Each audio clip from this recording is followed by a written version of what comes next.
Hello, everyone, and welcome to Merit Crystal Cove Hotel, Resort, and Casino in beautiful Kyrenia, Cyprus. Ali Najad alongside David Lappin, co-host of the Chip Race podcast, professional poker player with over $700,000 in career tournament earnings and countless millions quietly cobbled together in the online streets. It is time for day 2 coverage of the Merit Poker Western Series main event, where registration is actually still open for the next 4 hours, 4 levels in total, hour-long levels. We have 607 players thus far, and of those players, David, there are a few who here at our feature table today you are quite familiar with. Yes, I've been doing my homework. Thank you very much for that introduction, by the way. Michel Guarini, which anyone who tuned into the final table coverage the other day will remember, he was our short stack on that final table. But he did manage to get a ladder. He sort of short stack ninja'd his way up a couple of places. He finished 8th. Also has won the main event on the Italian Poker Tour in Campione. So very, very proper, experienced player. We identified, obviously came in short on that final table. So didn't have a great opportunity, but played superbly well and was probably one of the real danger people. So watch out for him. Also, we have Martin Stoyanov, a WSOP bracelet winner, won his bracelet online just a few short months ago. And Fukan Berg, winner of a Venetian Deep Stack and also winner of a Super High Roller in Sochi. So super high rollers on the table as well, Ali. Very much so. And not to be overlooked, Nina Krasilnikova, who actually back in November finished 5th right here during the Merit Vintage Series. So certainly some players not only familiar with the Merit Poker Room here, but geographically the proximity makes it so nice for those who are seeking to come in and soak in this picturesque venue, and truly top-notch staff who help to administer these events.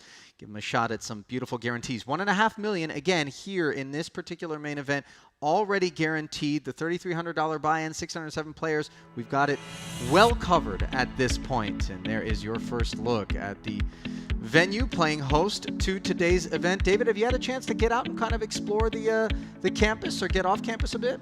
I did. I got off campus yesterday and I had a lovely walk up to the nearest big town.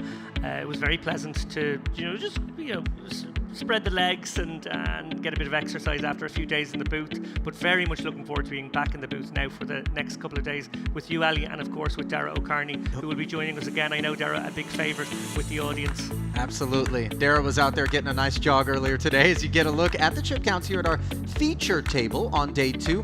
Blinds are at 1,000 and 2,500 with a 2,500 big blind ante. Shortest of stacks is Lavrenti.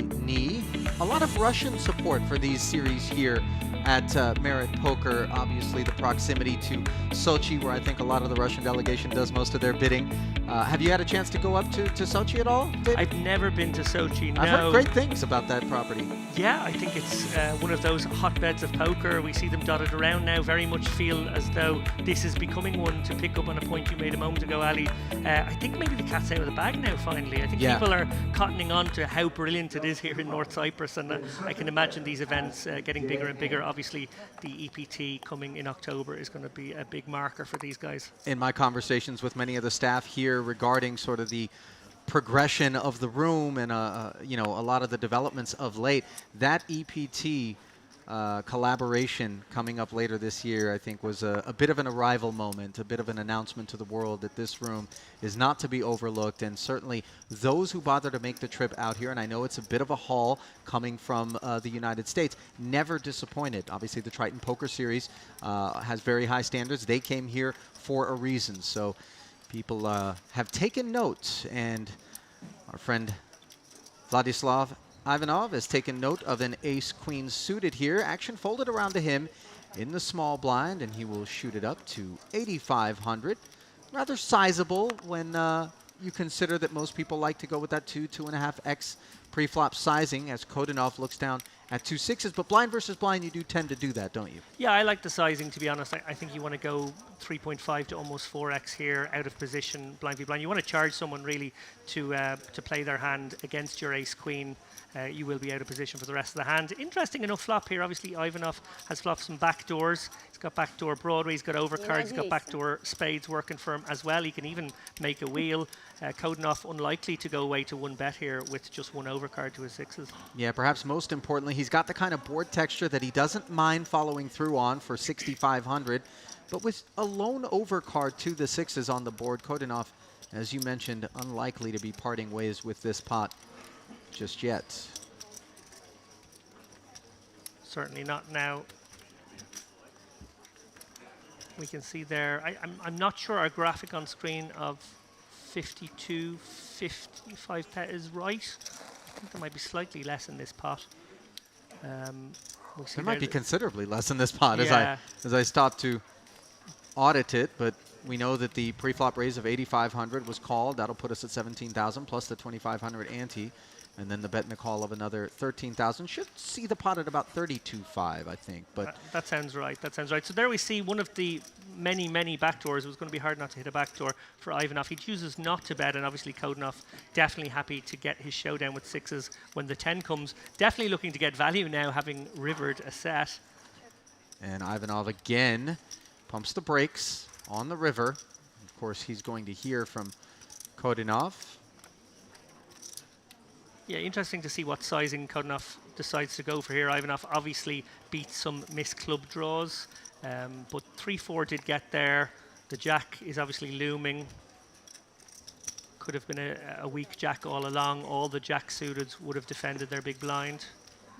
No, Ivanov didn't make a meal of it whatsoever, just put it right into the muck despite the missed club draw. So clearly giving his opponent some credit, and perhaps doing so in part due to the shallowness of that stack relative to some of the others here in the field. By the way, there are some massive chip counts that have been amassed thus far in this main event. Shakib Mihiri, 627,000 in chips. Just an astounding stack to have compiled here. So unbelievably deep he'll be. Yeah, there's definitely a propensity among some of the players, at least, to gamble a little bit extra. This is re-entry. You can actually re-enter this tournament for another 3.5, 4 levels. So the guys are probably keen to, get busy early and maybe fire again if things don't go so well. Magic woman. Allegations of sorcery, okay? perhaps being made there by Nino, suggests that she was looking down at the exact same 2 cards that she was dealt last time around. Are we streaming the whole card? We're streaming the whole card? So I have to do it, huh?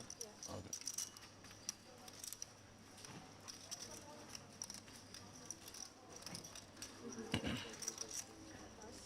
Still no participation thus far.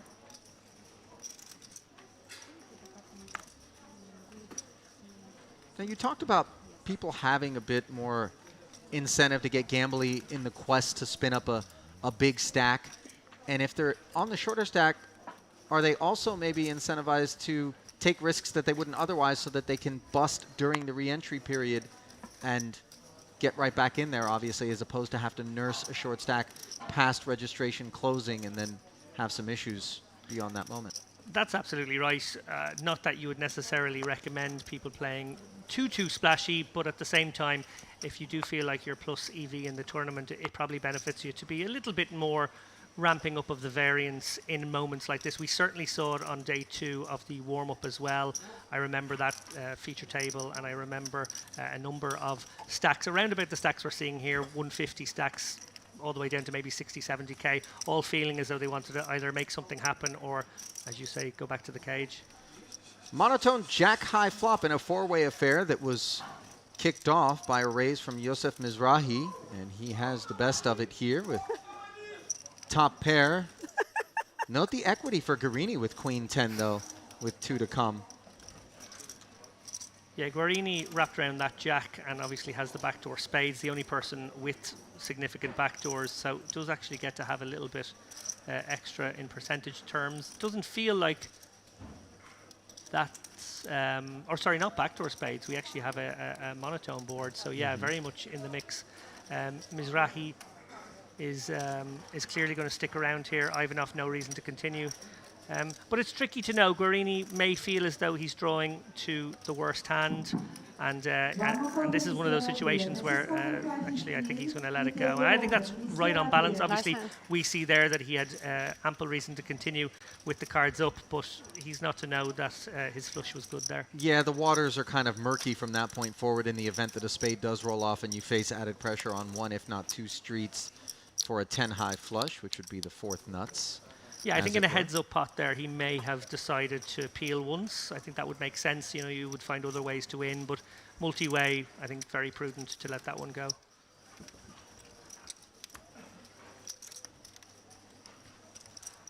Let's see if Nina's special request for ace-ace will be honored here. And as great as the staff here at Merit Poker are, I'm pretty sure that falls outside the scope of what they're willing to do for players. Yeah, 5-star treatment from the staff. Not necessarily 5-star treatment from the poker gods. Guaranteed here. I like this hand, but discipline. Fair enough. You already requested ace-ace. It was not ace-ace, unfortunately.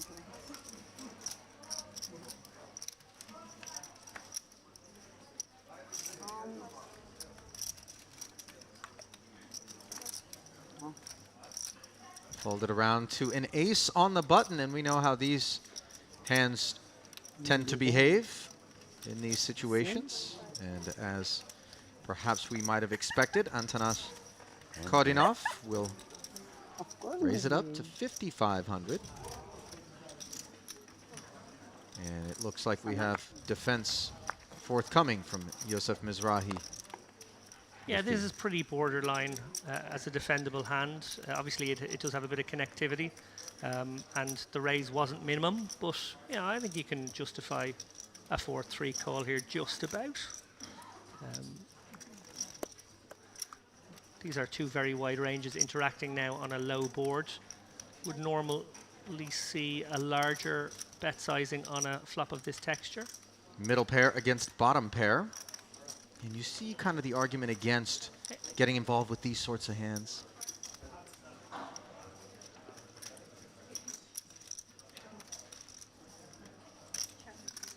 And our apologies with respect to the pot size graphic here. We are working to correct that as we see the turn come off with the king of spades. Ace-6 still in front. Second time Mizrahi is checked over. Yeah, tough for Mizrahi to take the heat, 2 bullets here, but it does go check-check. Obviously, Kodinov Oh, a little my goodness. concerned. Oh, And totally understandable to check back from Kodinov there, looking to play pot control, perhaps induce one of many straight draws to bet the river unimproved, but instead the 6 is down by trip 3s here. yeah, and this is a little different from the last hand. He's facing a much smaller bet from Mizrahi, and there are a lot of draws on that original flop. We didn't have that many draws on the previous one, so I actually think Mizrahi might get a caller here, and that looks like it's exactly what's going to happen. And I don't blame Kodinov there. I think actually that is a spot where maybe you have to get sticky with your A6 there. You actually might beat value. Like there is maybe some worlds where a blocker bet with a weaker 6 might do that. A queen 6 might do that. Maybe not. Maybe that would go for a bluff catch. But we've seen a lot of blocker bets being deployed over the last few days. They're very in vogue right now. They do sort of work very well at paralyzing play. And yeah, I don't blame him whatsoever making that call. Yeah, I think when you do check back the turn, it is somewhat incumbent upon you to not open up the door to a pattern of abuse from your opponent out of position, whereby they just barrel away knowing that you're going to put your hand into the muck a disproportionate amount of the time. You do need to follow through on that pot control line, and especially when the texture kind of really is innocuous enough like it was on this occasion with the board pairing with the 3. It just would seem that the A6 is quite sound to be calling. Meanwhile, we see our first involvement from Martin Stoyanov, the World Series of Poker Online bracelet winner, as you mentioned, the top of the broadcast, under the gun with the ace-jack, going to work. Yeah, Stoyanov knows what he's doing. Very accomplished player already in a not particularly long career.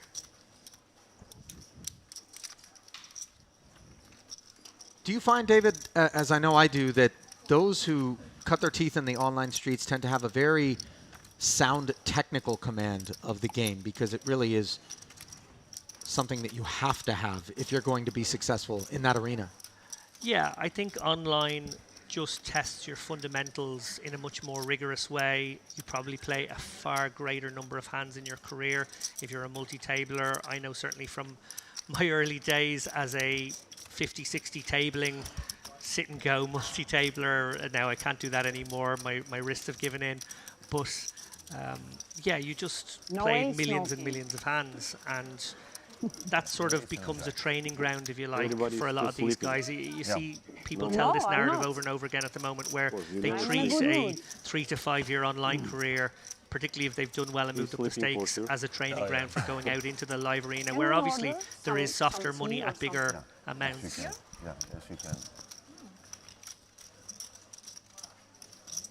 Decent bit of chatter appears to be happening here at the feature table. Obviously, at this stage of the tournament, the pressure and the tension isn't quite as high as it will be eventually. Nina defended her big blind, check folded there to the Stoyanov Open. Truly a tremendous amount of poker talent does come from the Russian Federation, David. The likes of True Teller, legend of the online arena, Timofey Kuznetsov, absolute nosebleed high roller player. Yeah, and you even go further back in time. I remember players like Demidov doing so well. Yeah, it's a very proud nation with a good poker tradition. Ace-6 and Ace-7 squaring off here, but it is Ooh. 6-4 for Stoyanov, who came along for the ride and flops Gin. That is well in front of both of these hands. Mizrahi does not elect to barrel through, despite having that ace of diamonds back door, which does come in on the turn. So the gut shot and the nut flush draw available. Looks as though Stoyanov is going to do his own dirty work here, obviously feeling like the action went check, check, check on a wet board. That king likely to have hit someone. I think he's going to try and extract some value himself. Obviously a little bit wary of the diamonds coming. Doesn't want a diamond to get a free one here. Mizrahi could go either way, but he elects to just flat call. I don't think Kraselnikova has enough of this. Yeah, she's out. So heads up, somewhat predictably, to the river. And that river looks red, and indeed it is a diamond. So wildly improbable run out here for Mizrahi to end up making the best hand. Very disappointing for Stoyanov, clearly recognizing the peril with the 4 of diamonds alone. Stoyanov will be weighing it up here once this bet comes in, as how often does his opponent have a King X that doesn't have a diamond? That will probably just decide to check back. Yeah, it would. He'll count that out.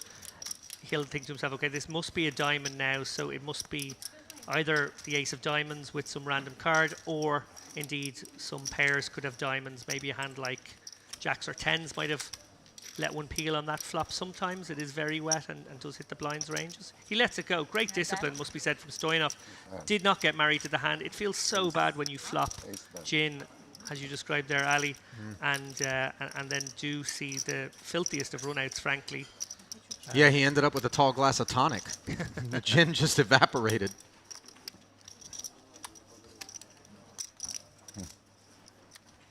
Clearly unaware just how fortunate he was. Mizrahi collecting that pot.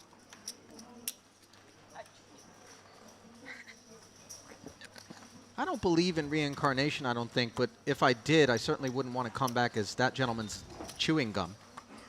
That's for sure. Giving it a real workout.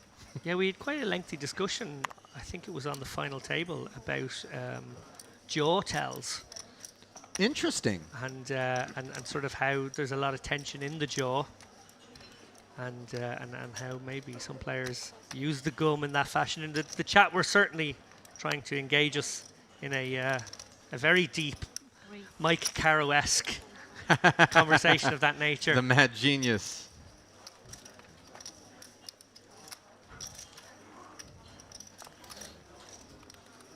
Krasilnikova back in the saddle here. Ace queen shooting it up to 6,500.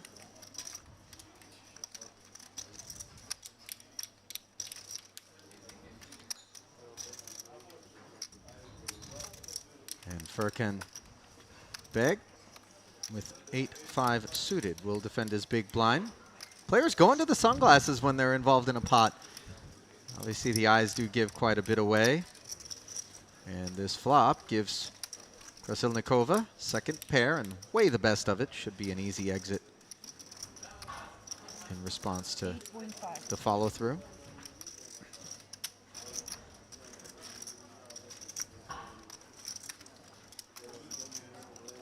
So the one thing we can deduce from that is Krasilnikova going with the slightly larger open size and going with the slightly larger c-bet size, it must be said, on a board of that texture.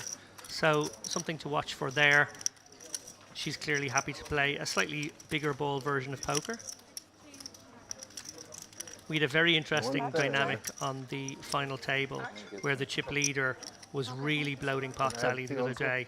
And it does throw an interesting dynamical thing in the mix, because obviously everybody's just sort of hoping that they get him. They're hoping that, you know, he's willing to commit 4 or 5 bigs pre, fires out pot-sized bets. They do make any kind of piece, they can win a huge pot. But actually what happened in a lot of occasions there is the person playing big ball poker just didn't, you know, meet much resistance. The guys didn't wake up with hands they were willing to commit more chips, and he sort of ran over the table for periods. Such a good feeling when you're able to do that. Every now and again, though, and not just on account of this being the Western Series, somebody else decides to be sheriff and you meet resistance. Kodunov, King Jack suited. 5,500. Picking up on what you said there about the Western theme, have to say, strong teams in the room. The room is so well dressed. It's really, They really lovely are. to see. Our dealer here, just incredible. The amount of detail and commitment that everybody has to the themes, and it makes for a fun atmosphere. Let's face it, at the end of the day, we don't play poker to be miserable. We really do want to enjoy ourselves, and I don't think there's any measure of mutual exclusivity between being able to have a good time and also playing top-level competitive poker. And I think the staff here certainly do their part to help set the right stage for that. 2 8s and a tray here as Krasilnikova in the cutoff. Elected to come along, and what a fortuitous development this was. My hunch is that Kodunov will put very, very few 8x hands into Krasilnikova's range here. Oh, and this could be a trouble card for him, depending on whether or not he elects to leverage his range and try to represent the ace of clubs, or perhaps give Krasilnikova credit for a ace middling sort of card, ace Broadway combo that she didn't necessarily want to inflate the pot with, but was happy to come along with. Yeah, I was about to say my hunch is he will go again, and that is what he's going to do. The reason being is that he will identify that, yes, maybe, just maybe, Krasilnikova might have an ace-queen that she would have got sticky with for one street on the flop, but much more of her range when she calls pre and calls again on that flop are going to be hands between 4s and 7s, maybe even pocket 9s, and obviously that ace being another scare card he can represent. Well, she's bowed up, and he is left probably in a spot where I feel he should shut down now. We'll see now if he goes for the triple.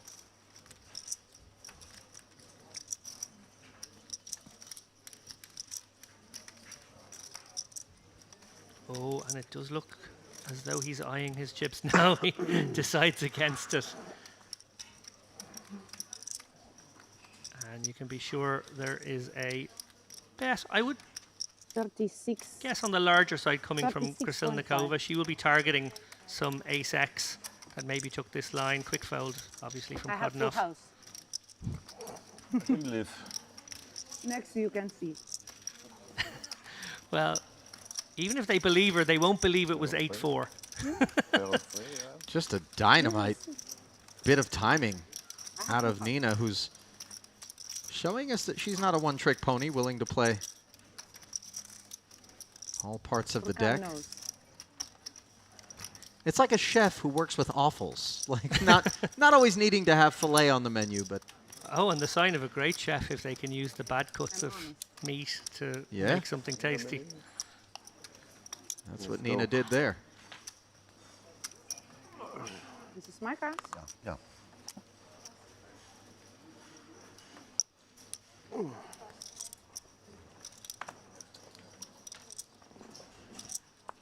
Nothing interesting as we fold it around to Mizrahi, who's got plenty of interest in this ace-king. Too much. 11. Ah, mistake. Maybe you want to put 6. I make a mistake. Ah. And 11. Mizrahi suggesting he made a So that mistake cards? in making it 11,000, an inadvertent raise sizing, which you begin to wonder if he's being facetious or genuine. You and I have both borne witness to moments where a player presumes that someone is inadvertently raised to an amount that they wouldn't have otherwise wanted to with a holding, and then 3-bet accordingly in order to try to capitalize and sort of prey upon the opportunity. And Hatefi with pocket sevens puts it straight into the muck, David. I do wonder if exactly what you said there spooked him a little. He Yeah. thought maybe it was a little angle shoot. Yeah. Not saying for a moment that it was, but sometimes if you you see something like that happen, you fear that maybe, just maybe, your opponent is being a little tricksy, and then pocket sevens, into the muck. I don't know, in a weird kind of way, if you do think your opponent might be really, really strong in that spot, you could flat the sevens there because there's a much better chance you'll get paid if you do manage to hit your set. No bet card. And I think the sevens do I understand. kind of It was a joke. find the waters post-flop Why 11? relatively straightforward You want to and navigable. you want to re-raise and put all in? No, I want to put 6. You I wanted don't to want put How 6, you he make says. 6 with 3 chips? It's impossible. Maybe Not he wants 11, to not put 6.5. 6.5 maybe. Or one But he's supposed to say 6.5. Nobody believe you, don't worry. We all know you did it Okay. purpose. But it's not hand. We will know that he raised it like this. Yes, It's good. yeah, It's information. good information. You need to be glad. Well, half the registered field already out of this one. The magic number, sort of, is definitely around the 680, 690 mark. That's the point at which we hit 2 million in the prize pool. I imagine we will certainly get to that number over the course of the next 3.5 hours of late registration. Great field again, huge warm-up field, more than doubled its guarantee, and this one looking like it's going to get to 2 Yeah, million. that's this. Maybe. I think the room has done a nice job of sort of recognizing the sweet spot in terms of buy-in that's approachable enough and allows, in fact, many of those who cashed in the warm-up event to take a shot that they might not have otherwise. Parlay, perhaps. Absolutely, and lots of satellites firing off once, twice a day for the last few days as well, so people can find those cut price routes in as well. Pocket sevens rearing their head once more. This time, they will find their way to a flop as Guarini's Queen-9 suited open is flatted by Furkan Beg.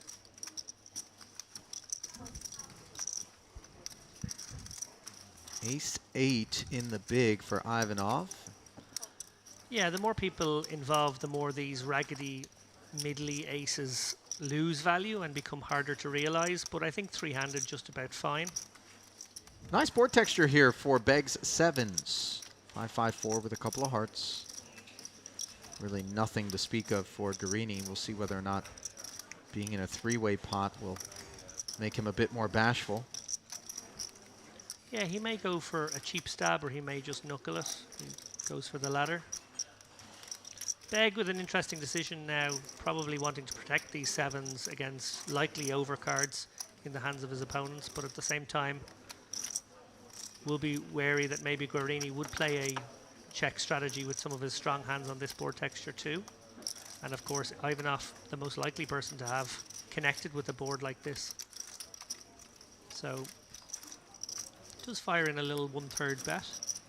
Ivanov, I think, has to release here. He's got some backdoors, obviously, there with the hearts, the 6-7, the 2-3.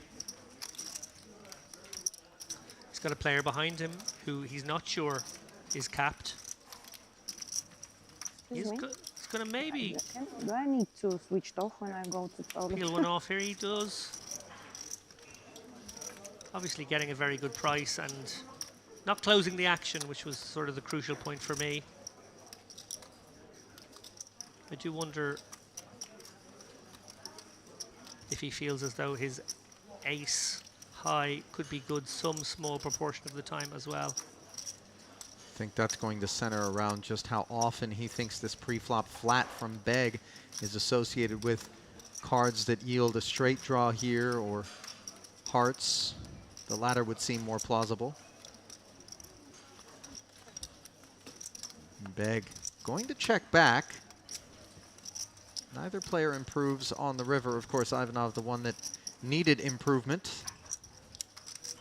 So if Ivanov does find a bluff here, having been checked on the turn, it will be a tricky little spot for Beg because the king and the jack of hearts will be in the mix there if it was a flush draw. Did seem like he thought about it, didn't it? Yeah. In the end, It's a dark tunnely sort of bluff because you don't really know what you're repping. I guess you are sort of repping maybe the king high flush draw that got there. Obviously you could be repping a 5 as well if you go Okay. for You some have sizings too, Yes. but Nothing? it is a little tricky to do that. I wonder maybe, just maybe, if the ace-8 with all those backdoors would have worked better as a raise on the flop if he was going to proceed. My colleague and co-commentator for some of these segments, Dara O'Carney, wrote a book this year, which I very highly recommend. Actually, he wrote it last year, but it's out this year, on game theory, optimal, sort of simplified. And I guess the easiest way to sort of apply a game theory idea to this one is that the double backdoors, or even triple backdoors as that was, hands provide opportunities for players to bluff because there's a lot of barreling cards for them to continue a story on a paired board such as that one, if they do want to try and barrel their opponents off their holdings. And then of course they can, on occasion when getting to a river, if they do end up on a river, make very strong hands, and therefore they are the right hand category to take a line such as that.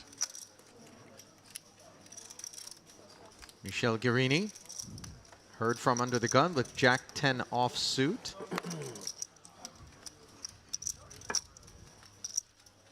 Somewhat liberal, would you say, David?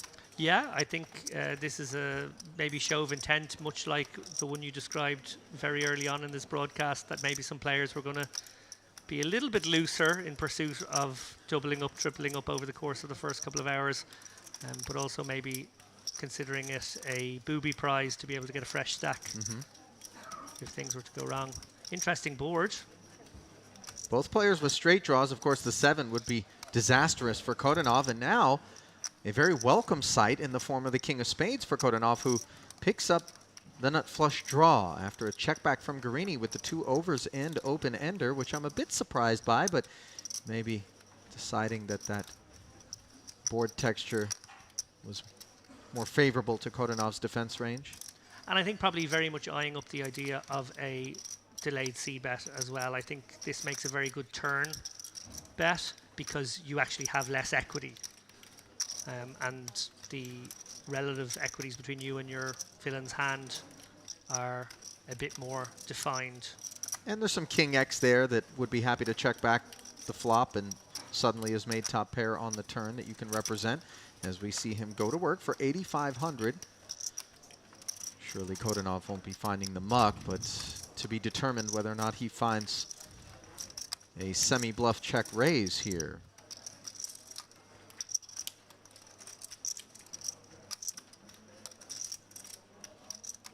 Yeah, he has the opportunity to go for a very clicky raise and then shove rivers if he wants to take the bluff line. But he is getting the right direct price, and when you are getting the right direct price, it's often wise to just take it. You can realize you're not putting pressure on.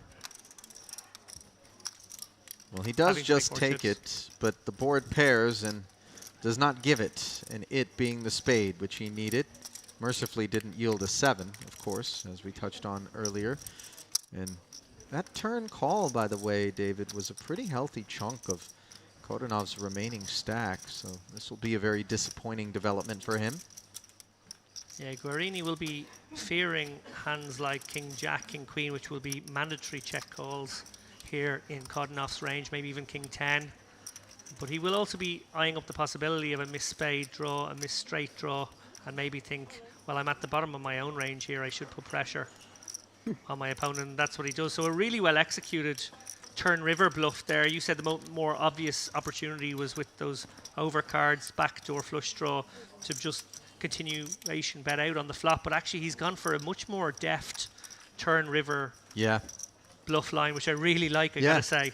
Think about Very convincing. how credible it was. Obviously, holding the ace of spades, when you have your opponent moving all in on the end, you know that he doesn't have the nuts, and you start to wonder, really? But just nowhere for Kodanov to go. Yeah, quite like how both players play their hand there. Again, a real feature of all of these feature tables has been the overall standard. It's not unusual, particularly in the early days, to see a mixture of abilities. Some recreational players getting in the mix, not necessarily always Sorry. taking sophisticated lines, but actually what has been a real trend here is on these TV feature tables, it's very, very good poker. I think the overall standard of poker has gone up so high now. We talked a little about how during the pandemic, obviously it was a strange time for everybody, but it forced us all to play a bit of online poker, and it brought a lot of new people into the game. And now since those lockdowns have been ended in virtually all the countries, it's like there's new blood in the game. Yeah. And we're seeing this boom. And I think that those people who were already playing really dedicated themselves to improving their games with ample time to do so and little distraction, as we see Furkan's open with the ace-3 suited being 3-bet by Amir Hossein Hatefi with 2 red 8s. Guarini reluctantly folding the Queen 10 suited. Yeah, I feel like he gave genuine consideration to a cold 4-bet there. It's the right sort of candidate, but stacks are a little tricky for it. And for Beg, It's a small 3-bet, so It is, yeah, Beg yeah. feeling like he must come along for the ride here. does make the additional investment and will be going to the flop heads up and out of position. Hatefi, by the way, part of a very large representation from Iran. I know many Persians like to make their way to Cyprus to play poker, obviously not an option in their home country. Jack 6 deuce. The club working for Beg, who is straddled around that deuce.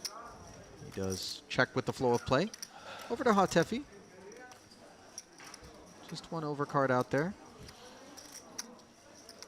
You like the follow through on this texture with 2 red 8s? Yeah, and I really like the sizing as well. I don't think you can go too small here. I think you have to go something in the region of half pot, and I like the choice here. 2 red 8s. Definitely need some protection in a decent number of worlds. And yeah, just continuing that good story with a appropriately sized c-bet on that texture. It's good bit of poker. Interesting that he did choose the very small sizing pre-flop. That's the one funky aspect to the hand.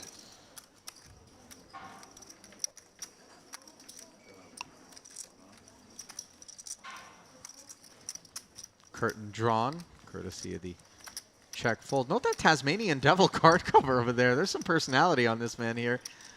Furkan Beg, who, if I am to believe, and I'm tempted to see whether or not you want to verify based on the photo, David, but Hendon Mob has him with 320,000 in career tournament earnings and making his home in Boca Raton, Florida. So perhaps he has made the trip across the pond.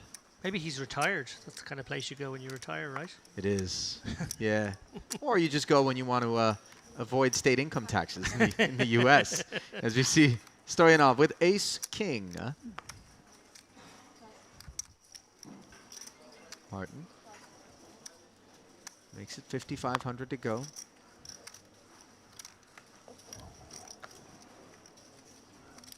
And Lavrentini just continues to get whittled away here, unable to find a hand that he wants to go with. Ivanov. Speak only English. Players Flats. using other languages will receive a warning, and if continue, a penalty will We be could have a applied. very big multi-way pot Player here. who makes a move Unlikely on turn cutting off will receive a 3 bets penalty over without Stoyanov warning. here, given how early the open came from. It's possible he might decide to go with his hand. Actually, he does only have 20 bigs. Yeah, that 53K stack, I think, has everything to do with this choice from Kodanov, as he will rip it in there. We're going to have our first showdown, Ali. By the time the last card is dealt to the button, Stoyanov then such a player has certainly has the dead right hand. kit, but this represents a healthy quotient of his remaining stack. So he is going to go ahead and put it all in himself, Maniac? ensure that Ivanov does not come along. And You understand? they're going to see 5 with 2 overs You against the understand pair. A 10% edge for Kodanov's 2 9s. Spekmart. Maybe the video. And Kodanov's 9s are no longer the best hand on a king-high flop. Oh yeah. Like more nine. Fade off. Then Like a lot. And the turn doesn't Nine change over anything face. despite Not improving about Stoyanov to tomorrow, top 2. it's about the hand. And the river Yeah. will seal Antanas Kodanov's Last time on the Fate. TV table, we were 2 Bulgarians as well, and I eliminated the other. This time the same. Taking from out his Bulgaria? compatriot, I think he's saying. That's why I understand Maniac. Russian words. Yeah. Dare we call that national cannibalism? Thanks. Thank you. Good game. Nice boost there for Stoyanov, by the way. Puts him up in over 200,000, I believe. Yeah, a little bit of dead money in that pot as well, so very nice one to take down.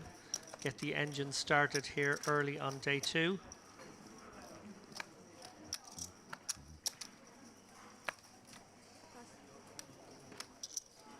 We won't make the money today. The structure's so good in this one that it's going to be a day 3 bubble. Obviously, we don't even stop letting people walk in the door until halfway through Yeah. the day. So it's, yeah, almost feels more like that phase toward the end of day 1 because the structure is so good. And I think players appreciate that, David. Obviously, you know, in any sort of main event, you'd hate to feel as though you're You playing raise a my big turbo. blind. Be careful. Queen on Yeah, the although table. it has been a trend in tournaments over the last 6-7 years to see structures get worse and worse, even in main events, get a little bit faster. It's partly down to the numbers. We are I dealing like with huge so much. numbers of people wanting to play, and they still want to get the tournament done I in will 4 protect days. my blind. But it's lovely when, yeah, on a sort of summer camp, or I guess it's a winter camp vibe such as this, and everyone's locked away together on this beautiful resort. They just feel like, no, we can just offer great structures and let people jump in. From great structures to great boards for Yusuf Mizrahi, who's got this ace-10 converted into top pair, top kicker. Got shot straight draw for Ivanov. Yeah, I think Ivanov will bet this. Well, he did start the party and follows through for just 5,500. Fairly downsized into 18. Ace of spades in the hand of Mizrahi as well. Potentially No an queen. interesting card on later streets. 8 of spades being the real action card should it come. Instead, it's a jack. So Ivanov getting there the hard way, so to speak. Jumping out in front of Mizrahi.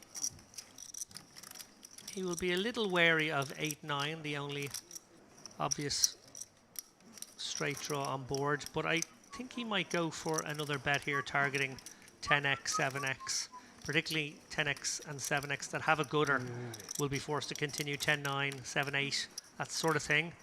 They will have to call another small bet of around 10k.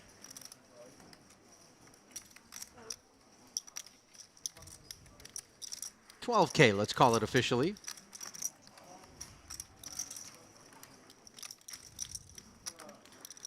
And Mizrahi just far too high up his range to let this one go yet. Obviously he knows now that the backdoor won't materialize, but the raw strength of his hand will keep him involved. Investment made as another 24,000 goes into the middle. And very dry river, the 5 of hearts, which will leave Mizrahi playing the guessing game, provided that Ivanov seeks value. And I do think he will. It's even plausible that Jack 8 could be in the hand of Mizrahi, something as strong as that. The only hands that beat him are going to be Jack X of spades. So I think we're going to see another bet targeting exactly the hand that Mizrahi has. Always important to have a target hand in mind when sizing your bet here. And I think he will be exactly looking at a hand like King 10, Ace 10, that sort of thing, and thinking, what will they pay? Yeah, the sort of stuff that he would imagine would have flatted from the small blind pre-flop and found themselves to this river. Lovely bit of execution here from Ivanov. As he What? cobbles 3 streets. Jack 9 offsuit, you open. Top pair. Top pair, middle kicker. Top pair, good. You open nice hands. And that is the face of a man It's who knew okay. exactly where he I was can do on it, believe me. every street of that This hand. is- Very well played indeed. One time. Despite 2 or 3 the times, it's heckling from his table mates, I think it was very, very well executed. Yeah, none of it was lost on Nina, was it? Taking note of the Jack 9 offsuit open.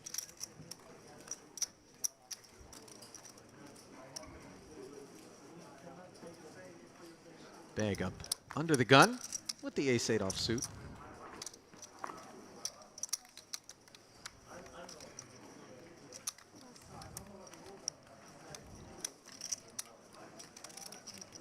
Just about 10 minutes left on this level. Pace of play, not rapid, but pretty decent. Always a feature of feature table coverage is that they probably play on average maybe 2.5 hands Please. per hour less than the outer tables. That's a function of a combination of things, probably the RFID box having to be fed its information, players having to help out with that, and then just maybe people taking a moment or two extra as they feel a little Sure. under the spotlight. In particular, those who aren't accustomed to being in these sorts of environments, David, it's worthy of note. As we see Krasilnikova's 9-6 turning into a gut shot straight draw here. One of the 5 she hunts is busy in Stoyanov's hand, as he has flopped a gut shot as well. Jack high in front, and his 7K barrel is called. Sorry.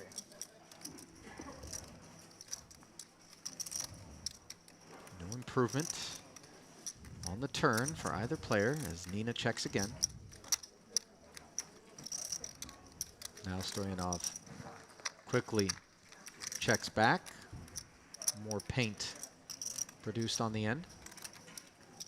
He has an interesting amount of value here. If he does get checked, I wonder if he would just check back and take his showdown, or would he feel he needed to bluff? It doesn't look like that's going to be an option afforded to him by Krasilnikova.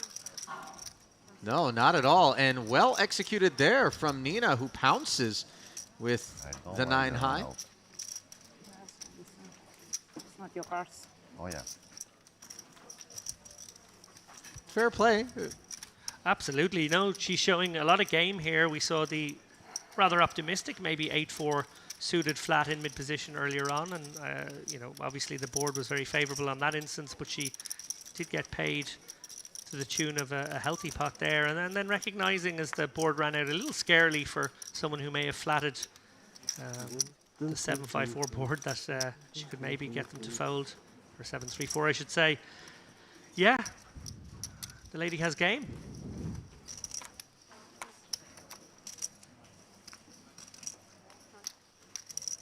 Really appears at home in her natural environment, so to speak, David. Just a comfort level being exuded, and not in that way that kind of vibes in a compensatory manner, but really just Jack 10? authentically right where she wants to be, on a feature table, under the lights. Mate. A lot of chatter, a lot of table Something talk. like that.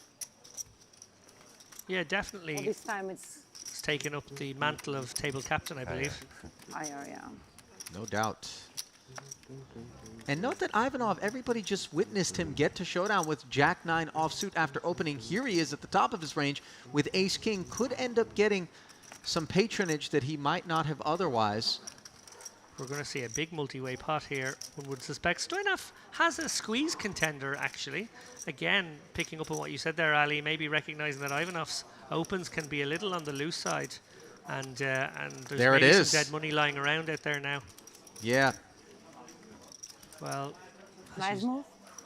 as you said, Ivanov at the top of his range this time, and aware of that loose image, will probably feel very happy with this ace-king, feel like it's not necessarily premium stuff. It mightn't be a pocket pair even, it could be a hand such as ace-jack and ace-5 suited come to mind on the light side. I guess he's going to go for a 4-bet, a small 4-bet makes the most sense given the relative stacks of him and Stoyanov, who are the two main people to consider in this hand. I would predict a bet something in the region of 65 on the way now, maybe 70. And the cream appears to have risen in terms of pre-flop hand class as the 4-bet to 54,000 just shed the ducks and that ambitious 6-3 suited that wanted to get in there on the button. Sheds the ace-jack as well, and you see sort of the advantages of being willing Oh, to get hello. in the mix with a hand like Jack-9. A I know 3-bet you that remember me. perhaps wouldn't have otherwise come in from the ace-jack. I'm not suggesting How are you? with zero frequency, but ushered maybe toward that side of the decision tree. For sure, I think a lot of players would have considered flatting the ace-jack in the small blind in another world. I actually think Stoyanov correctly recognized that the best use of a hand like that was to take it as a 3-bet candidate. Obviously, he can get called by a couple of worse hands. He can get called by a couple of hands that are flipping, and he can use the power of having the betting lead to win some of those pots post-flop as well. Also, it could have just got the job done and worked as a squeeze in and of itself. But he did run into it on that occasion. Ivanov picks up another one. Yeah, northbound in a real way is his stack. And I think it's worthy of mention as well, David, that if you are going to 3-bet that ace-jack, you also have to have the discipline Raise to step away from it 6.5. when you meet the sort of resistance that was issued there from the ace-king. Absolutely, and even to an incredibly small sizing in the end. I was there advocating for maybe 60k, 65k. Yeah. He actually came with 54. A pure 27 click, more. really, yeah. One time. Krasilnikova Only one time. adding to her riches there, almost up to the 300k mark. Remember, average stack right now, something around 200k. These guys buy in for 100. One time to each of us, or totally one time? One time I Ali shook mentioned cards, there was like a few very, very big stacks. I Like think there was this. 4 or 5 stacks in the room around the 600k mark when the day began. Those people have made real Next time we progress on need to day wait one. for the stream. We will try and bring you some information Yes, from the next outer time we tables need as the to days wait. go on.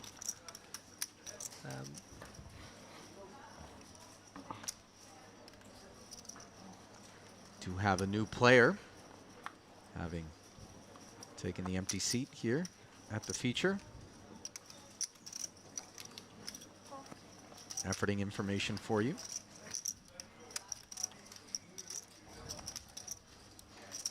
Saderi. it's some trap.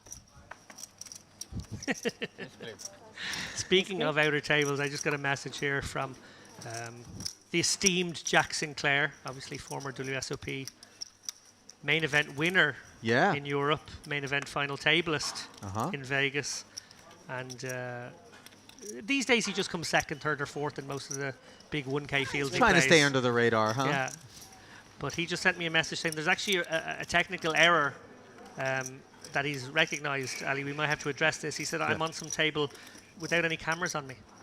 What's Oh, going that on? does appear to be an oversight by our production crew. Jack Sinclair without a camera. Yeah. What a shame. Multiple cameras. Multiple seems a bit rich. We'll give him one. Meanwhile, look at Nina really stepping up her activity level here, David. Queen 3 suited. And remember, she did kind of plant a seed of sorts with Ivanov, who limped in and saying, is it a trap? When you ask the question and then you are still willing to raise, might you be able to leverage the speech play into looking stronger than you are? Let's play poker. Let's play poker, she says. Yeah, I think we've got two players here most likely to tangle given the previous. This could be fun. And look at their stacks, by the way, 265K ahead. And the queen high board, Krasilnikova with top and bottom pair. First it was the 8-4, she made a full house. Her timing has been impeccable. Didn't you say she was a sorceress at the beginning? Well, she alleged that the dealer was a sorcerer, but perhaps she's tapped into this sorcery to benefit. Yeah, I think Ivanov did read it You as will strong see, and yes, was lady. hoping to pure set You will mine there see. and maybe get paid had he connected his 5. Good fold. Good fold. Good fold. No, she's not being cheeky. After 1 hour and 10 minutes, you will see. Great stuff. Seems like she knows how a stream works. Do have a bit more for you on our newcomer. It is Hassan Saderi. Turning to the Hendon mob. Find some information on Hassan.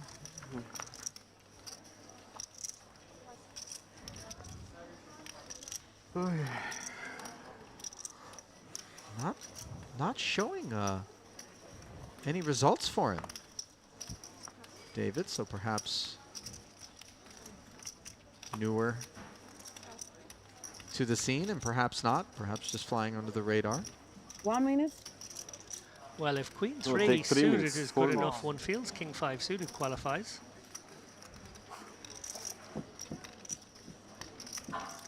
Well, you can't check just yet. Wrapping her fingers Great.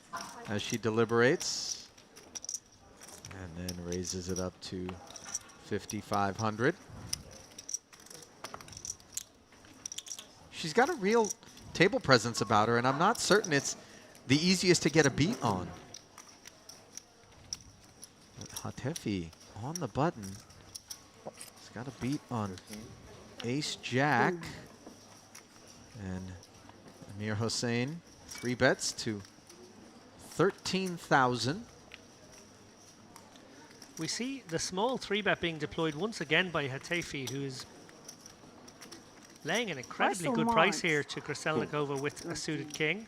I could imagine I have a world said where so. she continues here. 7 dues never lose. In fairness, to Let's this try. price, I think you have to continue. We are here for have some fun. 7 dues never lose. Oddly, she just How much is that? said why so much as though it was just a natural reaction to being 3-bet, but truly the sizing was not of any real consequence. And so Nina does make the call. Will be out of position and without any help on a Queen 8-4 board, but that same fact remains for this Ace-Jack, and without a spade, things are a touch awkward.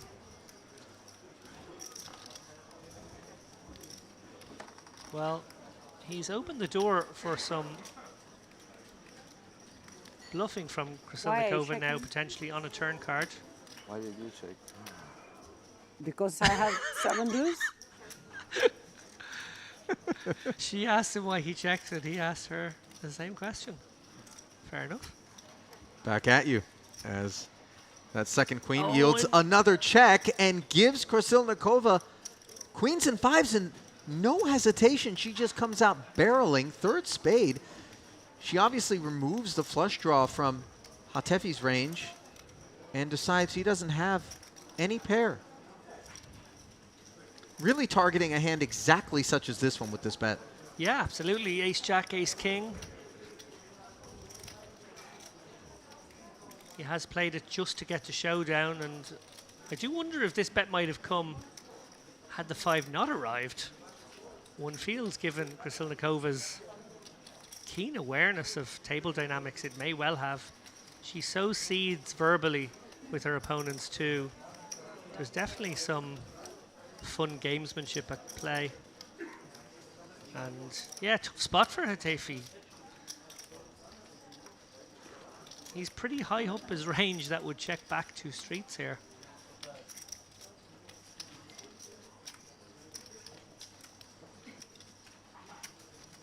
Dare I say, there is always the tendency to profile female players as less likely to bluff.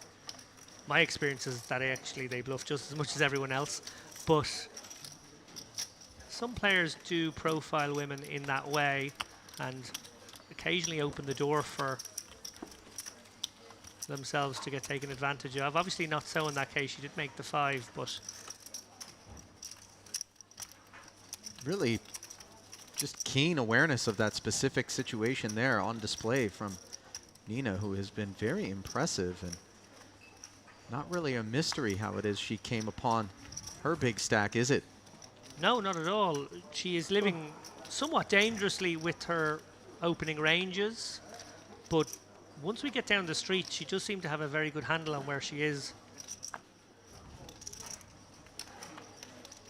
And I think those players who have that sort of keen sense of awareness are able to open up their pre-flop ranges, experiment with other parts of the deck, because they just navigate so well post-flop.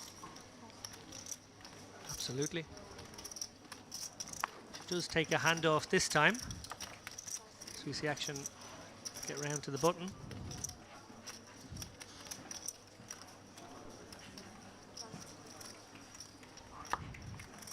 In the high roller circuits, you're accustomed to players having somebody in their camp who's serving as a spotter on the streams, kind of apprising them as to what's been going on in hands of note or interest.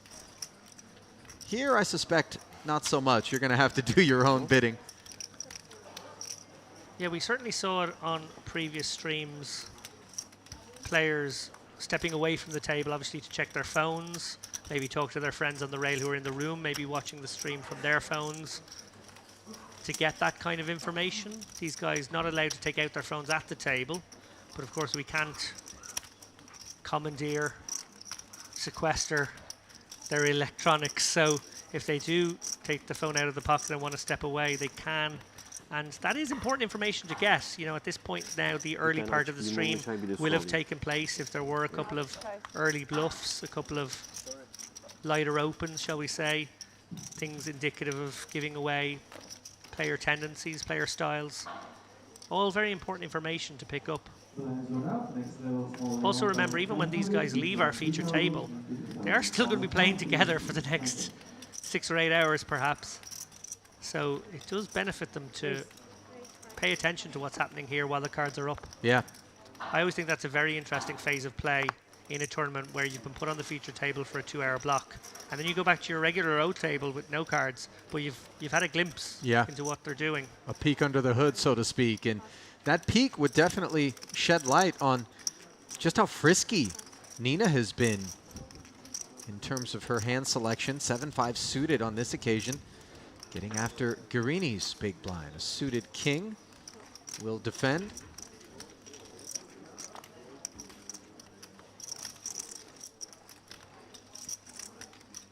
And she promptly flops a flush draw here. Nothing on the stovetop for Guarini. Interesting, she decides to check back there. Going to be very deceptive here with her flush as she makes it on the turn. No waiting. And no biting either from Guarini. She's a little bit unlucky that he has no piece of this. You will see. You don't believe me? How come? She tells no lies. Okay. Very cool that she elected to check back there. 1, 2, 5 That would have hand, got her paid handsomely on a raise, number of they runouts fold, I believe it. after she makes No, her it's true, flush, you and will would have see. been, After as you can so- see from players around her If who you don't feel believe that she has a blocked, flush what there, can we do? Would I hear because after discount the possibility of her checking back a flush draw on the flop. I think it's really good poker. Oh, Well, certainly those sorts of hands and lines stand in contrast to what the expected procedures would be. And Krassilnikova really starting to emerge as top class here at this featured table. She and Ivanov have done well for themselves with one level under their belts. Lavrentini, in contrast, just continuing to be whittled away, have not had an opportunity to participate really in any hands that I can remember. Yeah, card distribution can be a little unkind at times, but it is a measure of a player to weather periods like that. That is poker in a very real way, and having the patience to just not get involved when the cards don't allow it. A very important skill. As the blinds are up, 1500 3K now with the 3K big blind ante. 3 more levels of late registration in this one, so you can see there top right of your screen that number ticking up ever so slowly. 657 now.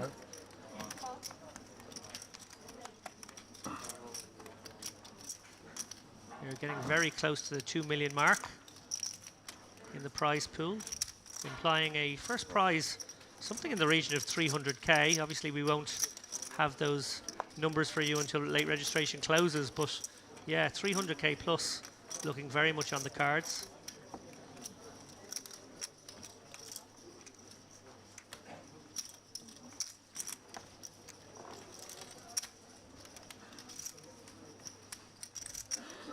So ace 3 for Mizrahi will defend the big as Atefi and Sadeghi join him.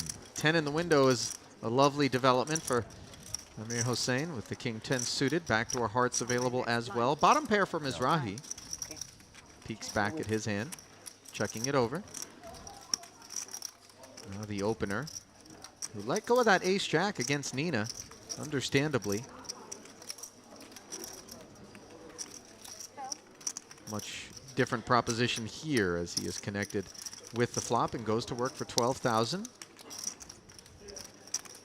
Yeah, I wonder when it gets back to Mizrahi, will the fact that it's 3 ways, Atefi betting into a couple of opponents, mean he can ditch the bottom pair even with the good kicker? Yeah. You don't like calling and then folding when you do make a pair, but it does feel a little tricky there. Always tricky to play those bad aces out of position. Obviously you're compelled to do so heads up, out of the blinds. Sort of mandatory defense really against most sizings, but multi-way they are hard to realize with. And realization is so crucial. It's not just those numbers we see on screen with cards up coverage. You got to be able to actually get to showdown and win the pot that percentage of the time to justify it.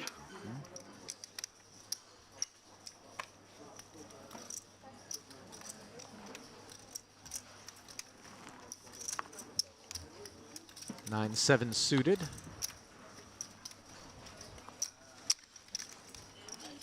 Furkan surveying the landscape, ultimately laying his hand down.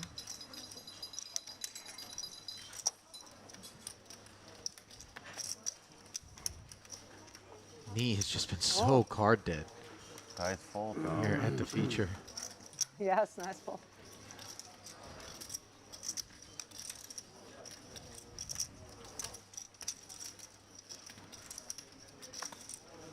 Fold it around to the button where we find an ace deuce for Guarini.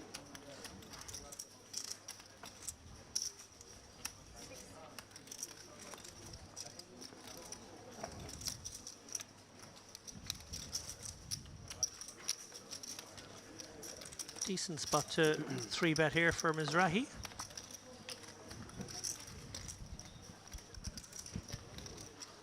Thank you. Oh my God.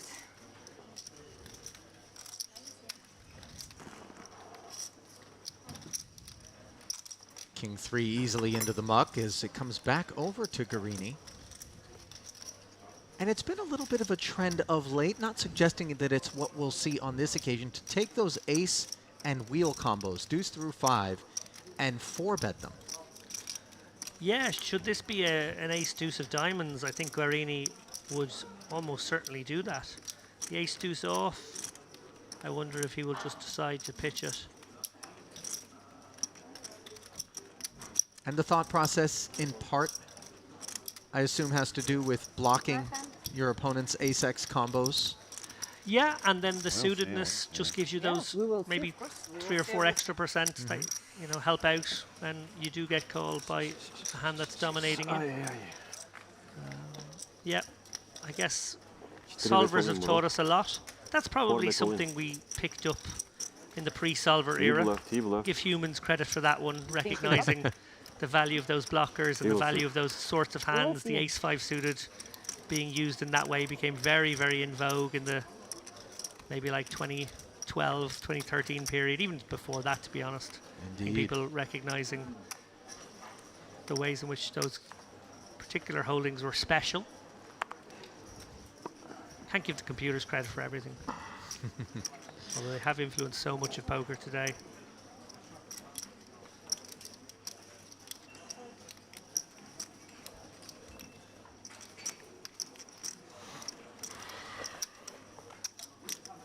Well, right back on the horse, Guarini will be getting in the mix here.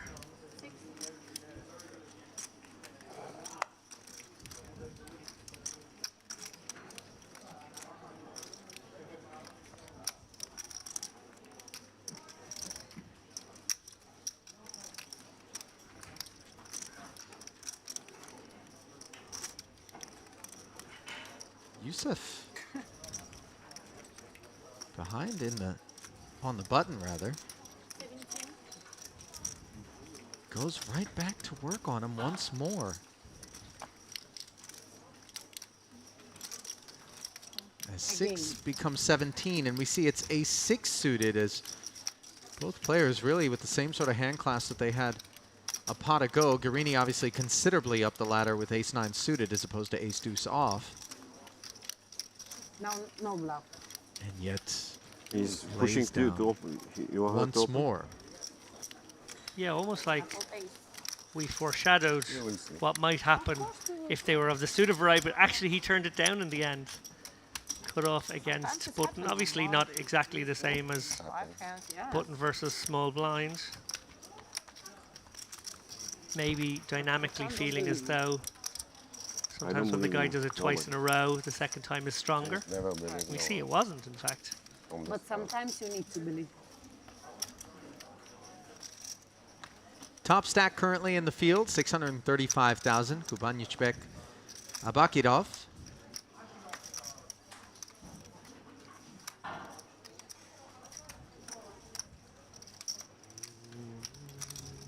Finally, at long last, David, Lavrentini with a hand he can play.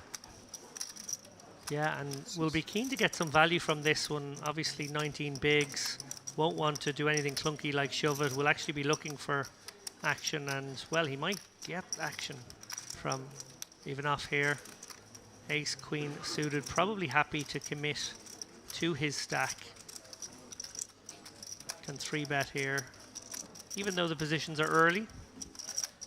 One caveat to that, I would say, is Knee has shown a great deal of inaction, as Ali pointed out there, so maybe he gets a little more credit now. Evenoff just goes about his business in this aggressive manner and unlikely to give a player too much credit.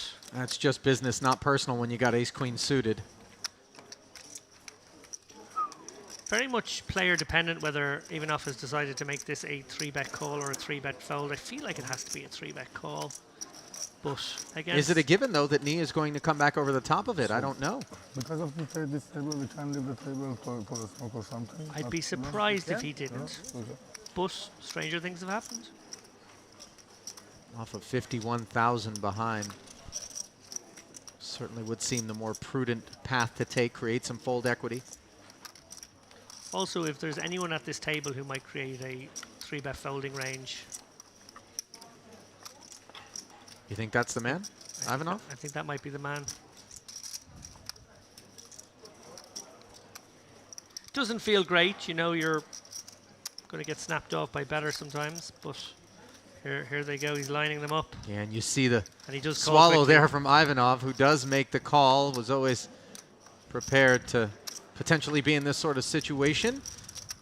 He'll be relieved there. Ace King was going Yeah. to be a large portion of the 4-betting range from me there. To see an underpair is a good result, but he had committed so Deal with much. the time. And you see he's behind, but not by much. 54 to 46% in favor of Knee. Who stack hangs in the balance, and the queen high flop is a very bad one for the 2 10s. Oh yeah, oh yeah. Now the 9 on the turn does give him an open ender. Never easy, thinks Ivanov. Ocho. King, 10 or an 8 needed. Where is he? And instead, it's the 7. So Knee wraps the table and passes the remainder of his tokens to his left. Fortunately for him, Not Spanish. re-registration is no, still no. open Yeah, should ocho he is elect Spanish, It's Spanish. to buy back in. Ocho, But the yeah. Kazakh, who has 282,000 in live tournament earnings, No. The I word know, is I all speak done Spanish. You speak. here at the feature. Speak everything, huh? Not everything. English or in Spanish? And another update from the outer tables. I know there is a UK contingent in the chat. Keen to know how Thank you so much. their boys are doing. Obviously, Mr. Brown and the Rothschild Yes. crew, he's in the mix as well today. But very, very high up in the chip counts now is Ryan Mandara, former Irish Open winner, former WPT UK second place finisher. And of course, he made the final table here just a few days ago. Ryan has 335k. He did peak at 400k today. And the handsome J'ai petit Jamie minute. Nixon, Oh, 150k. 5 minutes. Good card. He's rocking 50 bigs right now. I don't know how it's in English. Ivanov rocking ace-6 suited on the heels of that pickup with ace-queen. Now Guarini with that king-queen offsuit. And sometimes when you put these sort of spots into context, we are not immune to feeling as though, well, you know, we had to open and fold to a couple of these 3-bets from Mizrahi behind us. We're eager to maybe get in there, reassert ourselves, recenter ourselves. Yeah, I think against a lot of under-the-gun openers, you could actually pitch this king-queen pretty happily +2, but it feels as though Ivanov's range under the gun is much more like a middle position range, and therefore Guarini reacting almost like it's middle position against button, hoping to 3-bet a hand like king-queen from this seat. And your assessment of his Suppose. range coming based on the hands that we've seen at Showdown thus far, or more so a function of the depth of his stack, or maybe the reputation that he already has earned himself? Well, the depth of his stack is relative because obviously there are a lot of players out there with less, so he has to sort of navigate all the stacks in a way. That's one of the tricky things as chip leader. You have to basically play different stacks against different opponents. I think it's more of a function of his overall style here. He does seem to be just willing to play maybe 10% more hands from all seats. Does make the call, does not improve, however. Always queen on the board. For what it's worth, ace-6, a great hand to include in your under-the-gun opening range here. Very hard to have 6x hands from that seat. You need board coverage, so if you are going to have some 6x for board coverage, ace-6 suited, obviously a great one to include. No better 6x to hold, I would imagine. King, queen, top pair, almost 40 in the middle.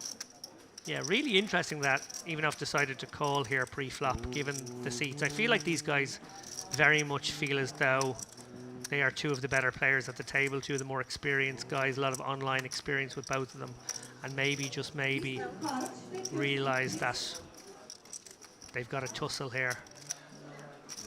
Well, Prompt check fold from Ivanov, as with 1.5 SPR, Guarini goes to work for 12,000 and takes it. You just a C flop. 16. Yeah, I always do that. I just look, then fold. Nice decision. 16 just a C flop. No, queen, I When go. Guarini was very short on our final table the other day, it was very noteworthy. A couple of the folds he made. He made a fantastic fold with pocket sixes in one spot You where he think he had recognized there queen? wasn't enough fold equity Queens. on a I don't 3-bet think shove. He also was really willing to use ace-x hands off very, very shallow stacks as blocker open. So like Queen, you have ace-6 suited Queen, type of queen? things. queen? What else? Ace-7 off, hands of that You want nature were opened with a view to folding Very to nice. further action off stacks where maybe people would feel like you're all in or fold. So certainly a player who can play all the stacks, likes to find all the pressure points, all the ways he can get people maybe out of their comfort zone. Shallow, well, we see now after that pot, he's not going to have to play shallow. He's now back in the 30 big blind zone. Ace-7 suited. The raise to 6,000, picking up Nina from the hijack with this 10-8 off, and unfortunately for her, Stoyanov has 2 8s wired. Now Ivanov with the big stack. Remember, he opened with a Jack-9 earlier, but decides he doesn't want to make the call from the big. Able to close the action. You at all surprised by the laydown? Not a great hand, obviously, but... oh, he's going to be regretting it instantly on the 9-9 deuce board where Guarini picks up a nut flush draw, so we would have seen some real action. Yeah. To borrow a phrase from your broadcast, it was cuspy. Yeah. It was a cuspy one. Guarini, not flush here.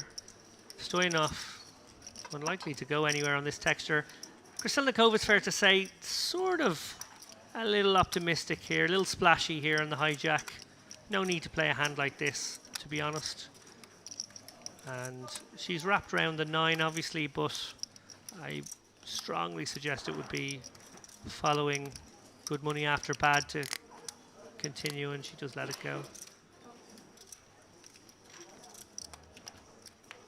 Stoyanov does not improve on the turn. Doesn't need to, though. He's ahead of this ace high, and we'll see how Guarini chooses to approach the turn with 45.5 in the middle off of 88K.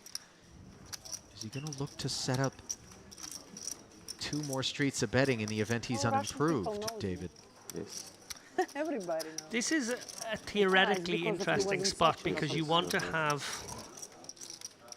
almost a 50-50 split in your frequency here between times you bet and times you check, because you want flushes to be in both ranges. He does go for the aggressive line.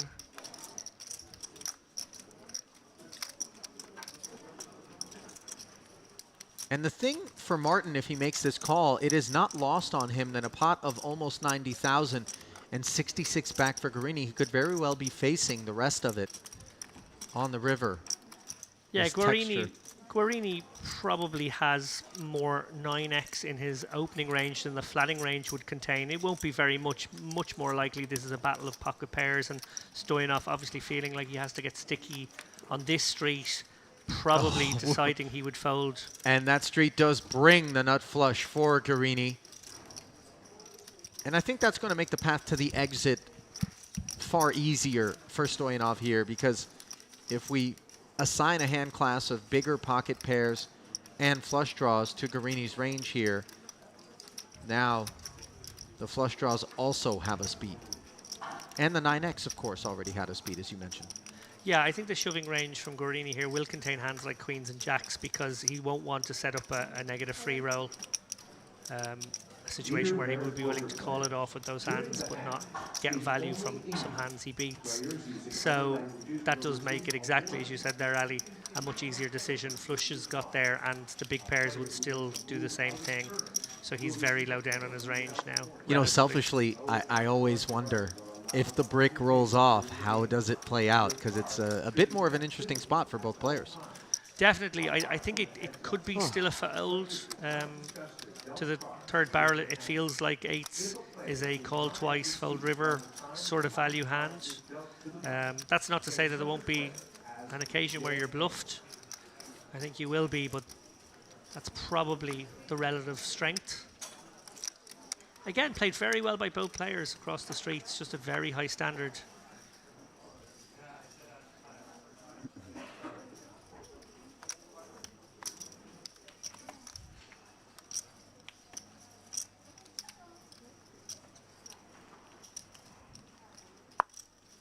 Guarini's Hendon Mob results date all the way back to March of 2012, believe it or not. He looks a bit too young to have results dating far back as that, but he has cobbled together many results over the course of that decade, including some at the World Series of Poker. Yeah, I'm going to have to ask him about his moisturizing regimen. 5 Yeah, he does have a glow about him, doesn't he? and It could just be winning pots that's doing it. Or maybe he started at 18. That might just about make sense too. Mizrahi's pocket fives, picking up Sadegi's Jack 10, which is unimproved on an Ace 9-4 board. We'll see how Yusuf elects to approach this texture. Like a c-bet here from Mizrahi. It's his board. Obviously, he only has the underpair to the ace and 9. He does have the 2-3 working for him, and much more importantly, he's much more likely to have an ace and can represent here.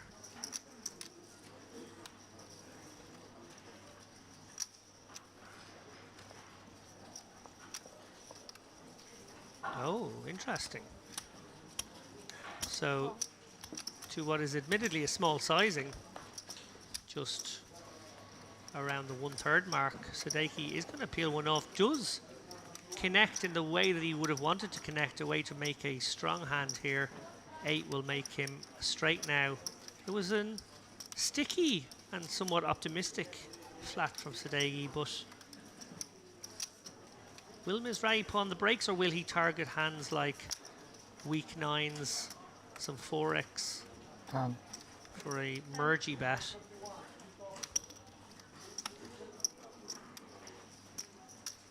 Bit of a stop and go as it goes check, check on the turn, and now the bet of 10,000. So Sadeghi's bet very much designed to fold out a hand like pocket fives, maybe a king queen or a king jack. Obviously he has no showdown. Would he take that line with a 9? He might block her a 9 as well, yeah. Having been checked on the turn. Interesting. The flop call was the really interesting part of that hand. I guess that signaled his intention for larceny on a future street. Yeah, absolutely. And you can see Mizrahi a little bit annoyed with that whole development there. Yeah, small pot, but clearly lingering in the mind. You know, oftentimes we presume that the check call on the flop there is a float designed to take a pot away on later streets, but we don't see the follow-through from a player. Not so on that occasion. Sadeghi, recognizing Jack High was never going to have any showdown value, fires, takes it down. Well done. Fair play. 2 black 6s now for Mizrahi. Back in the saddle, and perhaps an excess of activity for Krasilnikova's tastes as she targets him with 7-5 suited. And bit of a spot here for Amir Hossein Hatefi, who I think recognizes that Krasilnikova is a bit wily. Could that embolden him?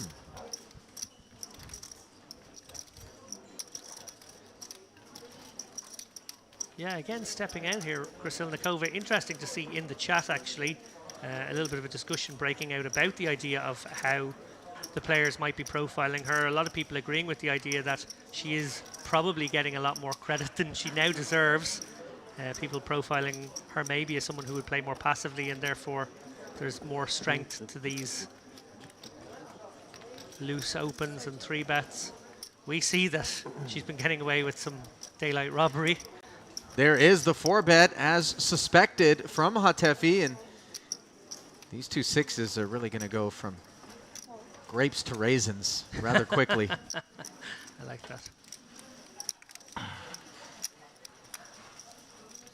Just look at Nina's face. She really is self-aware and a bit suspicious of Yeah, what Hatefi's up to, but 7 high is 7 high at the end of the day. Yeah, I feel like he's laid her a very good price here for the 4-bet, but a lot of chips will be in this pot, and it will set up a sort of an uncomfortable stack-to-pot ratio for Krasilnikova, who won't be sure whether she wants to make a pair or not, and maybe hoping more so to draw to the straight and flush potential of her hand. Well, she does end up making the call, and does not improve. Ace 10-4, but to be fair, Hatefi with just a Broadway gut shot and an inconvenient ace of hearts out there, which he will certainly seek to represent, but how often is ace X in his 4-betting range might be the thought. Yeah, he's definitely got to continue here, represent the ace, king, ace, queens. He can go really small, though. That's the good news for him, is that while he has a mandatory continue, he can literally go 20% on this texture. He goes for a little bit bigger than that. He goes for more like a 35%er, it looks like. But I was better. gets the job done in this instance. Nina claiming that she had a better holding than Hatefi as the jousting continues post her check fold.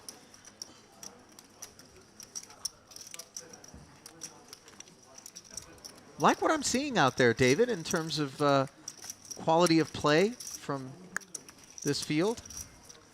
Yeah, and another characterization consistent with what we saw during the warm-up coverage the other day is everyone playing well, but also a propensity to play a little looser. Everyone playing well, but a little looser than is maybe optimal, which from a TV point of view makes for extremely enjoyable viewing. Sure.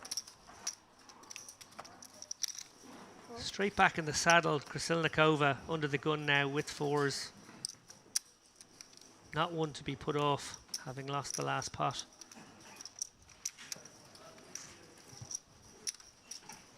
It is a very basic sort of response, though, that players do have when someone's involved in a pot where they've been 3-bet or perhaps even 4-bet and forced to check fold, and then they get right back in the saddle in the next pot, as to whether or not the open is tethered to frustration or if it's tethered to hand class. As we see a 3-bet this time from Furkan Beg posing the question, Sadeghi, a stopper on the button with King 10 suited. Oh, we are playing street poker now. Yeah, we are. And I think in a sense, the Krasilnikova induced dynamic at this table is the one that is sort of taken the ranges maybe off their hinges now, and players willing to fire in chips with a lot of wide ranges now. She's certainly among the catalysts for what we've been seeing in that respect, as the queen high flop is all Furkan Beg, the pre-flop 3-better. Looks like she's considering a lead. No, it does. Knuckles over.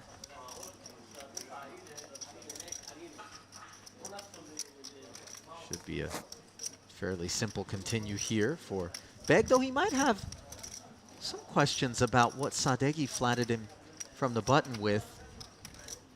Not entirely sure it's a whole lot of ace-queen or queens plus that we would need to be worried about. Yeah, that range is a head-scratcher if you're Beg right now. You will be wondering, what am I up against? Probably thinking it's more clustered around medium pocket pairs, eights, nines, maybe even 10s. We saw when Sadeghi did something a little unusual a few moments ago, it signaled he was not going to give up easily, but on this occasion, yeah, just not enough of it. I wonder if Krasilnikova, for this price, will peel one. She does have the 4 diamonds in her hand, and she isn't necessarily behind, but it's very dark tunnely out of position, and Beg doesn't have much behind. This is a real test now for Krasilnikova to show a bit of discipline. You have 2 or 3 green. We know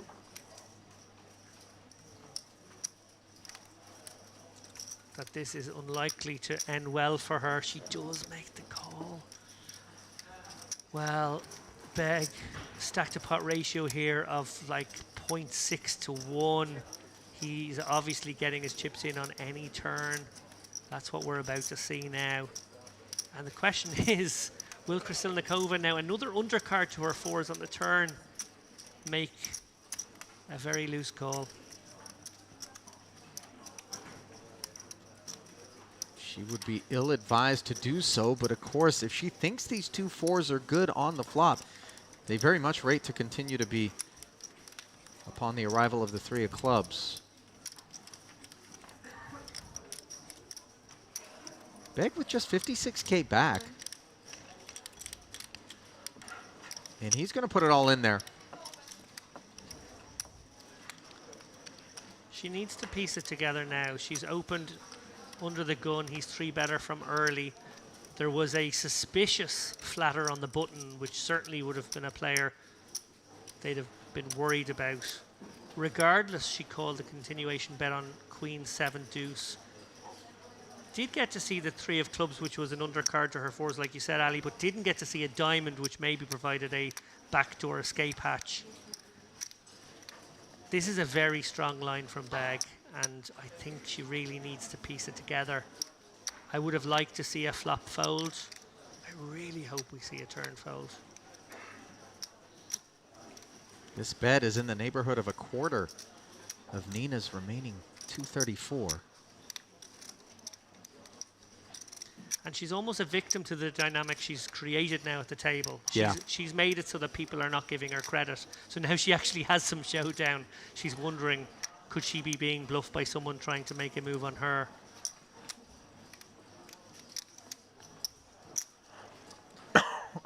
They are almost certainly the thoughts in her head right now as she ponders Pardon? some Would you please bring letter, underpants on the outside chocolate, heroics. and letter, chocolate, and water?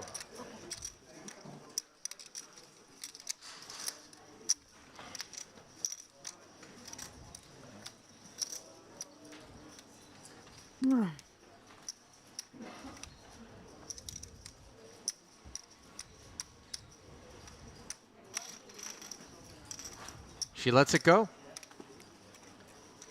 Really happy to see that, I gotta say. Yeah, would have felt a bit of an implosion if Nina hit click call there. But she's been impressive thus far.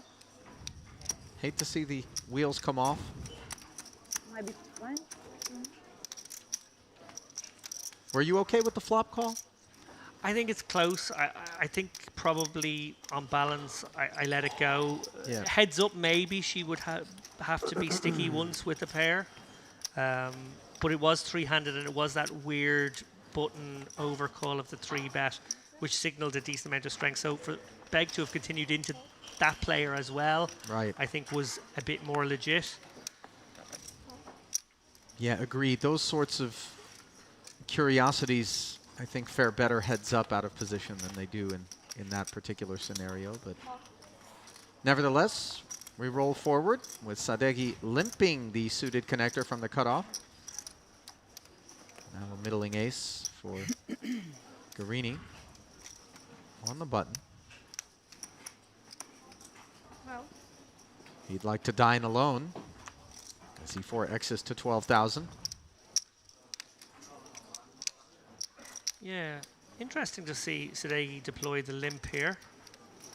Jack 10 offsuit for Nina is going to defend the big, and more suspect behaviors are beginning Well, to be displayed. I was going to say that will almost certainly bring in Sadeghi for a great price on a suited connector, but he actually lets it go.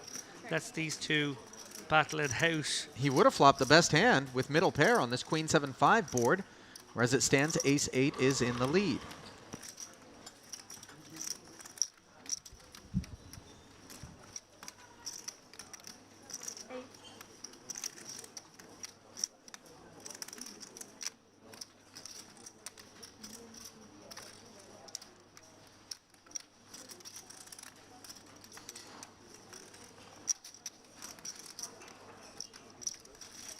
$8K bet does get called, and Krasilnikova binks a jack on the turn.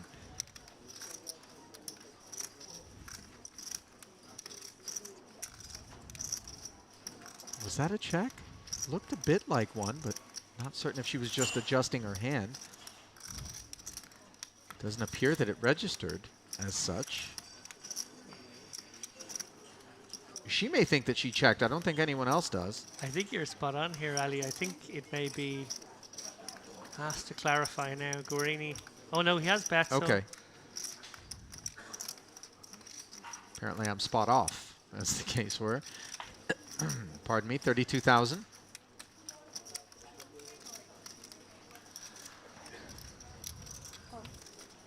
Does get called as another 64 slides into the middle.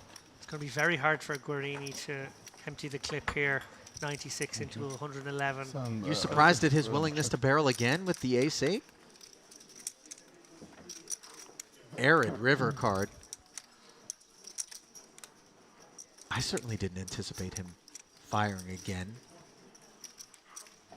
Maybe not assigning much Queen X to Nina's range when calling the 3-bet out of the big, not sure, but in any event, here he is completely adrift with ace high and 111,000 in the middle, and he's going to jam. Nina instantly asks for it to be counted down. So Guarini obviously reckoning that there are a decent number of weak holdings, so that, you know, Krasilnikova will be in there with some maybe 7/8s, maybe 98? Queen 10s that she might fold even here. It's very, very aggressive from Guarini, clearing feeling like the gap between her turn calls and river calls is large. Obviously his story gets to stay consistent over all those streets. She flopped virtually nothing, but did turn second pair. Did she make the call? Oh, wow! Wow! Good game. What a boss! What a boss! She made the right decision folding the 4s a moment ago. She made the right decision with second pair there. Good call. Wow, what a play from Guarini. I'll tell you what, there's going to be some real acid reflux in Guarini's gullet on the tail end of seeing exactly what transpired there. The cold call of the 3-bet with Jack 10, the float, the binking of the Jack, and then the call it off. 10 minutes matter. 20 minutes, we will leave, don't worry. I have a change of that. 1 Again, second, yes, it's the fine. dynamic she has created has meant that she's aware players are playing back at her now with wide ranges. Puts herself in a very big guessing game in these sort of turn and river type scenarios. Perfect. But to be fair, she got it right on the turn in the last hand, and she got it right on the river this time. Do not try this at home, guys. This is playing with fire poker, but right now she's making it work for her, and she is our chip leader at this feature table. It is really entertaining to watch. I am still in a bit of disbelief as to what we just bore witness to, but best to move on as we've got more fireworks on tap here with Furkan Beg's red 10s under the gun, making it 6,000 to go, and Amir Hossein Hatefi with 2 9s. Might he be lighting a fuse? Yeah, Hatefi's preferred manner of proceeding is the small 3-bet. 13 again, we see very small, just over double. And wow, look at this, Ali. Trouble on the horizon for both of these pocket pairs as Sadeghi wakes up with kings off of a stack of 90,000. How will he proceed?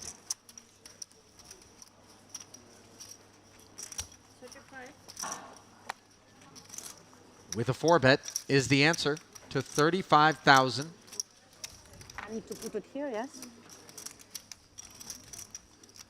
35? You talked a moment ago, Ali, about grapes I see. shriveling up to raisins. Yeah. These pocket 10s were big grapes, Yeah, they were plump. but they definitely do feel as though they have shriveled in value somewhat now. Withering on the vine. Yeah, Beg can't really call here and navigate. Sometimes It's we are right, too sometimes shallow we're and wrong. too guessing gamey. I think he has to 5-bet shove or fold, and I think it's a great decision to get out there. Clearly, both Hatefi and Sadeghi can be legit. Most likely, Sadeghi is legit with the cold 4, let's be honest. And Hatefi can get away as well. Well, the 10s obviously have the added pressure of Yes. Hatefi behind them, which Hatefi himself does not.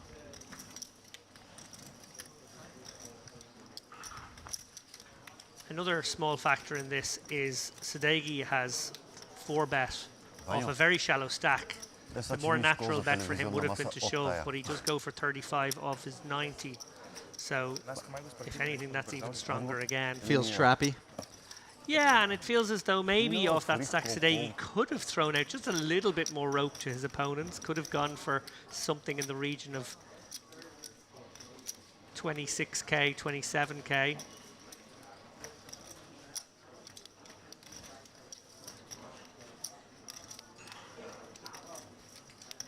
So the 10s do find their way into the muck as the 9s now deliberate.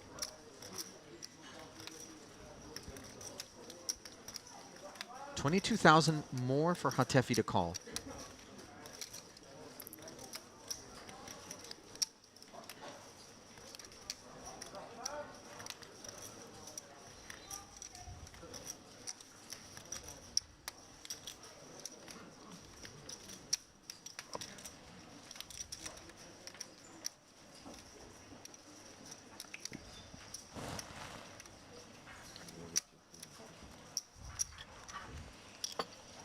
And he does find the call. A little bit of news for you guys.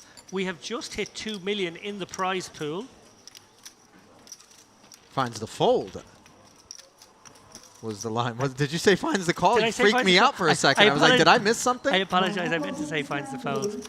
I was too excited about those 7 figures Oh, yeah. these guys are playing for. Really remarkable when you consider it's just a $3,300 event.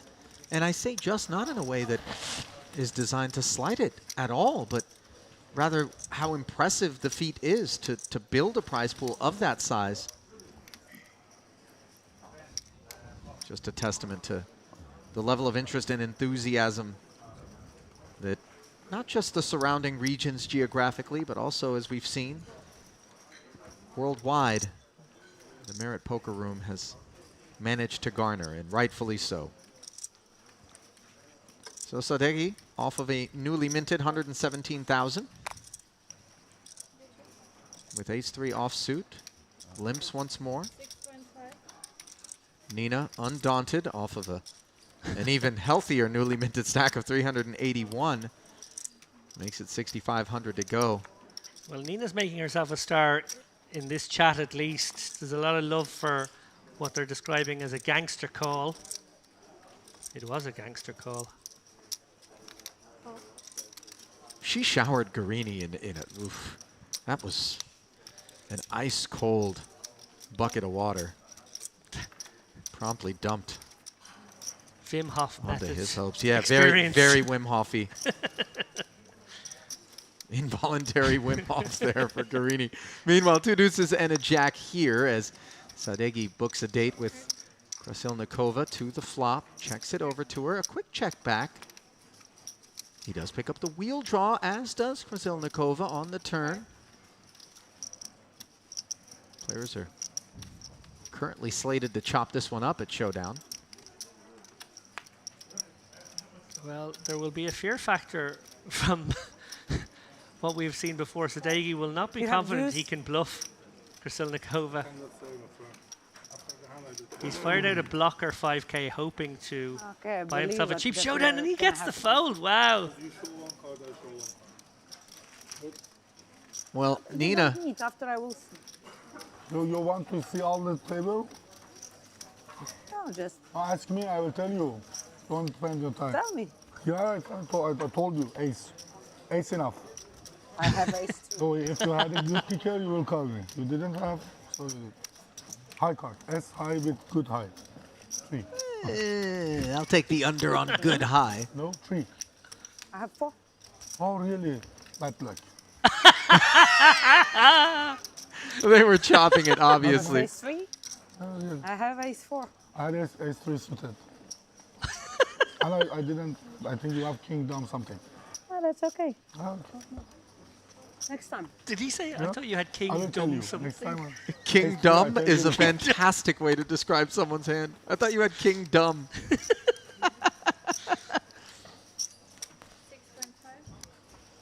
May Nina have met her match? Mizrahi opens the King 10 suited. Raise. Tremendously entertaining feature table. Glad to have you with us from whatever platform you might be streaming this Merit Western Poker Series from Exactly. here in Karania, North Cyprus at the Merit Crystal Cove Hotel and Casino. Ali Najad and David Lappin. Pleased to be bringing you this coverage of day 2 of the $3,300 main event where the guarantee of 1.5 was just Yes. broken beyond the $2 million barrier. Nina play with ace poker. jack suited. 3-betting and saying, let's play poker as Enjoy. Yusuf makes the call. And that queen of clubs looked so tasty in the window, but didn't have a second course behind it. As the second queen and 2 spades materialized. Nina snap check back and picks up the Broadway draw on the turn, but Mizrahi has made kings and queens for the best hand. I like that check from Mizrahi. Oh, wait a minute. I changed my mind. A bet feels like it would have been preferred in retrospect, just because this ace of hearts now gives Nina the best hand. To be honest, from what we've seen of Nina, I don't think we were getting rid of an ace-x hand to 1-bet. Note the snap fold from Mizrahi, though, on the river. Yeah, wow. A lot of times you kind of lament your decision on the turn and then decide as played you got to keep someone honest in case they're value betting light or maybe just bluffing.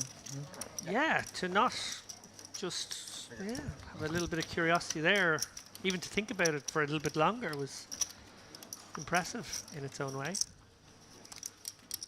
What a session we've had. What a start to this day 2 coverage. I know Indeed. we change the lineups every 2 hours, but I kind of want more of these guys. Yeah, I couldn't agree more.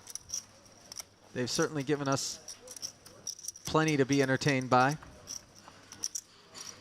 Not least among the entertaining characters. A late comer to the feature.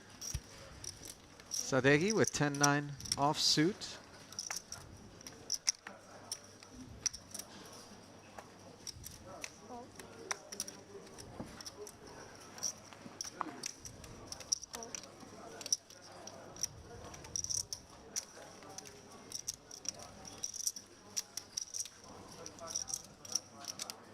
Atefi with the ace-jack out of the small.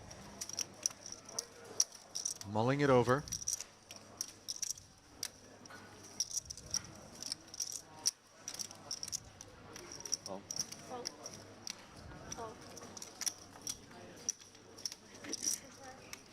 Choosing to flat on this occasion from the small blind, David, so obviously more than one gear in his ace-jack transmission. And he comes up quite nicely on the jack high 2-heart flop, where his check draws a barrel of 5K from Sadeghi, who's got the gut shot and the backdoor flush draw. Yeah, small blind range is very different from big blind ranges in these types of situations. Satefi will be in there with something somewhat more legit. Check raising to 20,000. Annoying for Sadeghi here, who was hoping to buy, at the very least, a cheap turn and look at this good shot.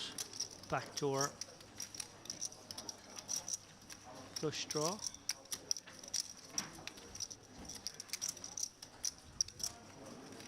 It's a little funky when you get raised as the uncapped pre-flop aggressor here, but I don't think this would be a good continue.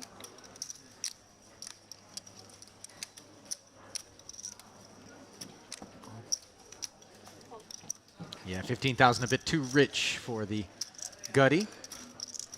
From a man who we saw float earlier with the Jack-10 against Mizrahi. Yeah, Take the pot away on the river. Interesting, the raise there in that spot. I think a lot of players would expect to see a flat. I think mostly a function of the really small sizing chose by his opponent. He basically felt as though he wanted to charge him to crack his jack. Here we see the next feature table here. The chosen ones. And is that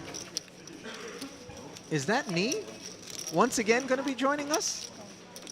Hang tight.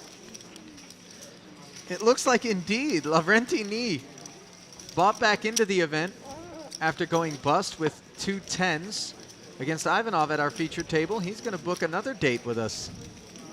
To bust twice on the feature table on the same day, actually Now, one level why apart would would you ride be the broom on the man like that? Come on.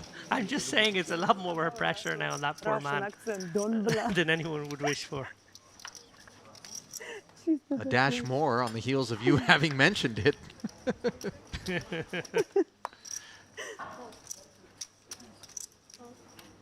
Don't believe. It's yours Let or me just mine? put my scythe down. I think yours. I don't think. Mr. Reaper in the building. Yes. About 5 more minutes on the clock, guys. Expect this hand and one more, maybe two, if our usually exquisitely fast dealers. Not just our exquisitely fast dealers, though, David. The pace of play has also been remarkably impressive. I, for one, am not at all accustomed to seeing this sort of brisk clip at which all decisions appear to be being made by various levels of skill and familiarity with the game. Stoyanov perhaps feeling a bit bored with King 6 suited. Goes to work, picks up Furkan's pocket fours and the 7-3 offsuit of Sadeghi, which turns into the best hand on this Jack-High Rainbow flop. Yeah, definitely one of those spots where everybody has maybe just enough of it to not bet.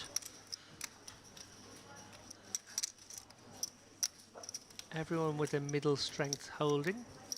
Beg. Under pair. Probably wary of that texture that's hard to miss, really, if you think about it. Sure. Nice turn card for him, though, as he picks up the open ender. Note, Sadeghi does pick up a spade draw and a gut shot, so clearly more than enough for him to go to work into 24,000. Sizings from him have been much more on the small side, and we do see, again, 11,000 here. Yeah, I like this bet here. I think he's choosing his own size. Nobody bet the flop, so there's not likely to be a jack about. He obviously wants to get to the river because he can improve. He has a hand that is happy to go one street unimproved and would definitely bet again if improved. So I quite like this decision. And as you said, Ali, the small sizing, well, it's going to bring in the pocket fours here. And he does make spades on the river, but Ooh. decides to check it to Beg, and might Beg feel as though there's a chance here to pick up what appears to be a free 46,000 if you read this for sort of the weakness that it exudes. Yeah, Beg obviously more drawing to his open-ender than he was hanging on with the value of his pocket fours. Yeah, and this is turning his hand into a bluff, a bet of 31,000, and Sadeghi snap calls and shows the spades, and this is going to come as a bit of a surprise to... Flash draw? Savage execution there from Sadeghi. Yeah, really impressed by that. Note, though, that he Even did didn't flat want it call, to so... four, because he got 4, I bought a straight. Yeah, obviously felt that Simple there euro was again. the outside possibility that he was up against a better flush. Decided Dominate. to savagely No chance. induce a From bluff flop, they have from no I chance. have this hand. his opponent. Last time. Beautifully done. Thank you. First. Maybe had What Beg for? come with a Hit seven. smaller size, the He raise didn't would have been count present, but 7, 31 was deemed loose. I had It- fours. It might hit up 7. an adequate on amount you. to play for He on the didn't want end, any cards. with 7 high don't know. spades by Sadeghi. You know. Those ones sting, by the way, if you're Beg. They sure do. What's happened? My turn?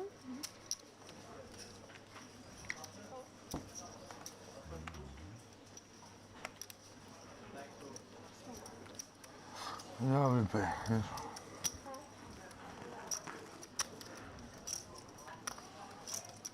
Black 5s now for Beg, a click forward from the 4s of a pot of go, which did not yield any profit.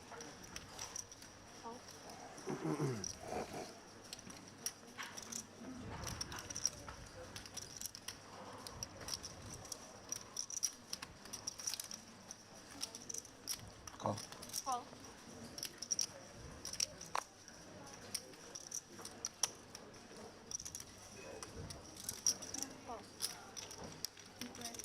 So again, we go three-handed.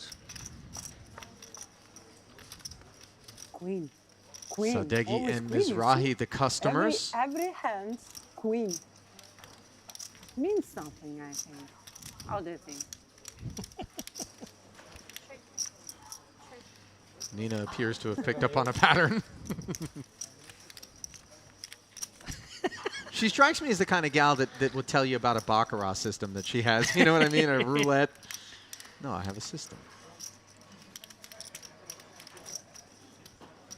10K the follow through from Furkan. You have 3 green? Yes.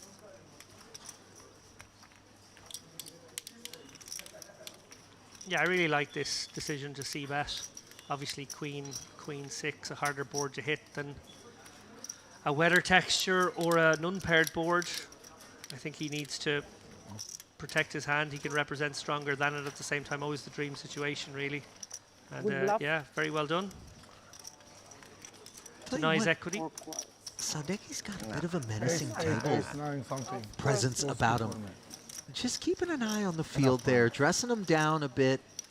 You know, obviously a physically domineering stature as well. All these things in live poker, elements that when you got a mouse in your hand and a monitor between you, you don't have to contend with, but they do factor in for some. I kind of like the way he's been carrying himself here. Yeah, I think we've got quite a few characters on this table. I hope we will see quite a few more feature tables featuring these people 6. over the course of the next couple of days. I hope they make some deep runs, continue to entertain us. Stoyanov now with King Queen suited Aggressive. in raise Left open. hand to be TV star. After Oh, that, my so big thank you. blind. Call. Oh, Flats from the button. Nice little ace deuce suited. Awaits Mizrahi in the small. I don't see my cards yet. Which one? No, right? Okay. How much? 6. 6, okay, I pay. I have enough chips to pay 6, and I have good hands. How many levels today? Maybe 9. Party joined by both Again, Youssef a queen. and Nina as see? it comes Queen 9-3. Again, every board, queen, queen, queen, queen, queen, queen, queen. And Nina's theory appears to be galvanized courtesy of this board. What, you have queen? I don't believe you. Well, she and Mizrahi both check over to Stoyanov, who promptly fires with top pair.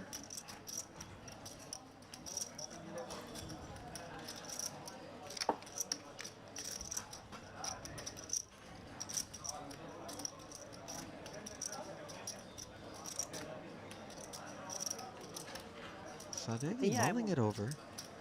Блефанул неудачно. Really, with 2 players behind them, these Fighting. 4s need to find the muck, and they do. Look, Never mind the 2 overcards. good hand for 6,000. Yeah, okay, okay. And that's it, Ali. I believe we have ticked over. King. We have indeed. Racks being distributed here А мы на разные столы? at what will now have to be referred to as our former featured table, as our new crew will be ushered in to our stage. Nina Krasilnikova, who came into this featured table with 237,000, did well for herself, moving all the way up to 389.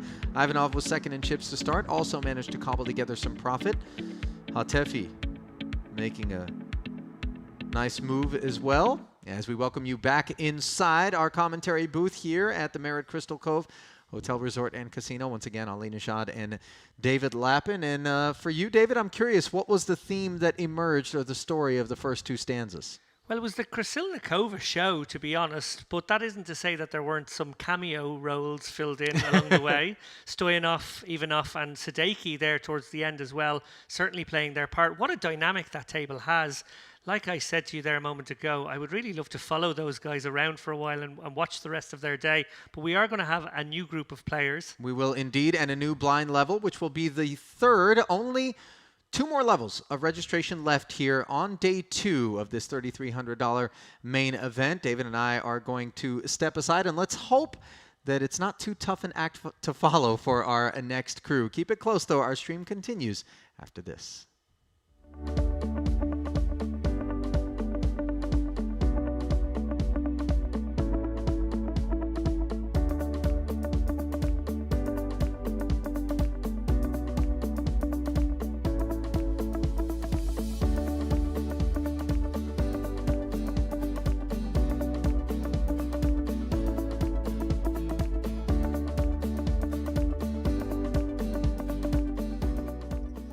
cutoff. Elected to come along, and what a fortuitous development this was. My hunch is that Kodinov will put very, very few 8x hands into Krasilnikova's range here. Oh, and this could be a trouble card for him, depending on whether or not he elects to leverage his range and try to represent the ace of clubs, or perhaps give Krasilnikova credit for a ace middling sort of card, ace Broadway combo that she didn't necessarily want to inflate the pot with, but was happy to come along with. Yeah, I was about to say my hunch is he will go again, and that is what he's going to do. The reason being is that he will identify that, yes, maybe, just maybe, Krasilnikova might have an ace-queen that she would have got sticky with for one street on the flop, but much more of her range when she calls pre and calls again on that flop are going to be hands between 4s and 7s, maybe even pocket 9s, and obviously that ace being another scare card he can represent. Well, she's bowed up, and he is left probably in a spot where I feel he should shut down now.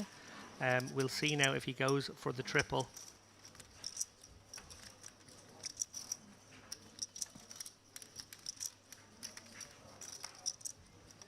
Oh, and it does look as though he's eyeing his chips now. He decides against it. And you can be sure there is a bet. I would 36. guess on the larger side coming from 36.5. Krasilnikova. She will be targeting some ace-x that maybe took this line. Quick fold, obviously, from I have full Kodinov. house. We live. Next you can see. Well, even if they believe her, they won't believe it was 8-4. Just a dynamite bit of timing out of Nina. Well, half the registered field already out of this one. The magic number, sort of, is definitely around the 680, 690 mark. That's the point at which we hit 2 million in the prize pool. I imagine we will certainly get to that number over the course of the next 3.5 hours of late registration. Great field again, huge warm-up field, more than doubled its guarantee, and this one looking like it's going to get to 2 million. Maybe. I think the room has done a nice job of sort of recognizing the sweet spot in terms of buy-in that's approachable enough and allows, in fact, many of those who cashed in the warm-up event to take a shot that they might not have otherwise. Parlay, perhaps.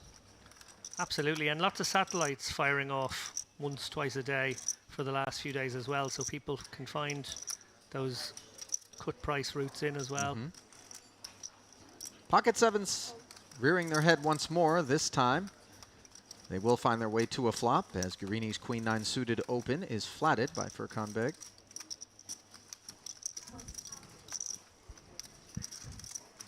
Ace 8 in the big for Ivanov. Yeah, the more people involved, the more these raggedy, middly aces lose value and become harder to realize, but I think three-handed just about fine. Nice board texture here for Beg's sevens. 5-5-4 with a couple of hearts. Really nothing to speak of for Guarini. We'll see whether or not being in a three-way pot will make him a bit more bashful. Yeah, he may go for a cheap stab or he may just knuckle it. He goes for the latter. Beg with an interesting decision now, probably wanting to protect these sevens against likely overcards in the hands of his opponents, but at the same time will be wary that maybe Guarini would play a check strategy with some of his strong hands on this board texture too. And of course, Ivanov, the most likely person to have connected with a board like this. So, does fire in a little 1/3 bet. Ivanov, I think, has to release here. He's got some backdoors, obviously, there with the hearts, the 6-7, the 2-3. He's got a player behind him who he's not sure is capped. He's going to maybe Do I need to switch it off when I go to toilet? peel one off here. He does. Obviously getting a very good price and not closing the action, which was sort of the crucial point for me. I do wonder if he feels as though his ace high could be good some small proportion of the time as well. I think that's going to center around just how often he thinks this pre-flop flat from Beg is associated with cards that yield a straight draw here or hearts. The latter would seem more plausible.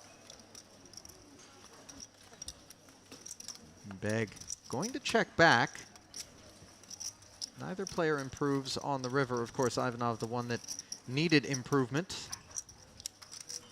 So if Ivanov does find a bluff here, having been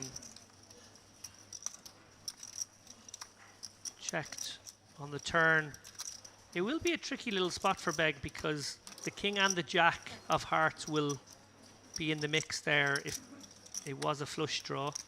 Did seem like he thought about it, didn't it? Yeah. In the end, It's a dark tunnely sort of bluff because you don't really know what you're repping. I guess you are sort of repping maybe the king high flush draw that got there here on game theory optimal sort of simplified. And I guess the easiest way to sort of apply a game theory idea to this one is that the double backdoors or even triple backdoors as that was hands provide opportunities for players to bluff because there's a lot of barreling cards for them to continue a story on a paired board such as that one if they do want to try and barrel their opponents off their holdings. And then of course they can on occasion when getting to a river, if they do end up on a river, make very strong hands, and therefore they are the right hand category to take a line such as that. Michel Guerini heard from under the gun with Jack 10 offsuit.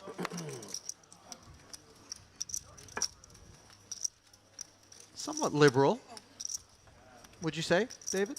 Yeah, I think this is a maybe show of intent, much like the one you described very early on in this broadcast, that maybe some players were going to be a little bit looser in pursuit of doubling up, tripling up over the course of the first couple of hours, but also maybe considering it a booby prize to be able to get a fresh stack if things were to go wrong. Interesting board. Both players with straight draws. Of course, the 7 would be disastrous for Kodunov, and now a very welcome sight in the form of the king of spades for Kodunov, who picks up the nut flush draw after a check back from Guerini with the 2 overs and open ender, which I'm a bit surprised by, but maybe deciding that that board texture was more favorable to Kodunov's defense range. And I think probably very much eyeing up the idea of a delayed c-bet as well. I think this makes a very good turn bet because you actually have less equity. And the relative equities between you and your villain's hand are a bit more defined.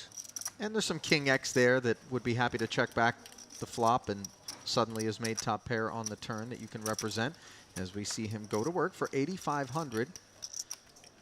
Surely Kodunov won't be finding the muck, but to be determined whether or not he finds a semi-bluff check raise here.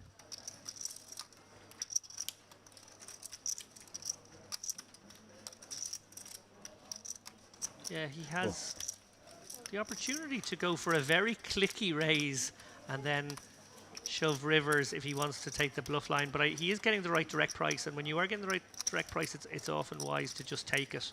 You can realize you're not putting pressure on.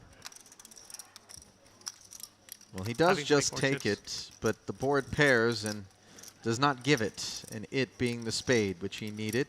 Mercifully didn't yield a 7, of course, as we touched on earlier. And that turn call, by the way, David, was a pretty healthy chunk of Kodunov's remaining stack, so this will be a very disappointing development for him. Yeah, Guerini will be fearing hands like King Jack, King Queen, which will be mandatory check calls here in Kodunov's range, maybe even King 10.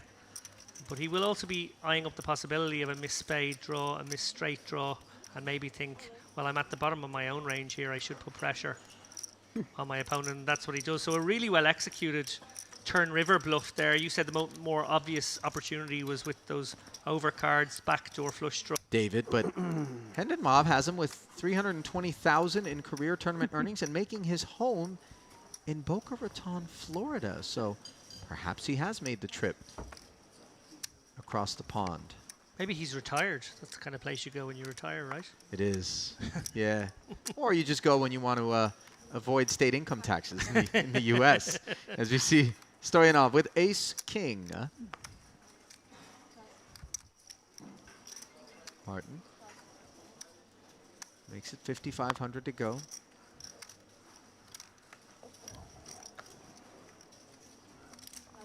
Lavrentini just continues to get whittled away here, unable to find a hand that he wants to go with.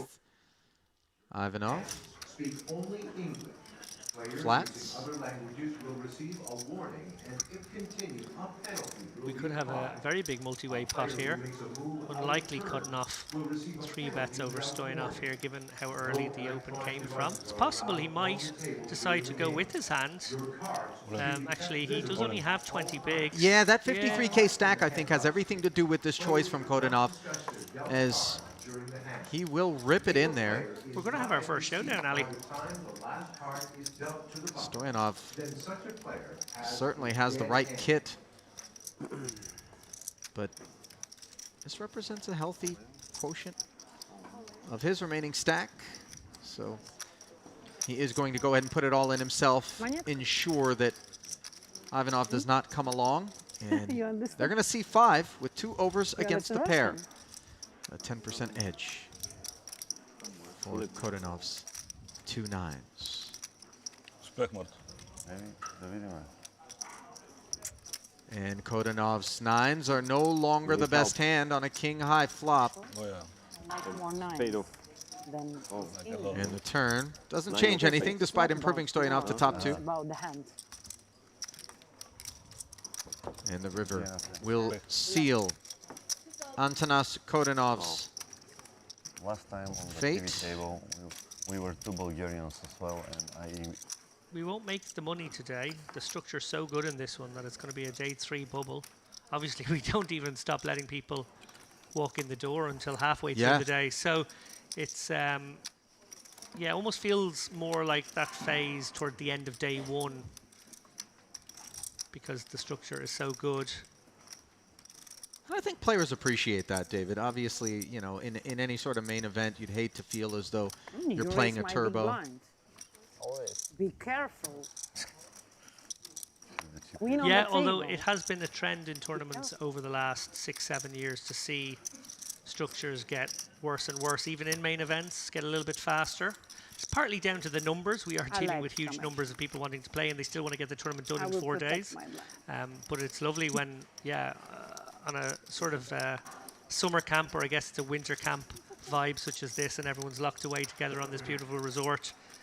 They just feel like, no, we can just offer great structures and let people jump in.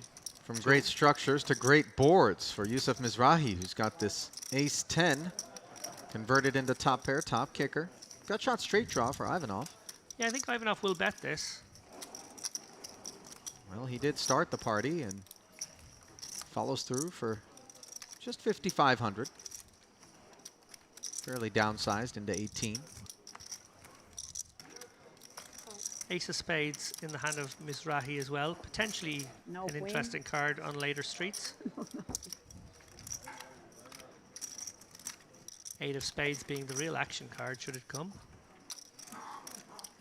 Instead, it's a jack. So Ivanov getting there the hard way, so to speak. Jumping out in front of Mizrahi. He will be a little wary of 8-9, the only obvious straight draw on board, but I think he might go for another bet here targeting 10x, 7x, particularly 10x and 7x that have a gooder will be forced to continue 10-9, 7-8, that sort of thing.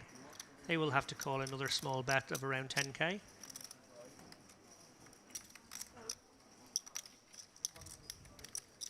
$12K, let's call it officially.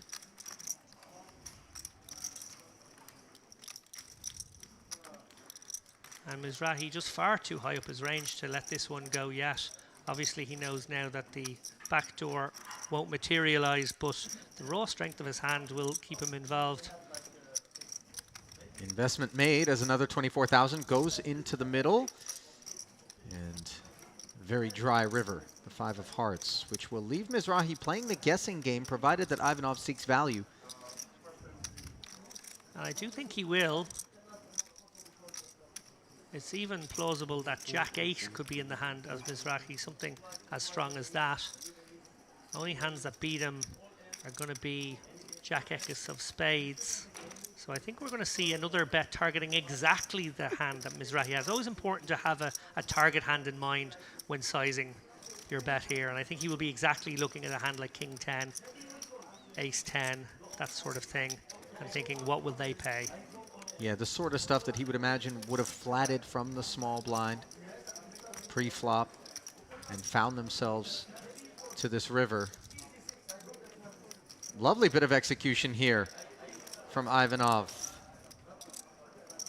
As he What? cobbles 3 streets. Check 9 offsuit, you open. Top pair.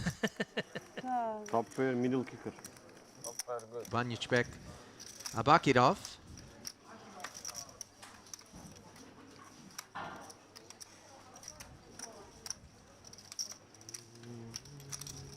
Finally, at long last, David, Lavrentini with a hand he can play. Yeah, and we'll be keen to get some value from this one. Obviously, 19 bigs. Won't want to do anything clunky like shove it. We'll actually be looking for action, and, well, he might get action from Ivanov here. Ace, queen suited. Probably happy to commit to his stack. Can 3-bet here, even though the positions are early. One caveat to that, I would say, is Knee has shown a great deal of inaction, as Ali pointed out there, so maybe gets a little more credit now. Ivanov just goes about his business in this aggressive manner and unlikely to give a player too much credit. That's just business, not personal when you got ace-queen suited. Very much player dependent whether Ivanov has decided to make this a 3-bet call or a 3-bet fold. I feel like it has to be a 3-bet call. But again, Is it a given, though, that Nee is going to come back over the top of it? I don't know. Because of this table, we can leave the table for a smoke or something. I'd Not- be surprised if Yeah? he didn't. Yeah, okay. But stranger things have happened. Off of 51,000 behind. Certainly would seem the more prudent path to take, create some fold equity. Also, if there's anyone at this table who might create a 3-bet folding range, You think that's the man, Ivanov? I think that might be the man. Doesn't feel great, you know, you're going to get snapped off by better sometimes, but here they go, he's lining them up. Yeah, and you see the And he does call swallow quickly. there from Ivanov, who does make the call, was always prepared to potentially be in this sort of situation. He'll be relieved there. Ace-King was going to Yeah. be a large portion of the 4-betting range from Knee there. To see an underpair is a good result, but he had committed so much. And you see he's behind, but not by much. 54 to 46% in favor of Nee, whose stack hangs in the balance, and the queen high flop is a very bad one for the 2 10s. Oh yeah, oh yeah. Mm-hmm. Now the 9 on the turn does give him an open ender. Never easy, thinks Ivanov. Ocho. King, 10 or an 8 needed. And instead, it's the 7. So Nee wraps the table and passes the remainder of his tokens to his left. Fortunately for him, Not Spanish. re-registration is still no. open Yeah, ocho should is he Spanish, elect It's Spanish. to buy back in. Ocho. But the yeah. Kazakh, who has 2 hand, obviously, but oh, he's going to be regretting it instantly on the 9-9 deuce board where Guarini picks up a nut flush draw. So we would have seen some real action. To borrow a phrase from your broadcast, it was cuspy. Yeah. It was a cuspy one. Guarini, not flush here. Stoyanov, unlikely to go anywhere on this texture. Krasilnikov, it's fair to say, sort of a little optimistic here, a little splashy here on the hijack. No need to play a hand like this, to be honest. And she's wrapped around the 9, obviously, but I strongly suggest it would be following.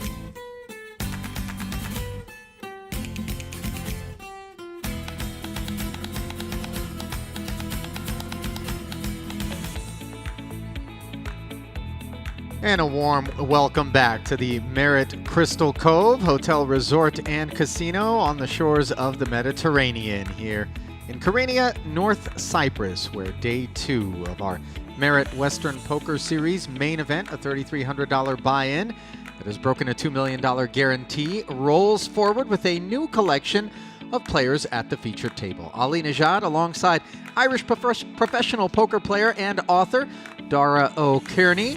And Dara, as we glance at the chip counts here, amongst the almost entirely new 9 players, Lavrenti Ni was actually at the feature table for the first couple of frames. Who do you notice that you're familiar with from already having covered some of the events, including the warm-up? Absolutely nobody.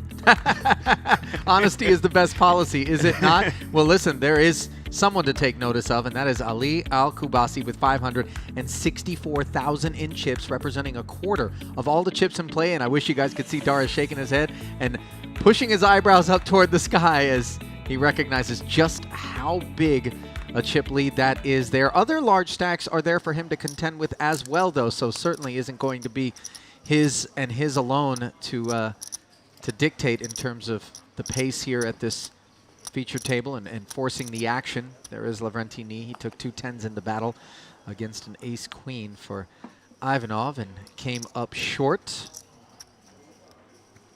But here he finds himself back at our feature table.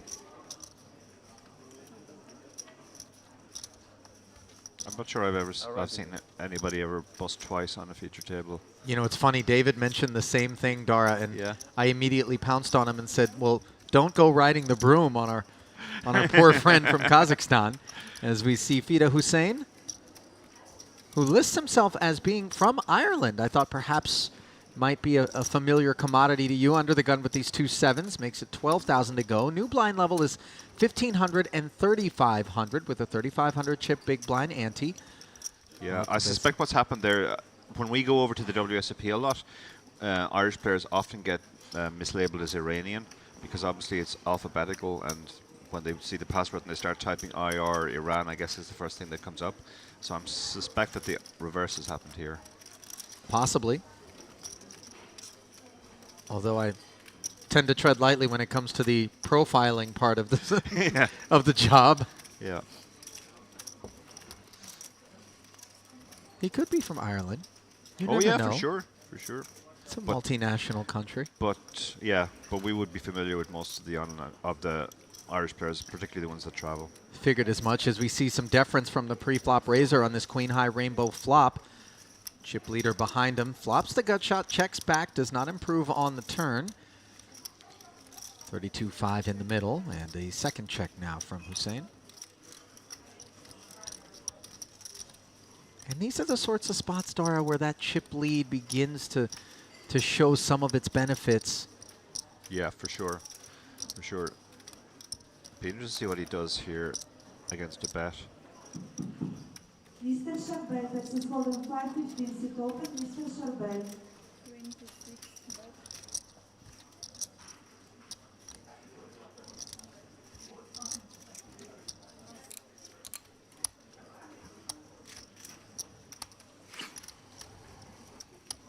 And Al-Kubaisi able to take it down with a Mr. Charbel versus Barrel. Holden 515 sit open, Mr. Charbel. Mr. Yehuda, keeping an eye on the overall chip leaders in the event at this point. We had some over 600K stacks out there for much of the first couple of levels. Yeah, starting second, this is 100k, so 600k might sound like a lot, but I mean, and don't get me wrong, it is a lot at this point in the tournament, but it is 6 starting stacks.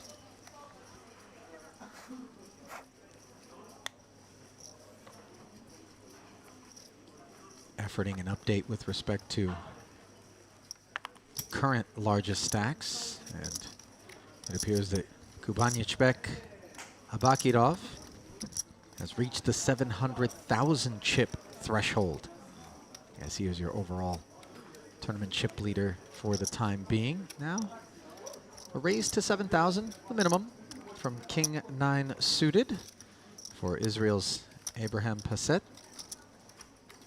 Al-Kubaisi with King Queen, hailing from Iraq. Yeah, tricky enough spot for the King Queen, although we can see that he's in great shape. It's the type of hand which generally wouldn't necessarily be in amazing shape against an under the gun raiser. We can see the under the gun in this case is pretty much at the rock bottom of his range. King 9 suited is a fine open as well, but yeah, Al-Kubasi won't feel amazing about his hand. Turkey's Yusuf Tekin with pocket sixes in the cutoff. Joins the party. Knee in the small with queen nine, and Yeah, gonna get away. Yeah, not really the kind of hand. Multi-way is much more likely to be dominated as it is on this occasion. In fact, it's doubly dominated.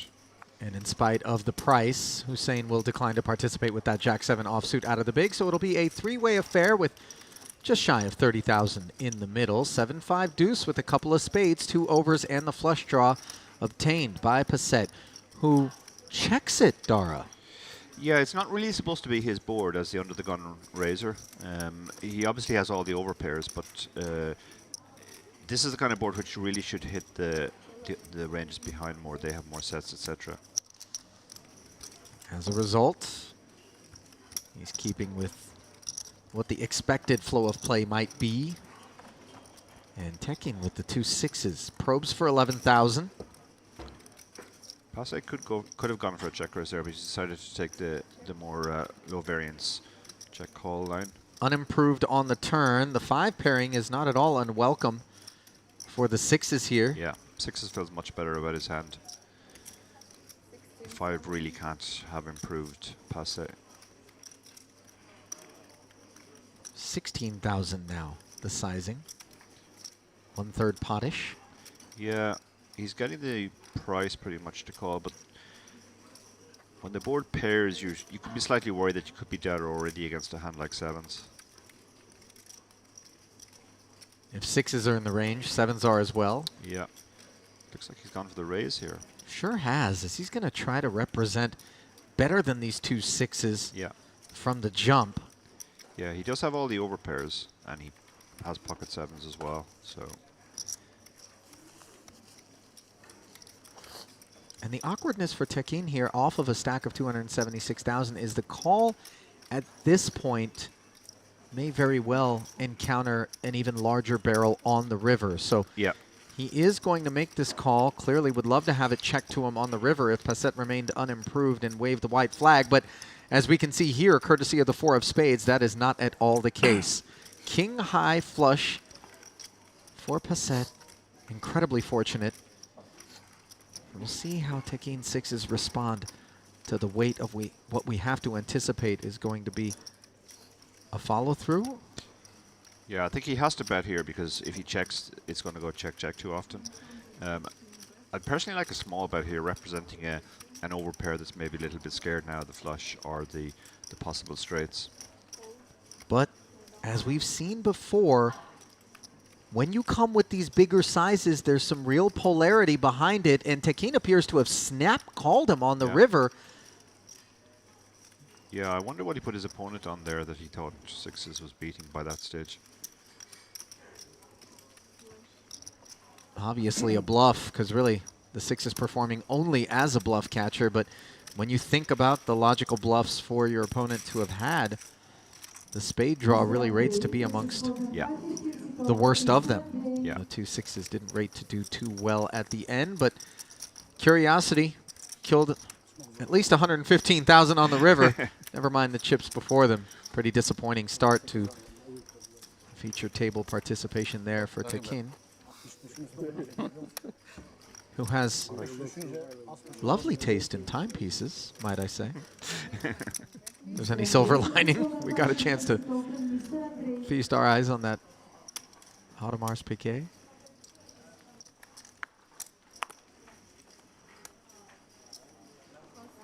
Onwards we march. That pickup there from Passett, by the way, narrows the gap considerably between himself and Alcoubesi. Not sure whether or not he actually overtakes the chip lead here at the feature table. And this is going to help cauterize the wound for Tekin, potentially. The king-queen suited. What do you think, Tekin or Tekin? Shame on us. We're here in the Turkish Republic of Northern Cyprus. Yeah. And we can't even piece together I'm going to go with Tekin, but a proper just pronunciation, as we see. Yeah, the ace-10 flatting. The ace-10 flatting. I quite like that. If you 3-bet that hand, you're pretty much just going to narrow the range to hands you're in bad shape against. Evgeny Korchagin And we now have Hussein. a real hand here in Yeah. the small blind, and he's effectively committed himself. 83,000 to start the hand. So he's put in 40% of his stack. Sure has. And the 3-bet does get called by the king queen, which Probably get it on the flop, to be honest. came up empty. And actually, he had more than 83 to start the hand. That was Already 3 behind. what he had back. Okay, so yeah, that makes sense. forgive me. Yeah. Little oversight there. This should be the end of the hand now. Then I'm coming. 10 of hearts interacting so nicely with that king queen. Yeah. This is the problem when you call this much of your stack. You're just not going to realize your equity even when you get a really good card like that. You're going to have to flop immediate equity rather than backdoors.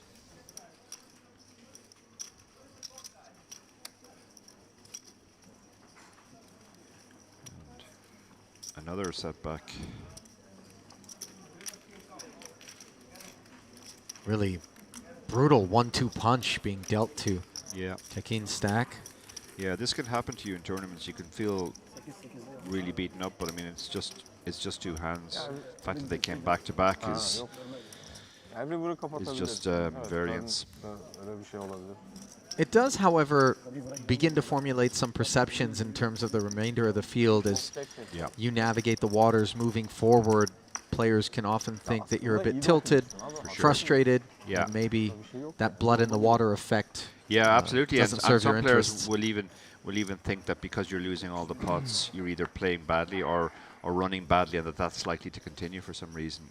Players sometimes overreact to that. We're pattern-seeking monkeys, so when you see somebody winning a lot of hands, they tend to get far too much respect, and when somebody loses a couple of hands in quick succession, the other players often go after them.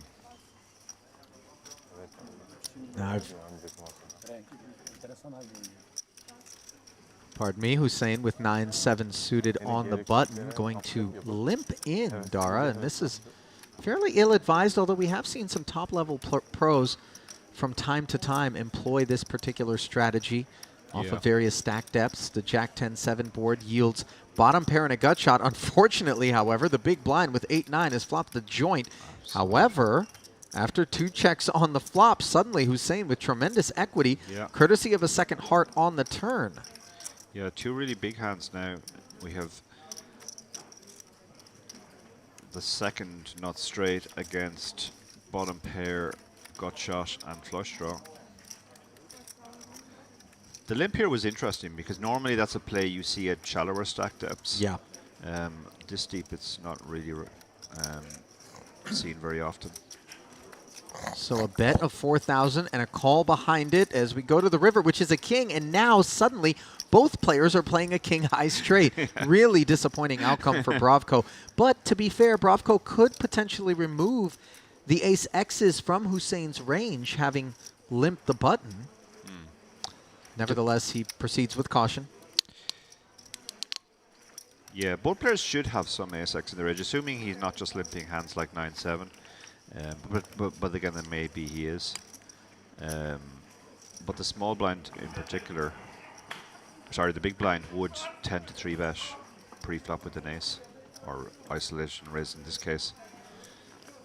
So it's kind of unlikely either of them has the ace. Just north of a third pot, the sizing from Hussein over here is Bravko really sick to his stomach about this one. Dynamite flop. Yeah. A little bit of an inconvenient turn, perhaps, though we're not so worried about ace-king and probably not king-9 either. But he does make the call and will be relieved that an ace is not brandished by Hussein, so he'll visit the chopping block.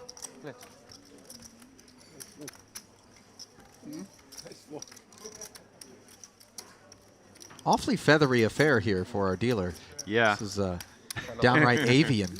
Yeah. Is she molting? I wonder. They're going with the whole Western theme. Yes. Cowboys and Indians, Cowboys I suppose, and is the Indians. angle. That is the angle. But it's certainly different from the usual dealer attire. I'll tell you what, it isn't just about the costumes here. Truly, the staff who we continue to praise, and it may feel as though we're simply playing for the home team. by experience, I can tell you that the dealing here at Merit Poker is also top class, really professional. Yeah, yeah. David and I were impressed during the warm up. We saw almost no missed deals. Deal is very clear in procedure. Perhaps a few misplays, but not misdeals. Correct, correct. It's fair to say this standard of dealing was perhaps higher than the standard of play, at least in the early days. I am so desperate to get Sechimesh involved in a pot so that I can touch on his deep run in the World Series of Poker main event, which Nick Schulman and I had the opportunity to commentate on. Really impressed with his play and his navigations, and nice to see that he's out here supporting the main event in his neck of the woods, the Turk. Yeah.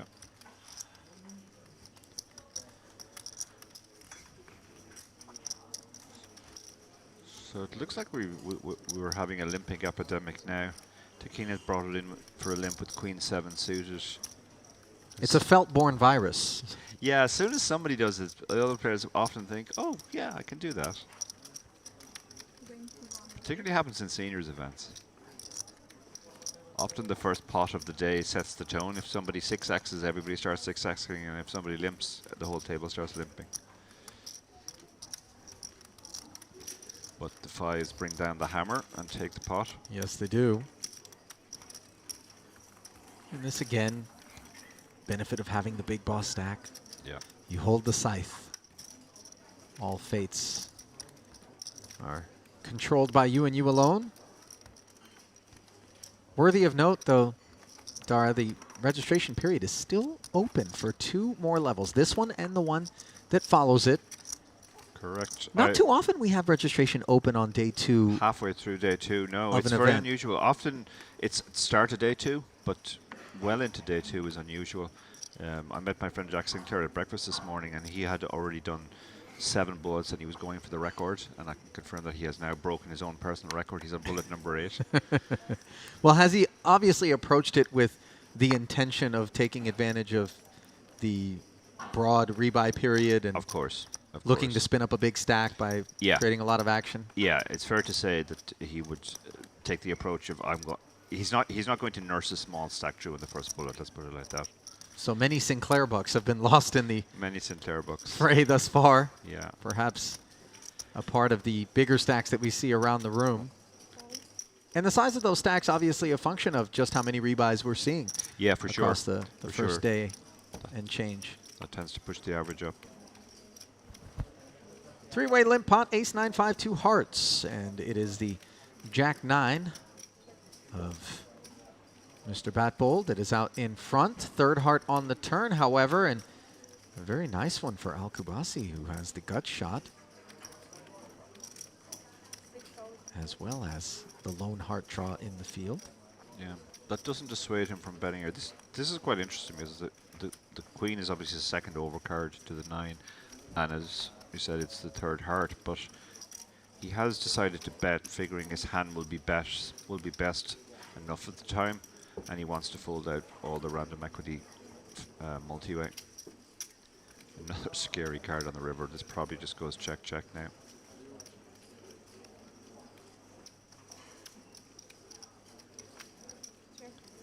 Yeah, it does go check check, and he'll be quite relieved to see that his 9 is good here.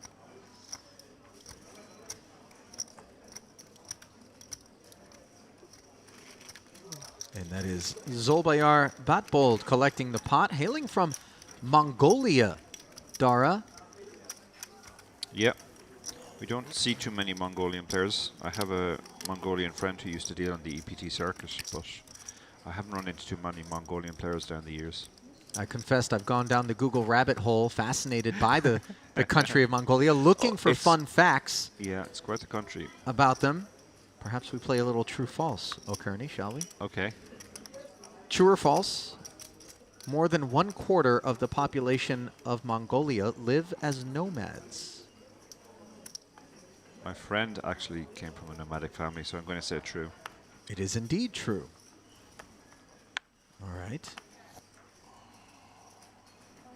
Mongolia is home to endangered snow leopards. True or false? This would be quite the thing to make up if it was false, so I'm going to say true. So that was a read. Yes, indeed, it is true. All right. I'm going to put a pin in that as we have poker upon us once again. Indeed. You're 2 for 2, though. We've gone A back tough to customer. We're going back to raising, which is good to see. More familiar territory here. Korchagin Right. with the king jack. Ranges are much clearer. Queen 3. I mean, you don't tend to fold too much of the big blind this deep, but Queen 3 is definitely a hand you can let go. Picks up the pot there. Wearing a San Jose Sharks cap, by the way, from the National Hockey League, a U.S.-based team. And also it looks like a Pokar badge. Pokar are one of the bigger stables. Go on. Online stable primarily. I did some coaching for them a few years ago, specifically on satellites. They have quite an array. Well, they have hundreds of players that they stake online, or at least they had at that time.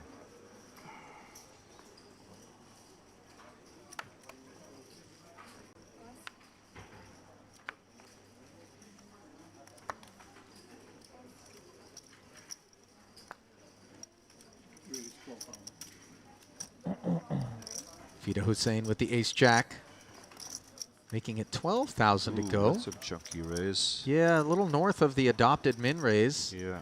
So suddenly we've gone from limping to min raising to making it 3x plus. They're trying everything. Yeah. This is almost like watching artificial intelligence play poker. Try everything, see what works best. Right. Ace 6 off, not really the kind of hand you want to play, particularly against the 3.5x. Yeah, Sajamesh keeps it clean with a fold. And Hussein will haul that one in.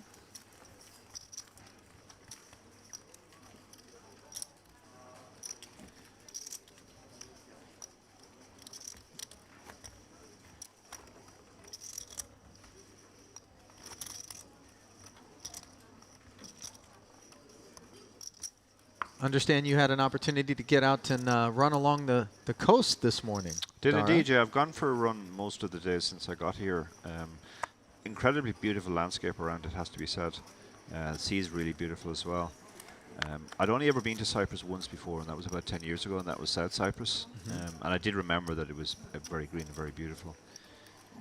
But I was contrasting it to Malta, where David lives, very favorably. It's just... it's a lot greener and also a lot less built up.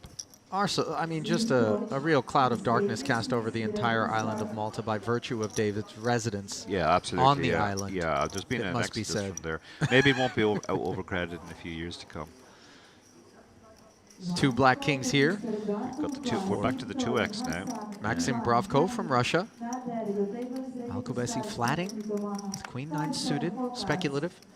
Yeah, he is obviously he's got all the chips, so he can play anything he feels like might flop pretty well. Raising my eyebrows a little bit more is this choice to flat from the small blind with 7-4 offsuit by And, Tekin. crucially only 56k. Yeah. Yeah. Korchagin closed the action by calling from the big. Neither of the blinds connecting with this heavily coordinated 9-10 jack board where Bravko and Alcobensi rate to be the only further participants. Yeah, Alcobensi obviously will like this flop. He's open-ended, and he's got a pair as well, so he's pulled ahead of stuff like Ace-King.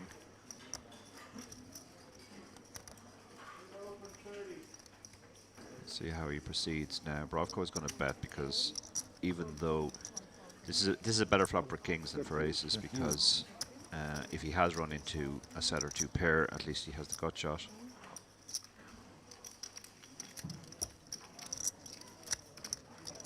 And there is the 8, no waiting for the Queen 9, which has downed the 2 kings, but the deteriorating texture is not at all lost on Bravko. Yeah. Yeah, his hand has just withered up in value now. The 4-liner out there. Any queen or any 7 makes a straight. From plums to prunes Indeed. go these 2 black kings as he checks over to Al Kubaisi. Earlier, I dropped the grapes to raisins line on David, left him a bit smitten. Figured I'd find some other dried fruit analogy to go with in this frame. Nice. Bravko does look like a man whose kings have just been outdrawn. He doesn't look too happy at all, but at least he should hopefully recognize that king. He does still have the redraw, obviously, with the queen, and that might encourage him. He's getting 4.5 to 1 Yeah. plus on the call. Yeah, the sizing here makes it look. It could even potentially be something like Ace Jack that's just betting that size to check back the river.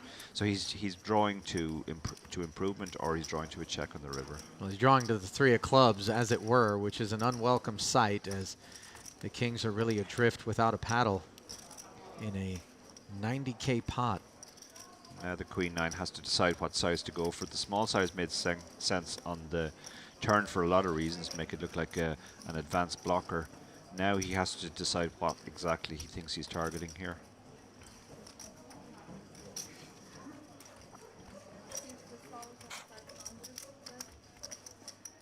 Now the sizing becoming more meaningful out of Al Kubaisi. Yeah. Yeah, he's trying to put Ace Jack or this type of hand in a tricky spot. It's very hard to find bluffs here, though. Agreed. That's the flat issue. pre-flop, and then the flat on the flop, followed by barrels on the turn and the river, leave those 2 kings feeling pretty displeased as they properly find the muck. Yeah, and the rich get richer here at our feature table. Yeah, good quick discipline fold there. Some players take a long time to mourn the defeat of their premium The hand funeral. Yeah. Dearly beloved, we are gathered here today to honor the 2 black kings of Bavko. They lived a short and unprosperous life.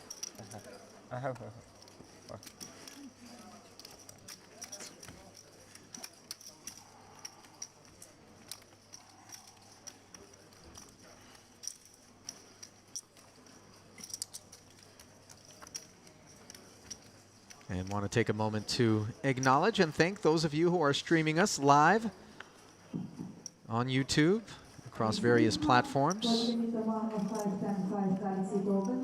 Pleased to have you with us. Absolutely feel free to engage in the chat. Dara and I are both keeping our eye on multiple things, including the chat.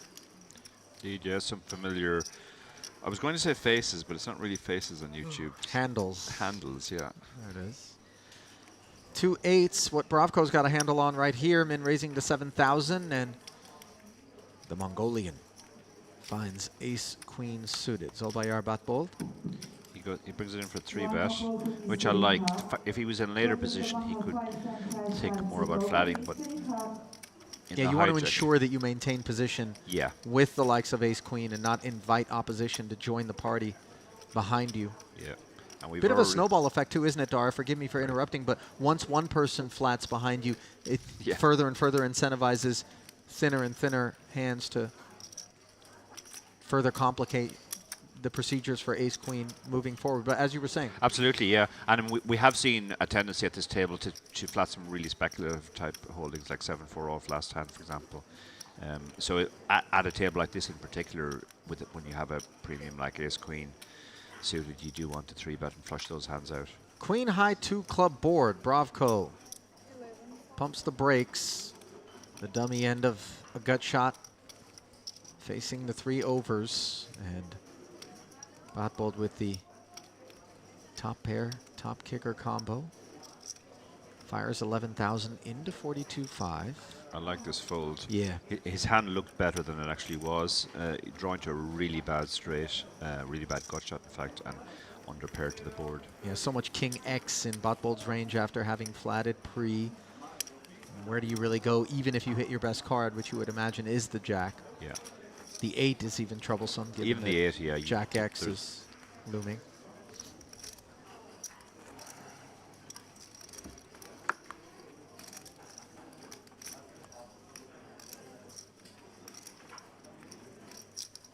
Just now noticing we're replete with eyewear. Our cup runneth over, in fact, in the sunglasses department, let alone prescription lenses. Yeah, this is interesting because in the warm up we saw almost no sunglasses, but I guess the main event is a slightly more serious affair. There was also a lot more table talk. You know, you wouldn't know it from our previous feature table. This crew here is a little bit more on the serious side of the spectrum, but we had plenty of banter and speech play, and they were quite fun to cover for David and I. As we see Passett, the Jack-10 suited, raising it up. Al-Kubasi's performed well with Queen-9 already on one occasion, looking to do so again against his man, bookending the suited connector with clubs of his own. Tekin again, off of a very short stack, continuing to speculate. Could be that he's just looking to do so because he wants to either vanquish the remainder of his chips now or spin it up with just a little while left in the rebuy period. Yeah.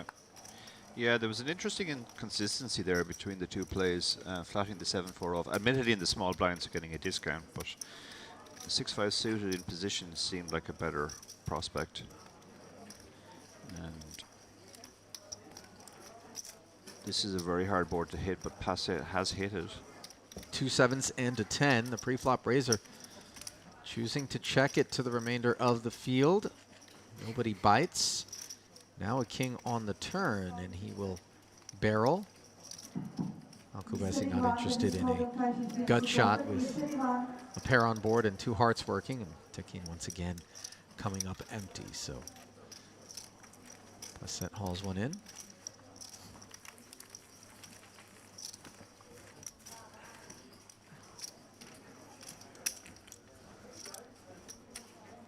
Poker in Israel is quite popular. Dara, there's extremely popular, yeah.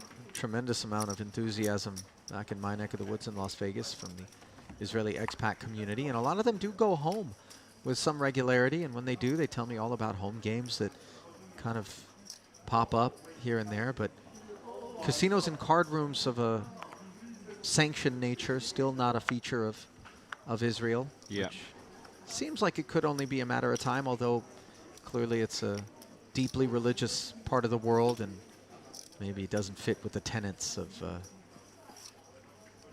religion, which would explain things.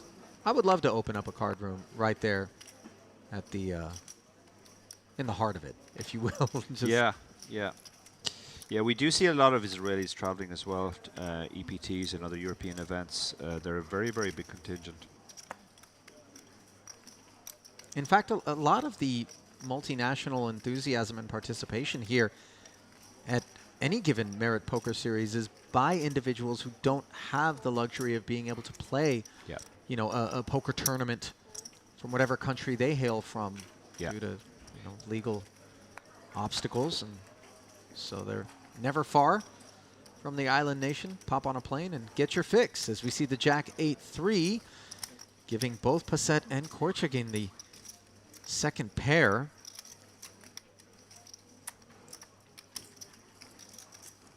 Pre-flop raiser was stepping out a touch with the suited 1-gapper. Not completely out of line, but here he is following through. Yeah, the 10 is a useful card to have as well, because if he is behind, it gives him other prospects. That gives him more confidence to bet. Passett, you feel, was going to have to call at least one street. Yeah, the 6 of hearts working as well as a potential escape hatch in the event the 8s are no good. So he does slide 14,000 of his own out there, and there's the heart draw acquired as the plot thickens, Dara. Yeah, and this is a card which really shouldn't have improved his opponent unless he was drawing to a flush.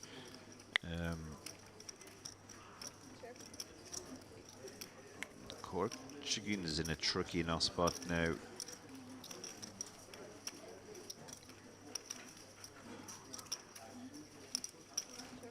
He does decide to check.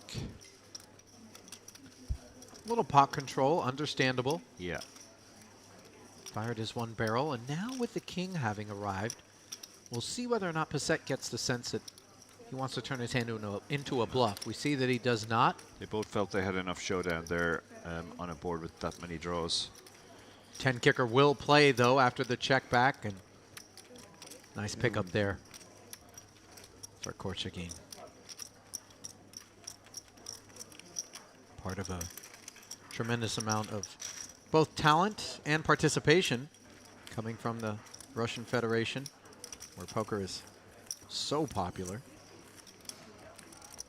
Evgeny joined at this featured table by fellow Russian Maxim Bravko.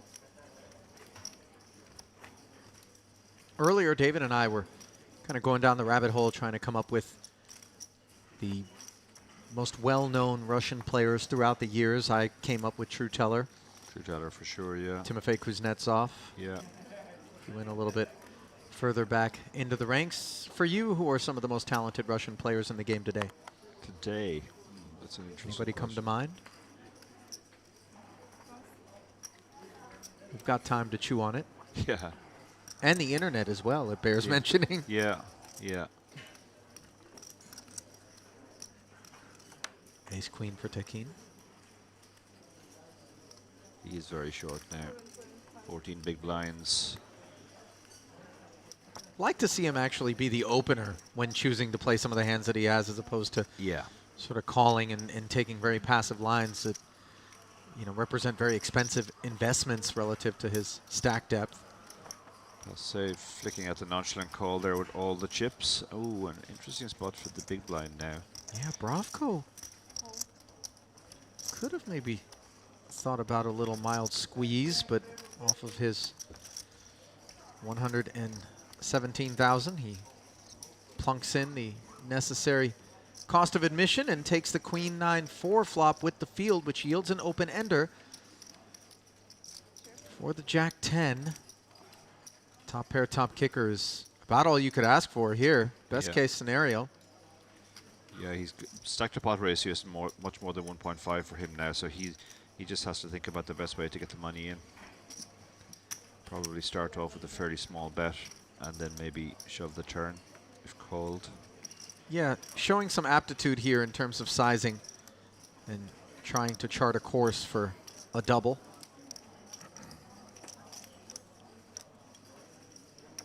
Of course, one does not defend the small blind with Jack 10 to simply check fold open enders, as we see Passett's call.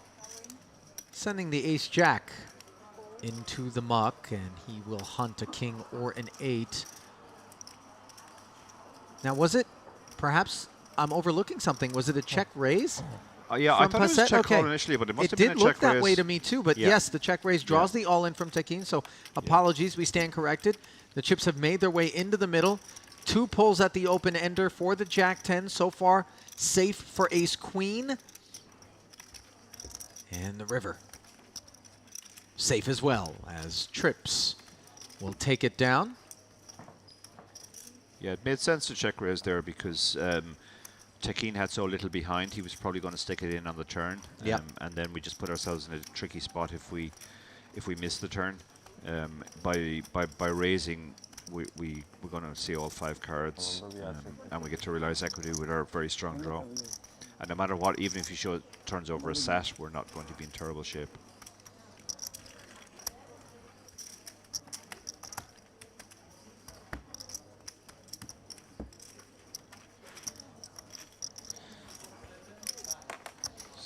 Some talk in the chat, I guess, about your question about good Russian players.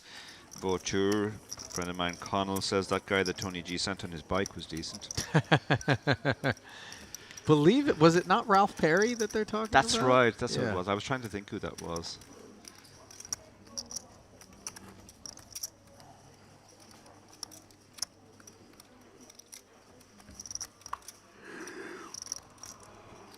Well, it's a bit early for that, my Mongolian friend.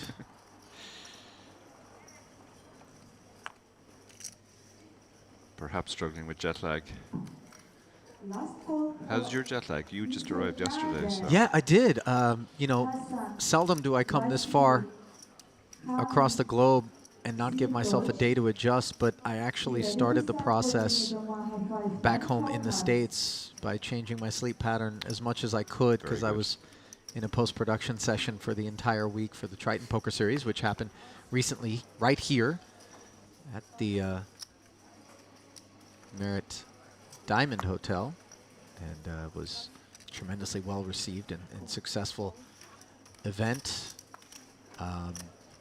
And so I actually managed to get tired right at the right time, as you know, That's yeah. midnight, That's 1 o'clock rolled around, and then woke up at 9 a.m. on my own. So things are right where they should be. true professionalism. Oh, I backed into it. It was just. Yeah, back in my running days, we used to do that when we traveled to the World Championships, and it was a long time. We would try to take the 2 weeks before to make sure that we got on the right sleep pattern. 3,500 was the open from Fida Hussein's pocket fives. It has been 3-bet by an ace-8 suited. Not clear what that second card for Al Kubasi is that has him so intrigued out of the big blind. 25. But whatever it is, he's going to bring in a 3-bet. What's your guess at it? Another 7. Gotta be right. That'll be really dull, but The yeah. ace of clubs is Ace of clubs is possible, maybe but then possible. He would probably just want to call with that. So So last call for Mr. Gantulfa. fives find the muck, and now it's back over Hassan. to Abraham Passet. yeah, if it does flick in the call. These suited aces do play very well in position. Welcome. If the ace comes, your opponent will often represent it. You can just call 1. And the ace does indeed come, along with a couple of clubs, though. So Okay, so we can definitely rule out ace 7 of clubs now because the ace of clubs is on board. might it be a little suited connector that's getting frisky and trying to leverage the big stack? I know it rates to not be the case. But you would be much better flatting that hand, but yeah, we certainly can't rule it out. My money is still on 7s. Agreed. But and now that he's reaching for chips, we begin to suspect that maybe I think you should see bet this board even with 7s. rep the ace and the king. Yeah, it's just very much his board. But I think once he gets called, that should be the end of his interest in winning this pot.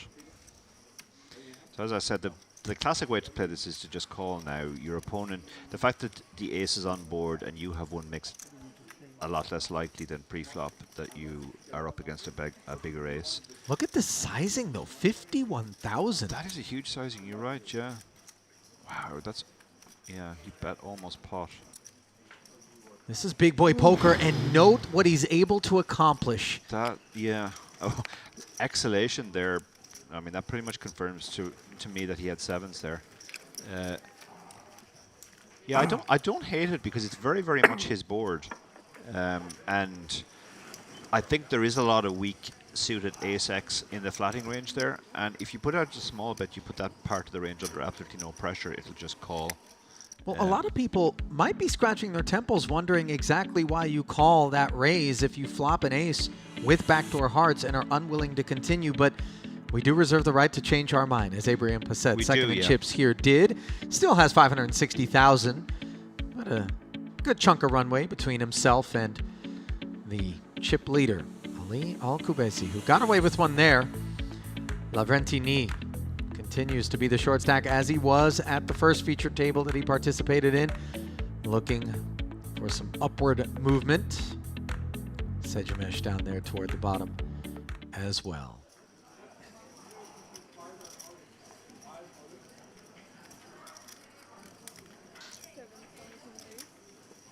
Snowmen for Sejimesh.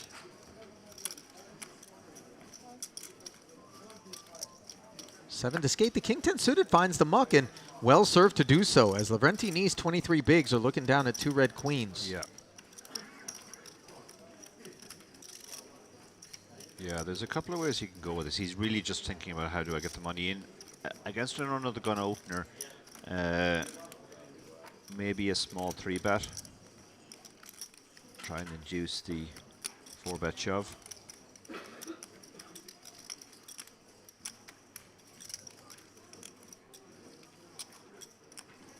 It's tricky because anything he does is going to look ridiculously strong.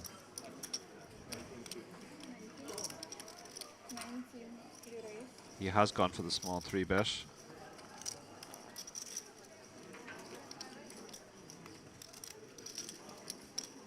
You're right, it does look strong regardless Yeah. of whether or not he jams or Yeah. makes the small 3-bet. And Sejamesh, very seasoned. That fact not going to be lost on him. The statement is obviously a little more meaningful when it comes outside of the re-entry period. Yeah. But nevertheless, Nee doesn't appear to be Mr. Kamil, the type of customer who is stepping out of line in this spot. Okay, he's going to call. He's going to mostly figure he's set mining here, and he's going to feel that he's going to get the rest of the stack if he does hit his set, given how shallow Nee is. Yeah, the implied odds not quite as handsome as they would be against a player This is who one was of a little bit deeper. Yeah, this is one board he might get into a little bit more trouble on. This is a very safe board for pocket eights, and if we put stuff like ace king, ace queen into Nee's range, and we could imagine him firing, I'm not sure the eights are going to be able to give up here. How will Nee seek to deploy this remaining 63,000 with 46.5 in the middle? It's going to be at least in two parts. Yeah. As 13.5 is the sizing. And what a perfect amount with which to target the specific hand that Sejamesh has. Yeah. Yeah, a lot of Sejamesh range is are hands like this, and they really can't give up to this size because then they get exploited by ace king, ace queen. Sejamesh makes the call. And when you find yourself with the 2 8s, which are unimproved on this 4 of diamonds, facing these sorts of sizings, it almost annoys you because you recognize the compulsory nature of having to proceed, but Yeah. also in context, the increasing unlikelihood that the 8s are good. Yeah, yeah, yeah. No, you're exactly right. It's annoying. There are spots in poker where it's extremely annoying to have a hand that's not quite that's a little bit too strong to fold. Yeah. But you kind of know deep down. It's it's like when you've grudgingly defended your big blind and you flop bottom pair. Right. And now you're like, okay, now I'm gonna have to put more chips into the pot, but it still has to be done because. As I said, otherwise we do get exploited by the ace king and the ace queen.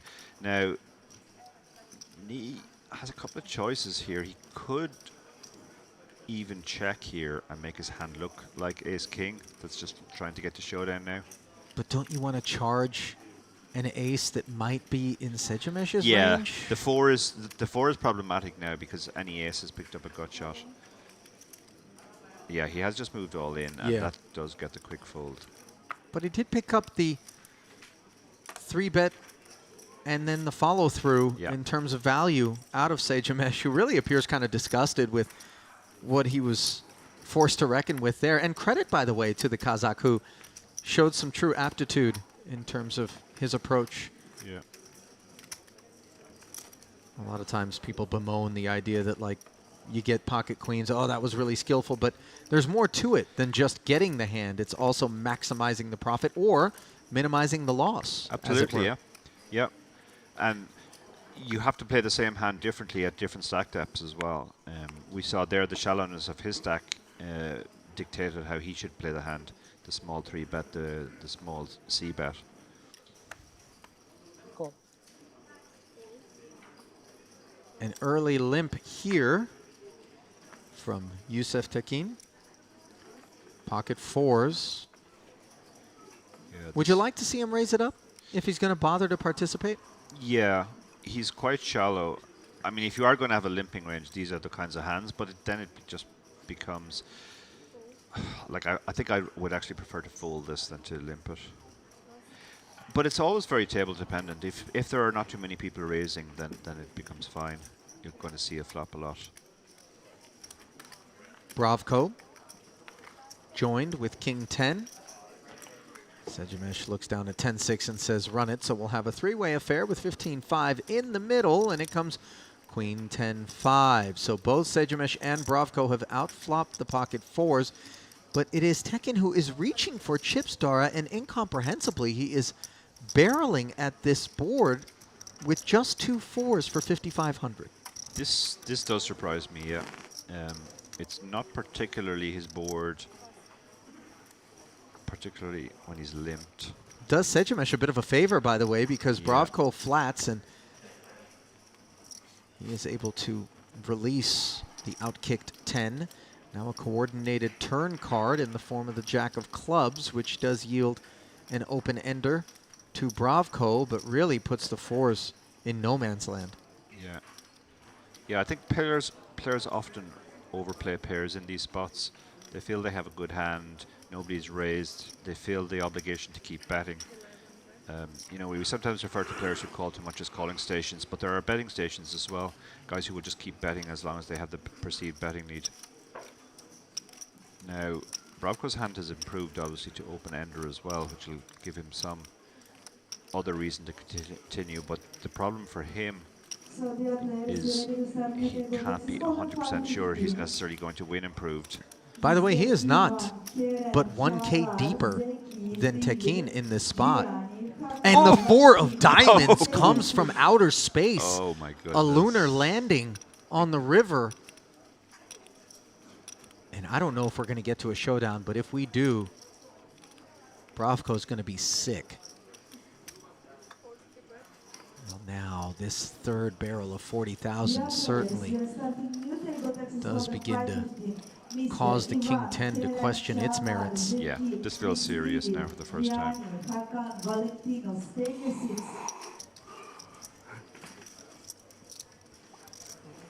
As a very general population tendency, when you see small bet, big bet on river, they've improved in some unexpected way.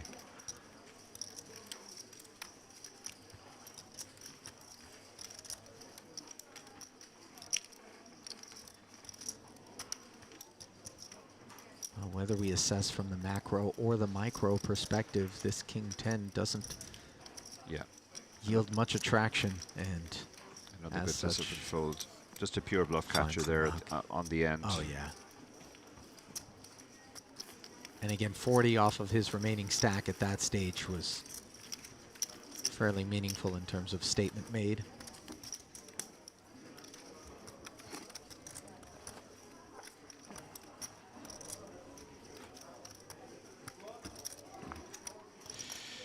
Ashley Partridge in the chat says Jabadin Dara jams here. I probably would jam, to be honest, if I somehow found myself in that spot and just make it look like a polarized spot. I think a jam is more likely to get called in that spot than the big bet he made.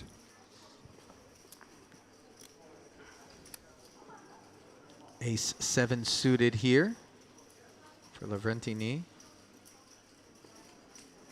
8,000. Early position, but we do get to open pretty much all the suited aces from almost any seat, so I like this open.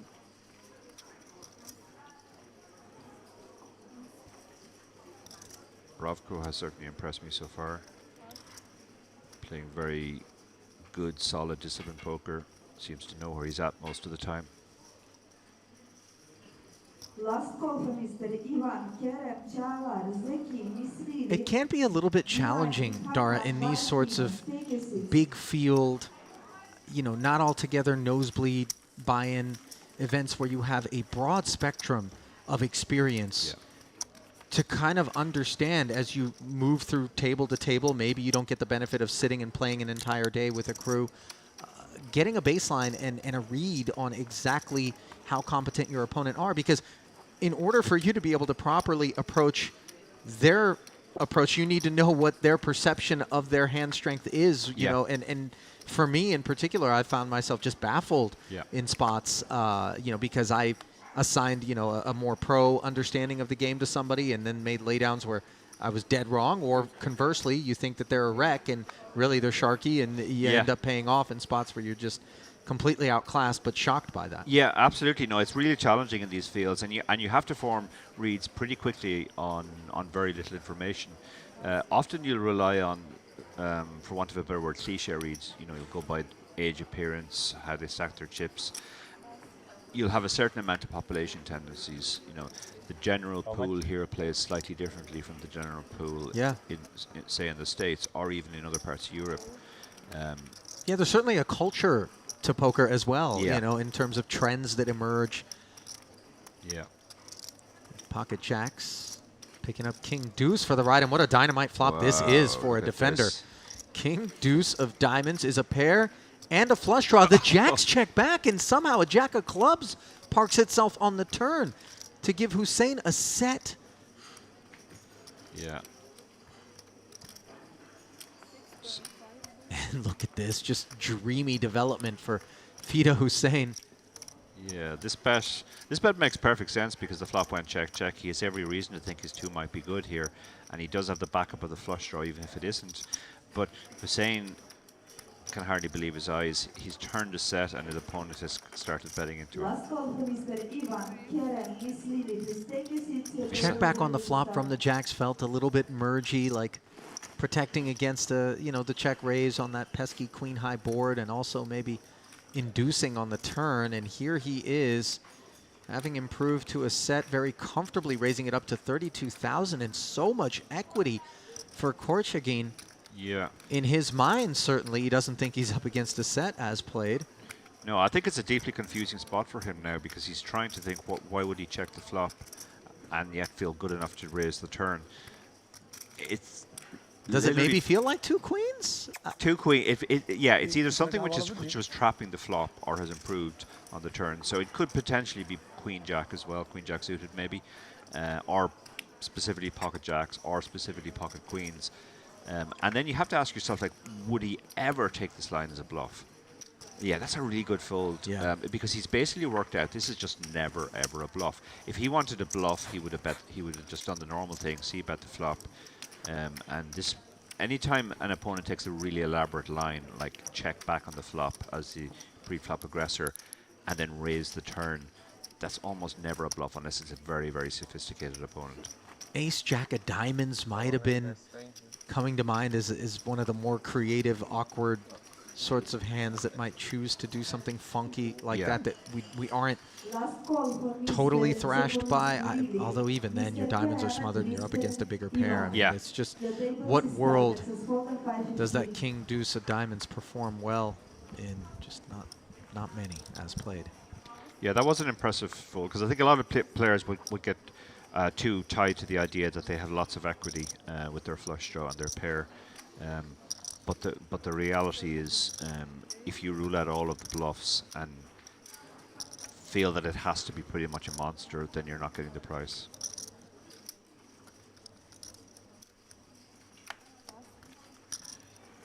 Ashley Partridge in the chat says Dara Jackson Clare had how many bullets? 8 as of counting. He may have done more since, Ashley. He's broken his own personal record. I was joking with him at breakfast this morning that he was turning this into a 25k.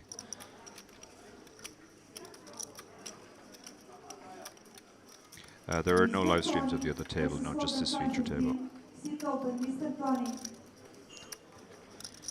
So, 2 kings for Korchagin are going to be a welcome sight after having had to fold that king deuce suited. And here he comes over the top of Botbold from the small to 30,000.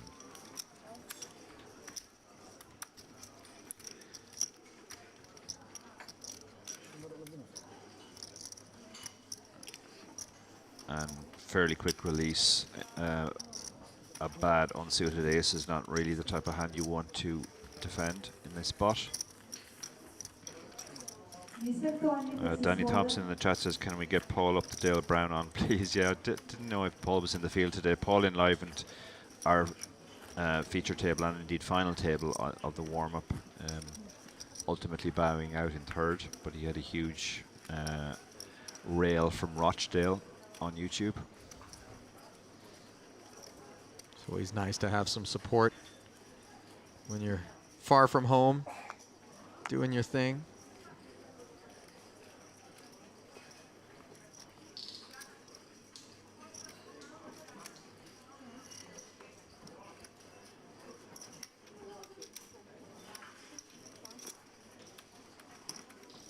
So back at it is Botbold again with an offsuit ace. Yeah, he does seem to have a weakness for this type of hand. I kind of appreciate the consistency and the tenacity on display. I though. do actually, yeah. Often when a player has to fold, they tighten up next hand, but he clearly he's sticking to his range.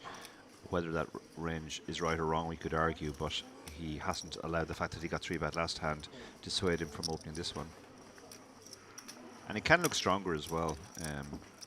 Players will think, well, maybe he has tightened up because he got 3-bet last time. So they both have a gut shot here.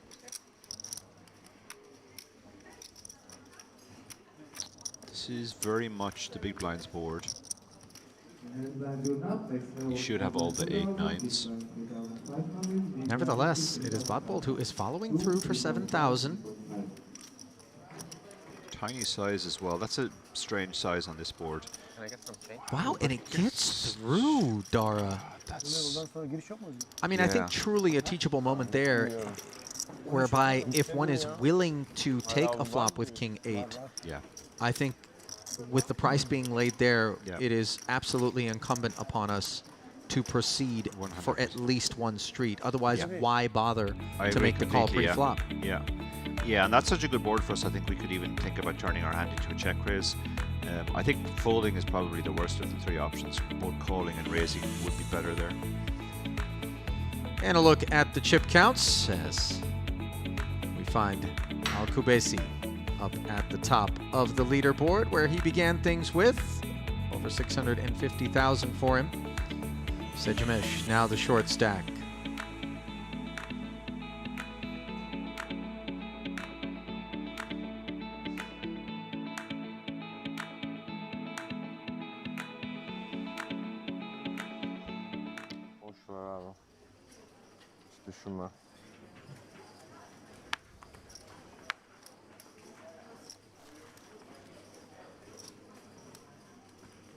You know, spending a majority of my time in a booth where you're commentating on literally the world beaters cannibalizing one another, and you kind of grow accustomed to the ease with which they are speaking the same language at the table and they're subsequently able to navigate against one another. And I say ease is a relative function. It is refreshing to come and bear witness to the contrast and the dynamics that unfold in an event such as this one, which attracts, as we alluded to earlier, such a broad array of talent levels and experience levels, and makes for situations that you wouldn't otherwise necessarily see. And on some front, creates for teachable moments, you know, by someone like yourself, and corrective, you know, sort of moments. And then on the other side, really demonstrates some of the perils of not being adaptive and kind of having a singular approach to the game, independent of surveying, you know, your current climate and your current set of circumstances. As we see a 3-bet here from the ace-queen of Korchagin to 19,000 after Botbold went to work with the king-jack. He will come along. Your thoughts on that? Yeah, absolutely. You echo that sentiment, Don? Yeah, I echo it completely. As you kind of alluded to earlier, there's a lot of more different styles in this. You know, it's you could say that there maybe some players are weaker than others, but there's different types of bad, for want of a better word, and you kind of have to try and figure out what everybody's style is. Right. Even within like the pro sector or the rec sector, 100%, there are you know different approaches: passive, aggressive. Yeah. You know, this is something reckless. which really came home to me when I started playing seniors events, and initially I found them quite frustrating experiences because I didn't really know what anybody was doing. They were playing so differently from the way I normally the fields that I played. But I actually enjoy seniors tournaments more now because I have to work out almost everybody. What's his playbook? What's his playbook? Yeah. How does he play top pair? How does he view a strong draw? Right. All these things, and then there's far more room for creativity. And on the topic of creativity, it would appear that Botbold decided to lead into the 3-bet of Korchagin on this flop of ace-jack-deuce with second pair. Yeah. Fairly unorthodox approach. Normally one would check with the flow of play and see what develops, but here he is barreling a second time, and I think Korchagin with this ace-queen will be very content, given the dry nature of this turn, to just call once more, not seek to inflate the pot needlessly. Yeah, this is an extremely unconventional line. I mean, even the peel is a little bit speculative. King Jack also isn't a hand that plays great out of position against a 3-bet. King Jack's, it's a big difference between that and King Jack suited. Then the decision to lead is just bizarre, because if he had a really strong hand on this board, you would expect him to check and allow Korchagin to do the betting. So often when you see this line, it is exactly what we see that it is, middle pair. But Korchagin is definitely, this is such an unorthodox line, he's going to have to think about this for a while. It's more or less making the point you were making, because you're up against players who are doing unconventional things, you have to try and decode what this means. All in. Oh my. Well, if you thought the leading Yeah. on the flop and on the turn was a bit unorthodox, the jam from Korchagin strikes me as really hazardous. Yeah, I'm trying to put myself into his shoes. I think he probably thought one of two things. He either thought that it was some hand like King Queen that didn't feel great about check calling, but thought that if he bet and added the fold equity, he didn't want that to realize equity by just calling, or else he thought it was a weaker ace, and he was trying to get the money in there and then. But when you're wrong, it's such a Yeah. disaster. Obviously, maybe we rule some of the ace-king out because of the flat pre-flop, but ace-jack could have certainly been in Ace-jack there, and no? ace-deuce were certainly there, yeah. But then I think he thought probably that those hands wouldn't lead. They would take the more orthodox check to the razor line. Well, if that's the case, then again, not to be too critical, why not flat and try to induce the third barrel? I agree completely, yeah. No, I would have 100% flatted there. But I'm just trying to think what his reasons could be. It has to either be equity denial, or else he thinks it's a weak hand that he might be able to get in now that won't necessarily get in on the river. But it's very hard to find either of those hands. I mean, it's pretty much just King Queen, maybe Queen 10, King 10. And then, you know, if he does have a weak ace, encourage him to think it's still best and barrel off the river.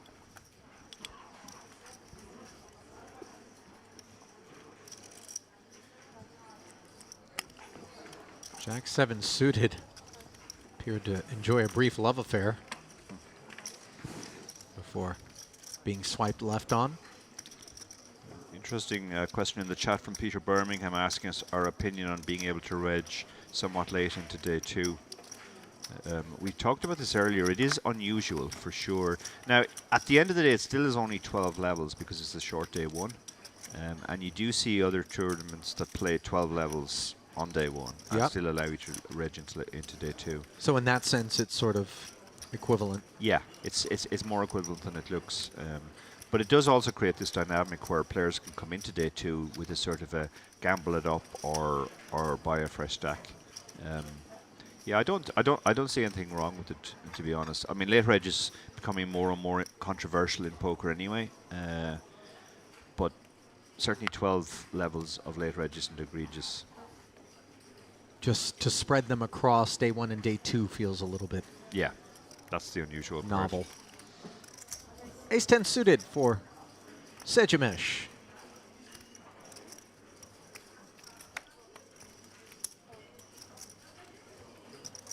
Looks like he has put in a raise, still efforting the exact sizing here. It is a min raise. Takin flatting with the ace 3 offsuit early. Korchagin in there as well with an ace 8, Dara, and you've got Yeah. a bit of a wince on your face. Yeah, I don't mind the ace 8 suited, but the ace 3 under the gun +2, that's just burning money long term.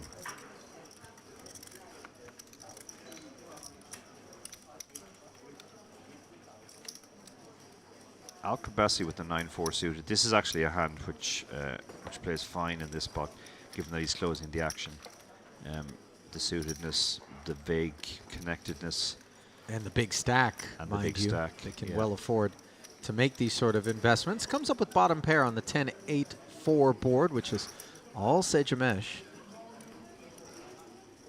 Backdoor hearts, top pair, top kicker. Korchagin is probably going to lose at least one bet here as well with the ace 8. Facing the follow through of 10K. It's nicely sized. 10k into 33.5, 30%er.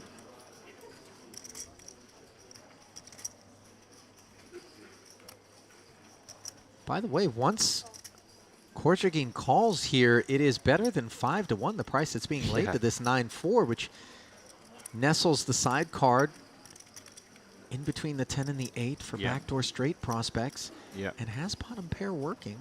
Yeah. Yeah, he could definitely make the call here because now that there are 3 players in the pot, there's a stronger likelihood that the turn will check through and he gets to realize equity. Maybe not on that card. Although, well, specifically with these hands, yeah, maybe on that card. But I think the ace-8 also was in that spot you referred to earlier as kind of unhappy that it has to call, but it did have to call. Doesn't figure to be the best hand given that he's betting into 3 players. But at the same time, if you've played ace-8 and there's only 1 overcard, you can't fold to 1 small bet. And the bet on the turn gets the job done. Nice pickup there for Ugur Ozgur Seçemeş. Mum gibi eridim ya, değil mi? Saat boyunca.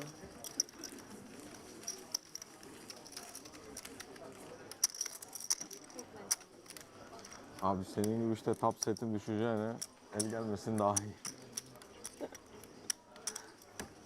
Bol şans. Quite a bit of enthusiasm for poker out of the Turkish delegation, including in the high roller circuits where we find one Orpin Kisachikoglu, a regular fixture.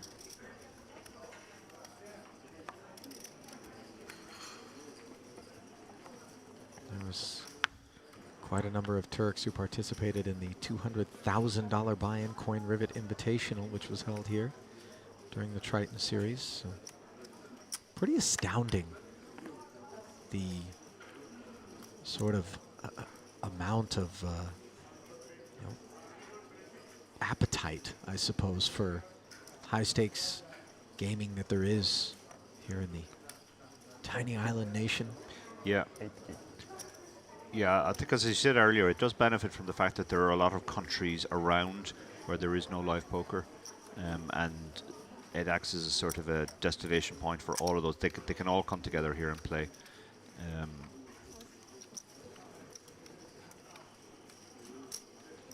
It also helps that it's a really beautiful place to come. Truly is, during the summer, the warmer months in particular. As we see Botbold ripping the 2 4s. That'll allow him to take the pot down.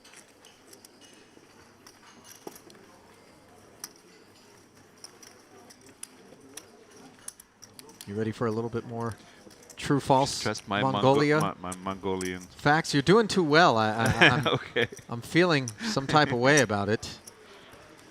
All right. The favorite winter treat of Mongolian children is ice cream. It's a bit of a subjective fact. That's a genuinely tough one. Ice cream. I mean, it would be an unusual winter treat, but again, it's such an unusual thing. It feels like it would be difficult to invent. Okay, I'm gonna go with false, but I wouldn't at all be surprised if I got this one wrong. Well, it's good that you wouldn't be surprised because you have indeed gotten that one wrong, Wow. much to my amusement. You can find street vendors selling ice cream on the street from paper boxes in Mongolia. No need for a freezer at -30 degrees Celsius. Definitely not, no. Which is about how cold it can get up Yeah, there. that's interesting. Ice cream sales usually plummet in most countries in winter.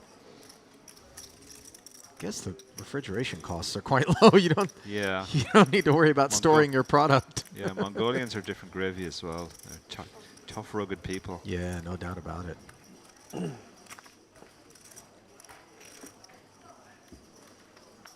Botbold not involved in this particular affair as 3 players plunk in 7,000 ahead to look up at ace 7-7, Al-Kubasi. Best hand. Bassett does not follow through. Closing the action with the check is Alkubazi on that board. You at all surprised, Dar? Not entirely, no, because it's difficult to get action from a worse hand there. And most of those hands would probably put in one bet on a later street anyway. We don't really have to protect our hand. And our hand isn't super strong. We're losing to any better ace and obviously any 7. So a bit of pot control, I think, there is quite prudent. Sejumesh, having hit the 6 here, Yeah. asks the question in a very soft-spoken manner at 5,000 decibels. To be fair, I think 5,000 decibels is quite loud. I think it as would is, be, but yeah. If he raises here, this is very unusual. I think having taken this line, you want to just go into bluff catching mode. Agreed.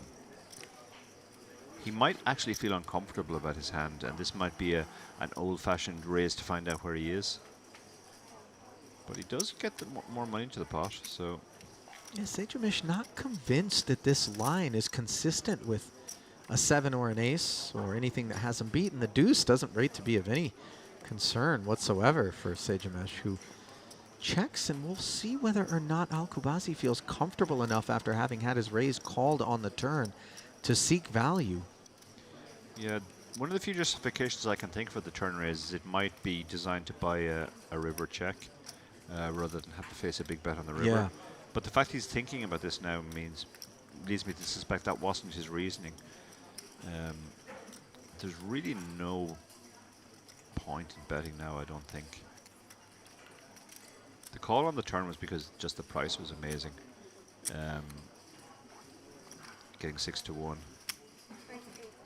But he is going for value. Not sure what he's targeting. It's quite a big bet as well, so I mean a 6 just shouldn't call this. This is a very funky line that This is very, Alkubazi has very- chosen to take here, flatting the button with the ace 3 after Passet's open, Yeah. checking back the action to close it in a 3-way pot on the ace a7 board, and then that small raise on the turn, and now a much meatier sizing on the river. I don't fault Sejumesh for being befuddled. It's extremely confusing, yeah. Yeah, I can find justifications for most of the actions, but I don't think they're the reasons why Alkubazi actually took this line. It really felt like the flop check was just... I'm not even sure. Yeah, he's Sejumesh is going to pay it off. That's, yeah, I mean, I guess you could put your opponent to something like 8-9, which turned open-ended and then followed through in the river. He really shouldn't have got paid off there, though. Something smelled off about the whole affair, and I think Sejumesh just ultimately proved curious about exactly what he just bore witness to. Yeah. Yeah, curiosity killed the cat, and it also cost people a lot of chips at the poker table. I think another point about that hand is something that you alluded to earlier, which is it can be difficult to play against these types of players who maybe overrate certain types of hands. And I genuinely think Alkubazi just overrated his hand at every point. Yeah. Pre-flop, he thought his hand was good enough to call. On the flop, I guess he was chap checking. And then on the turn, he thought his hand was strong enough to raise, and on the river, he thought it was strong enough to go for value.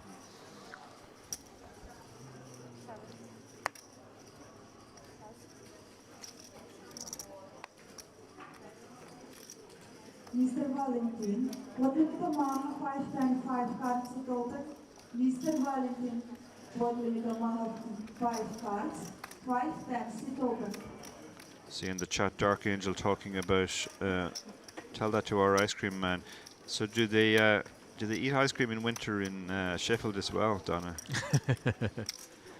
I suspect not.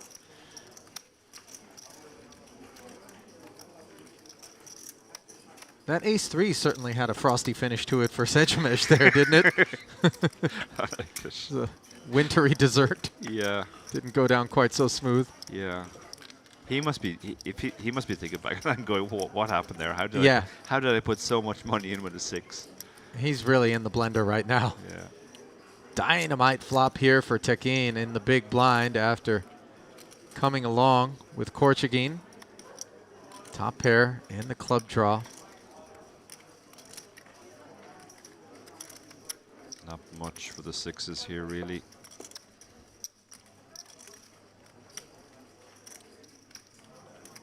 $4,500, the sizing. So small. This is tiny. This is really just designed to fold out the complete nothings that have equity because they have overcards. Tekin recognizing the absolute dynamite strength of his holding. Content to just call. Now he picks up a straight draw as well on the turn.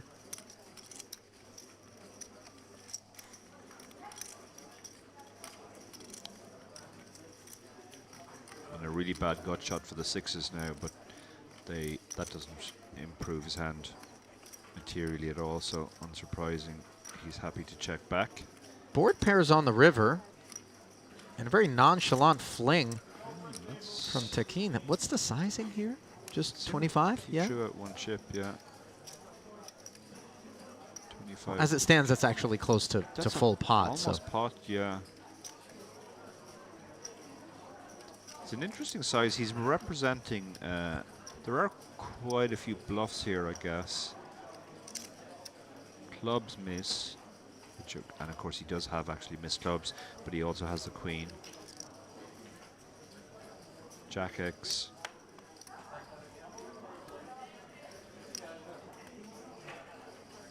But Korchagin, on this occasion, curiosity didn't cost him any chips. Not clear there was a size that would have been called, No. if we're fair. Maybe one big blind. Yeah, maybe something hyper downsized, Yeah. 3,500. And we just give the man his money if he wants it that badly. Yeah, the ape styles bet, as we call it. Ape styles. Ape styles. He was the first person to start using this type of bet online. The one big blind out of position on the river. I've watched Kerry Katz bet one big blind on occasion as well, and Yeah. it's super big stakes poker What can tournaments. So oh yeah, no, it's an extremely effective bet because it often just paralyzes the action. So it can be used as a blocker. It can be used to eke a minuscule amount of additional value, like it could have been there.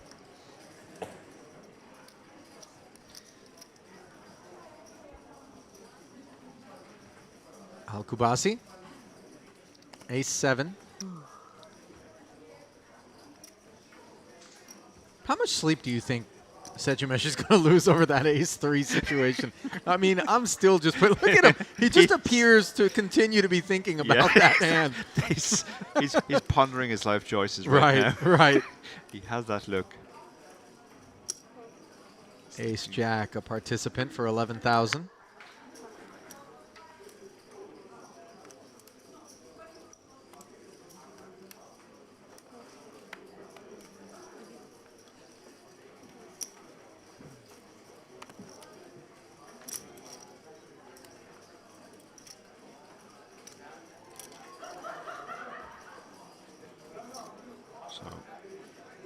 Al-Kubasi again. We see appeal with the ace-7 offsuit. Don't try this at home, kids.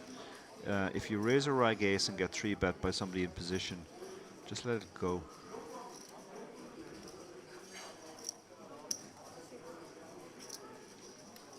Kubasi with And now he nothing to leads. speak of. Yeah. Follows through. Does have control of the betting, though. Bot bolt flatted pre. Oh, Batbolt. Oh, Yeah. sorry. I thought Batbolt had 3-bet. No worries. Still a teachable moment, even though it's not the moment that we just saw. Yeah. If you have the rag ace, you get 3-betted. 3-bet, it is good to put it into the muck. Yeah. Al-Kubasi, by the way, just quietly, calmly, stealthily conducting himself here on this big stack, which continues to get bigger.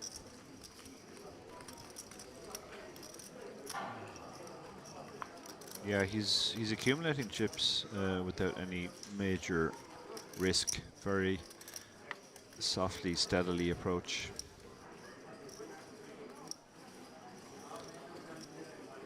Question in the chat: any info about upcoming cash game festival in February? I have to confess, I have no information about that. 7. Check the website, maybe.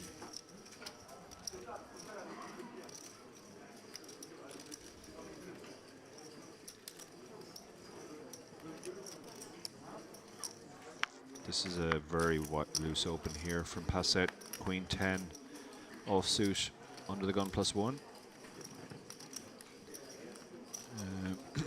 Knee is a hand he's definitely going to defend. The 8-7 suited. Very nice kit to be able to take a flop with for just an extra big blind. Thank you.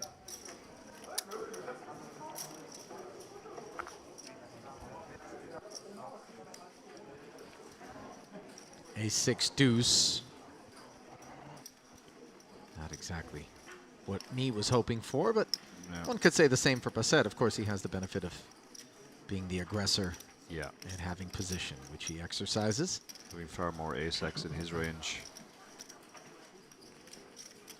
6 and the deuce are almost baseball cards. A lot of holdings that would have those hands would fold pre. So when you have one very good card and two completely nothing cards, it's a good spot to just fire out a bet. Opponent will very rarely have a hand that can call.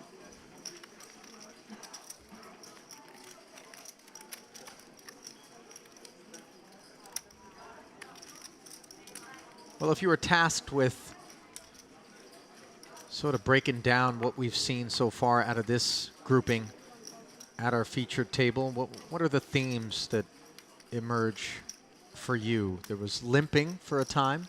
The limping didn't last too long. That fell out of favor. There was an outbreak of limping, and then they decided they didn't like limping. They tried it on, to be They fair. did try it, yeah. They yeah. went to the fitting room, but Yeah, no, just didn't like the feel of it. It very much felt like somebody was programming an artificial intelligence bot and telling it try everything, try limping, try raising, all the different sizes. But it very quickly decided that limping wasn't good. Min raising appears to be the Min new, raising seems to be the major play approach now. du jour. Yeah, we saw this a bit of this in the warm up too. The one player in particular, actually the player who ended up winning, was employing a wide array of open sizes, everything from 2x up to 6x, and wow, it did seem incredible. there were different hand classes in each one, and they weren't particularly balanced. But if opponents are not going to pick up on that, then it can be effective. I think the major thing for me just has been that we have some very different styles here. We have Alcabasi, who's playing in a sort of a very bullying bish-bash style. We have Corchigan, who is playing probably the best technical poker at the table. And then we have other players who are doing unorthodox stuff, like opening a lot of hands that they shouldn't really open, and then even when they get 3-bet, they're calling with them.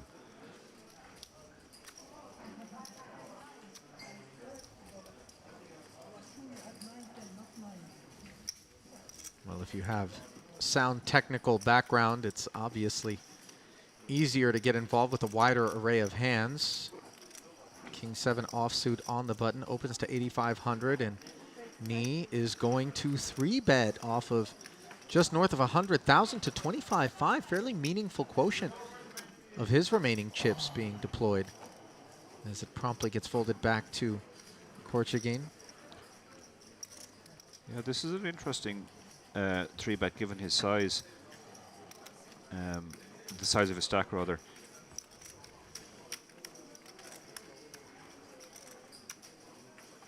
I wonder what he was doing if he got 4-bet shoved on there.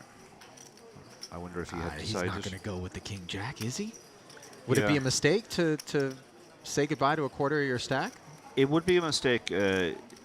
Yeah, I think 3-bet folding that hand. If you were going to 3-bet fold, you'd be better off just flatting, because by flatting, then you keep in the hands like King 7, for example, that you're actually in good shape against.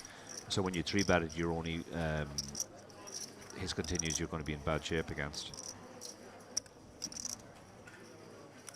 And obviously, this is the last level in which players will be able to rebuy in the event. Just about 30 minutes remaining in late reg. So a little wheel spin isn't as punitive as it would be on the other side of this level.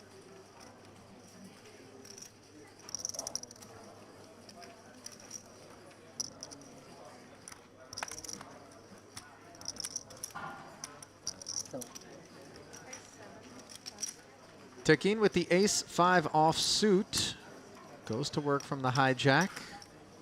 Knee with queen 10 suited on the button.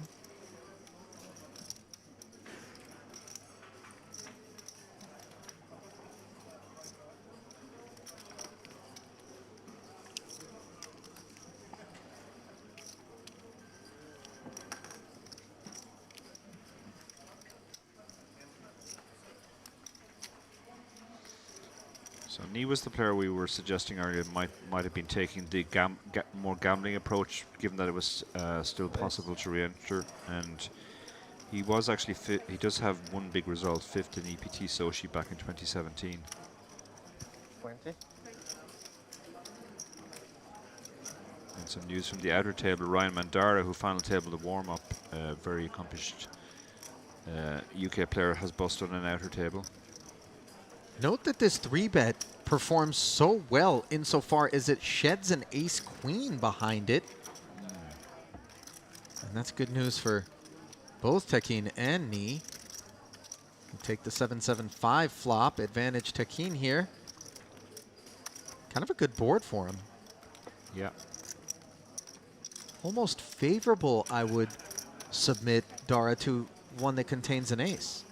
Yeah. Yeah, very much so. This is the classic hard to hit board. So whoever had range advantage pre-flop tends to retain range advantage now.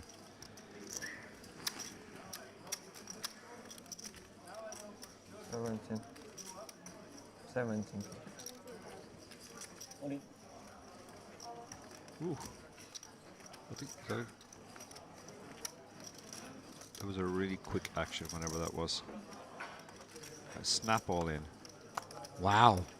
Tekin wasting no time to smack Knee on the wrist after he got out of line with the 17K follow through. So pretty surprising to see Knee suddenly activating in these last two hands. Yeah. Off of his stack depth and against potentially the wrong customer as well. Yeah, yeah, I very strongly agree with that last point. Tekin is the one player who continues more, let's say, than other players. A little more adhesive than the remainder of the very, field. very much. Yeah, yeah. But I believe the next break is the last possible opportunity to rebuy or re-enter, rather. So maybe that's also informing Knee's play. He's just going to push it a bit more in this final session. Yeah, I did speculate that maybe this is a function of let's spin it up or let's dust it off and then start anew.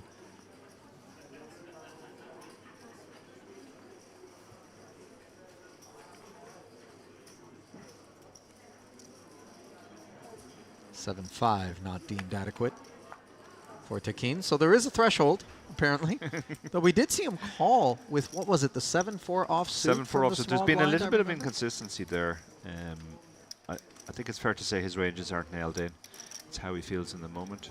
And it's important to point that out because it is precisely inconsistency which makes these types of players so difficult to play against. Yeah. Because they don't even necessarily have, you know, a religion of sorts or a Bible with which they're charting a course. Yeah, if you see the 7-4 in the range once, you might think it's there always, but it might not be. It might be just he felt like playing that hand. King 10 suited as Knee goes to work again. From the cutoff, he picks up the big blind defense from Bravko, understandably, and he's got quite the better of it with King Jack on the Queen 9-3 board. Both players with Broadway gut shots. Knee does have position, control of the betting, and backdoor diamonds coming together to potentially influence further betting.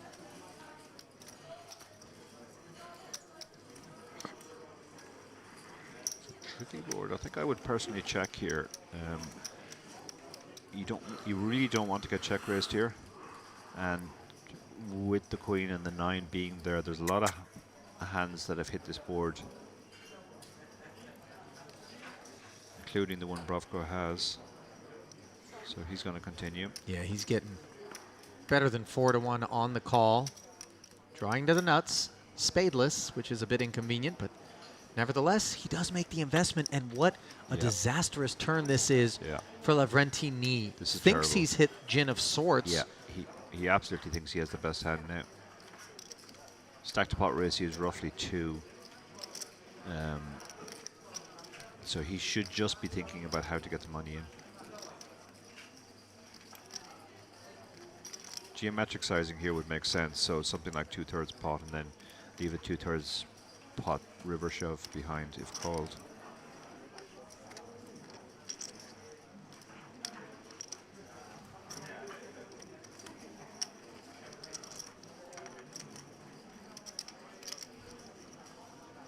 Knee really Going chewing on. on it and comes up with 21,000. Yeah, he's going for that geometric sizing, and Bravko is going to stick it in now.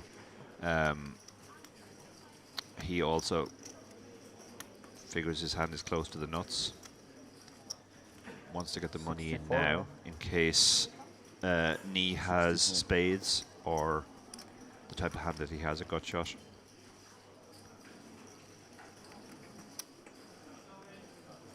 Can't imagine Knee's folding here. This would be... Yeah, no, he's called.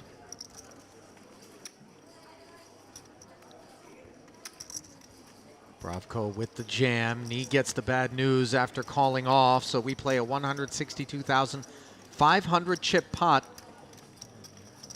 Knee in desperate need of help on the river, which he doesn't get, as the queen pairs and the jack kicker still plays. And Knee is down to 4K oh, now. 4K. Forgive me, Bravko He is... was ever so slightly covered. Yeah. That will be probably almost an annoyance to Knee now. Yeah, he would have preferred to probably be felted yeah. and just get to the just, rebuy. Just run off to the rebuy. Now he's going to, even if he doubles up 3 times, he doesn't get the starting stack.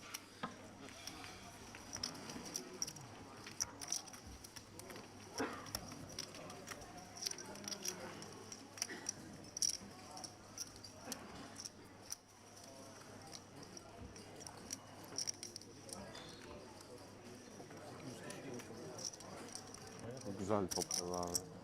Something tells me that 4,000 is going to be just Yeah. smoldering. Yeah. Yok abi. Can't imagine there are too many hands he will fold. Ace queen for Sechimesh.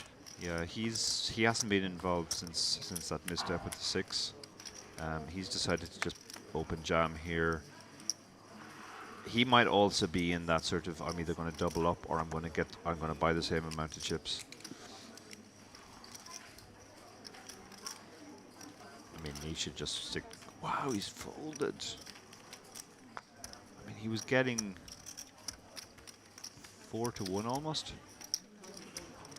Even if you could see that he was dominated, he was still getting the price. Pretty surprising. Yeah, that was a dream spot, because once the guy shoves, the players behind are going to fold most of the time, almost all of the time, and you just have an amazing spot to win, to pick up. What was he getting? 7, 8. He was actually getting 4-1, yeah.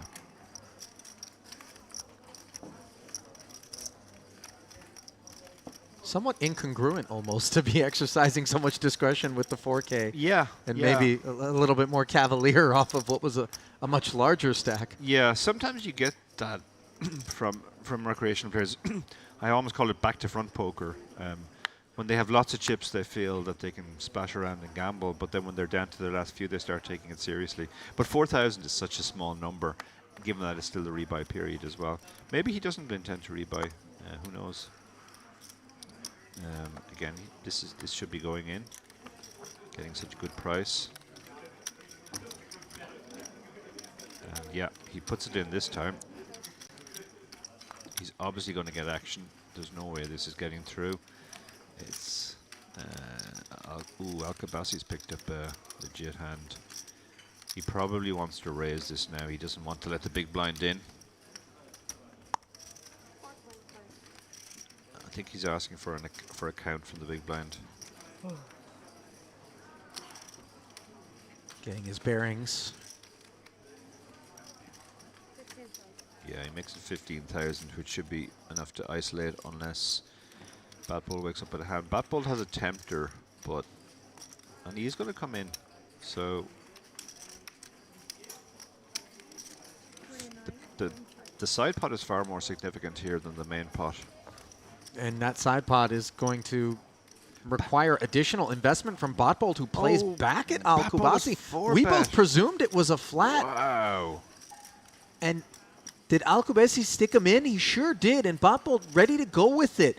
Somehow, we have a massive side pot that developed between the chip leader What just happened? and Botbold. We're both bewildered here. Bat Bull got almost 30 bigs in with Queen 9 in this spot.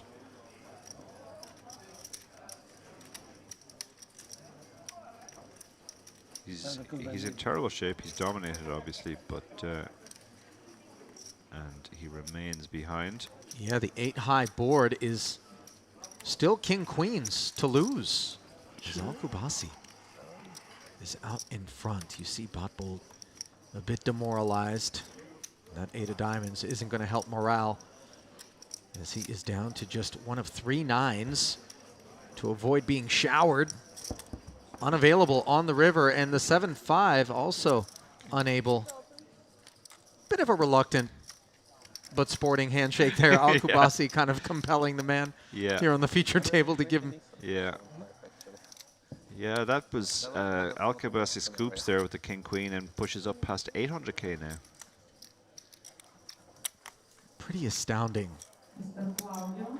Didn't anticipate that out of Botbold. Dar, I don't think you did No. either. I He had been didn't. sort of snug and Yeah, he had done and nothing. sound. He had done some unorthodox stuff, peeling with certain hands that he probably shouldn't have peeled it without a position. But he had there had been no big pre-flop move like that before.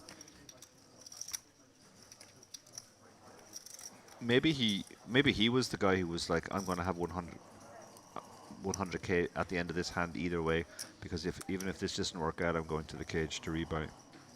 Mr. Claudio. Peter Birmingham in the chat says this is playing like a crazy high-stakes cash game at the moment. Yeah, that was a very unorthodox move. Sure was.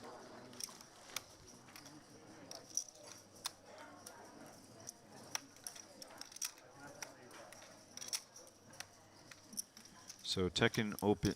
Oh no, he's flat. He's limp ace king suited, Just more peculiarities. and that's going to bring in the king jack. I think we've entered the twilight zone of the Bermuda Triangle at this point here at the featured table. Bravko understandably willing to limp along, dominated. Yeah. Little would he expect that the likes of king, queen, and ace, king, which are the hands he's keeping an eye on, would be involved as a limp under the gun. But as it stands, they are, and the jack 8-5 board is all Bravko. But now Tekken electing to put chips into the pot. Yeah, this is. He was trapping pre-flop, and now he doesn't. He doesn't appear to want to accept that he might have been outdrawn. Bravko is going to just call. Tekken does seem to be what I called earlier a betting station, and it does make sense to just allow him to keep betting.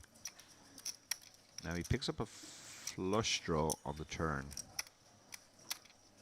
And that certainly could embolden Tekken to continue to tell a tale. Yeah.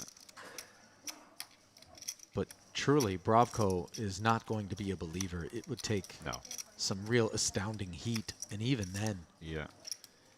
Yeah, if you play this hand pre-flop and you flop top pair and it remains top pair on the turn, you shouldn't be going anywhere. Particularly when it's limped. Yeah. Against a player who just does tend to keep betting because he's betting. So the second barrel comes in, 15-5. Bravko content to simply call, and on the river, the ace-king remains just ace-high.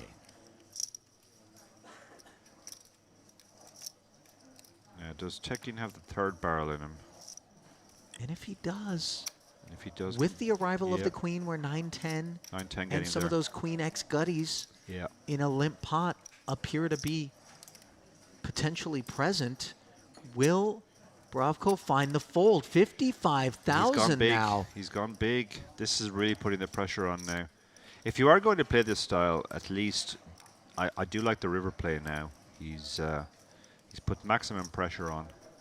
Sure has. This is a really difficult spot for Bravko. He's losing to 10-9, but that's one specific holding. The queen shouldn't be as big a scare card as, say, an ace. So it's uncomfortable, but I think you have to make the call here.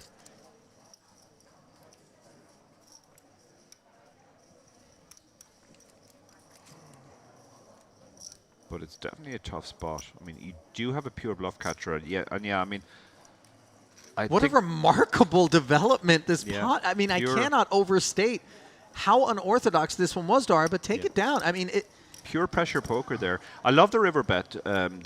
The rest of that I'm really not a fan of. But once you've taken that line, he gets to the river completely uncapped. He can have the sets, but then the set he's most likely to have is jacks. So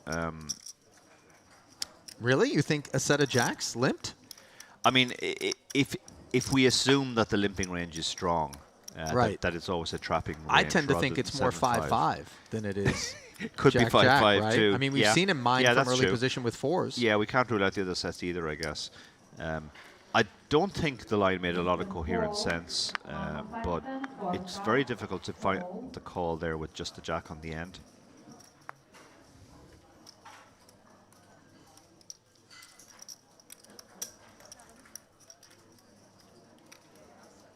So that leaves Bravko relatively short now. Yeah, Youssef Tekin stealing one there. Yeah. With the limp with ace-king, what felt like a misplaced barrel on a jack-high board, which was all Bravko. Then he picks up the diamond draw, fires again, which I think we both were much more in support of. Yeah.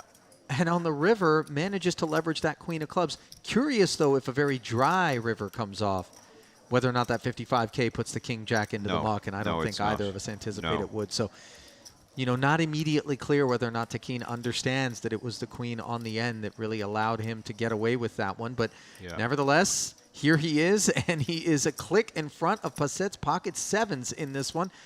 After he defends from the big, Passet facing 3 overs, checks back, blank turn.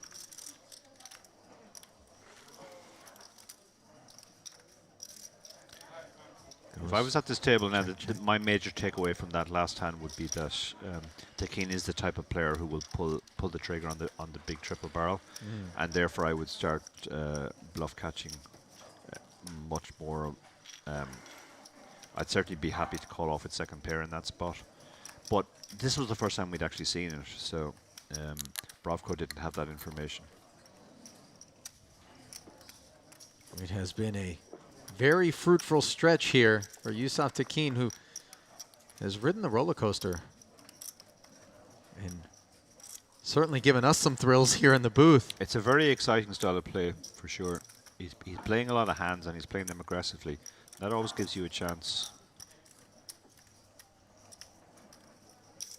I mean, selfishly, almost indulgently, I love to see it, even though it's entertaining, replete with, you know, some missteps, and clearly he's doing the tango in a, you know, mine-filled bit of land, but on the mine-filled dance floor, rather, I should say. But he's done so to great effect. Yeah.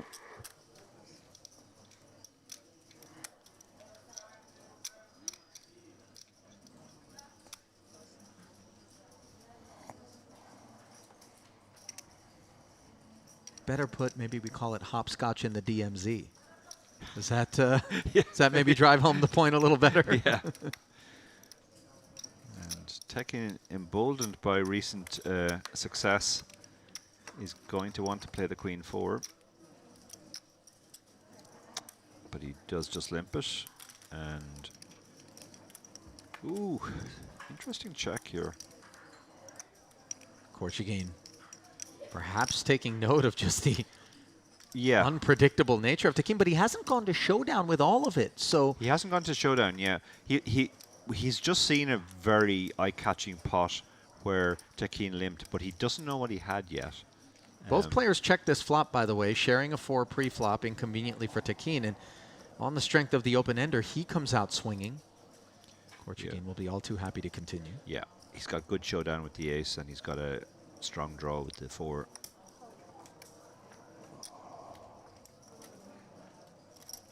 Will Tekin fire on a brick?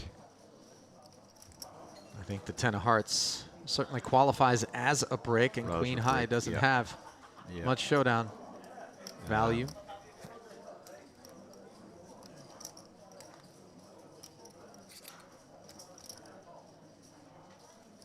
Yeah, this is consistent with his style. He'll give him any reason to bet, and he will bet. And tricky spot for Korchagin now.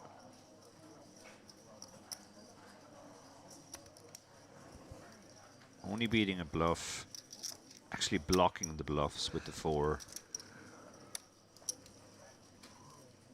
But he's gonna make the call. Good call. Korchagin recognizing there, this guy just seems to bet always, given any chance, and you just have to put on the seatbelt and call more in those spots. And if you look stupid because he has a 10, so be it. And I think the remainder of the table would be well served to have paid attention to that particular pot, as they've certainly taken an interest in some of these unshown spots that Tekin has been involved in, and now maybe his skirt's been lifted a touch. Yeah, I think having seen that pot too, Bravko might like the last hand back, and he would be happier to call with the jack. But he had no real information on what the big bet on the river meant.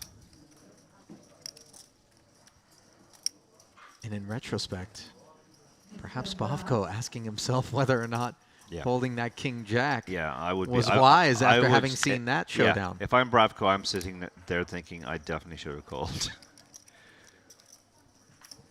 But again, just an example of what makes these sorts of events and these featured tables, by extension, so interesting. Yeah. Yeah, because we've mentioned this a few times, but there are, when you have a lot of unorthodox players, you can't just say, well, they're unorthodox. There are different types of unorthodox, and you have to try and put patterns on them.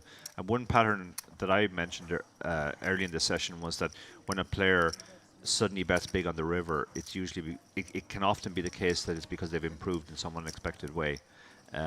But that goes against what we saw here. What we saw here was just he bet big on the river because he wanted to win the pot, and betting big put maximum pressure. So you kind of have to decide which of those two almost polar opposite types is this player most likely to be. Blind versus blind battle here, and the ace-high rainbow board connects with neither holding. Fida Hussein's king high performing better. Interesting that we've got 2 blind versus blind battles. It has been the kind of table where it's very rarely gotten around to the blinds. But maybe with the break coming up relatively soon, in about 8 minutes, players are taking a foot off the gas.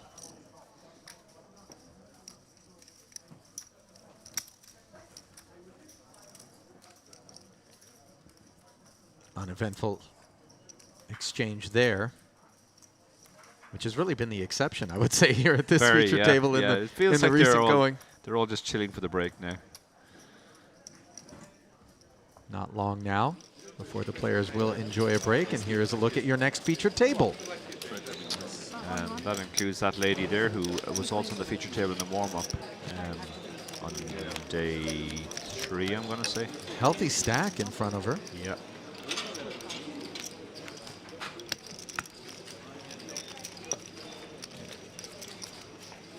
Might that be Katerina Aristotelis? Yeah, that is her. Valiant effort there. By the way, Cypriot. So a hometown hero of sorts. This Katerina. Singapore, Greece, Bulgaria, Turkey, Germany, India, and Poland all represented at that next featured table. Incredible. Love to see that. That's amazing. Truly do. Yeah, truly international.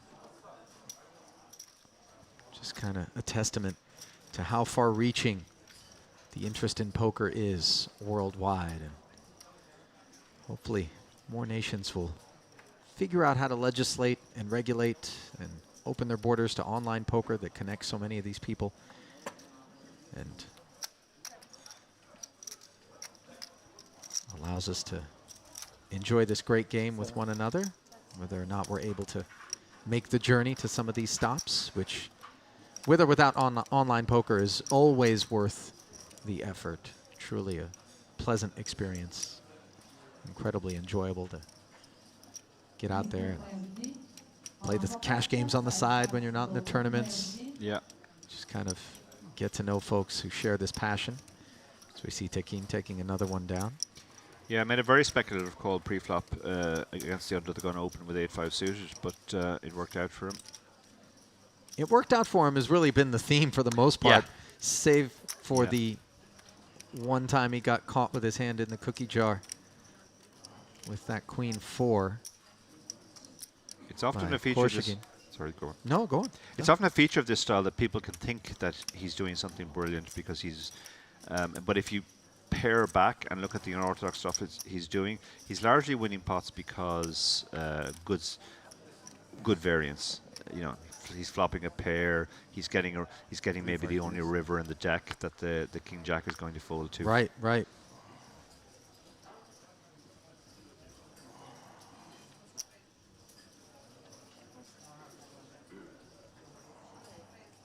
I think a lot of times, as we see our newcomer Daoud with the queen 10 suited looking to get involved off of a stack of 100K, oftentimes we'll see less experienced players who have sort of observed more experienced players at work seek to emulate some of the lines or the behaviors that they've seen, but they don't recognize the nuance and sort of the other variables that are at play when they see those sorts of executions. And so they get emulated and sort of in a misplaced manner, but to positive effect from time to time. Yeah, yeah. Well, once you're aggressive and playing a lot of pots, you always give yourself a chance.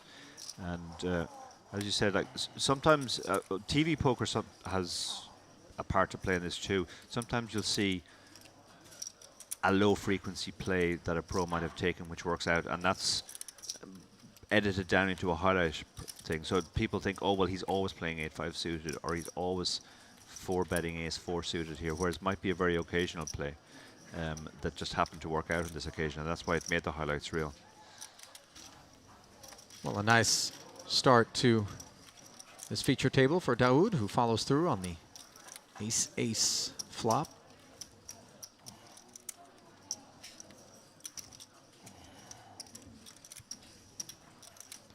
Always Stylish kit too, by the way. A little Dolce & Gabbana. Something out of your closet? No. Dara? No Dolce & Gabbana in O'Kearney's closet? No, I we'll get you outfitted. Yeah, I am dressed by my wife.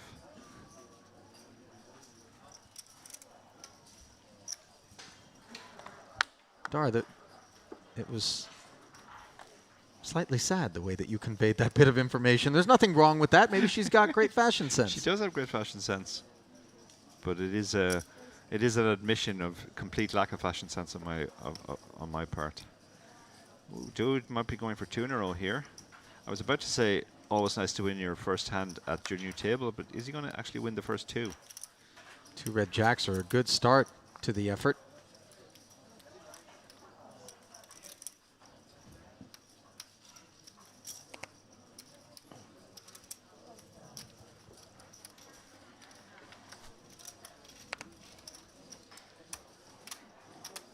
No takers other than Al-Kubasi's big blind, and the Jack-Deuce-Deuce board is overkill this is way for overkill. Daoud here. And he knows it. Quick check back. Looking to let Kubasi pick up a little equity, which he has in the form of a flush draw. He's fallen for it here. He's definitely taken the bait. I mean, he should have been extremely suspicious when no c-bet came in on that board. Yeah, that board in particular feels like it beckons for a quick sprinkle and a takedown, but instead the check back. And now you've got to check your cards, pretend that you're looking for a club. This is really a Hollywood audition tape at this point in terms of posturing for Daoud, who flats. And now the third deuce on the river. Maybe a touch awkward, though. Quads are hard to make. Quads are hard to make. It's certainly not beyond the bounds. Yeah, he probably, I guess he just calls now, because if he raises only a deuce, calls. And certainly Al-Kabasi can have the case deuce. Yeah, he's not thinking about folding here. He's just trying to decide if he can get value from worse. If he raises.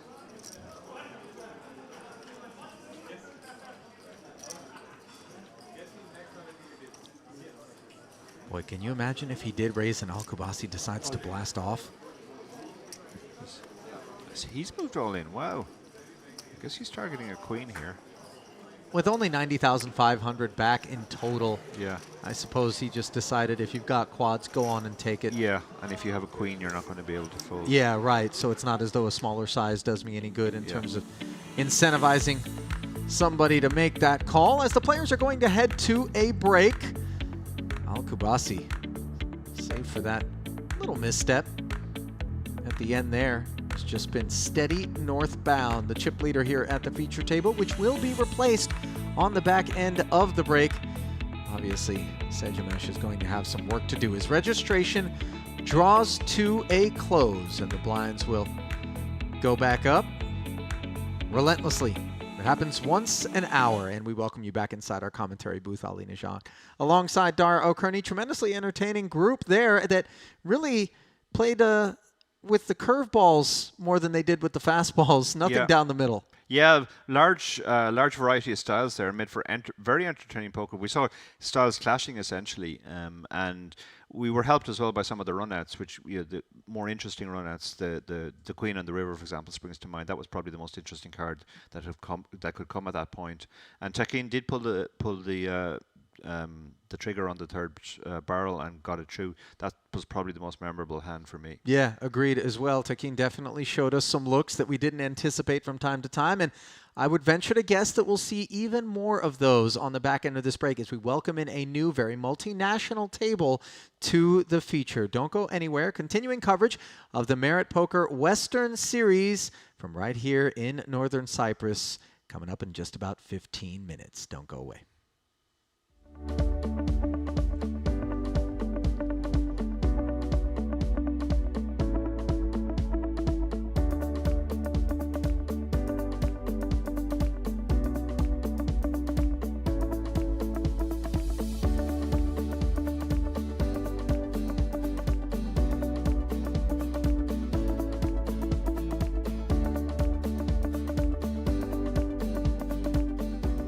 Equity. Also, if there's anyone at this table who might create a 3-bet folding range. You think that's the man, Ivanov? I think that might be the man. Doesn't feel great, you know, you're going to get snapped off by better sometimes, but here they go, he's lining them up. Yeah, and you see the And he does call swallow quickly. there from Ivanov, who does make the call, was always prepared to potentially be in this sort of situation. He'll be relieved there. Ace-King was going Yeah. to be a large portion of the 4-betting range from me there. To see an underpair is a good result, but he had committed so much.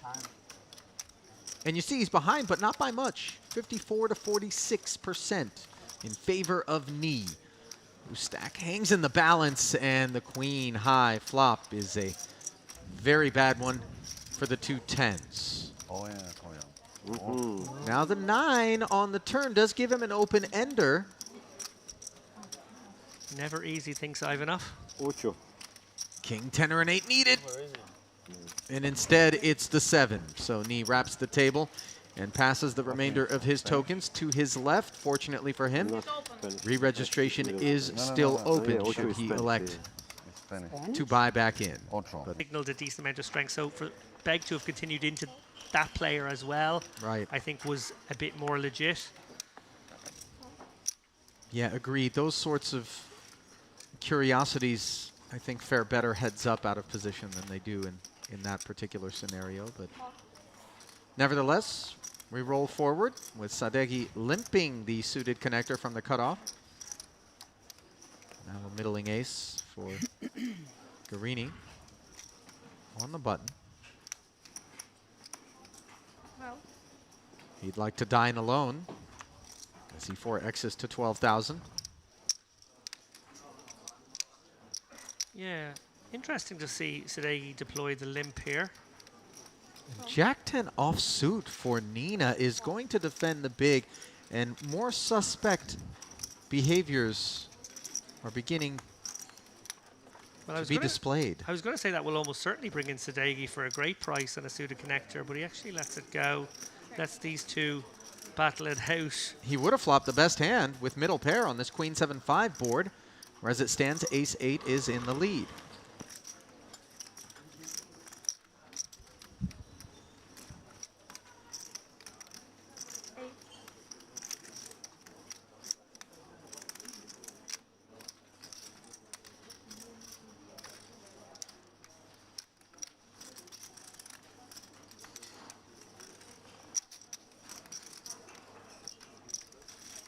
$8K bet does get called, and Krasilnikova binks a jack on the turn.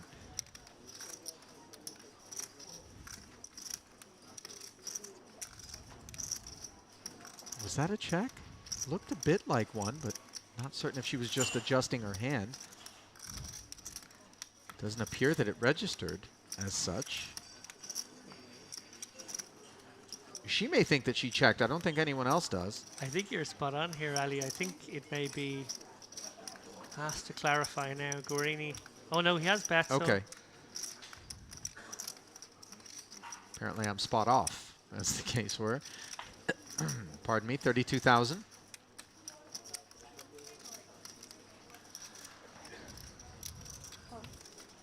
Does get called as another 64 slides into the middle. It's going to be very hard for Guarini to empty the clip here.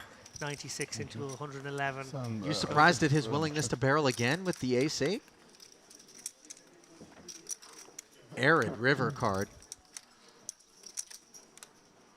I certainly didn't anticipate him firing again. Maybe not assigning much Queen X to Nina's range when calling the 3-bet out of the big. Not sure, but in any event, here he is completely adrift with ace high and 111,000 in the middle. And he's going to jam. Nina instantly asks for it to be counted down. So Guarini obviously reckoning that there are a decent number of weak holdings, so that, you know, Krasilnikova will be in there with some maybe 7/8s, maybe 98? Queen 10s that she might fold even here. It's very, very aggressive from Guarini, clearing feeling like the gap between her turn calls and river calls is large. Obviously his story gets to stay consistent over all those streets. She flopped virtually nothing, but did turn second pair. Did she make the call? Oh, wow! Wow! Good game. What a boss! What a boss! She made the right decision folding the 4s a moment ago. She made the right decision with second pair there. Good call. Sit open. Wow, what a play from Guarini. Current largest stacks, and it appears that Kubanichbek Abakirov has reached the 700,000 chip threshold. Yes, he is your overall tournament chip leader for the time being. Now, a raise to 7,000, the minimum, from King 9 suited for Israel's Abraham Passet. Al Kubaisi with King Queen, hailing from Iraq. Yeah, tricky enough spot for the King Queen, although we can see that he's in great shape. It's the type of hand which generally wouldn't necessarily be in amazing shape against an under-the-gun raiser. We can see the under-the-gun in this case is pretty much at the rock bottom of his range. King 9 suited is a fine open as well, but yeah, Al-Kubasi won't feel amazing about his hand. Turkey's Yusuf Tekin with pocket 6s in the cutoff joins the party. Knee in the small with Queen 9 and gonna get away. Yeah, not really the kind of hand. Multi-way is much more likely to be dominated as it is on this occasion. In fact, it's doubly dominated. And in spite of the price, Hussein will decline to participate with that Jack 7 offsuit out of the big, so it'll be a 3-way affair with just shy of 30,000 in the middle. 7-5 deuce with a couple of spades, 2 overs, and the flush draw obtained by Passett, who checks it, Dara. Yeah, it's not really supposed to be his board as the under the gun raiser. He obviously has all the overpairs, but this is the kind of board which really should hit the ranges behind more. They have more sets, etc. As a result, he's keeping with what the expected flow of play might be. And Tekin with the 2 6s. Probes for 11,000. Passett could have gone for a check raise there, but he decided to take the more low variance check call line. Unimproved on the turn. The 5 pairing is not at all unwelcome for the 6s here. Yeah, 6s feels much better about his hand. 5 really can't have improved Passett. 16,000 now, the sizing. 1/3 pottish. Yeah, he's getting the price pretty much to call, but when the board pairs, you could be slightly worried that you could be dead already against a hand like 7s. If 6s are in the range, 7s are as well. Yeah, looks like he's gone for the raise here. Sure has, as he's going to try to represent better than these 2 6s Yeah. from the jump. Yeah, he does have all the overpairs, and he has pocket 7s as well, so...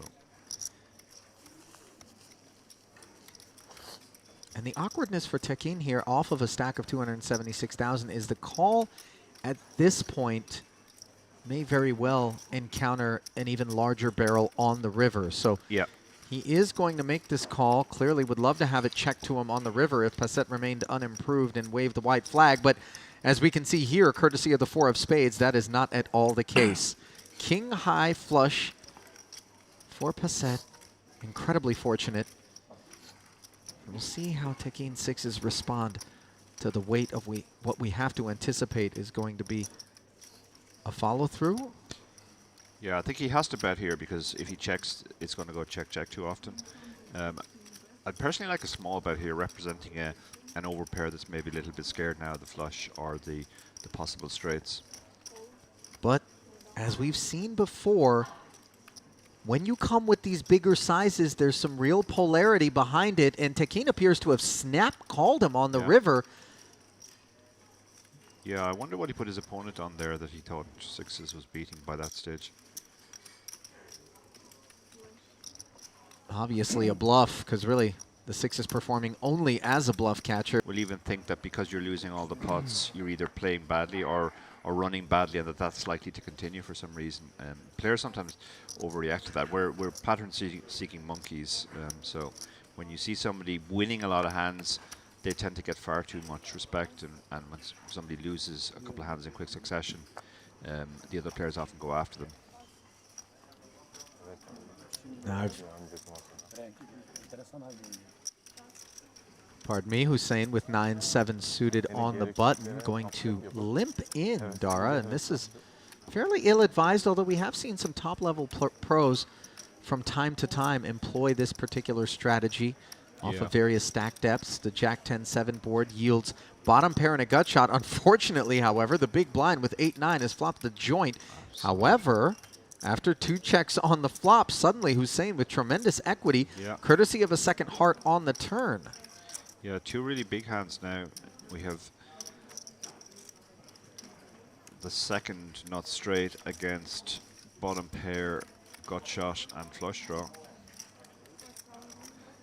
The limp here was interesting because normally that's a play you see at shallower stack depths. Yeah. This deep, it's not really seen very often. So a bet of 4,000 and a call behind it as we go to the river, which is a king, and now suddenly both players are playing a king high straight. Really disappointing outcome for Bravko. But to be fair, Bravko could potentially remove the ace X's from Hussein's range, having limped the button. Nevertheless, he proceeds with caution. Yeah, both players should have some ace X in their range, assuming he's not just limping hands like 9-7. But again, then maybe he is. But the small blind in particular, sorry, the big blind would tend to 3-bet pre-flop with an ace, or isolation raise in this case. So it's kind of unlikely either of them has the ace. Just north of a third pot, the sizing from Hussein over here is Bravko really sick to his stomach about this one. Dynamite flop. Yeah. A little bit of an inconvenient turn, perhaps, though we're not so worried about ace-king and probably not king-9 either. But he does make the call and will be relieved that an ace is not brandished by Hussein, so they'll visit the chopping block.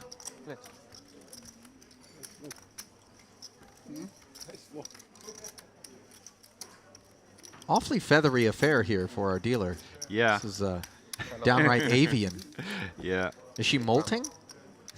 I wonder. They're going with the whole Western theme. Yes. Cowboys and Indians, Cowboys I and suppose, is the Indians. angle. That is the angle. But it's certainly different from the usual dealer attire. To the ranks, for you, who are some of the most talented Russian players in the game today? Today, that's an interesting Anybody come to question. mind? We've got time to chew on it. Yeah. And the internet as well, it bears mentioning. Yeah, yeah. Ace-queen for Tekin. He is very short now. 14 big blinds. Like to see him actually be the opener when choosing to play some of the hands that he has, as opposed to Yeah. sort of calling and taking very passive lines that, you know, represent very expensive investments relative to his stack depth. I'll say flicking at the nonchalant call there with all the chips. Oh, an interesting spot for the big blind now. Yeah, Bravko could have maybe thought about a little mild squeeze, but off of his 117,000, he plunks in the necessary cost of admission and takes the queen 9-4 flop with the field, which yields an open ender for the jack 10. Top pair, top kicker is about all you could ask for here. Best Yeah. case scenario. Yeah, he's stack to pot ratio is much more than 1.5 for him now, so he just has to think about the best way to get the money in. Probably start off with a fairly small bet and then maybe shove the turn if called. Yeah, showing some aptitude here in terms of sizing and trying to chart a course for a double.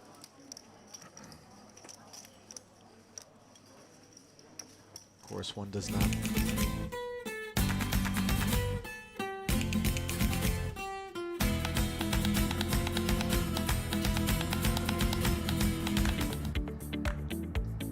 A warm welcome back.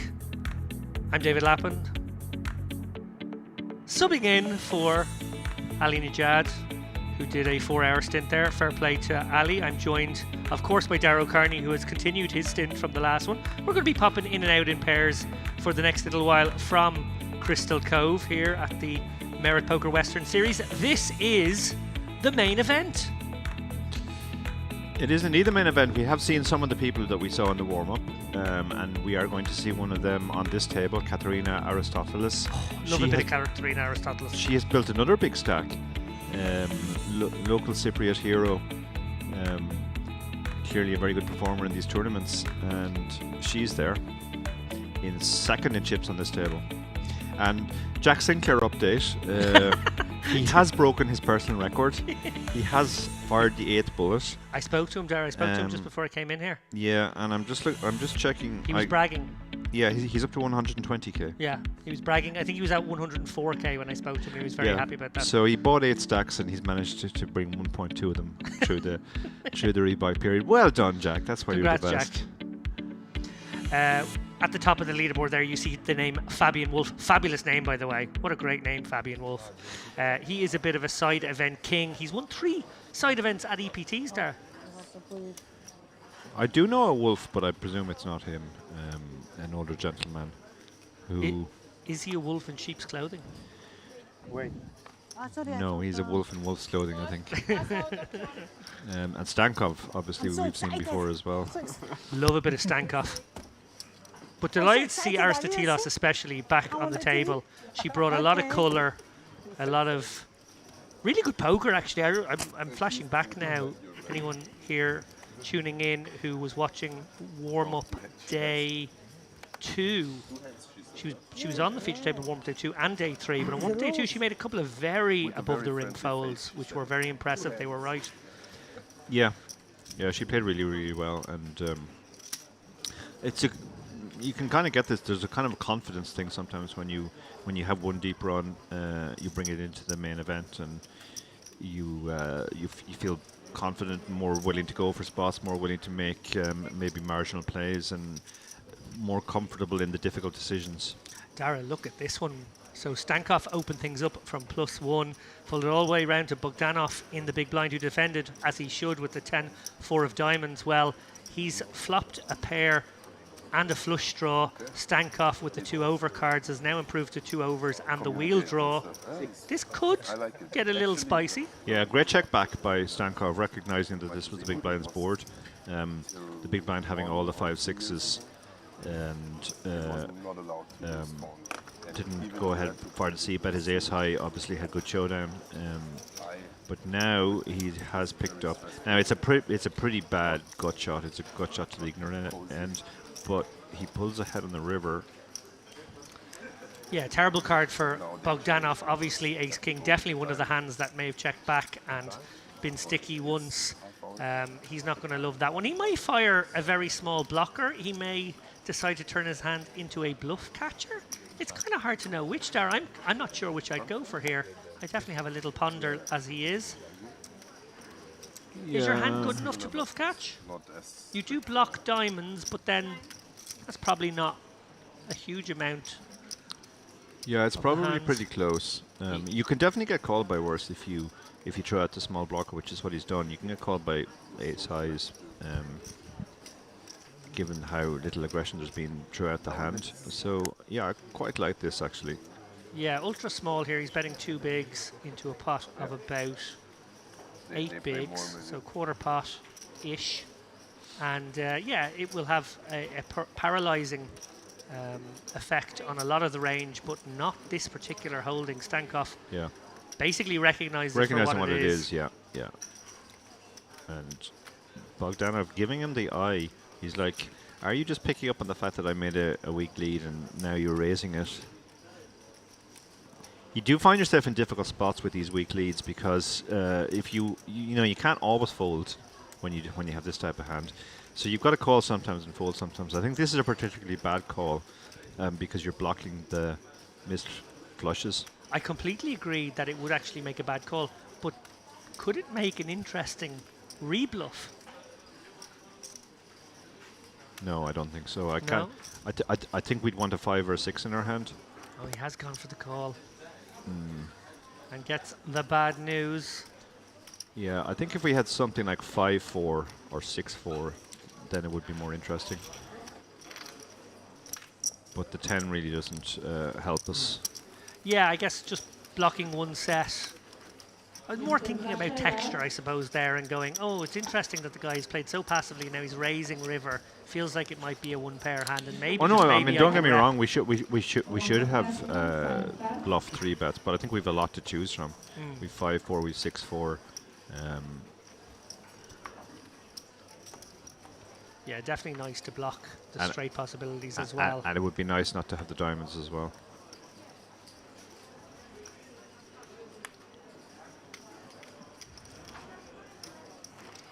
Stankov won't get back in the saddle here.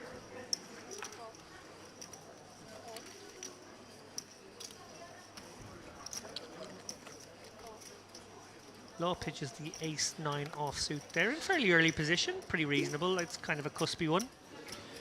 Yeah, on the previous feature table, that was definitely getting opened. People were opening any ace from any seat. But this table looks like it's playing more conventionally so far. Well, Queen 3 is obviously suited fine open. Yeah, he's gone for the 2.5x here on the button. Fine call by the big blind as well, closing the action.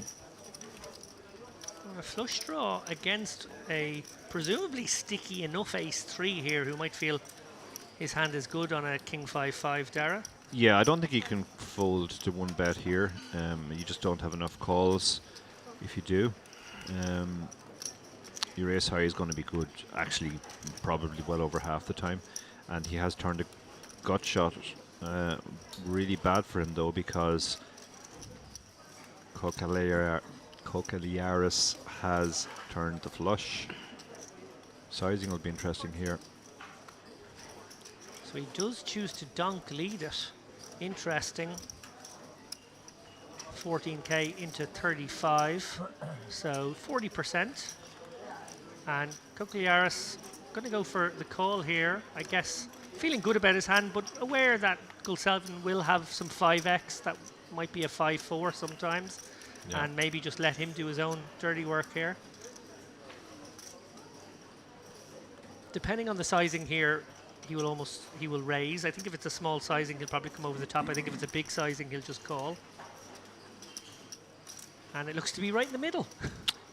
Interesting. 24 into 64, so around 40% again. Yeah, I think it's pretty close between raise and call. We obviously know folding is out of the equation here, so what would you do there actually? I think I'd probably just call myself, but maybe. I think I would maybe go for a small raise. Oh, he actually only has 66 behind. Oh, he only I had 66k, yeah, then I stick it in. In that because case, it's just like, yeah, let's do that's it. just, I mean, they're wide ranges. He can just have the 5. He can have a lot of worse flushes as well. Yeah, when you get to lay such a good price there, you could definitely get called by a 5. Yeah. Sorry, apologies there, guys. I didn't. We didn't I see wasn't how much stack we aware for a moment there. Yeah. No, nicely played.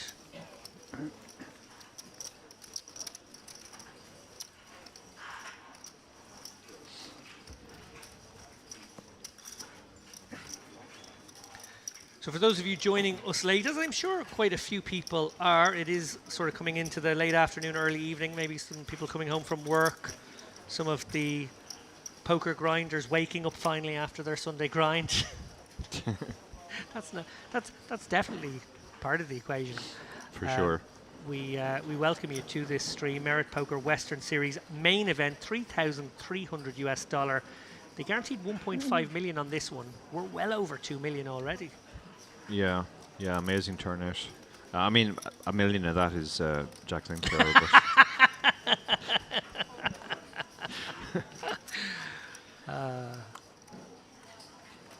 But fortunately, it's one of only multiple tens of millions that man has. Yeah. Well, Jack was quite upset when he arrived here because people asked him, people immediately assumed he was Busto Jack again because he was here rather than the Bahamas. So he responded by actually doing more buy-ins in this than the 25k in the Bahamas would cost. Also, maybe explaining to those people how time works and that he can still get over there in time. Yeah, he will absolutely. Yeah. Jack will go from firing multiple bullets here to balling it up in the Bahamas, no doubt. They have to open their cards in the box. They have to open their cards in the box. The Bahamas event Dara referring to there, obviously a Poker Stars event. There will be a Poker Stars event at this very location in October. Yeah, I'm very excited about that. Wasn't planning to play too many EPTs this year, but I think I'll definitely target that one.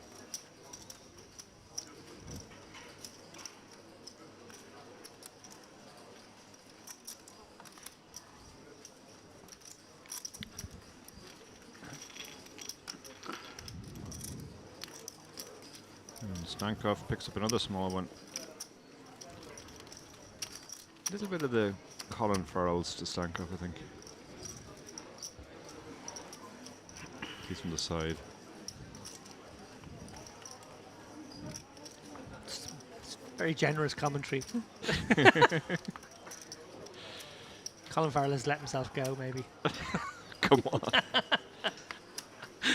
Okay, I'm going to need an escort leaving the booth now. You will need an escort now, yeah. You picked on the... Can we find out Stankov's background? Is he a fighter? Is he a martial artist? He looks like he might be. do any... No, he's a good-looking lad, but you compared him to one of the heartthrobs of the world there, Dara. Here we have an all-in. Ooh, that's a big all-in. 23 big blinds. It's not to say it's bad. I mean, this is the hand you don't like raise calling or raise folding necessarily, but when you play it like this, you're not going to get worse to fold and not too, sorry, worse to call and better to fold. Yeah, the main exploitation here is the The pairs. pocket sevens and Yeah. eights that you Yeah, discourage. the flips you avoid. Yeah.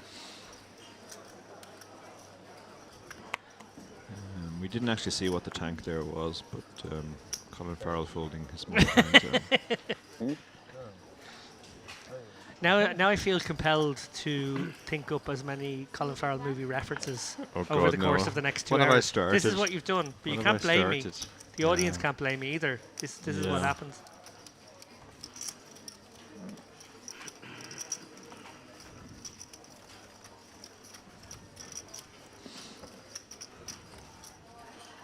Close decision. It was a close decision, yeah.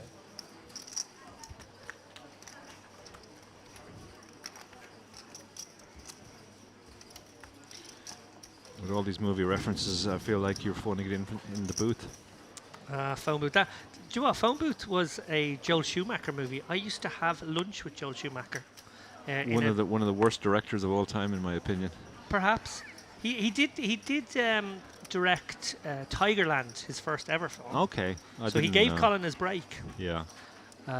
He made some awful movies in the 80s, Joel. He did make. I think he might have ruined the Batman franchise at one point as well. Did he? Yeah.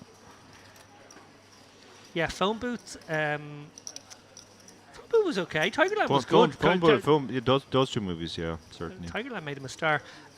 He used to have lunch in the. Shout out to my friends who actually own this restaurant. He used to have lunch at Soup Dragon on Capel Street in Dublin, and I used to sit on the bench next to him, have chats about movies. Yeah. When he lived in Dublin. That's fascinating to our entire Turkish audience. Well, you brought up Colin Farrell, and Yeah, then you true, brought up yeah. Joel Schumacher, who I used to literally sit and have lunch with. So I felt compelled. Yeah. Well, no, you brought up Joel Schumacher.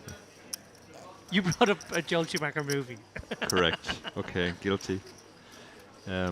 Meanwhile, Donna is doing our work for us in the chat, getting people to mash the like button. Thanks very much, Donna. And we're going to have to see now. I think Stankoff, if he's going to win this one, Dara, is going to have to be an ordinary decent criminal. Okay. 7. It's a very small part. That's before he became big time. He actually had a very, very tiny part in that movie. Christoph Waltz was also in that film before his fame and notoriety. Please stop now. This really has turned into poker in the ears.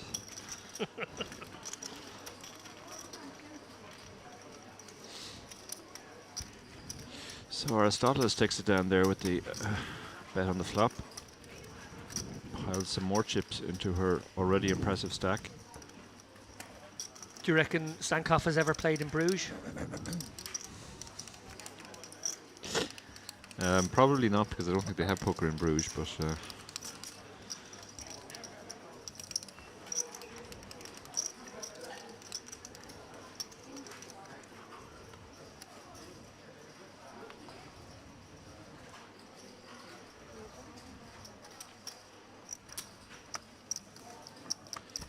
the Queen Jack off under the gun gets folded, as it should do.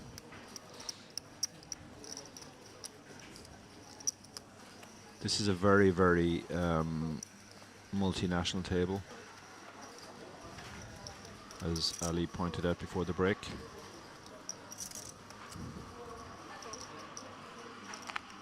Stankoff will fold the Jack 4.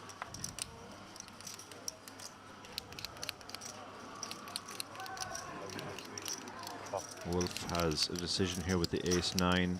He has a very big stack, almost 100 big blinds. If he's very deep against, no, the big line is actually short. Looks like the big line is very short. This might be just an all-in. I think all-in might be the play here, but it looks like he's going to just limp or raise. Wasn't exactly clear what was happening there. He limped, and the big blind checks. Big blind only has 20 big blinds behind, so they both miss, but the ace high is still good.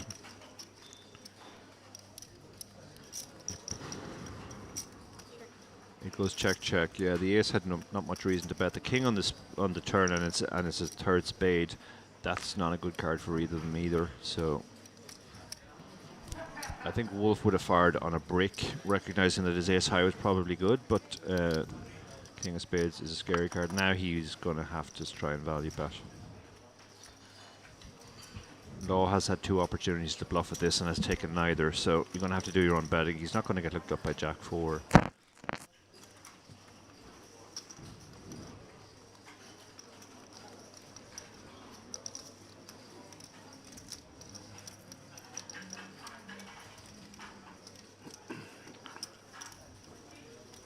He's thinking about it though. I mean, I guess he figures he doesn't expect Wolf to limp an ace. Queen high. Jack high does have a It is a decent bluff amount to show catcher, down. yeah. Yeah. I mean, the nut no. It's very hard to make a pair blind on blind, particularly when the ranges are so wide. And the best hand that isn't a pair is Queen high, and Jack high is just below that. So No front five.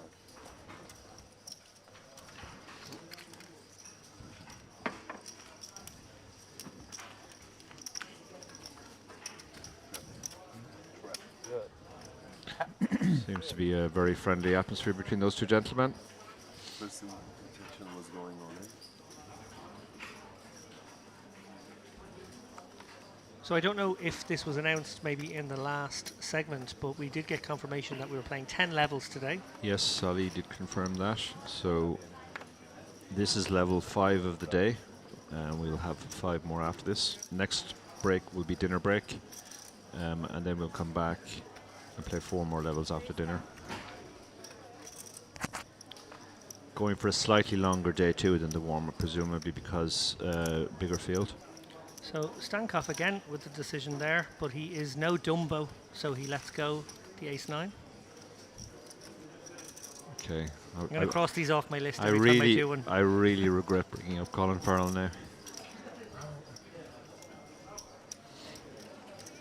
I feel like Dara's going to swat me away Yeah. when I make any more of these references. Okay, that's 2. I've got 6 more. I'm going to try and get them in over the course of the next hour and a half.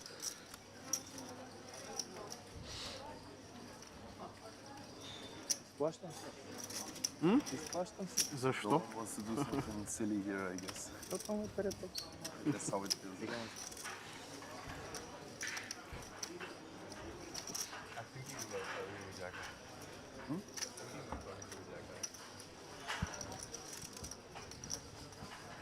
Would be okay for me. Having a chat with organisers there during my 2-hour sabbatical, Dara, I garnered some information that quite a lot of people satellite into this. They're obviously firing off satellites, maybe sometimes 2 a day, into this main event over the course of the last 3 or 4 days. You are obviously the satellite king. You wrote the book on satellites, Poker Satellite Strategy, a bestseller. What advice would you give to people who are sort of targeting bigger events, you know, whether they be Merit Poker events where they play the live stuff? Obviously, some people like to satellite online as well. Yeah. What are the major reasons to do so? Well, first of all, satellites tend to be great value just in and of themselves as tournaments because they attract a fairly weak field. A lot of people will fire at a satellite who would never dream of playing a normal tournament. You definitely see that in Ireland at the bigger tournaments. Pretty much the softest tournaments of the year are the live event satellites for a lot of the things like the Irish Open. Do you know if they're target stack satellites or normal satellites? Normal ones, yeah. Normal ones. That's good to see that the traditional ones still exist. There's huge exploitations in those. Like if you understand basic satellite format, you could be a significantly worse poker player than most of the field and you'd still be a winning player just by virtue of understanding the satellite stuff. So very profitable because of that. And you know, then it gets you the chance to play on a big stage like this, maybe get on a feature table and have an experience either way. Yeah, live the poker dream, so to speak. Yeah, it's great to see organisers going to the trouble of putting on lots of satellites for an event like this. There was a time when satellites seemed to go a little bit out of favour, but if you want to have a big successful tournament like this, you want to try and get lots of people in that certainly wouldn't pay the full buy-in, and satellites are the best way to do that. They certainly are. Well, we see here in this pot, to catch you guys up, Stankov has opened this one up. Wolf has flatted in position. That brought in the big blind, who got out of there after Wolf fired a bet on the Queen 9-5 texture. Once it got round to Stankov, he felt compelled with the 2 overcards, and maybe the best hand sometimes still to hang on in there. Yeah, there's draws there. Obviously, Jack 10. Lots of gut shots. Even stuff like King Jack, King 10 might fire. Yeah, pretty reasonable for Stankov to stick around. Sticking around now to the 20k Yeah, bet, he would be a bit of a daredevil.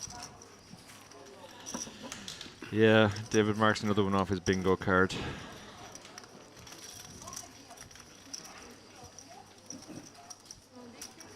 Audience are loving this, by the way. I'm getting so many. Yeah, we haven't had a comment in 10 minutes, so they've all getting so much feedback. They've all fallen asleep.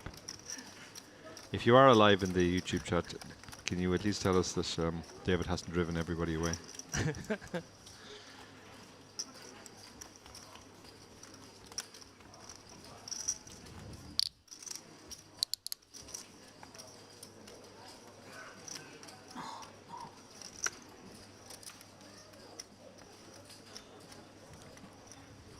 So late registration is now closed. That number of 757 will generate our prize pool. We will announce that prize pool and the payouts to you as soon as we have them. But expect first place to be something in the region of 350k. Wow, that's pretty sick. Aristotelios in the mix here with the ace-8, flatting the under the gun open from Bogdanov's ace-queen. The ultra deep stack Mr. Wolf, almost 800k now. He must be one of the chip leaders. Yeah, and he just lets the King Jack go. That's interesting in itself. He's obviously just going to intends to play that stack fairly snug. You could certainly make a case with his stack for squeezing there with the King Jack. Yeah, I was thinking the very same. So, Komorowski on the button here. He's got a offsuit Broadway. King 10, good enough to flick in the call for 8. He's playing relatively short there. He's only got 23 big, so could get tricky for him calling with a hand like this if he makes a pair. Yeah, he's just going to have to probably just assume he's good, and he is good. He is good, but he's not going to lose Aristotelios. Yeah, look how much equity she has with the ace-8 suited. Pretty much flipping. 8,000. In fact, she had more equity than he has. Now that's multi-way, but yeah, it'll be pretty much a flip once it gets down to just the two of them. I don't expect Bogdanov or Cagliaris to get in the mix here. Super interesting bet here. She's gone for a tiny bet, which is very interesting. Essentially juicing up the pot, but her hand is so strong she doesn't mind that. Yeah, maybe sort of setting her own price, so to speak, if she was to get to the turn. Yeah. But also with the hand that if she met with any resistance, she could play it fast. Now she has a very interesting spot because she's hit her ace, which is but absolutely not what she was going for. But it doesn't mean she's pulled ahead now. Do you go for another, let's call it a holding bet here, Darrow, or do you decide to check? I think I check because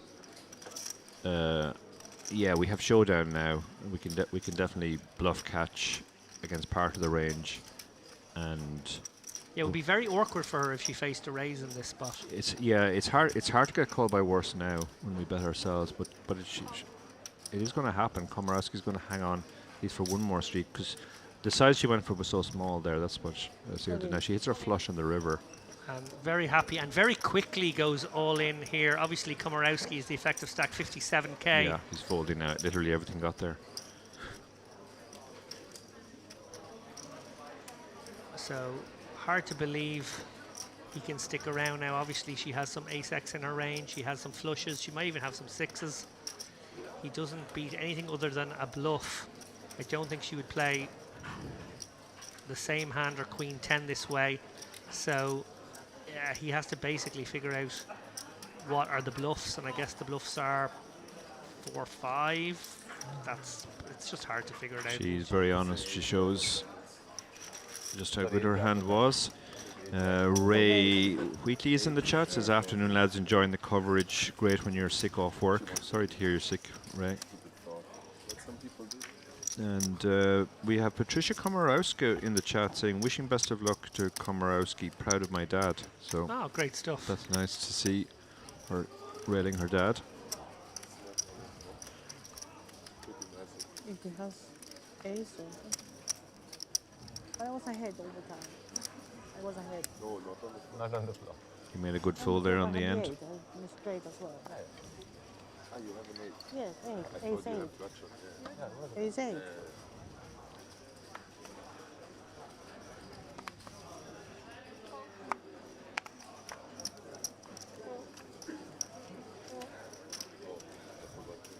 Stankov taking something of an intermission now between playable hands.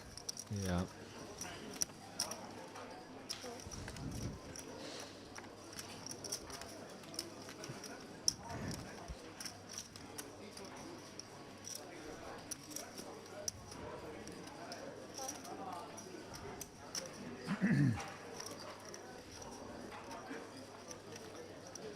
Battle of the Blinds.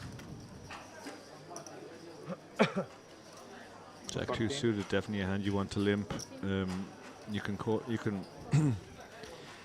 call a small raise, but Bogdanov bumps it up quite considerably. I probably still would have called it with the suitedness, but the call isn't going to make you too much. No harm folding either, and just staying out of trouble.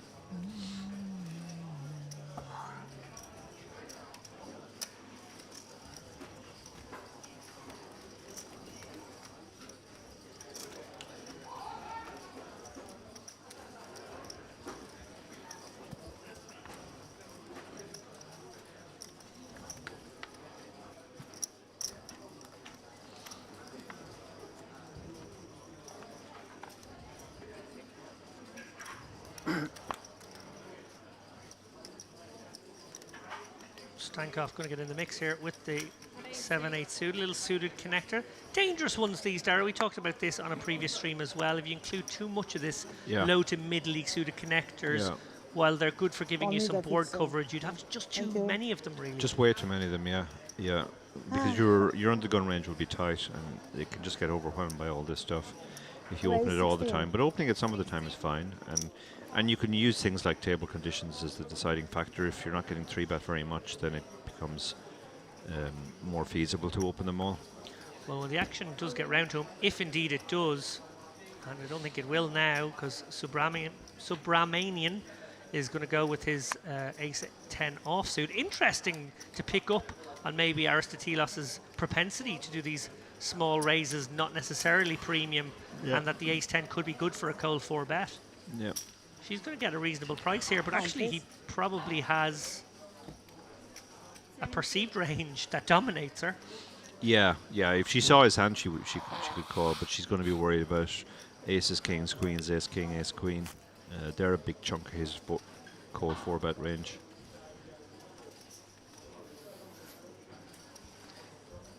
She does have a pretty hand and a reasonable price, but she is up against a cold 4-bet that is lighter than we would anticipate. Yeah. And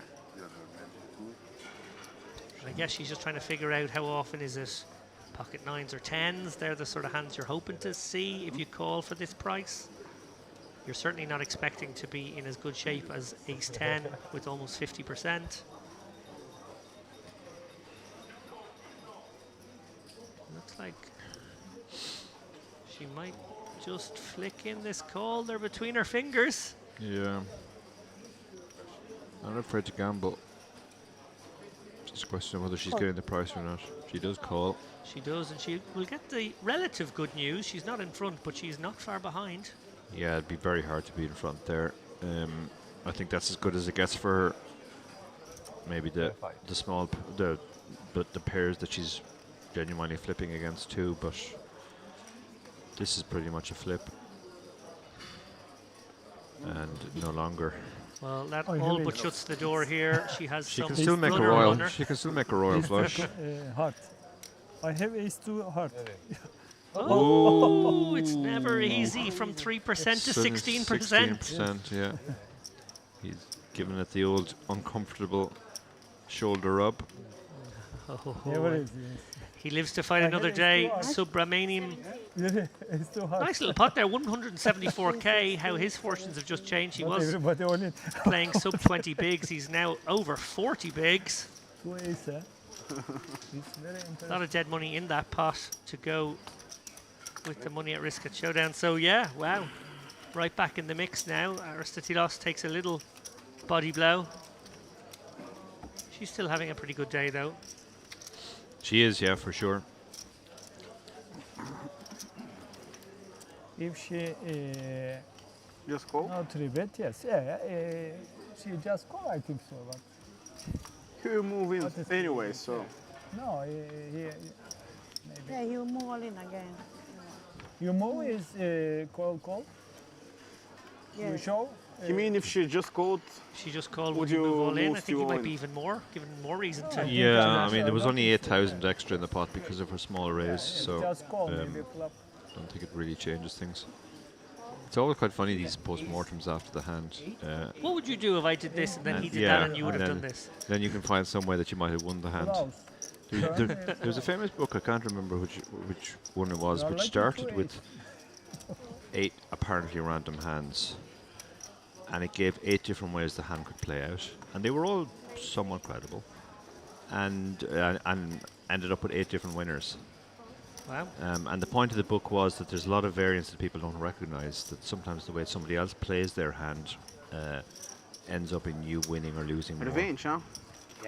Yeah, second time. Eh? And Stankov, defending his big blind, declares he's after revenge. We have somebody called Kevin O'Donnell in the chat. No idea who that is. Do they have a tournament series in March? They do. Kevin's a close friend of mine. He's moving from the US to Ireland permanently in 2 days. 75. He's literally sending me a daily countdown to when we can get a pint. Yes, Well- they have one in March, Kevin. Well, Or April. Stankov with the donk lead here on King 9. He does have the goods Interesting. That's a very unorthodox lead. and gets it done. Not Maybe the next time. outcome he would have wanted, and it wasn't an orthodox lead. You'd let your opponent maybe put some more chips in before Yeah. you sprung the trap, perhaps. But Stankov, you might say he's a fantastic beast. I might not say that, but you just did. 3 to go. Yeah. You know who Aristoteles looks like? Like movie star or Yeah. I'm gonna go with. So you're setting me up for another sort of annoying story. Lappin's going to talk about famous people he Yeah. knows. No, you don't know. Okay, And can I have my guess, please? no, you can't have your guess. It's been taken from me. You tanked too long. The clock was called. I was going to go with Angelica Houston for what it's worth. My old friend. Yeah. No, I can't give you Angelica Houston. No, I'm not going to tell you because then you would just start another stupid game with this naming. Well, I'm nearly out of Colin Farrell, so yeah, Yeah. I'm open for another. You're open. You're moving on to another one. And there's definitely another one coming up, Kevin, for sure. I don't know whether it's March or April. It's definitely March, Kevin. Late March. March. Oh. Okay. 22nd is ringing the bell. Yeah, in my apparently it ear. hasn't been officially announced yet. So Leaky Lappin. Leaky Lappin just announced. Has it not been announced? Have I actually just Leaky Yeah, Lappin? yeah, Oh, they jeez. might. They Oh, intend that's the to end. I they had a had- good run. they I made it to day 2 of the main before I They finally. might announce it after this event. We've been told in chat. Oh dear. Oh dear. Oh dear. Well, the Merit Poker people have just got their first taste of Leaky Lappin. These are the risks you take, I'm afraid. Anyway, you can see my cards after because nobody tricks here. Good cards. It's very, very friendly. at the Because table, you has see to the be said. camera. Yeah. Yeah, fantastic presence.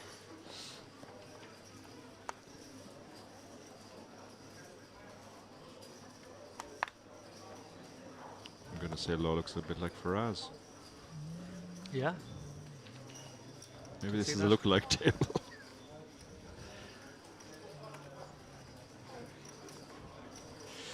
Yeah, Donna says Leaky Lappin strikes again. He does indeed. Well gotten used to Leaky Lappin down the years. Queen Jack off. Under the gun plus 3, which is the low jack. Yeah, this is just about solver approved. I don't mind the phrase leaky lapping right now at the age of 41. But I feel like if this is still a name I have at Yeah, 51, people will people are going to assume assume it's different. from something else. It's a different, yeah. It's like a colostomy bag issue.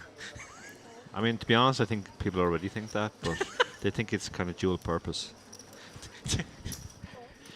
He started doing one type of leak, and then he branched out into others.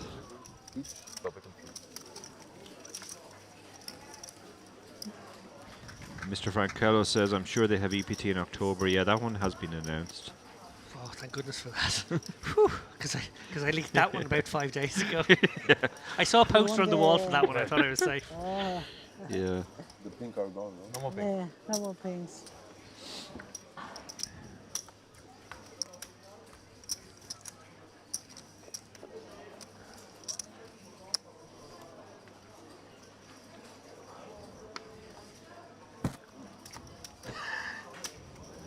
Donna says, are you sure you're 41? I'll check. Let me just do some maths. I'll be back to you.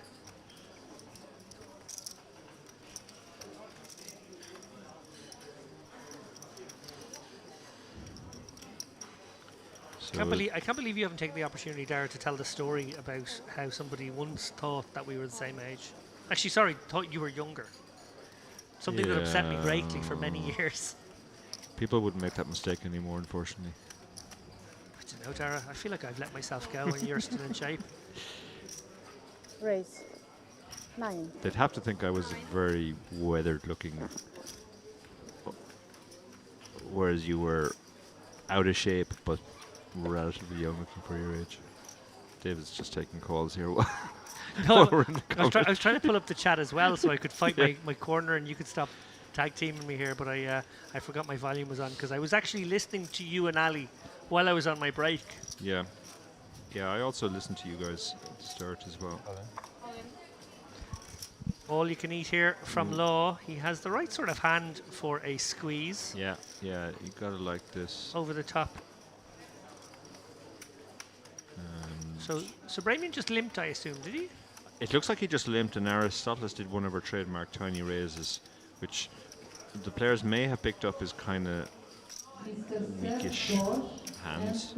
Well, ordinarily I'd be saying Subramium is looking for a bit of TV time here, but actually we saw him play very aggressively with the ace-10 a moment ago, so maybe, just maybe, the construction of his ranges are a little looser than... Yeah. Again, the same? Aristoteles is not going to call with this ace-6, I feel, Dara. King-Queen sort of has a bit more sexiness to it, the ace-6 to a re-raise. I think she has to be worried about ace-10. When she had the king-queen, you're fine with seeing ace-10, but when you have the ace-6, not so much.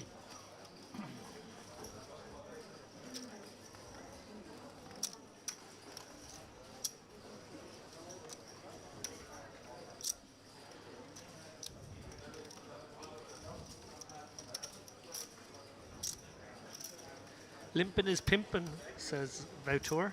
This is torture.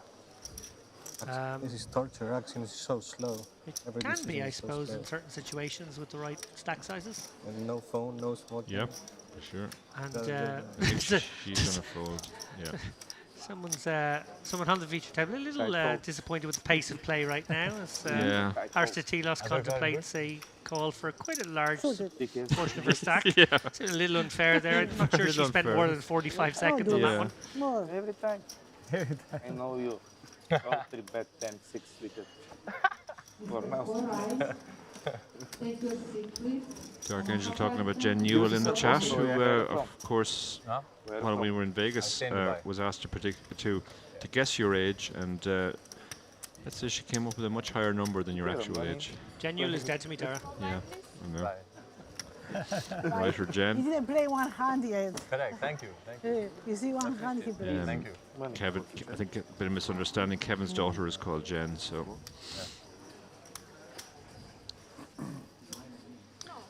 Mr. Frankello says, Joel Schumacher is not that bad, Dara. Come on. I don't know. I've seen some terrible movies, and then when I've gone to check who directed them, it's been Joel Schumacher a lot of the time. It's a mixed bag. I know how it's you definitely a mixed bag. Maybe I'm mixing him up with somebody else, but I am going to check. If he directed one movie in particular, I am not retracting the statement because it's the absolute worst of all of the terrible 80s movies. Okay, while Dara hits the IMDb pages, I'm gonna Keep have a the go at. comments I can going. have a go at analysing a hand all by myself. Wolf bumps it up here on the button with the ace jack, and he gets it through. So fantastic play by everyone there. Ace jack opens from the button. A2 folded in the big blind. Yes, he did direct the absolute worst 80s movie of all time. Uh-oh. Yeah, don't try with you. Do you care to guess which movie I'm thinking about? Not this time. Who knows? Without looking at your phone. Well, no, but I was going to at least be able to see some of the movies he's made and which one I think you might disapprove of, because. You got a pair? Okay, Mr. Frank, I will give you The Client was a good movie, yeah. Pocket fours. I didn't actually realise it was him. Time to Kill was him as well. Not too bad. Okay, here we go. Terrible, terrible 80s film. Limp push. Do you know what? Dying Young was a good movie. Said nobody ever. I'm trying to pick out which one you might have been referring to. Were you referring to St. Elmo's Fire? You got it, sir. The absolute nut worst. It's got all the ingredients of an 80s movie, but they've been left out to rot. And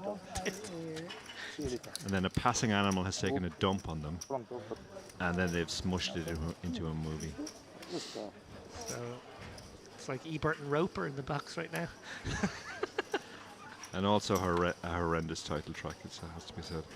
Law is all in. He likes this ace 10 on the button. Yeah, For all that's his his chips. hand. That's his hand. It's like Some trademarking going on here. I am all in. I have my hand. It's working for him. He is the law. I am the law, yeah, I like that. Nicely done. Private territory.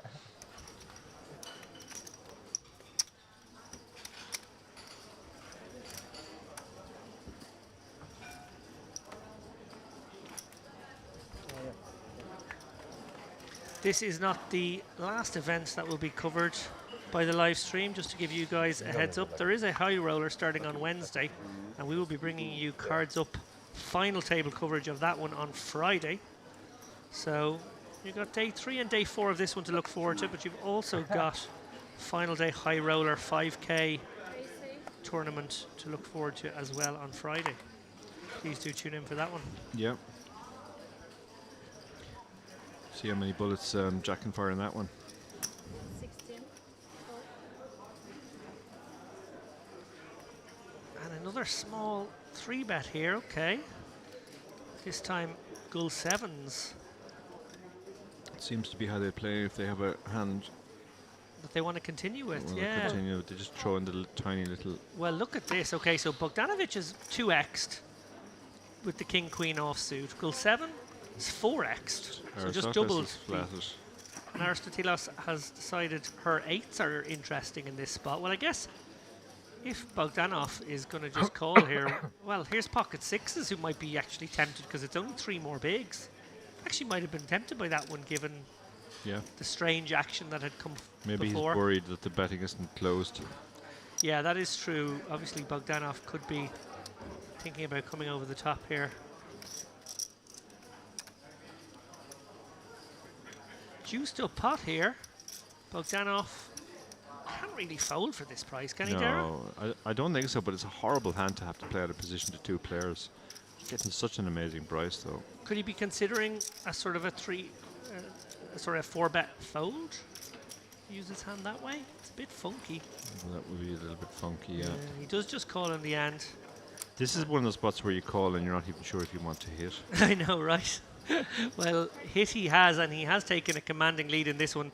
Gull 7, who has the pre-flop lead, may well c-bet here, try and rep that king, ace-king. Very plausible. Aces, kings. He has all the absolute best possibles. Aristotelos, she's just looking at one overcard to her 8s, but Yeah. but it is a lot of action, and she's sort of squeezed. She's in a bit of a sandwich. She is, yeah. Bogdanov still has to act. He's probably just checking range there, so. Yeah, it's an awkward spot. Like, your hand's best a lot of the time, but if it is best, you're not going to win much more with it, if any more. And if you're behind, you have very few ways to improve.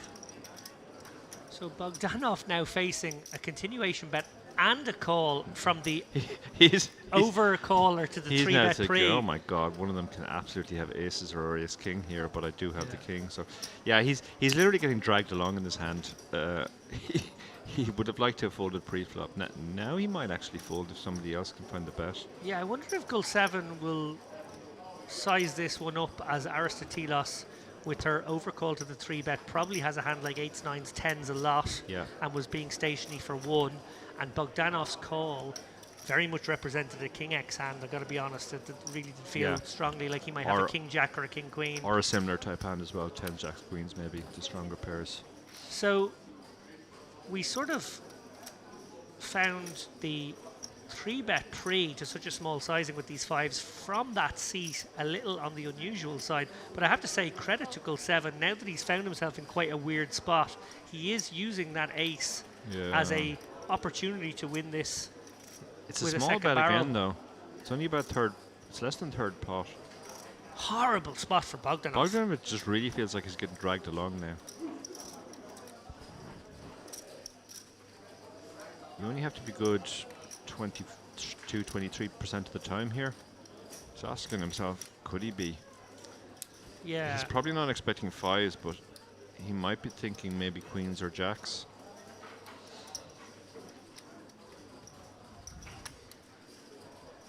Yeah, he's asking himself, would Bogdanov turn jacks into a bet here? He obviously blocks queens a tiny bit, but still very possible.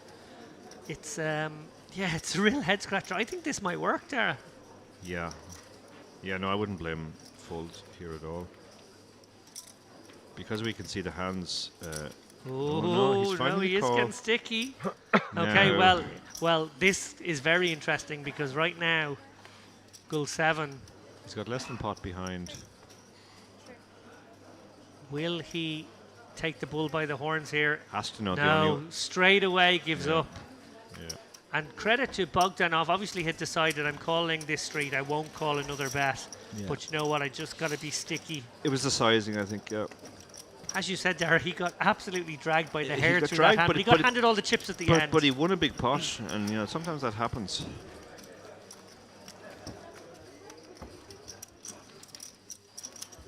Faced a bunch of difficult decisions there in the hand, and they were all marginal decisions. And he wasn't happy about having to continue in the hand, but he did, and got rewarded at the end.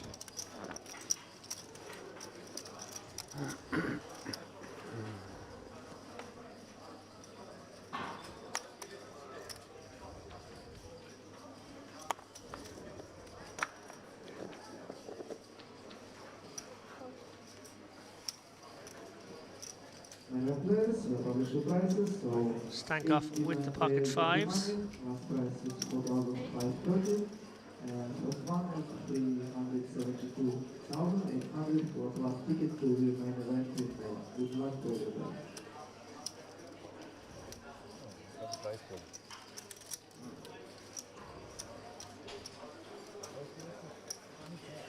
Komorowski.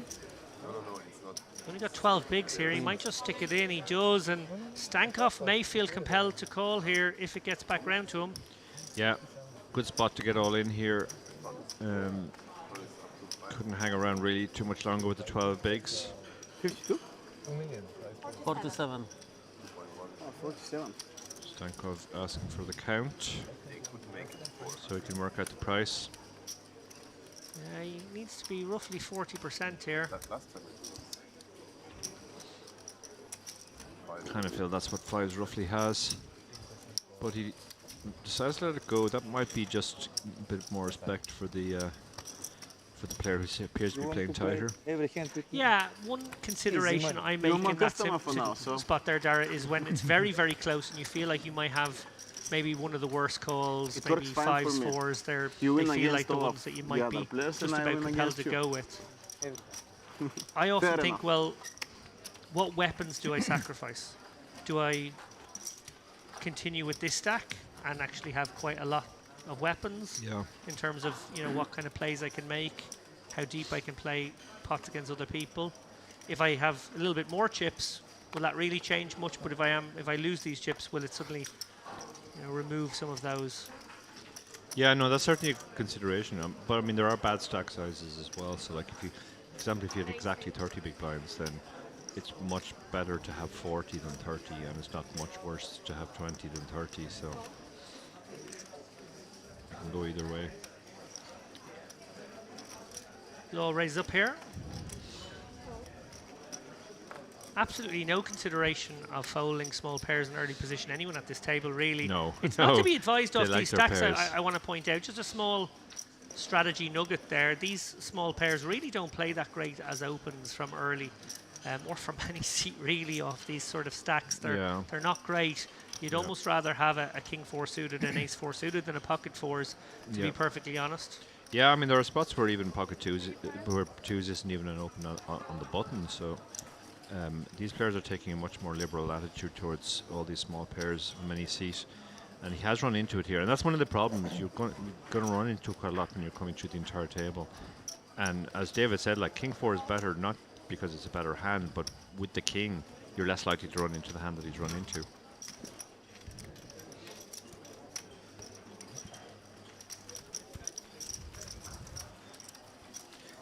You can spew a lot of chips in those, because even if it goes like call, that's not still a brilliant result. You're going to be playing pocket 4s, looking at 3 overcards most of the time out of position.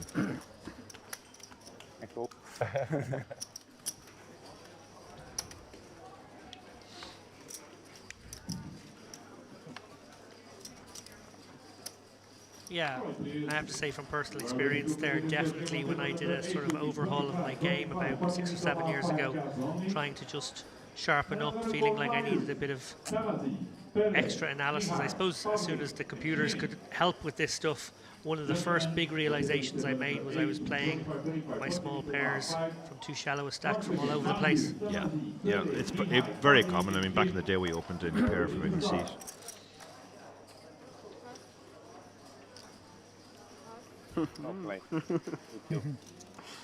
Now this may actually get walked. Gull 7 looking down in the small blind at one of the hands you don't necessarily want to play. And indeed it is. So 1/3 of the field remaining.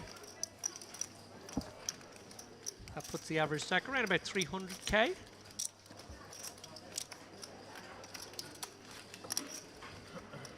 So very, very deep there. 75 bigs deep is the average. Yeah. And we are well into day 2 now. Yeah, but Late Red just closed on the last break, so. There was a bit of talk about that, people saying it was unusual, and it is unusual to see it go so late into day 2, but it was still only 12 levels, and there's a lot of tournaments. That's exactly the amount of levels they allow Late Red for. Yeah, there's a lot of play in the day 1 here. Yeah. I know we're not covering it, and you're not seeing that on your screens to follow, but they are given a tremendous amount of play with these 100k stacks. Yeah. Well, you can see that even Alec 100k is still 25 bigs, so if you jumped in at the last break, you were buying 25 bigs. Or was it even more, actually? Was it? The blinds haven't gone up since we came back. Nope, they're about to though. They're about to, yeah. Stankoff here, blind v blind. He's going to 4x it here with the ace-10.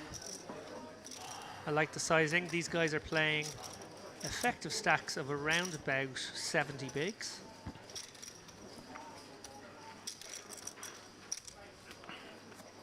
Yeah, generally you don't do too much raising from the small blind this deep. Do a lot more raising when you're shallower because you have a lot more hands that can get it in, but 70 big blinds deep, you can be just juicing the pot up out of position. Well, he flops second pair. He's got backdoors to go with the diamonds and the straight draws. Aristotelios, not much to look at. She's obviously got ace high. Could be good sometimes, but very dark tunnely for her to continue now. Got a call once at this 9k sizing, problematically for her.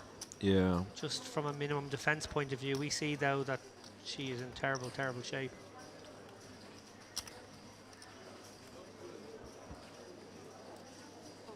does let it go. So a good escape in a situation where maybe the book says be sticky once. She does actually not surrender those extra 2 bigs. She's quite an interesting way when she's thinking. She always looks at her chips, so you always get the feeling she's about to make the call, but then she'll look back and flick the cards away sometimes. What number level is that?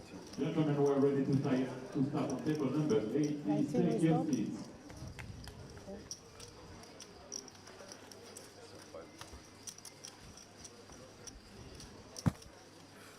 What are the blinds? The blinds. Average 600 maybe.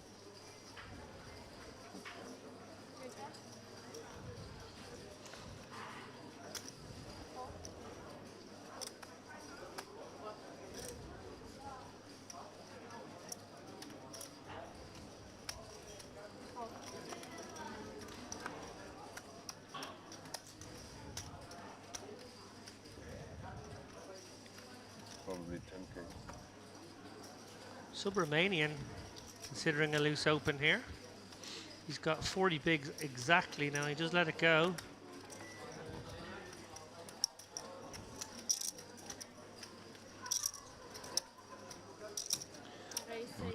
With a perfectly standard open from the hijack. Bring it in from min raise.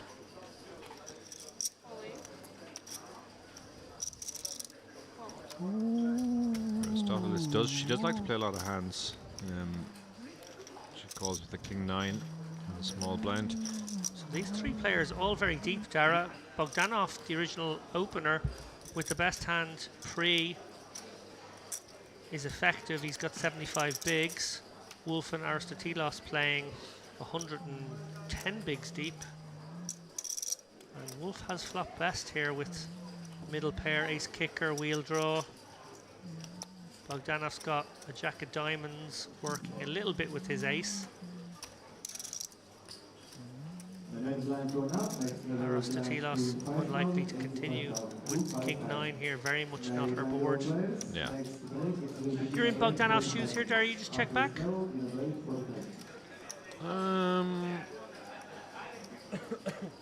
Looks like he's fired out a small one. Yeah, I think it's super close. Like, they both should really have much on this board with the 3 low cards, and you have the backup of the gutter and the backdoor diamonds. Yeah, I think I'd probably like a small bet, and then you're getting checked on the turn a lot, so you can decide what to do then. Well, that's exactly what's happened. Wolf got sticky, and Bogdanov presented with exactly the decision Dara just alluded to. Does he fire a second shell here? 10 of spades. Probably prefer maybe if a king or a queen had come to represent them. Yeah. 10 maybe not as good, and wow, okay, so trips on the river for Wolf. Probably going to do his own dirty work here, given that turn check from Bogdanov. He's going to target hands like 6s through 9s.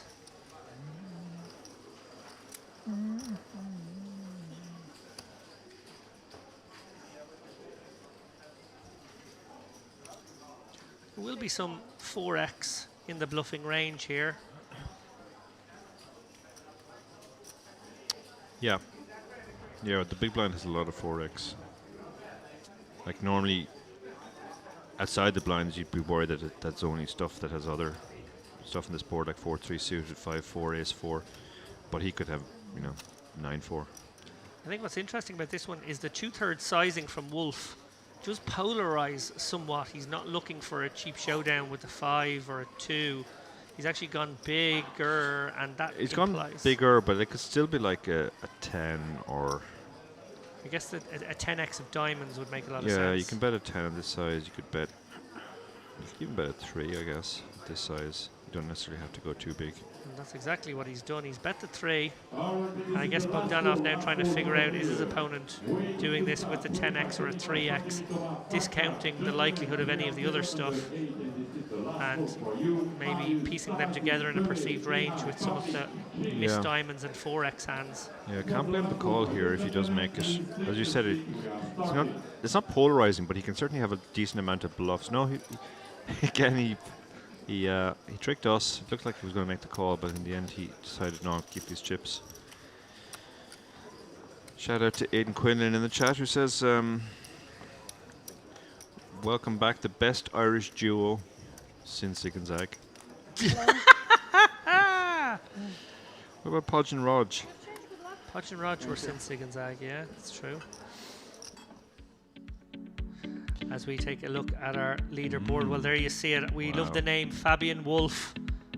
He's got a third of the chips on this table, 161 bigs, and one of the biggest stacks in the room, 800k. Katerina Aristotelos, well, she's having a very good day, 438k. Ivan Stankov, 295k. Interesting spread of chips here. We have 4 players under 30 bigs. Gulseven, Kokoliaris, Law and Komorowski, all hoping for a profitable level coming up now as we make the blinds 2k, 5k with the 5k big by Andy. They love catching me out here because I look at the 2 and I immediately about to say 4 and then I have to check myself. 2k, 5k with the 5k ante. Meanwhile, the debate in the chat continues over who are the greatest Irish duo of all time. Mark Van Keller reckons it's Guinness and Jamieson. Oh, chasers. Hard to argue with that.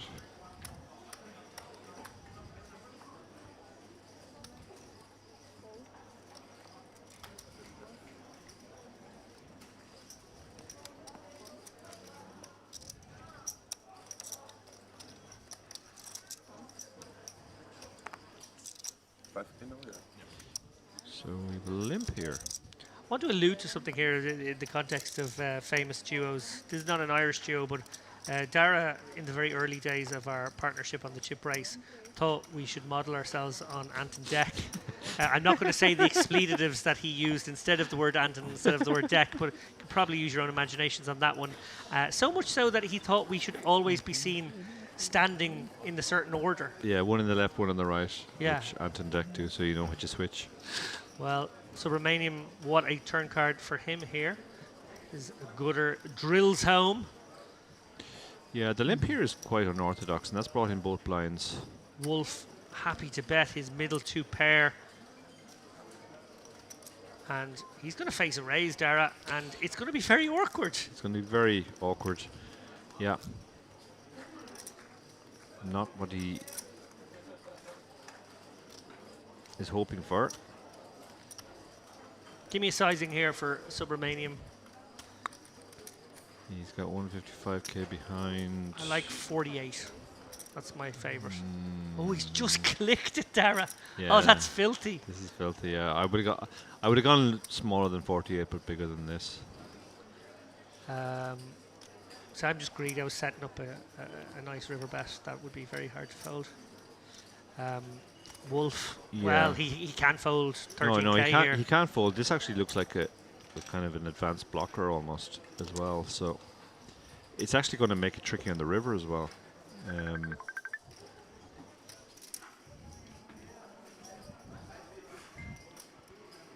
think one of our players maybe has their mic very near their phone. And No, there's no phoning a friend in this game. We don't like that. We don't allow that. no. Spade now, interesting card. Wolf maybe gets away in more scenarios than he might have. He's going to actually go for a blocker. He's going for a blocker here, yeah. So gets quickly called, obviously, by Subramanian, who was fearing the flush on some occasions. The blocker does its job, actually. Yeah. I think Subramanian would have charged him an awful lot more than 21. And he's still, I guess. You said 2 pair?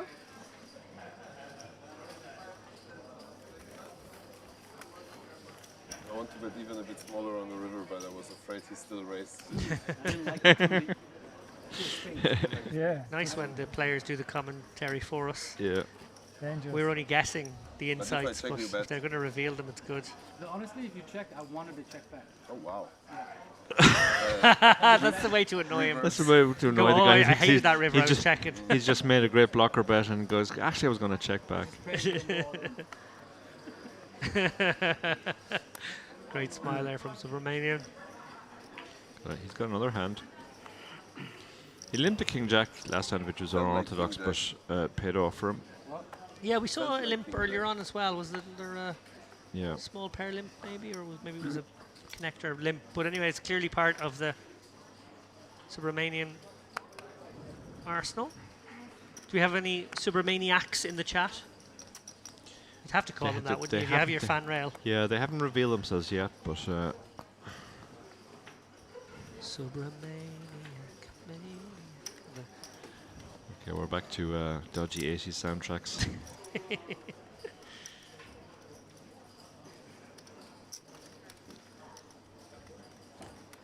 Well, Olinsky, Komorowski. the suited ace, which happens to be the best hand. Tricky one now for Subramanian, who has to defend his limping range with some stuff. Yeah. And actually has a tempter here. Yeah, might actually have one of the best hands that he limps. So Yeah.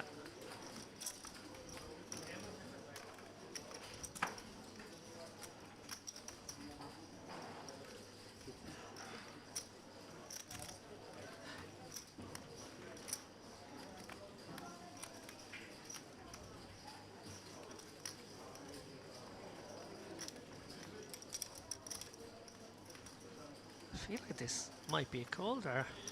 yeah, I think he's thinking if I fold this, what am I calling? But Yeah, right. he has thrown it away.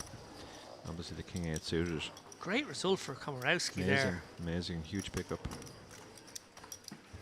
Added a quarter to his stack with no risk.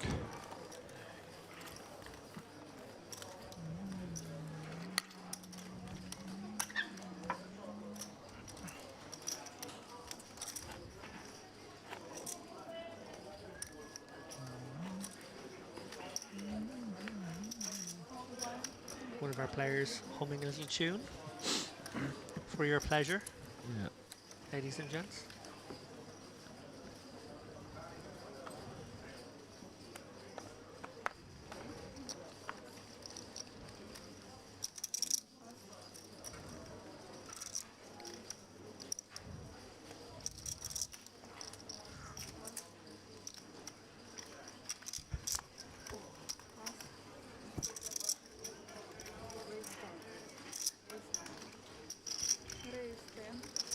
Aristotelos with the ducks. Wolf quickly bins the raggy ace. And now Law with a tempter, perhaps. 19 bigs. Looks like he's going to flat.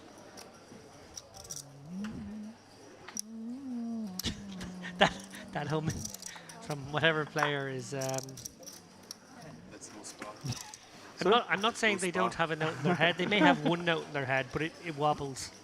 Yeah. It needs auto-tuning. So three-way action here. Low flops. Best. Aristotelos does check, and probably no sense in betting here, Dara. What do you think? Maybe a little one, Just a little bit of equity denial, maybe. a little 8K or maybe something like that. Yeah. Something of that flavour. Just flush out these hands that have bits of equity against you. 12,000, yeah, he's gone small. From your mouth to his ear, Aristotelos. Hard to get sticky now. Facing 3 overs. Wow. She's not deterred. Here's, we're ready to open the second table on table number 4. Will be no limit on that 25. Another scare card for Aristotelos. Even some of the draws have made a pair now, so very hard to continue. Law won't like that card either, though, and I think he will check back this. River, the 4 of hearts. Does she turn her hand into a bluff, Dara? I would be surprised, but can't rule it out. Could certainly make life very difficult for Law, who's only got a pot-sized bet left here. He would absolutely hate to face any bet, frankly. Yeah, you would, yeah. She might... I think part of the problem is the draws that would bet the flop as a bluff or hearts, which got there on the river, and maybe stuff like Queen 10, which turned a pair. So Yeah, the power of position here. Should she have be the other way around and check 2, I feel like she would bluff, but it's very hard to do when your opponent could have a wide range of hands behind, happily check back that coordinated turn card with a view to calling most rivers. Could also, as you say, Dara, have the hearts as well and have got there. But she's giving a lot of thought, in fairness. Maybe trying to muster the courage for a 35, 40k stab at this. Right, so once again, please, one more call for the players waiting to start. Yes, Tara, she is. We are ready to start on table number 4. She's gone 55, so basically all of his remaining chips. He'll be left with 2 bigs. that's very enterprising, yeah. And it's a head scratcher for Law. Yeah, this is gross now. It's just a bluff catcher, and he has the same issue. Queen 10 got there on the turn, and the hearts got there on the river. He does throw it away, so well-timed bluff by Aristoteles. Well, Aristoteles fought the Law, but she I won. make everything. Yeah. Yeah. Yes. I feel like you're expecting more I was happy with that one. of a reaction or of I was approval happy, there. I was happy with that one. But the yeah is all you're getting. Oh, he's a hard audience.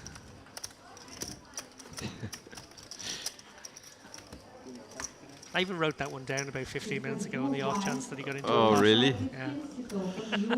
Incredible. This is where we are now.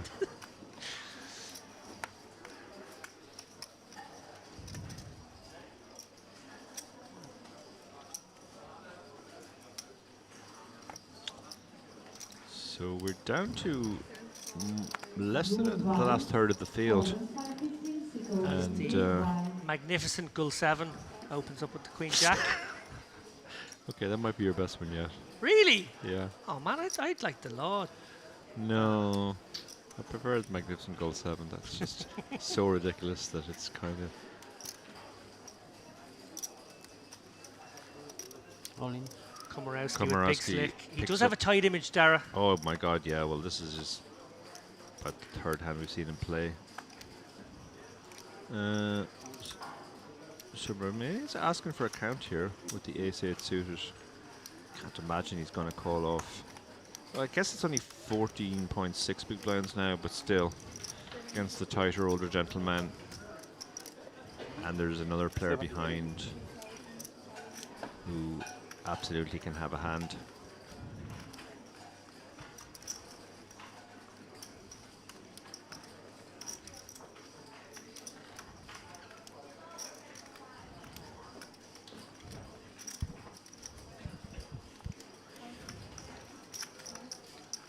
Kokaliaris with a Thanks, Dan. wired pocket pair goes in the bin. Komorowski very happy to pick that one up. Uncontested, one feels. Yeah. Oh yeah. It's always a good result. Always a good result when you're getting 4 or 5 bigs added to your never stack fought this like bit. that. Yeah. Better king queen.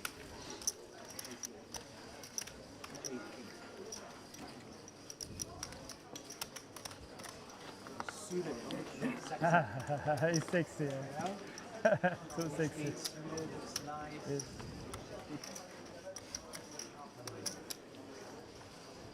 You out.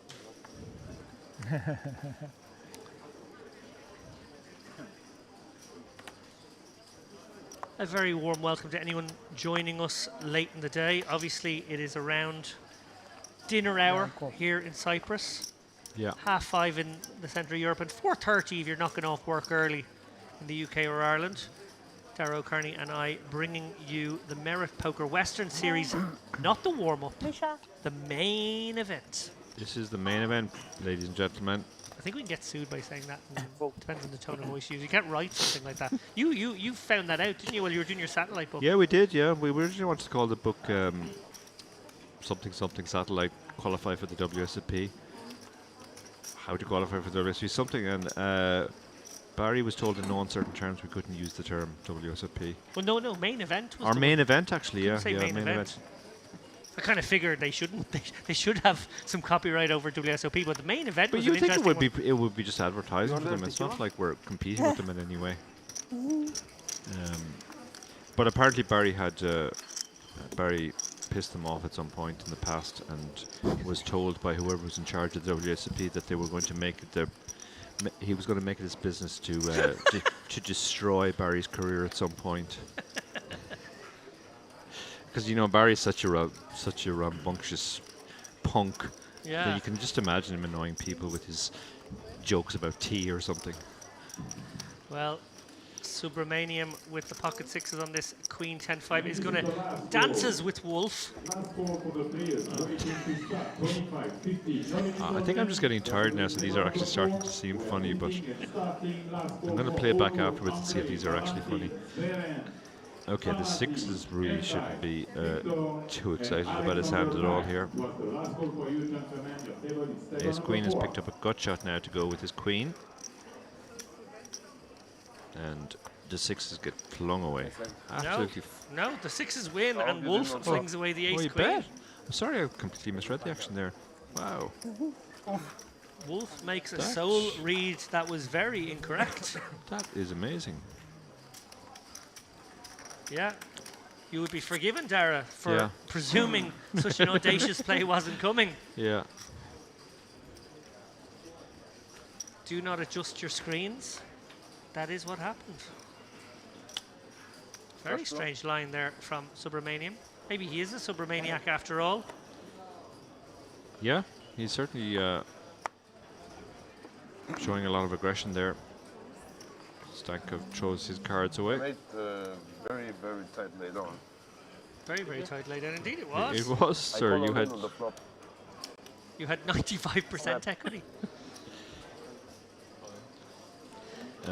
Ace Jack suited is moving all of his chips in the middle. 13.5 big blinds. Ace Jack suited figures to be good enough.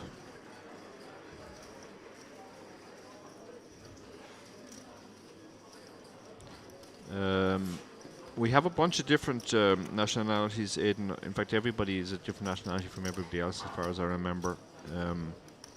See if I can find the list. Coco Caliaris with the Djangos. He is going nowhere.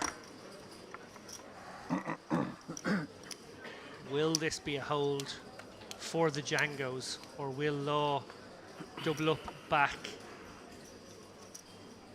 to 146k and cripple Kokaliaris?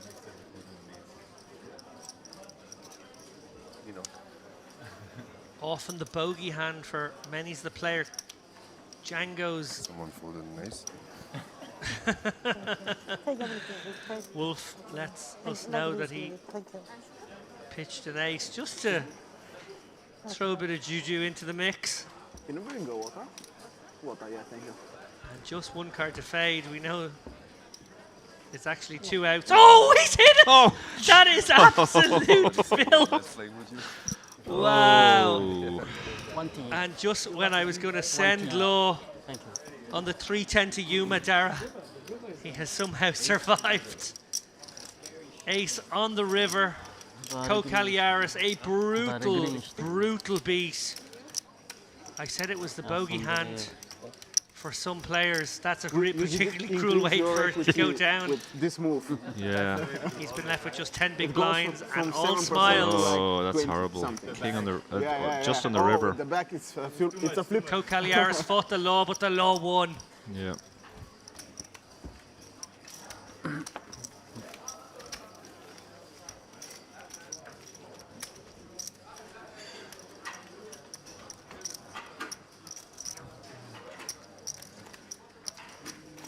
Almost embarrassed face there from Law.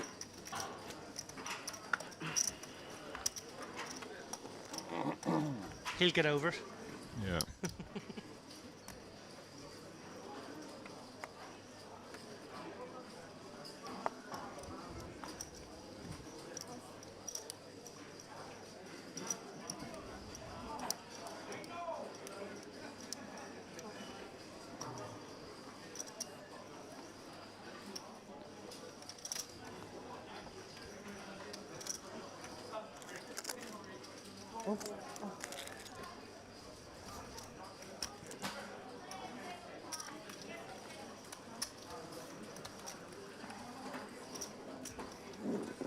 Lots of quick folds round to Gul 7 here. Tosses the 4-3 off and a walk for Stankov.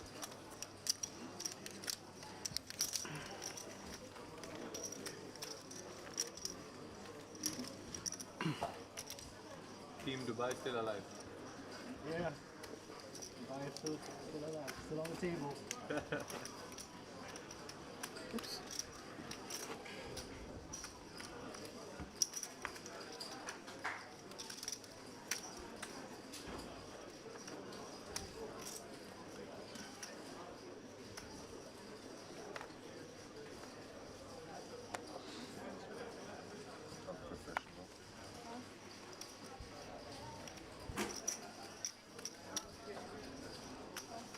Thank you.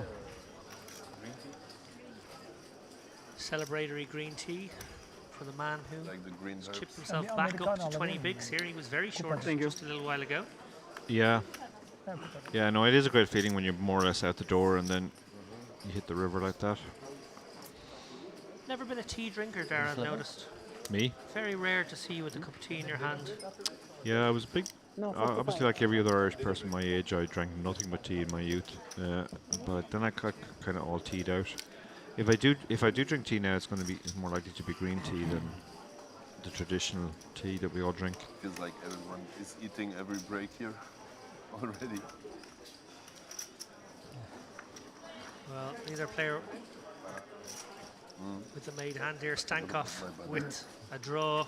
Actually, Aristotelos can't really continue here, even to a small bet. She does pitch it.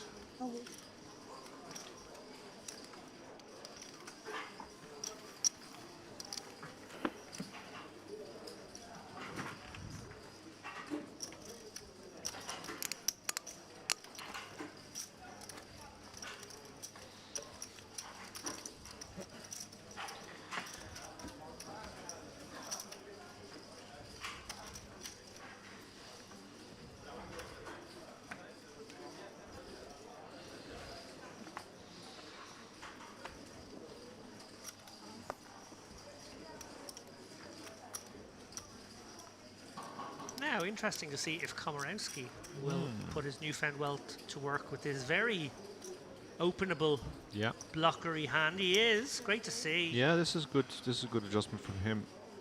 Brings it in from in raise, exactly the right size as well. What does Subramanian do now with his nines? Tricky one for him facing Komorowski. Yeah, it's the one player you don't feel great about.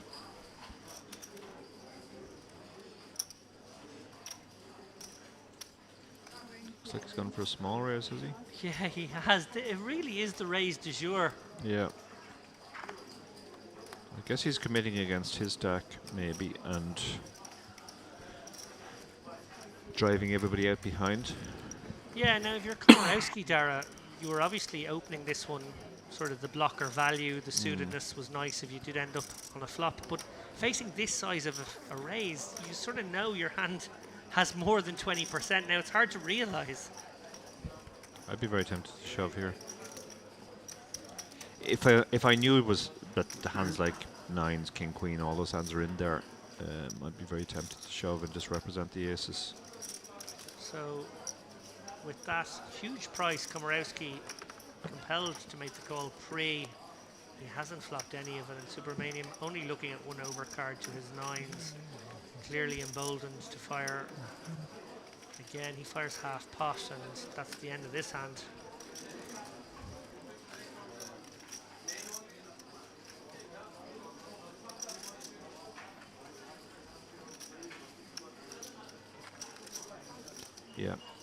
Yeah, with just the one overcard there, it's kind of one of those, if he has it, he has it.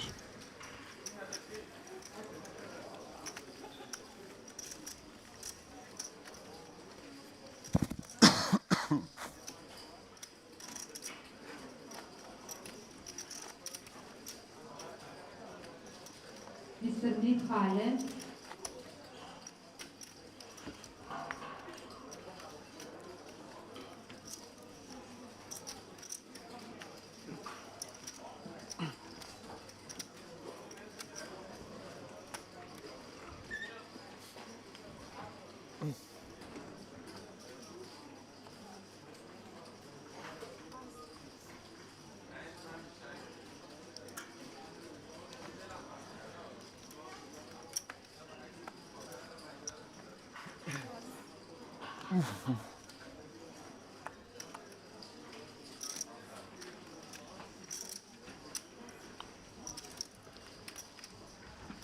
A whole lot of Reggie cards being folded here.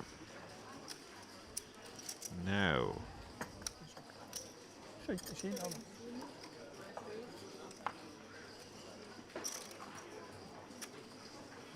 Wolf raises it up to 3.5 big blinds almost. Yeah, 9-7 to that size. I guess you can let it go.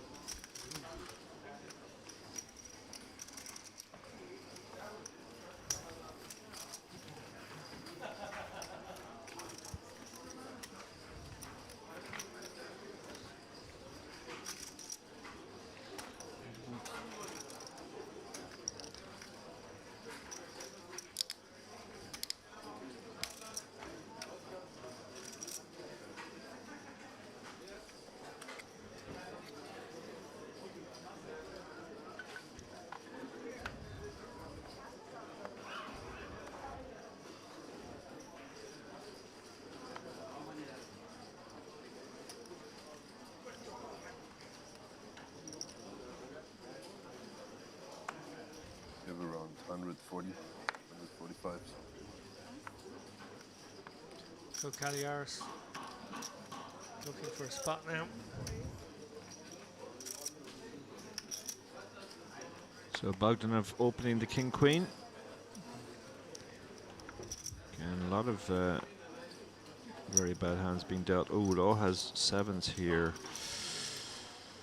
27 big blinds. Ooh. Very awkward stack for this awkward, hand. very awkward, yeah. Facing a raise from this seat with that range. Yeah, the seat is a big thing. If this came from the cutoff or maybe even the hijack, it would be a fairly standard shove. But coming from under the gun +2, he actually pitches it. Wow. Decides not to even set mine.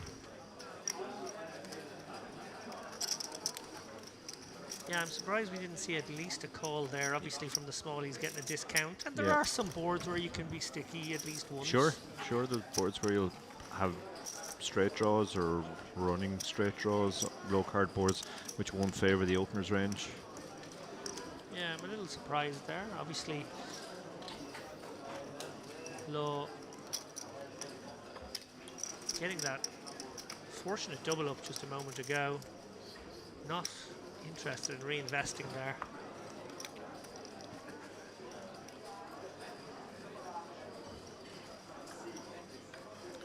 We look there at the man who was the victim of that rivering.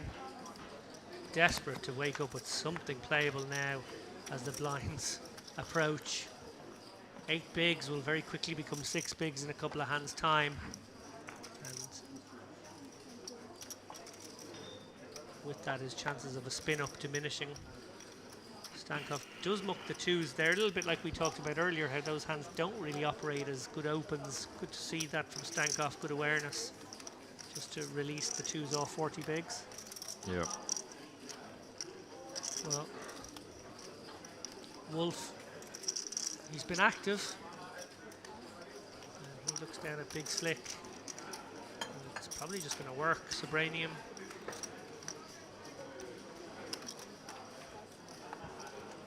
Nothing to fight back with there.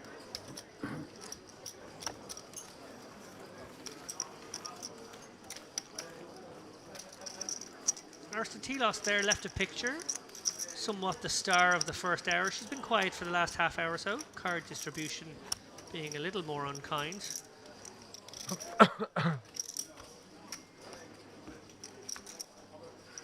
Still very dangerous, very capable player, who obviously went deep in our warm-up as well. We had her on the stream day 2 and day 3. Local hero.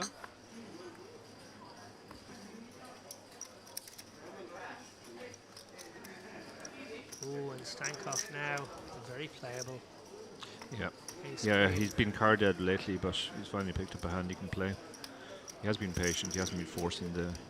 We have seen him open the 8-7 suited, so it's not like he's playing tight, but he's just been hasn't really got anything to play with. Now Law has another tempter. He's getting these tricky ones with his stack size. Yeah, this one goes well. He's playing quite differently now that he has a bit of a stack. Before he was happy to lash in the ace-10 and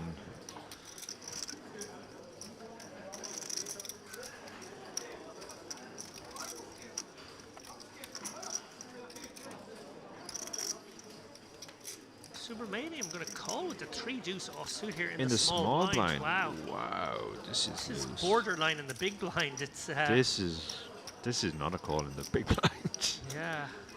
And will that bring in Kokiliaris? Oh, look how short Kokiliaris is. Yeah, he's just hoping to see a piece and go Yeah. with, but it will be very dangerous if he does make a piece. Well, if he hits the 3, Subramanian will probably be doubling him up. So Subramanian has actually flopped bottom pair now. And now we're going to see how difficult, or maybe how successfully, he's able to actualize, to realize. The problem from the small blind is with a hand like 3-deuce, not only is it a terrible hand that will flop you bottom pair when it flops you anything a lot of the time, but it's very hard to actually get to river with it. Yeah. Stankoff probably can fire out a bet here. He's got overs and the diamonds. A lot of turn cards will give him barreling cards. Subramanian, well, he has to call really. If he's going to call pre, you can't get rid of the 3-deuce when you make a pair. No. So No. You can't be calling just to make 2 pair or better there. 8 of hearts makes this board a little more coordinated. Yeah, that might cause Stankoff to close down now.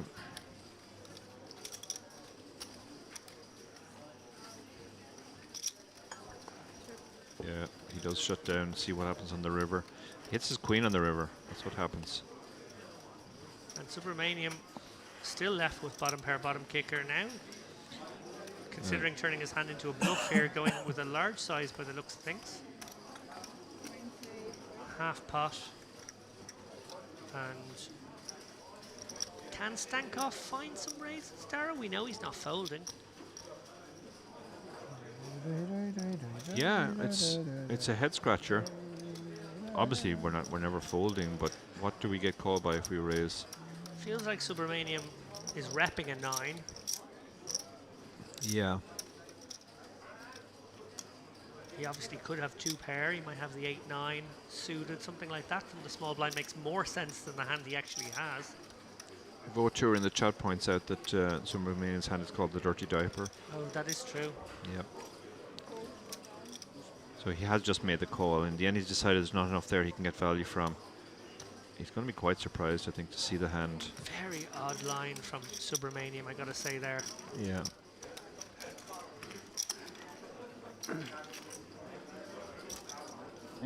Glad you folded. Well, it's a new world for Stankoff. I had queen How much more approval do you another need, pot? David, Two before more, you just two drop more. this? Two more, okay.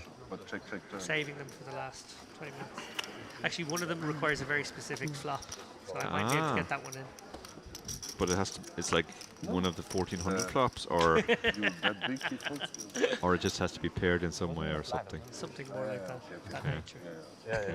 I was thinking. So I might have to save it here. Hopefully he'll have a deep run and I can save it for the next Right. stream.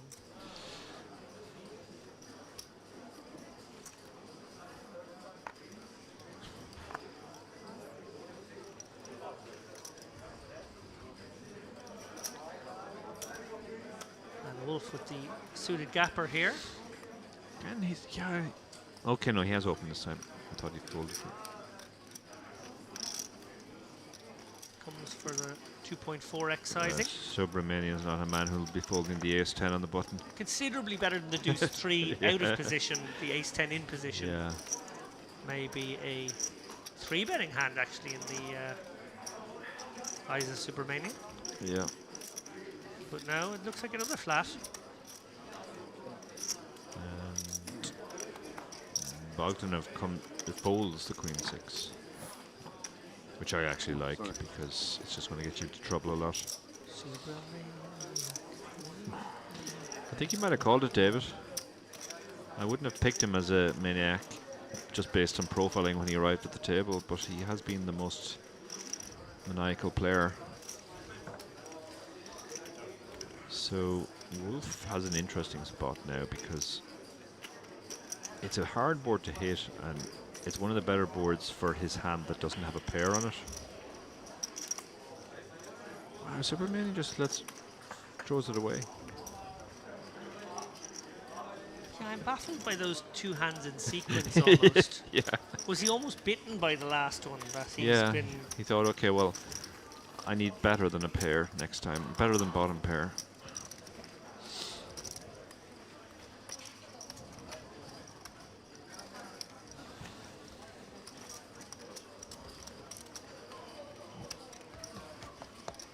So we have got word of the next feature table, which will be coming up after a short dinner break. 45-minute dinner break. Let me give you a rundown on these people. Alexei Istomin, Aziz John Rakimov, Yauhen Kontush, Bogdan Andrei Muntianu, Montiano, probably, yeah. Boris Shmuskevicius from Lithuania, Seraf Dursun Anar from Turkey, Denis Kapustin from Russia, Amjad Nadir from Syria, and Georges Hanna from the Lebanon. Georges Hanna rings a bell. I'm not sure. Perhaps he has been on our feature table before. As we look at Wolf opening up another one here with the ace-10, but Law with the ladies.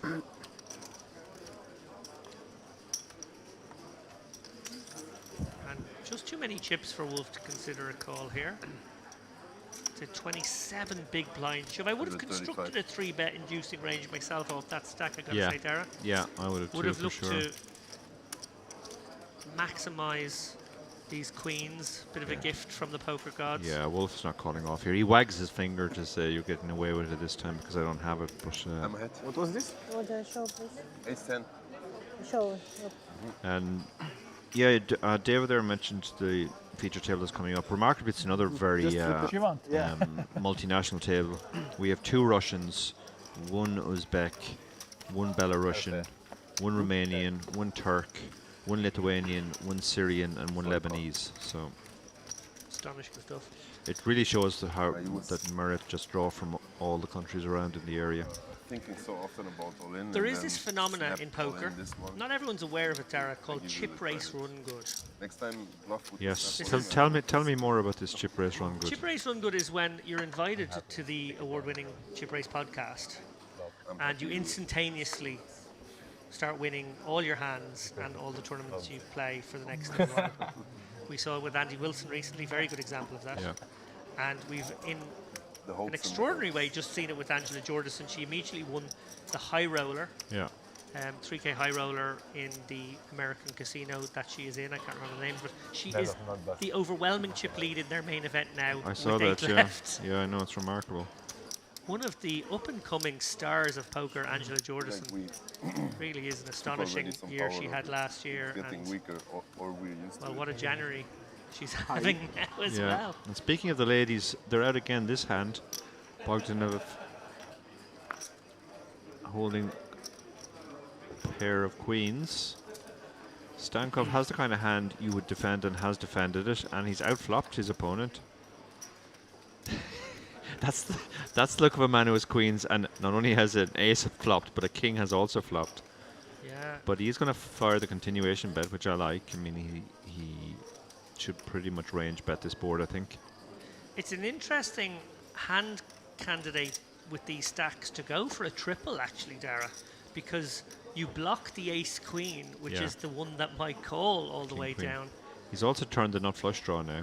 So Stankov, well, it's hearts war for Stankov on this board. I got it, Dara. Bingo. Lovely. He's happy with himself now.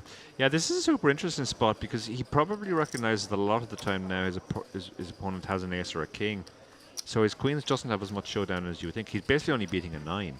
So having picked up the additional equity, he might have been tempted, and now he's made the nut flush. So boring. Well, a crazy heart. That's a bonus ball. Oh Lord. On the river, and Stankov now gone from way in front to way behind. Yeah. I'm finished. I'm actually walking it. That's it. Yeah, done. that's it. He's dropped Did the it. mic. That's it. I've really Actually, enjoyed this. he's been hauled out. Security. Mr. Quinlan says W sounds like V in Polish. I actually knew that, but I'd forgotten. So therefore, poor Komorowski's family at home are cursing you out big time. Apologies. Bogdanov. What sizing do you think here, Dara? I guess he has to target hearts that may be connected with that board 9, 10 with the 10 of hearts. Yeah, like there's well, I mean, Stankov can literally have anything, so he can have an ace or a king, but his other card can be a heart. So that's mainly what we're targeting. Bogdanov's gone super polar here with the 54k. Yeah, that's 1.4x pot. Yeah, wow, if he calls this, no, he can't call this surely. I mean, this is a good size to target, you know, king 8 with the 8 hearts, but Yeah, you can have the 10 of hearts. You can have the 9 of hearts in your hand very easily in this spot, given your lines. So you're not actually high up your range. You're actually very far down your range. When you're in a polarized situation, Darren, the blockers become very important, and you ain't got none. Yeah, exactly. Yeah. So. Yeah.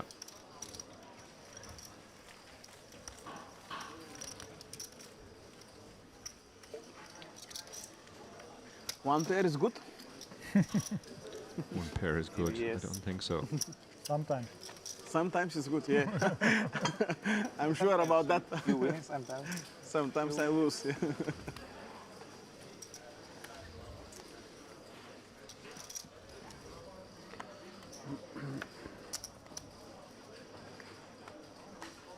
A stoical post-mortem. Yeah, it was quite restrained.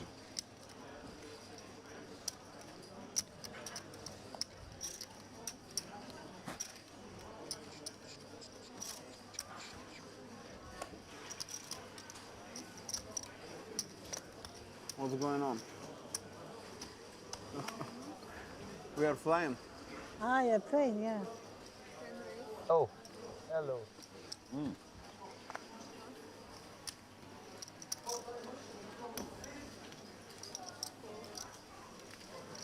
Surveillance.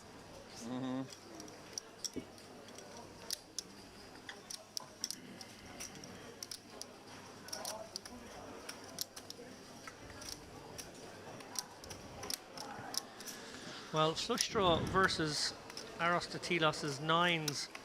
She's looking at just one overcard here. And she does have double backdoors as well. Yeah, certainly not going anywhere to one bet here, and Bogdanov has a good candidate to fire at a c-bet. His queen high could be behind some king highs, and he can exploit those with this bet. 19. Yeah. He doesn't mind growing the pot for a situation where he might have a very strong hand on a later street. Arostatelos She's never folding here, so never folding, probably wanted to face a slightly smaller bet, but it's okay. You can call this one. yeah.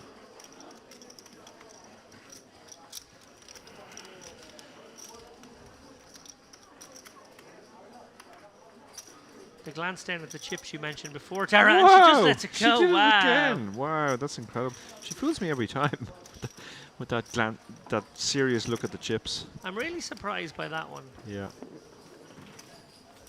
That one I didn't expect. Obviously, putting her opponent on an overpair or having connected with that jack.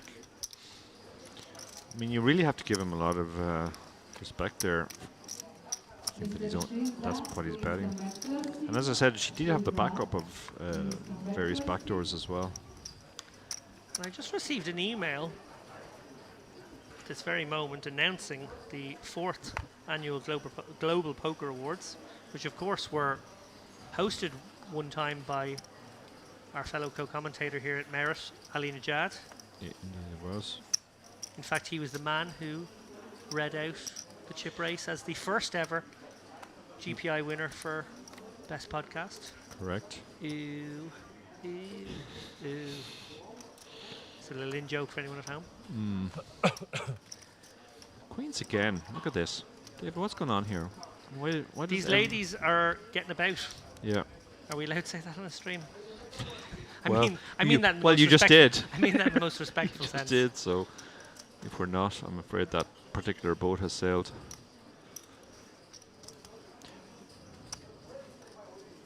So where were you going with this GPI? Well, there will be a Best Podcast this year. They haven't got rid of. They haven't retired the category. Oh, good. Is there a best book about GTO? There is a Best Media Content Written. Oh, that's media content specifically. You're in there, I'd say. Oh, I'm not sure we are. Why you folding? You saw my cards? No Best Book category, which we're very disappointed to see. Intuition. He has a good one. There's a couple of new ones. Play against a woman. Comeback Player of the Year. I guess that's the sort Mike of Postle.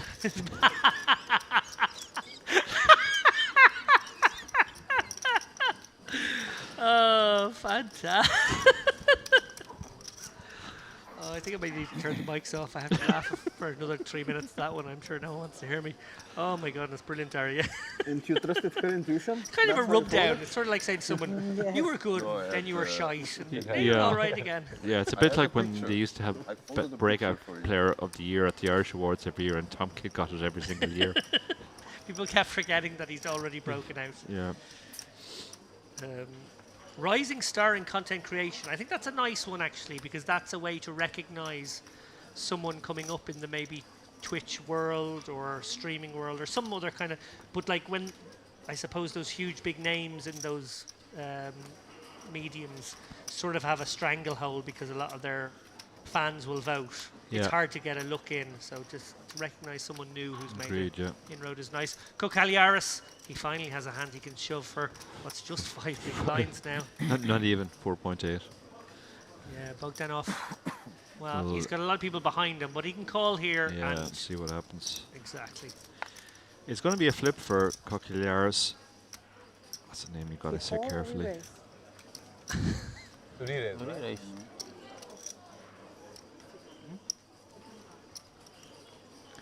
And while they Красивый Open the пукаешь. cards on the Meanwhile, we have royalty in the chat. Alex O'Brien has arrived. Alex says, "I've had this discussion with Barry about needing a separate book category at the GPI." Yeah, it is a bit of a sore point that like somebody can toss off a 500 VSO article about any Duke and they'll be up for an award. Oh, speaking of which, just in case you... Dara, I think it's very unlikely to happen, but if I was to win Bounty the award for tournament. Best Media Content for my tribute to Annie Duke and her wonderful book, it's not like that, guys. Read it. It's a very salty article. I would dedicate it to you and Barry. Thank you. We would greatly appreciate that. I would use that platform to advertise Yeah. your book. Bit of a tricky spot now. Oh my Goal God, 7 this wakes Oh up my with the God, 10s. this And is- he doesn't have so much. And Aristotelos, well, she's going to ditch these 7s in my view. But Bogdanov is in a bit of a tricky spot just because it's not that much more. Yeah, he's getting an amazing price now. Yeah, so If he starts putting a lot of ace kings and ace queens into the range, he's put in 5 bigs. He only has to put in 14 more into a 3-wayer. yeah, this is an awfully tricky spot for him. I get 7. It's a great spot for Kokiliaris now. He can more than triple up. 7 I have. Like 7. I think Bogdanov It's might have my already lucky released. card as well. Yeah, looks like he So maybe has. then 7 Fair will play. come. 7 will come. I feel it. No, it won't come. I have one. You have one. I will come. I feel it. Still it will come. Yeah. They're still showing it as 3 We're ways. still showing it, but... Oh yeah, Sidepod has been announced, so yeah, Bogdanov Okay, did snap it Bogdanov. off, basically feeling like, as you said, Darren, too Well, many ace kings and ace Oh, queens. ace and- kings. So Kokaliar is actually delighted to see, if he's going to get called once, he may as well get called twice, and his ace I think um, Queen will come. will be good against And there's his both ace. players. So There's now he his gets ace. triple up. Alex O'Brien asking 4 ways 7s or a call. No. Probably not in this spot, Alex, just given how tight at least two of these players are. Maybe on the river the right way. So, Kokaliaris about to get a more than triple up. He's up to 84k now from 24. Gul7 does a hold for the very significant side pot, bigger than the main pot, in fact. Bogdanov takes a body blow here, drops from 350k or so down to 250. Good result for Gul7, I guess. If he doesn't win the main pot, at least he picks up the side pot. Sort of a little bit of profit there. He goes all in on the flop, you call, probably.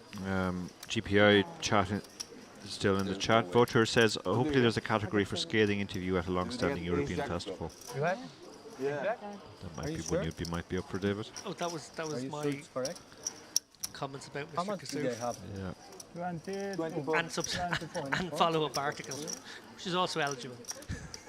We can do the double on that one. Yeah. 72 plus points. No, I gotta say, no, joking aside, should be 84. you cannot compare even those chunkier articles that people do, those sort of like bigger interview pieces or whatnot. They just cannot compare to the work that goes into a book like yourself. To the left and to the right. And, Close. Actually, splitting those two things off yeah. Like that. would be the right thing to do. They just don't belong together. Yeah, no, it is a weird mismatch. Maybe not.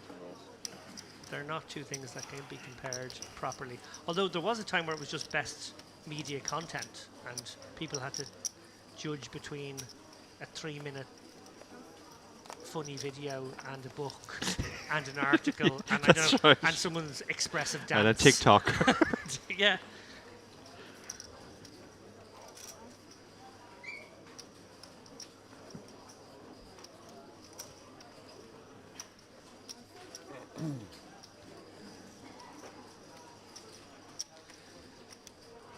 Aristotelos with the offsuit King 10, giving it some thought here. Now she's going to let it go. Bogdanov is coming with the light open here, off about 45 bigs. Not the first time at this table we've seen the 7-8 suited get opened in early. Action round Komarovsky. Komarovsky. I'm sorry. Komarovsky. Apologize to all our Polish listeners. It's a tricky and one for viewers. him now because obviously he is just trying to find a spot where he can call and maybe go with any equity. He also has 10 big blinds going forward now for a shove.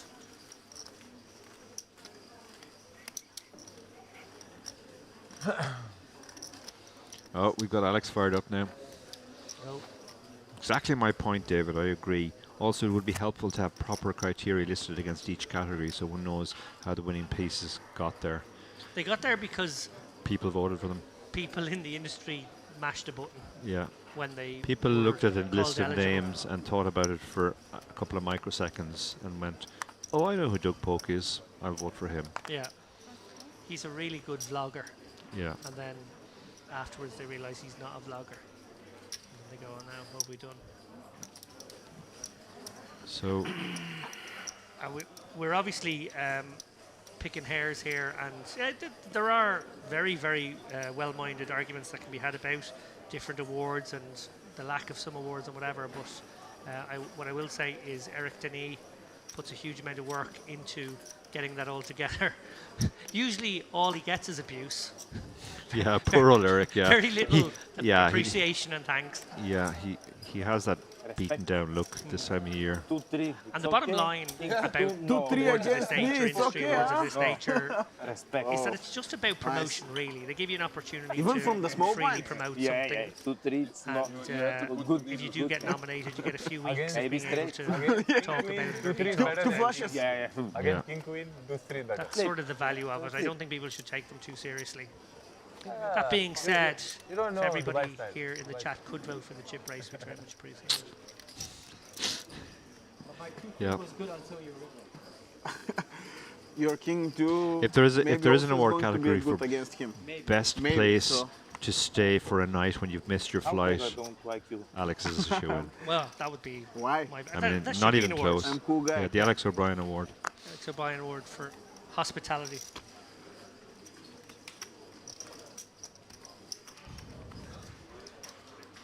Cool. Well, I think we are going to have one hand, maybe one after this. We'll have to see how fast these guys play Yeah, it out. they just told us to switch on the lights, which is a little bit worrying. But I think that means you'll be seeing our ugly faces at some point. So we must be near the end of play here. I'm a little sad that you felt the need to do like a viewer, like a trigger warning. If those of you, Just, if yeah, any of you out those there of you are who are upset by the sight who are of sensitive. two middle-aged Irishmen, you should look away now. Yeah. Well, we're going to see a very big Oh multi-way my pot here for our goodness! last How one. many people are in this hand?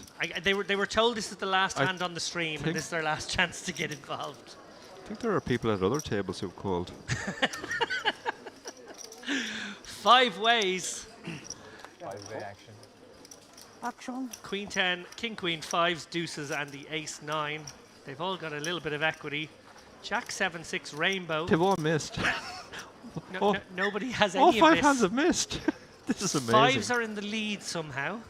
That's But what- everyone's got a bit of equity because You're sitting there with pocket 5s. It's 5-way. Gull How 7's often? actually had the audacity, the temerity to continuation bet with it wrapped around this Jack into 4 others. Got to give him credit for moxie here. It's going to Yeah. work there. It's going to just work. I actually quite like this because people are going to have to ditch all sorts of hands here. Sorry, we have a call? We Wolf has decided to call with the 5s. Wow. That's a sick call. He has backdoors. I mean, the 8-9 isn't great, but the 4-3. The 8-9 would be a disaster. 7 of clubs. Well, I don't see how Gull 7 can continue his story here, given that he fired that C-bet into 4 others. But maybe, just maybe, he does. And surely it will work if he does.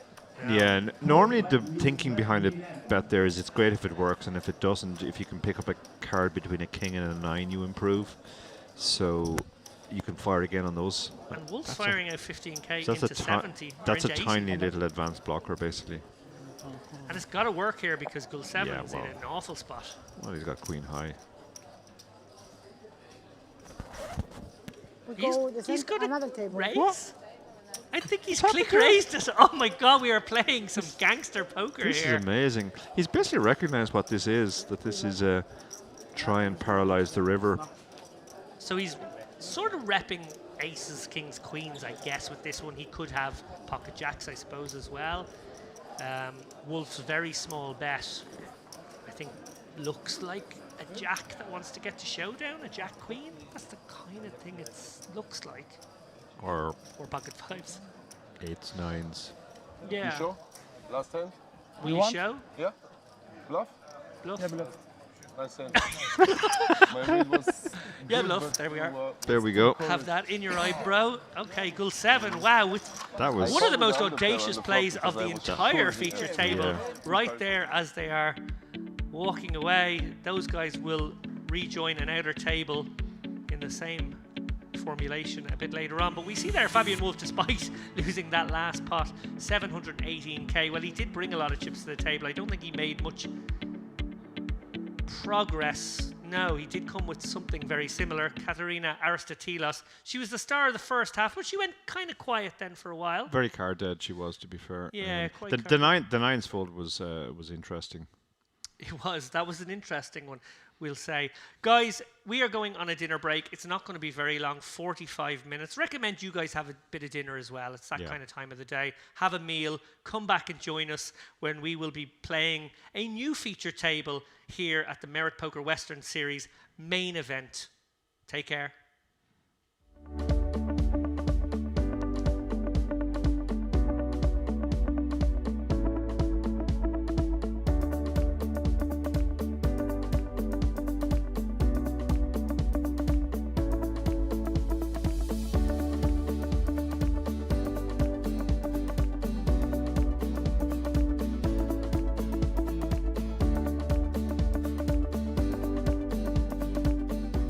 Not of otherwise.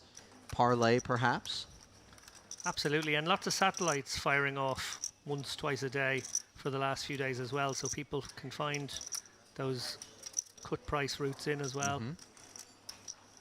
Pocket sevens rearing their head once more. This time they will find their way to a flop as Guarini's Queen 9 suited open is flatted by Furkan Beg.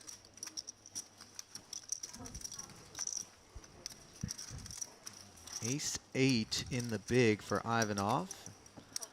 Yeah, the more people involved, the more these raggedy middly aces lose value and become harder to realize, but I think three-handed just about fine. Nice board texture here for Beg's sevens. 5-5-4 with a couple of hearts. Really nothing to speak of for Guarini. We'll see whether or not being in a three-way pot will make him a bit more bashful. Yeah, he may go for a cheap stab or he may just knuckle it. He goes for the latter. Beg with an interesting decision now, probably wanting to protect these sevens against likely overcards in the hands of his opponents, but at the same time will be wary that maybe Guarini would play a check strategy with some of his strong hands on this board texture too. And of course, Ivanov, the most likely person to have connected with a board like this. So, does fire in a little 1/3 bet. Ivanov, I think, has to release here. He's got some backdoors, obviously, there with the hearts, the 6-7, the 2-3. He's got a player behind him who he's not sure is capped. He's going to maybe Do I need to switch it off when I go to toilet? peel one off here. He does. Obviously getting a very good price and not closing the action, which was sort of the crucial point for me. I do wonder if he feels as though his ace high could be good some small proportion of the time as well. I think that's going to center around just how often he thinks this pre-flop flat from Beg is associated with cards that yield a straight draw here or hearts. The latter would seem more plausible. Beg going to check back. Neither player improves on the river. Of course, Ivanov, the one that needed improvement. So if Ivanov does find a bluff here, having been checked on the turn, it will be a tricky little spot for Beg because the king and the jack of hearts will be in the mix there if it was a flush draw. Did seem like he thought about it, didn't it? Yeah. In the end. It's a dark tunnely sort of bluff because you don't really know what you're repping. I guess you are sort of repping maybe the king high flush draw that got there. Obviously this year, which I very highly recommend. Actually, he wrote it last year, but it's out this year on Game Theory Optimal, sort of simplified. And I guess the easiest way to sort of apply a game theory idea to this one is that the double backdoors or even triple backdoors, as that was, hands provide opportunities for players to bluff because there's a lot of barreling cards for them to continue a story on a paired board such as that one if they do want to try and barrel their opponents off their holdings. And then of course they can, on occasion when getting to a river, if they do end up on a river, make very strong hands, and therefore they are the right hand category to take a line such as that. Michel Guarini, heard from under the gun with Jack 10 offsuit.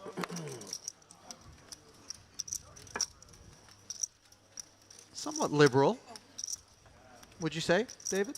Yeah, I think this is a maybe show of intent, much like the one you described very early on in this broadcast, that maybe some players were going to be a little bit looser in pursuit of doubling up, tripling up over the course of the first couple of hours, but also maybe considering it a booby prize to be able to get a fresh stack if things were to go wrong. Interesting board.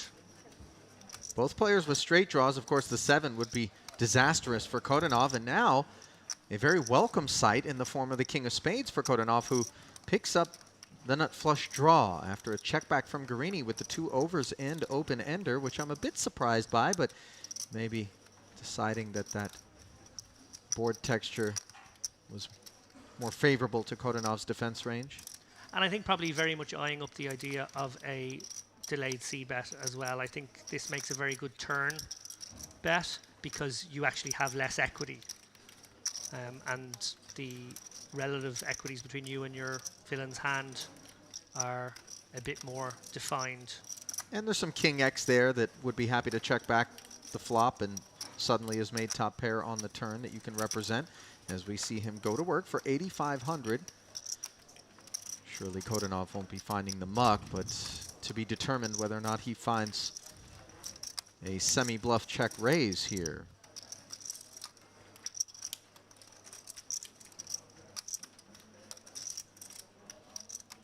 Yeah, he has the opportunity to go for a very clicky raise and then shove rivers if he wants to take the bluff line. But he is getting the right direct price, and when you are getting the right direct price, it's often wise to just take it. You can realize you're not putting pressure on. Well, he does just take it, but the board pairs and does not give it, and it being the spade, which he needed. Mercifully didn't yield a 7, of course, as we touched on earlier. And that turn call, by the way, David, was a pretty healthy chunk of Kodanov's remaining stack, so this will be a very disappointing development for him. Yeah, Guarini will be fearing hands like King Jack, King Queen, which will be mandatory check calls here in Kodanov's range, maybe even King 10. But he will also be eyeing up the possibility of a missed spade draw, a missed straight draw, and maybe think, well, I'm at the bottom of my own range here, I should put pressure on my opponent, and that's what he does. So a really well executed turn river bluff there. You said the more obvious opportunity was with those overcards, backdoor flush draw, to just... David, but Hendon Mob has him with 320,000 in career tournament earnings and making his home in Boca Raton, Florida. So perhaps he has made the trip across the pond. Maybe he's retired. That's the kind of place you go when you retire, right? It is, yeah. Or you just go when you want to avoid state income taxes in the U.S. As we see Stoyanov with ace-king. Martin makes it 5,500 to go.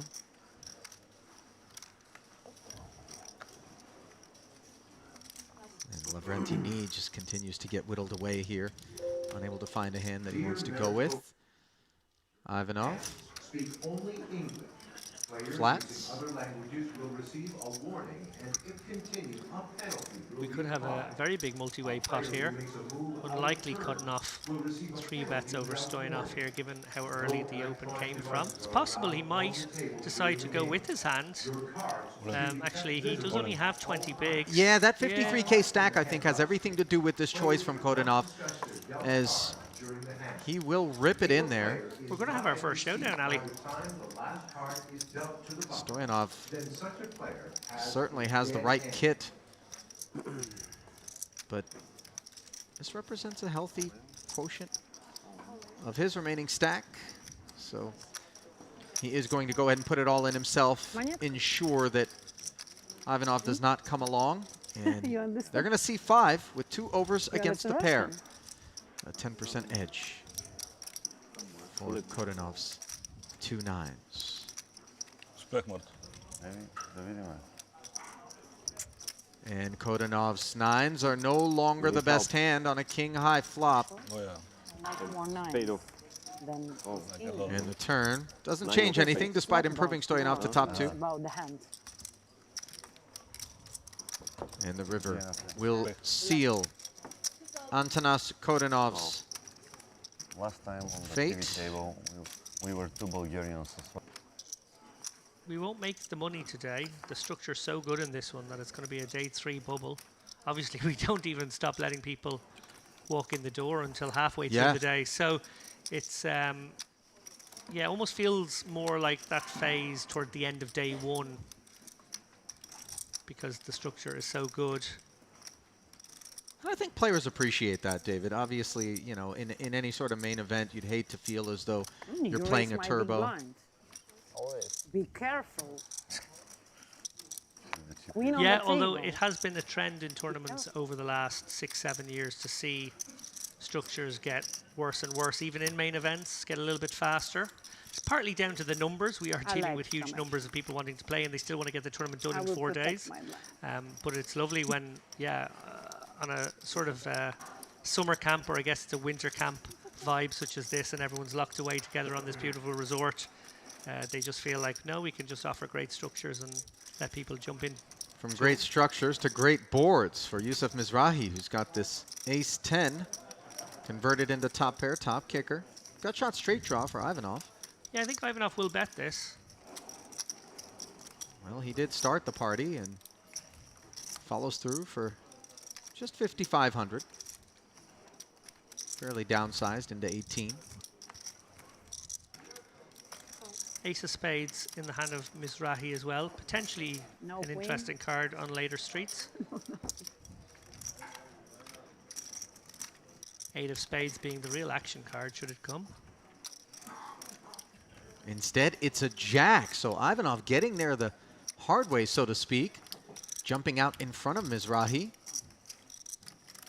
He will be a little wary of 8-9, the only obvious straight draw on board, but I think he might go for another bet here targeting 10x, 7x, particularly 10x and 7x that have a gutter will be forced to continue 10-9, 7-8, that sort of thing. They will have to call another small bet of around 10k.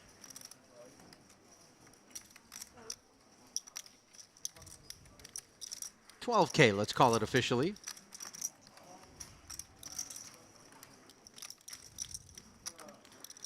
And Mizrahi just far too high up his range to let this one go yet. Obviously he knows now that the backdoor won't materialize, but the raw strength of his hand will keep him involved.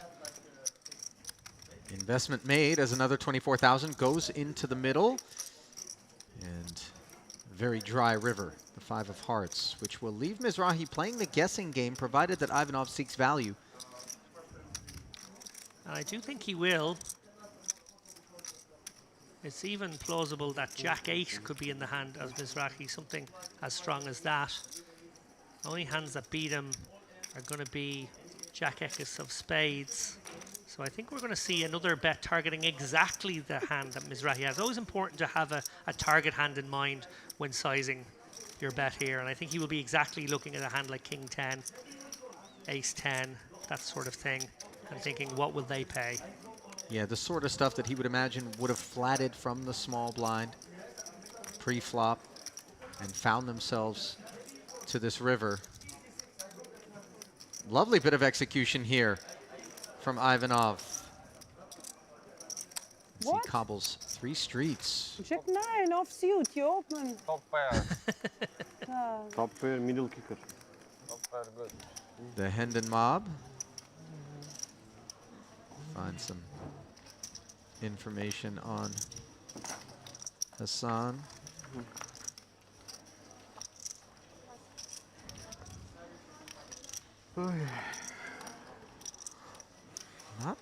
Not showing any results for him, David, so perhaps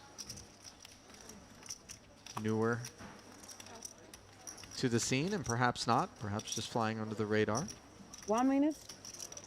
Well, if Queen It'll 3 take 3 suited minutes, is 4 good minutes. enough, one feels King 5 suited qualifies.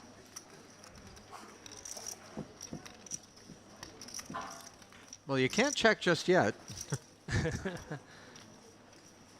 Wrapping her fingers Wait. as she deliberates. And then raises it up to 5,500.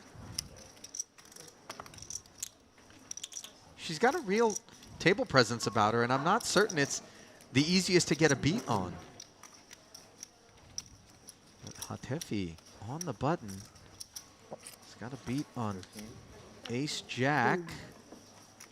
And Amir Hossein, 3 bets to 13,000. We see the small 3-bet being deployed once again by Hatefi, who is laying an incredibly so good price much? here to Kraselnikova with a suited king. I could imagine I have a world where so-so. she continues here. 7 dues never lose. In fairness, to Let's this try. price, I think you have to continue. We're here for we are here for have some fun. 7 deuce, never deuce.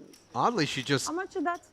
said why so much, as though it was just a natural reaction to being 3-bet, but truly the sizing was not of any real consequence. And so Nina does make the call.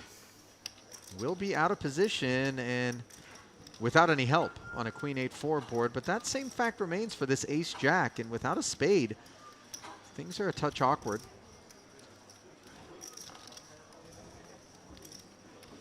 Well, he's opened the door for some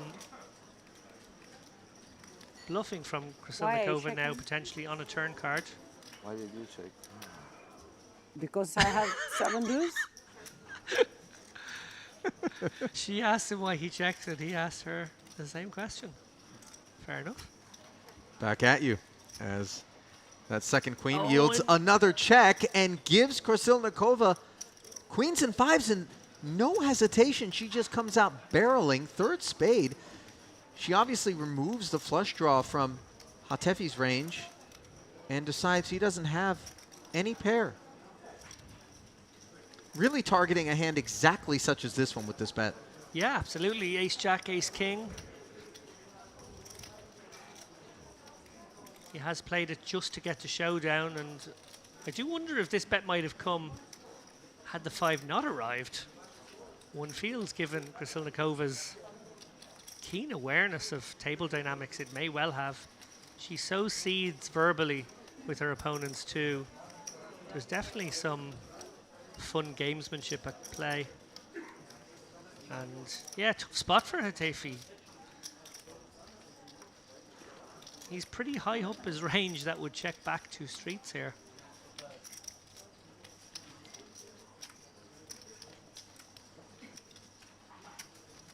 Dare I say, there is always the tendency to profile female players as less likely to bluff. My experience is that actually they bluff just as much as everyone else, but some players do bluff.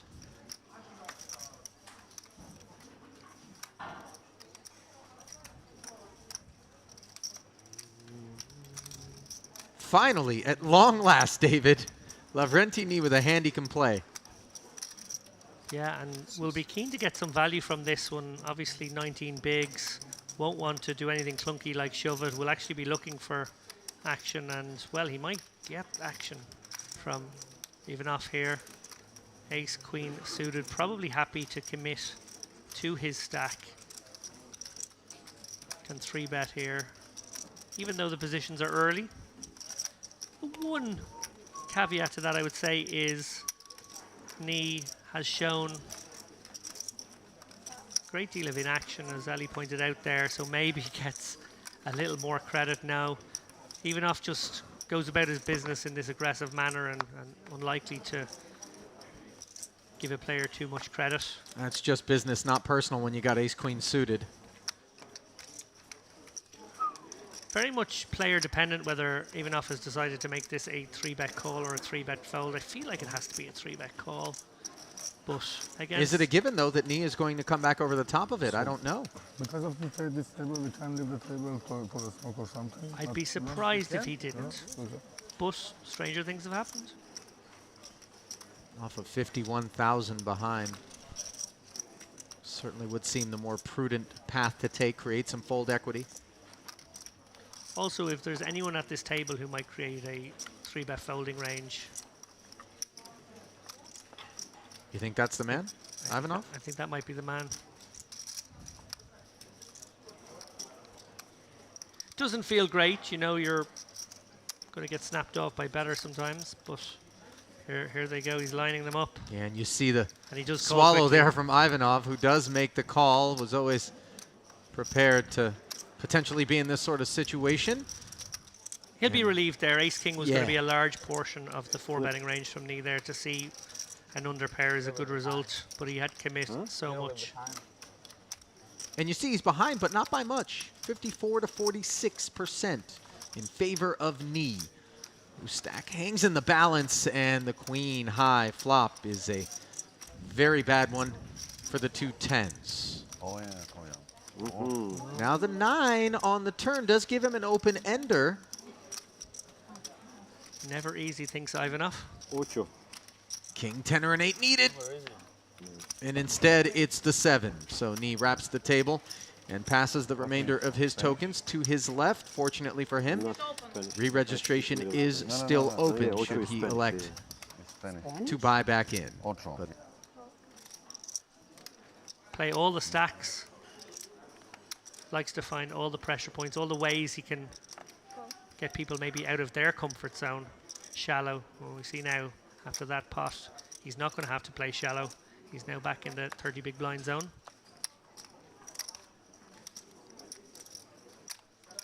Ace-7 suited.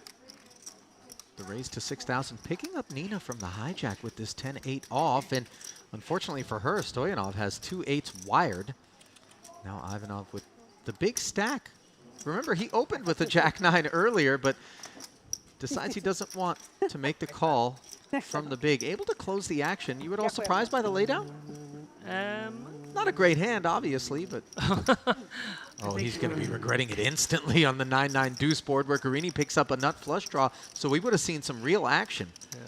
To borrow a phrase from your broadcast, it was cuspy. Yeah. It was a cuspy one. Guarini, not flush here. Stoyanov, unlikely to go anywhere on this texture. Krasilnikov, it's fair to say, sort of a little optimistic here, a little splashy here on the hijack. No need to play a hand like this, to be honest. And she's wrapped around the 9, obviously, but I strongly suggest it would be following good money after bad to continue, and she does let it go. Stoyanov does not improve on the turn. Doesn't need to, though. He's ahead of this ace high, and we'll see how Guarini chooses to approach the turn with 45.5 in the middle off of 88K. Is he going to look to set up 2 more streets of betting in the event he's unimproved, David?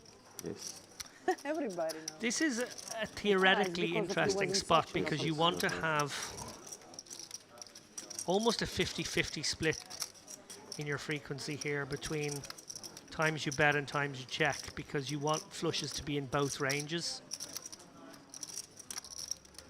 He does go for the aggressive line.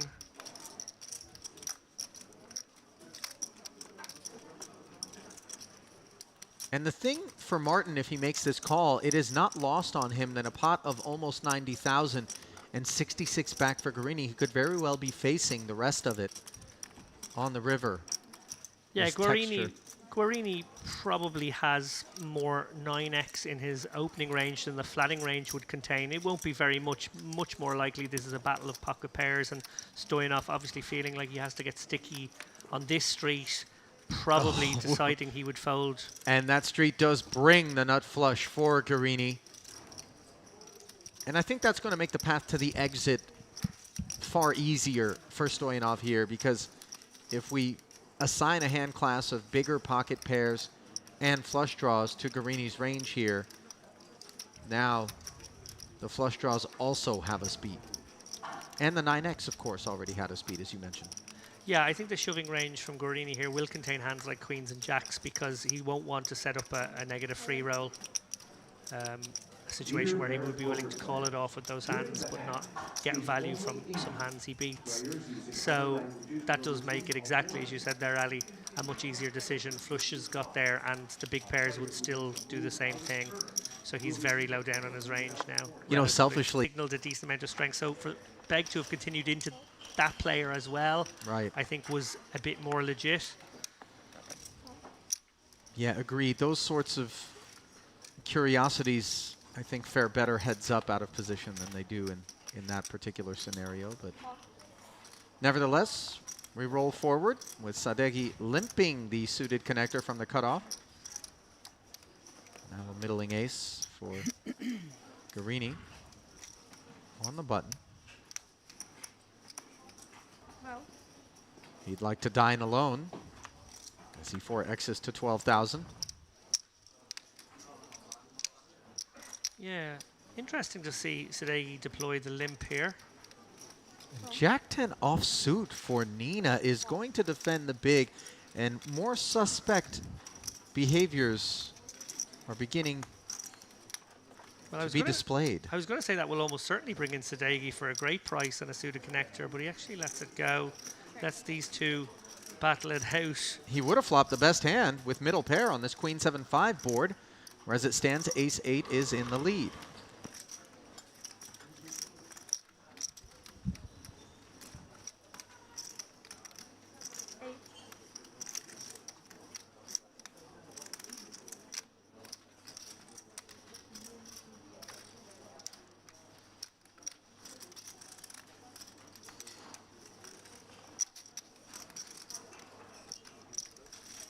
$8K bet does get called, and Krasilnikova binks a jack on the turn.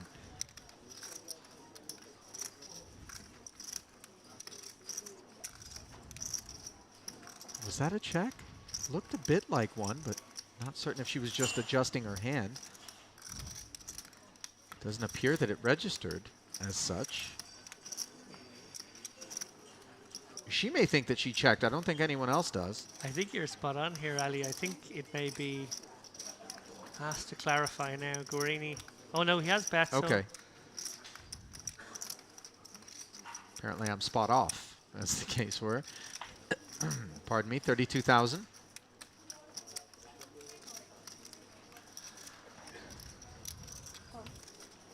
Does get called as another 64 slides into the middle. It's going to be very hard for Guarini to empty the clip here. 96 into 111. You surprised at his willingness to barrel again with the Ace 8? Arid river card. I certainly didn't anticipate him firing again.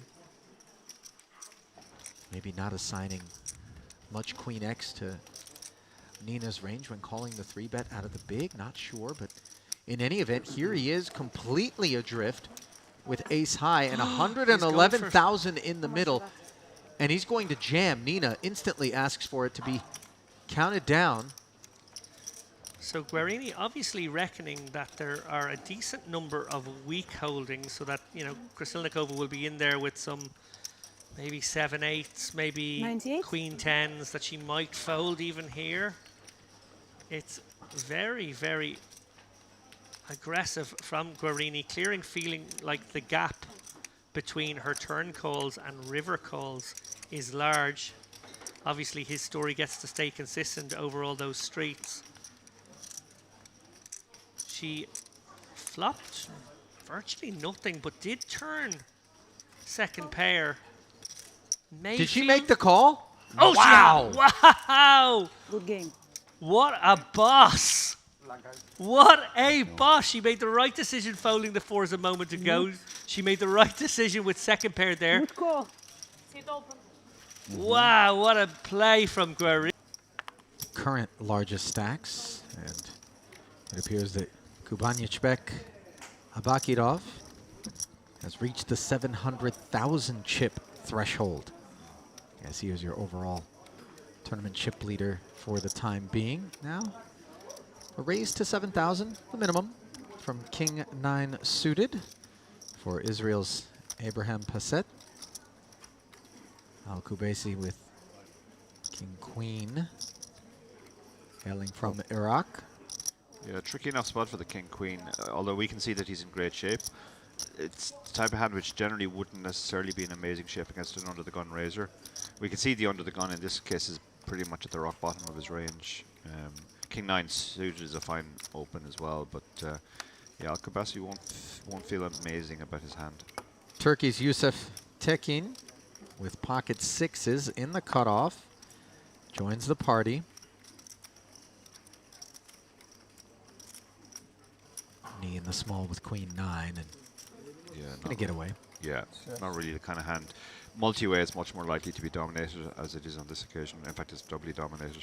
And in spite of the price, Hussein will decline to participate with that Jack 7 offsuit out of the big, so it'll be a 3-way affair with just shy of 30,000 in the middle. 7-5 deuce with a couple of spades, 2 overs, and the flush draw obtained by Passet, who checks it, Dara. Yeah, it's not really supposed to be his board as the under-the-gun raiser. He obviously has all the overpairs, but this is the kind of board which really should hit the ranges behind more. They have more sets, etc. As a result, he's keeping with what the expected flow of play might be. And Tekin with the 2 6s. Probes for 11,000.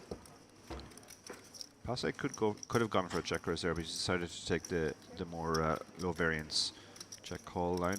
Unimproved on the turn. The 5 pairing is not at all unwelcome for the 6s here. Yeah, 6s feels much better about his hand.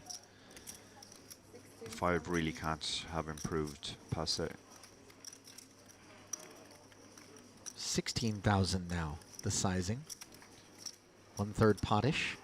Yeah, he's getting the price pretty much to call, but when the board pairs, you could be slightly worried that you could be dead already against a hand like 7s. If 6s are in the range, 7s are as well. Yeah. Looks like he's gone for the raise here. Sure has, as he's going to try to represent better than these 2 6s from the jump.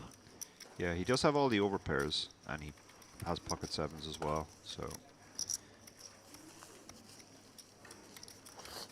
And the awkwardness for Tekin here off of a stack of 276,000 is the call at this point may very well encounter an even larger barrel on the river. So he is going to make this call. Clearly would love to have it checked to him on the river if Passette remained unimproved and waved the white flag. But as we can see here, courtesy of the 4 of spades, that is not at all the case. King high flush for Passette. Incredibly fortunate. We'll see how Tekin 6s respond to the weight of what we have to anticipate is going to be a follow-through. Yeah, I think he has to bet here because if he checks, it's going to go check-check too often.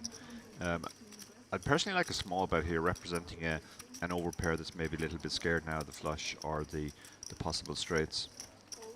But as we've seen before, when you come with these bigger sizes, there's some real polarity behind it, and Tekin appears to have snap-called him on the river. Yeah, I wonder what he put his opponent on there that he thought 6s was beating by that stage. Obviously a bluff, because really the 6 is performing only as a bluff catcher. We'll even think that because you're losing all the pots, you're either playing badly or running badly, and that's likely to continue for some reason. Players sometimes overreact to that. We're pattern-seeking monkeys, so when you see somebody winning a lot of hands, they tend to get far too much respect, and when somebody loses a couple of hands in quick succession, the other players often go after them. Now pardon me, Hussein with 9-7 suited on the button, going to limp in Dara, and this is fairly ill-advised, although we have seen some top-level pros from time to time employ this particular strategy off of various stack depths. The Jack 10-7 board yields bottom pair and a gut shot. Unfortunately, however, the big blind with 8-9 has flopped the joint. However, after 2 checks on the flop, suddenly Hussein with tremendous equity, courtesy of a second heart on the turn. Yeah, 2 really big hands now. We have the second nut straight against bottom pair, gut shot, and flush draw. The limp here was interesting because normally that's a play you see at shallower stack depths. Yeah. This deep, it's not really seen very often. So a bet of 4,000 and a call behind it as we go to the river, which is a king, and now suddenly both players are playing a king high straight. Really disappointing outcome for Bravko. But to be fair, Bravko could potentially remove the ace X's from Hussein's range, having limped the button. Nevertheless, he proceeds with caution. Yeah, both players should have some ace X in their range, assuming he's not just limping hands like 9-7. But again, then maybe he is. But the small blind in particular, sorry, the big blind would tend to 3-bet pre-flop with an ace, or isolation raise in this case. So it's kind of unlikely either of them has the ace. Just north of a 3rd pot, the sizing from Hussein over here as Bravko Really sick to his stomach about this one. Dynamite flop. Yeah. A little bit of an inconvenient turn, perhaps, though we're not so worried about ace-king and probably not king-9 either. But he does make the call and will be relieved that an ace is not brandished by Hussein, so he'll visit the chopping block.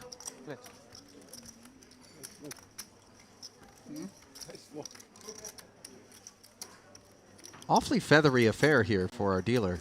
Yeah. This is downright avian. Yeah. Is she molting? I wonder. They're going with the whole Western theme.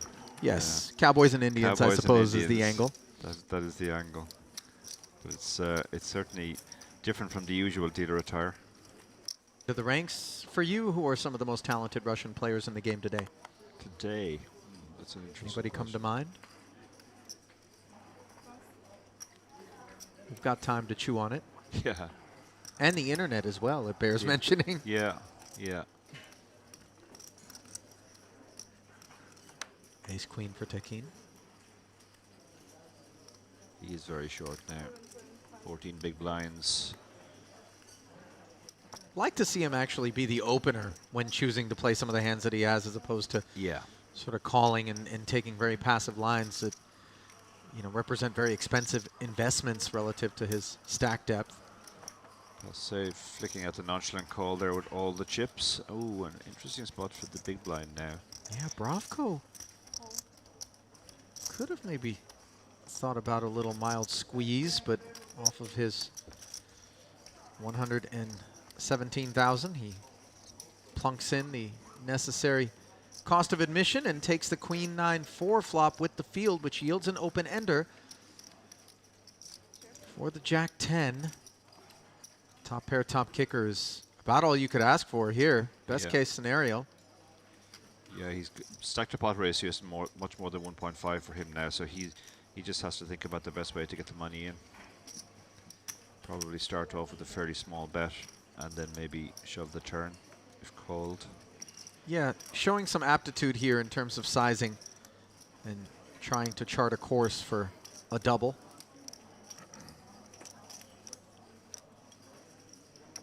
Of course, one does not defend the small blind with jack 10 to simply check fold open enders, as we see Hasset's call. Sending the ace jack into the muck, and he will hunt a king or an 8. Now, was it perhaps I'm overlooking something? Was it a check raise? Yeah, I from thought it was Passet? check call Okay. initially, but it must have did been a look check that raise. way to me too, but Yeah. yes, the check raise draws the all-in from Tekin, so apologies, we stand corrected. The chips have made their way into the middle. 2 pulls at the open ender for the jack 10 so far. Safe for ace-queen. And the river. Safe as well, as Trips will take it down. Yeah, it made sense to check raise there because Tekin had so little behind, he was probably going to stick it in on the turn. Cool. An early limp here from Youssef Tekin. Pocket 4s. Yeah, Would you like to see him raise it up if he's going to bother to participate? Yeah, he's quite shallow. I mean, if you are going to have a limping range, these are the kinds of hands, but then it just becomes... Like, I think I would actually prefer to fold this than to limp it. But it's always very table dependent. If there are not too many people raising, then it becomes fine. You're going to see a flop a lot. Bravko joined with king 10. Sejimesh looks down at 10-6 and says run it, so we'll have a three-way affair with 15-5 in the middle, and it comes queen 10-5. So both Sejimesh and Bravko have outflopped the pocket 4s, but it is Tekin who is reaching for chips, Dara, and incomprehensibly he is barreling at this board with just 2 4s for 5,500. This does surprise me, yeah. It's not particularly his board, particularly when he's limped. Does Sejimesh a bit of a favor, by the way, because Bravko flats and he is able to release the outkicked 10. Now a coordinated turn card in the form of the Jack of Clubs, which does yield an open ender to Bravko, but really puts the 4s in no man's land. Yeah. Yeah, I think players often overplay pairs in these spots. They feel they have a good hand, nobody's raised, they feel the obligation to keep betting. You know, we sometimes refer to players who call too much as calling stations, but there are betting stations as well. Guys who will just keep betting as long as they have the perceived betting need. Now, Bravko's hand has improved obviously to open ender as well, which will give him some other reason to continue, but the problem for him is he can't be 100% sure he's necessarily going to win improved. By the way, he is not but 1K deeper than Tekin in this spot. And the 4 of diamonds comes from outer space. Oh my goodness. A lunar landing on the river. And I don't know if we're going to get to a showdown, but if we do, Bravko's going to be sick. Well, now, this third barrel of 40,000 certainly does begin to cause the King 10 to question its merits. Yeah, this feels serious now for the first time.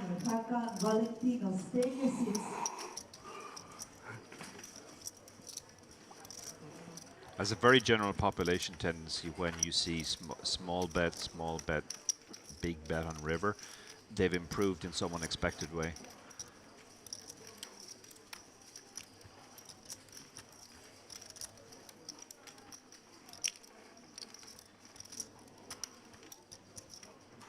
Whether we assess from the macro or the micro perspective, this King 10 doesn't yield much attraction, and another good disciplined fold. Just a pure bluff catcher there on the end. Oh yeah. And again, 40 off of his remaining. That's a genuinely tough one. Ice cream. I mean, it would be an unusual winter treat, but again, it's such an unusual thing. It feels like it would be difficult to invent. Okay, I'm going to go with false, but I wouldn't at all be surprised if I got this one wrong. Well, it's good that you wouldn't be surprised, because you have indeed gotten that one wrong. Wow. Much to my amusement. You can find street vendors selling ice cream on the street from paper boxes in Mongolia.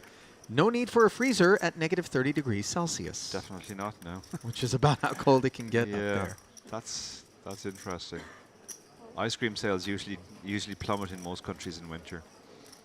I guess the refrigeration costs are quite low. You don't need to worry about storing your product. Yeah, Mongolians are different gravy as well. They're tough, rugged people. Yeah, no doubt about it.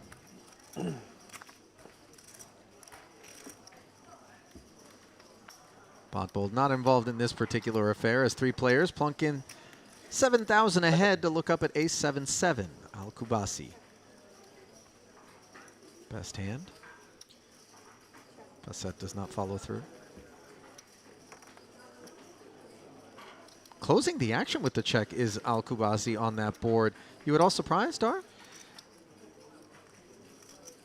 Not entirely, no, because it's difficult to get action from a worse hand there. And most of those hands would probably put in one bet on a later street anyway. We don't really have to protect our hand. And our hand isn't super strong. We're losing to any better ace and obviously any 7. So a bit of pot control, I think, there is quite prudent. Sejumesh, having hit the 6 here, Yeah. asks the question in a very soft-spoken manner at 5,000 decibels. To be fair, I think 5,000 decibels is quite loud. I think it would be, yeah. If he raises here, this is very unusual. I think having taken this line, you want to just go into bluff catching mode. Agreed. He might actually feel uncomfortable about his hand, and this might be an old-fashioned raise to find out where he is. But he does get more money into the pot, so... Yeah, Sejumesh not convinced that this line is consistent with a 7 or an ace or anything that has him beaten. The deuce doesn't rate to be of any concern whatsoever for Sejumesh, who checks, and we'll see whether or not Al-Kubasi feels comfortable enough after having had his raise called on the turn to seek value. Yeah, one of the few justifications I can...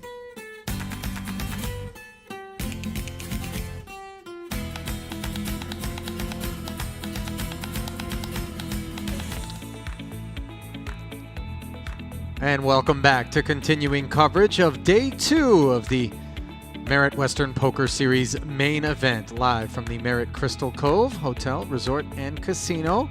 Slightly chillier than it might be otherwise, but certainly a lot warmer than it is elsewhere around the world during this winter season in Europe. And another multinational assembly of players joins our featured table here with the blinds at 3 and 6,000.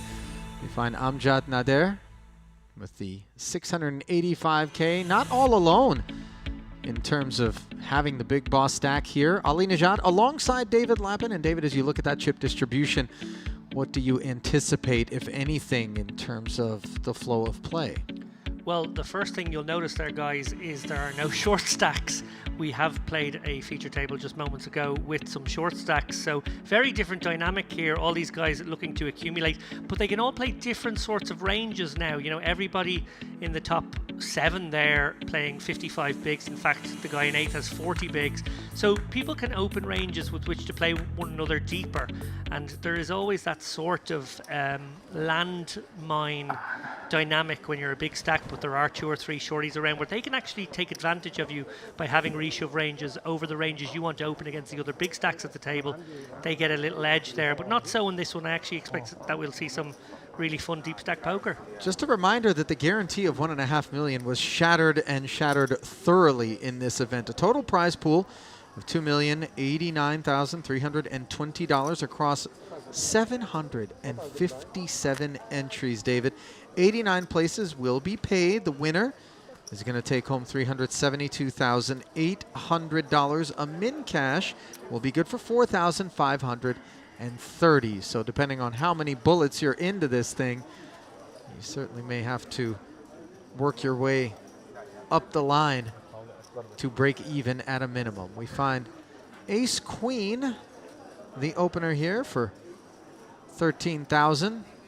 Nader, the big stack, flats with the 2 9s, and Kontosh with King Queen suited.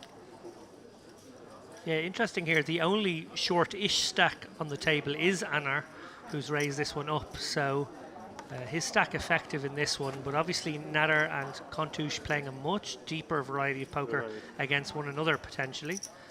Reason for, I think, Kontosh to consider just flatting here. I think that makes an awful lot of sense, but he has gone for a 3-bet. 45K total, and the otherwise attractive 6-7 suited must be mucked promptly. He has sort of priced himself in here to the under the gun player should he go with his hand. Be getting an incredible price here. So, awkward little one brewing. Seref Dursun Anar is playing under the Turkish flag and under the weight of this 3-bet at present. Yeah, he's essentially been leveraged for his entire stack right now. He's playing 26, 27 bigs. I think he should go for it, to be honest.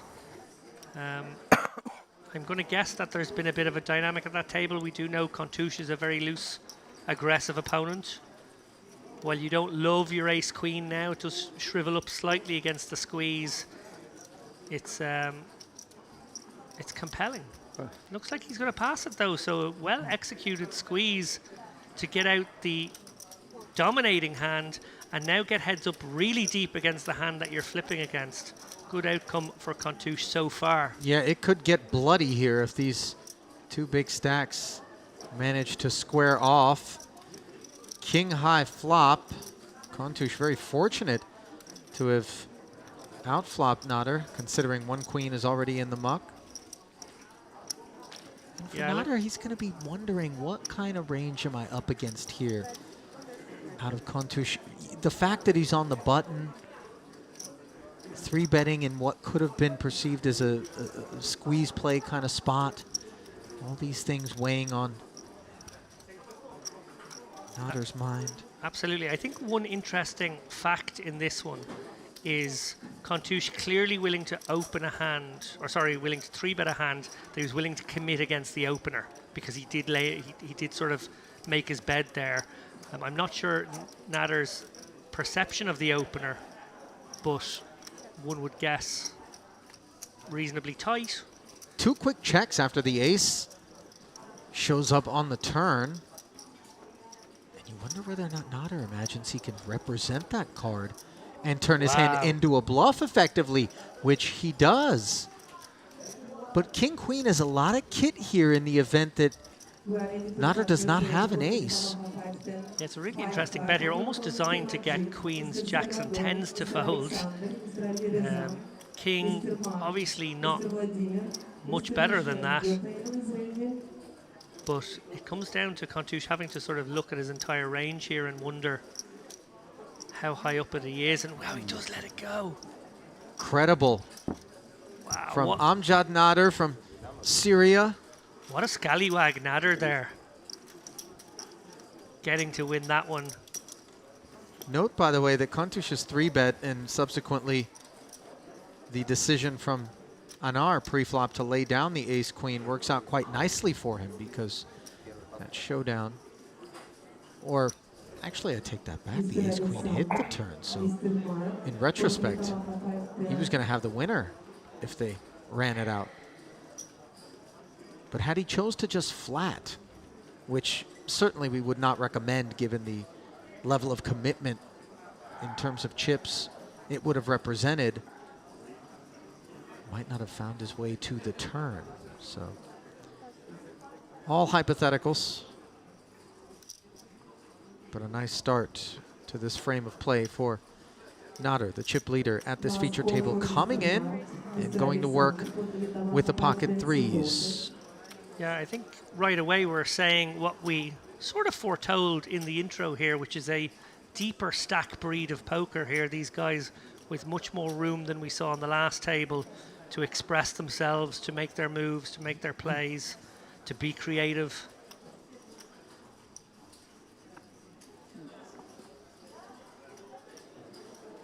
You'll remember my point to Dara on the last feature table about hands like threes from early positions, 2 3s, 4s, 5s, that kind of thing, not really making for great early position opens. But of course, then we were talking about a table full of 50, 40, 30 big blind stacks. These guys much deeper, suddenly, while still difficult to navigate, those small pairs become a little bit more enticing.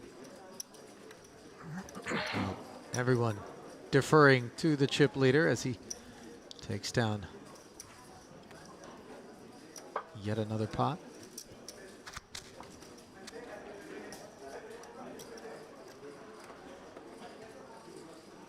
And oftentimes you'll find that just because multiple players are presiding over a big stack doesn't mean that they are all approaching the game from that standpoint of increasing their level of activity and maybe leaning into the field a little bit. It's not a presumption that we can make that just because they've arrived upon that big stack, it's been the product of playing many, many hands. It could be just one big collision, aces into kings, something like that, that yields the bulk of it. And on the topic of aces, here's Montano with the needles, over $500,000 deep. Cut off open, and the later position you're in when you make these sorts of opens, the more suspicious they look to the opposition, oftentimes emboldening light 3-bets. Mandatory call here for Kapustin with the suited gapper.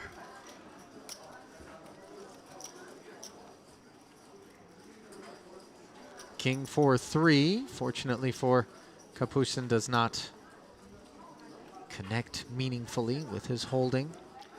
All the backdoors for Kapustin, however, maybe versus the right sizing, give him reason to either raise this type of holding as a bluff or call, looking to maybe represent certain kinds of runouts. He can improve his particular chances of making a strong hand on an ace, deuce, 6, 7, or club here on the turn. But he does just release with the backdoors. Big sizing there. 27K from into 33 had a lot to do with it, I'd say. Maybe Montano would have been better served to size down a little bit. Although, you know, you do see the trend of sizing up with the intention of looking as though you're trying to dispatch your opponent in position heads up, lending to sometimes inducing continues, floats, check raises. And obviously when you've got aces, you're not afraid of any of that. Indeed, you're not. To come back to your point there about how people would have come to their stacks both differently, but also maybe expanding on it, how they may have come to their buy-in differently. We know a lot of people have satellited into this tournament, and for them, even the min cash is quite significant return on their investment. So I think it's always interesting to see when you've got a table as stacked as this one, arguably 6 players out of the 9 with already enough chips to make it to the money comfortably with an average or almost average stack. Do they look to attack this period and really build a big stack so they can manipulate their foes as we get closer to the bubble with that risk premium in play?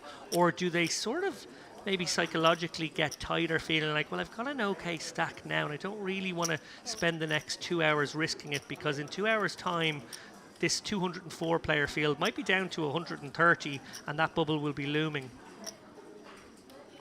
Speaking of looming, trouble on the horizon for Istomin and Rakimov. The opener and flatter in front of these 2 queens for Yauhen Kontush, the Belarusian, 3-betting to 40,000. Eastern Bloc heavy representation, by the way, here as we have 2 Russians, an Uzbek, a Belarusian, Romanian, Lithuanian, along with the Turk, Syrian, and Lebanese players. Such a multinational affair, as we've alluded to on multiple occasions. Now this king-queen, tempting for Anar, but obviously would be out of line. Looks fairly comfortable while putting it into the muck. Less comfort here to be found for Alexei Istomin. 5s into the muck. And Rakimov might be wondering if this is squeezy in nature or tethered to hand strength more so. Of course, we know it's the latter. But we get to see the whole cards, David, so we're always able to. Yeah, Kontush obviously his second squeeze in quick succession here, but we see that he does have the goods here. I suppose coming over the top of a +1 open and a +2 call from +3 does look indeed a little bit stronger. Rakimov could get in trouble on this type of texture for at least 1 street.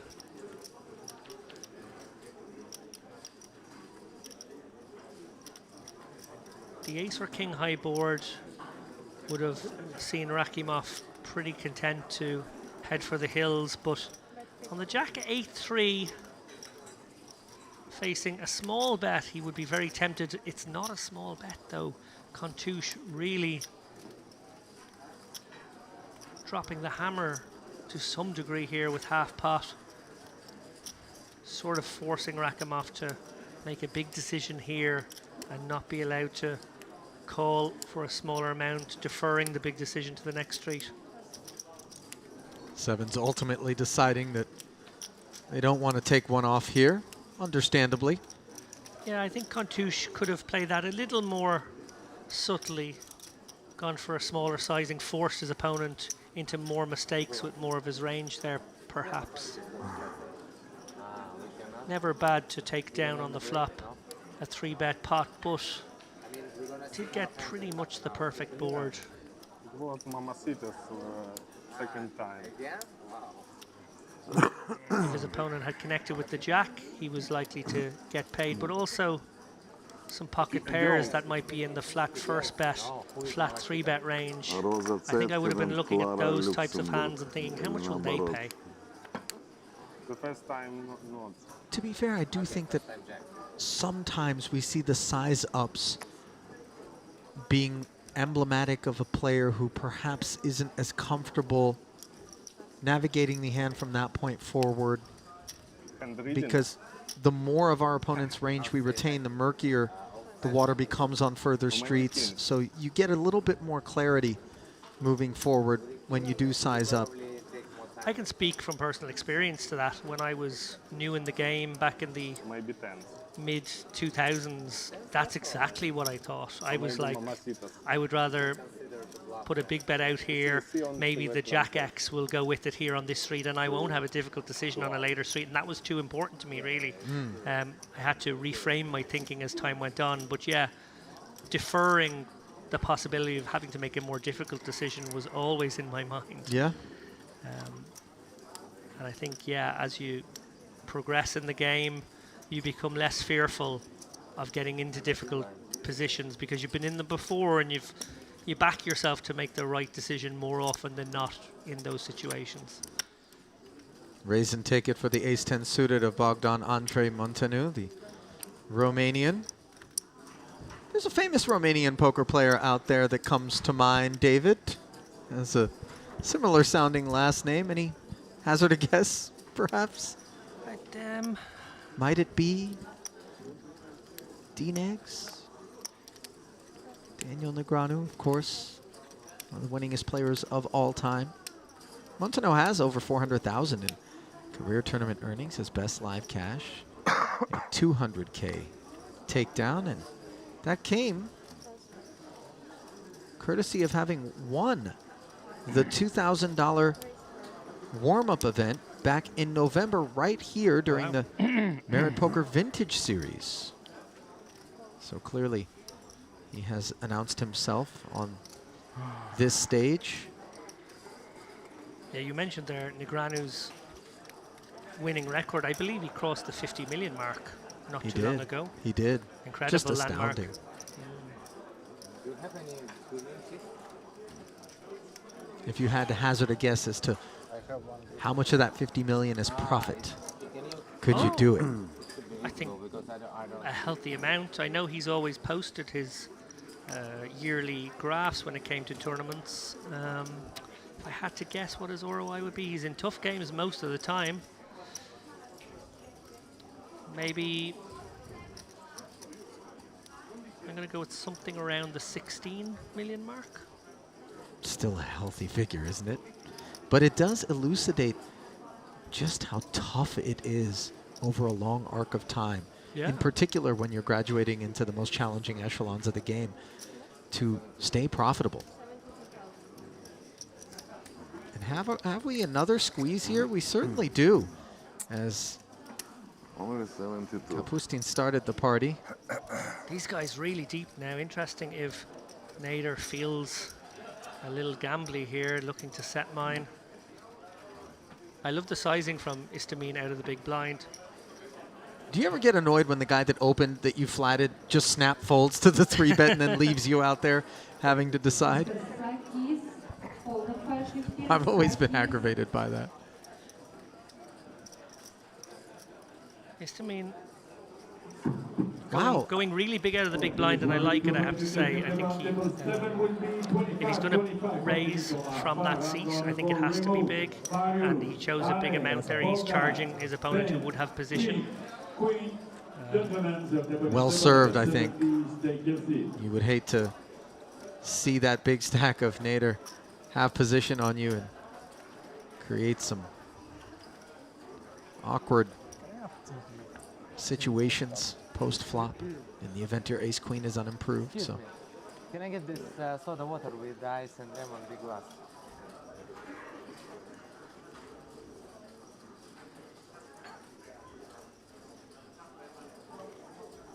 And a 3-bet heavy affair so far here. Standing in contrast to some of the other feature tables that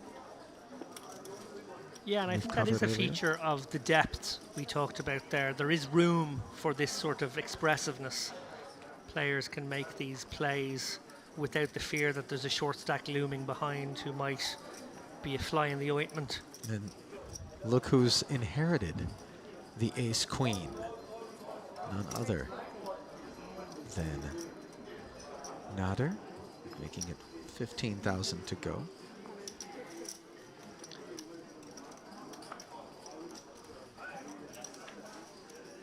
Now it'd be interesting, given the dynamic at play as well, just one hand to go, if Istamine 3-bets to a large sizing again with the same holding, or if he decides to flat an ace-queen of the suited variety. And It might feel personal this time around, given that Istomin 3-bet Nader just moments ago. Granted, the 3-bet was of the opener with the 10-9, but here he is again, going to work. Looks like 65, yeah. So you wondered if Nader might take this personally. I wonder if he will. And if he does, how he'll react. Will it be in the form of just coming along with a flat, or will it be something more nefarious? This hand works quite well as a 4-bet fold. He does elect to just call in this instance. And both players flop the ace. Advantage Nader in a very meaningful way. As you can see the percentages, Istomin cannot win this pot outright, but he can absolutely lose it on this monotone texture where Nader has the lone flush draw. Yeah, often on these monotone boards you will see passive lines come into play, but one other route is to go ultra small, and that is the one that Istomin has opted for. He's down bet all the way down to 22 into 140, so about 17, 18%. I really like this sizing. It sort of makes sense. Oh, but very happy to take control of this pot now, in position. It's always the risk, isn't it? When you downsize to a kind of an egregious degree, given the pre-flop action, you do level yourself on occasion into wondering whether or not this raise is just pouncing on what seems to be an opportunity to collect the pot with some weakness before you, or if again it's predicated upon your holding. And of course we know it's the latter on this occasion, but Istomin certainly does not. Yeah, what's fascinating about this one is the... Oh. What a bang-up turn this is. Ace is up for both players, but Istomin truly does have to respect the all-heart flop. I was about to say what's interesting about this one is Nader's open calling range of these depths will contain some suited hands. Quite a mixture of Broadway suited stuff. And that is what he's sort of represented with the flop raise. We see obviously he's got the ace and the queen of hearts to go with. And now, given that some proportion of Nader's range will be king of hearts X, with the X not being a heart, does Istomin have to come along for one more street at the very least? This pot is so huge already. Again, we are outside the rebuy period, so any false step could be disastrous. And they're so close in chips too, David. It's really catastrophic if Istomin were to be wrong about any of his procedures from here forward.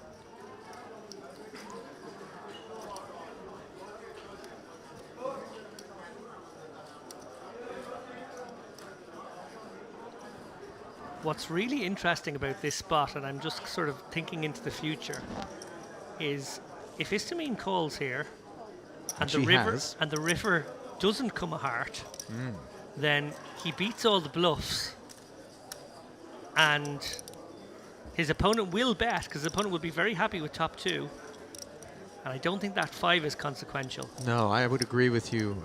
Not the type of card either of these guys are worried about. I think we remove deuces and 5s from Nader's range, pocket deuces and pocket 5s, rather.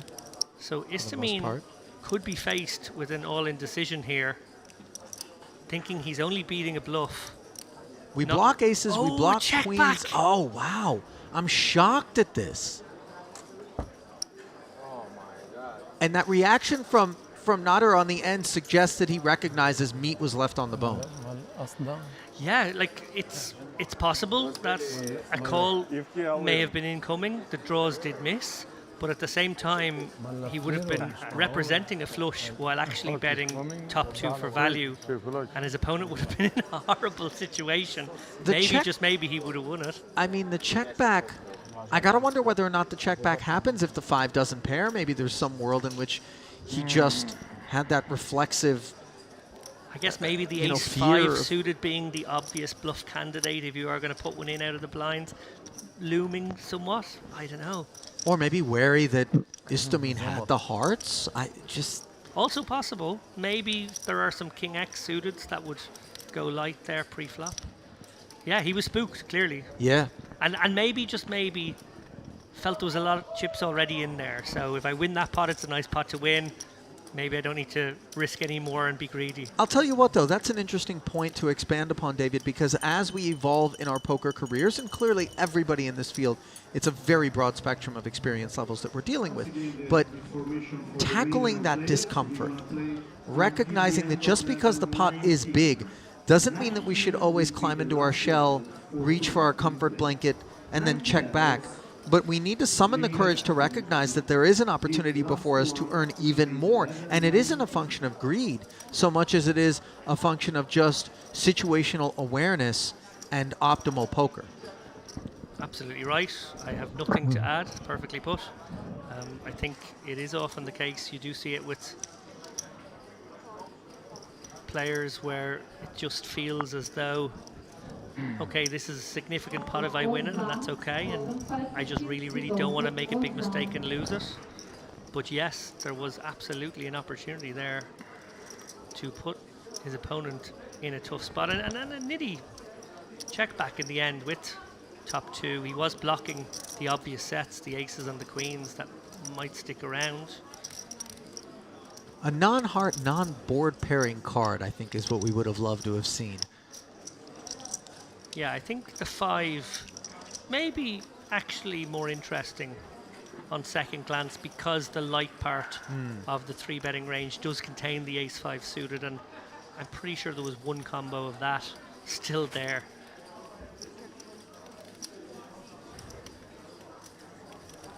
Well, I've conferred with our Latvian production team here in the interest of helping me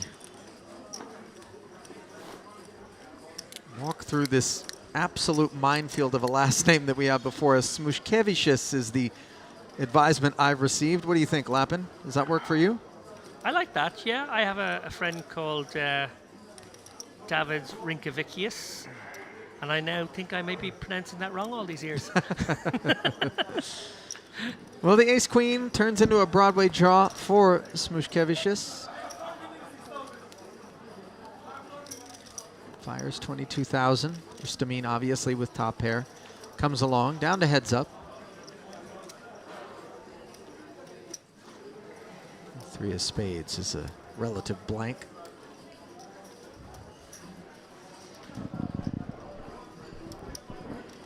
Bit of a fork in the road here for the ace-queen in terms of whether or not it wants to turn itself into a bluff and go for 3 barrels, or if it wants to defer. And we can see it is the former. And for Istomin with top pair, it does seem as though calling would be the preferred course of action.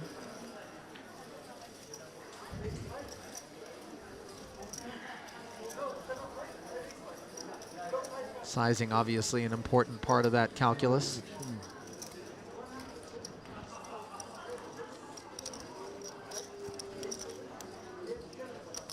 Yeah.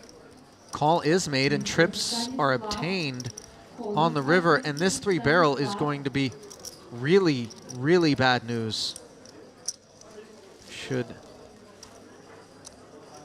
Smush elect to go with it. Yeah, he will be eyeing up all of the missed draws, the jack queens, the diamonds. He may even think that some weak 10s would maybe be under pressure here, but obviously not, on a very quick call. Once you get snapped in that spot, you know the ace-queen is worthless, and sure enough, 81,000 troops lost on the battlefield there during the River alone.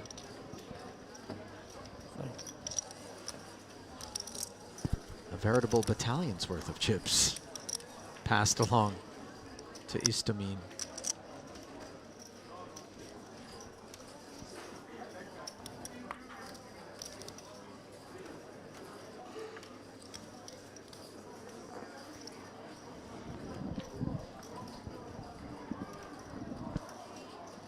Well, for Smush, I think it's important to kind of recollect oneself. You know, when you lose a big pot like that, your table image is a little bit compromised.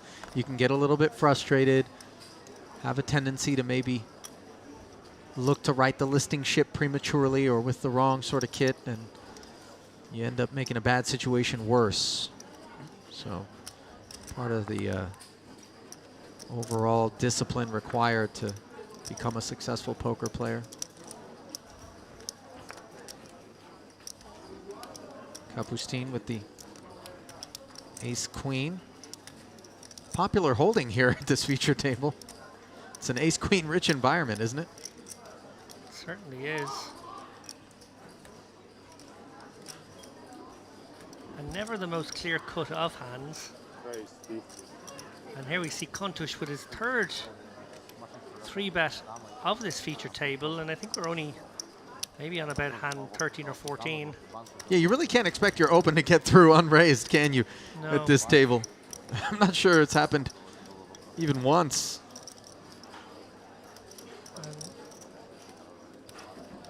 Tough enough situation for Kapustin here. He doesn't really have the option to click it. Well, maybe he could. Maybe he could find a 120 size to fold. Doesn't really want to waste the value of ace-queen. Maybe feels like there are some suited ace-x's in Kontush's range, which he dominates. So why not keep those involved? And he's done exactly that, David, as we head to the flop. King, king, 6. My apologies, you were saying.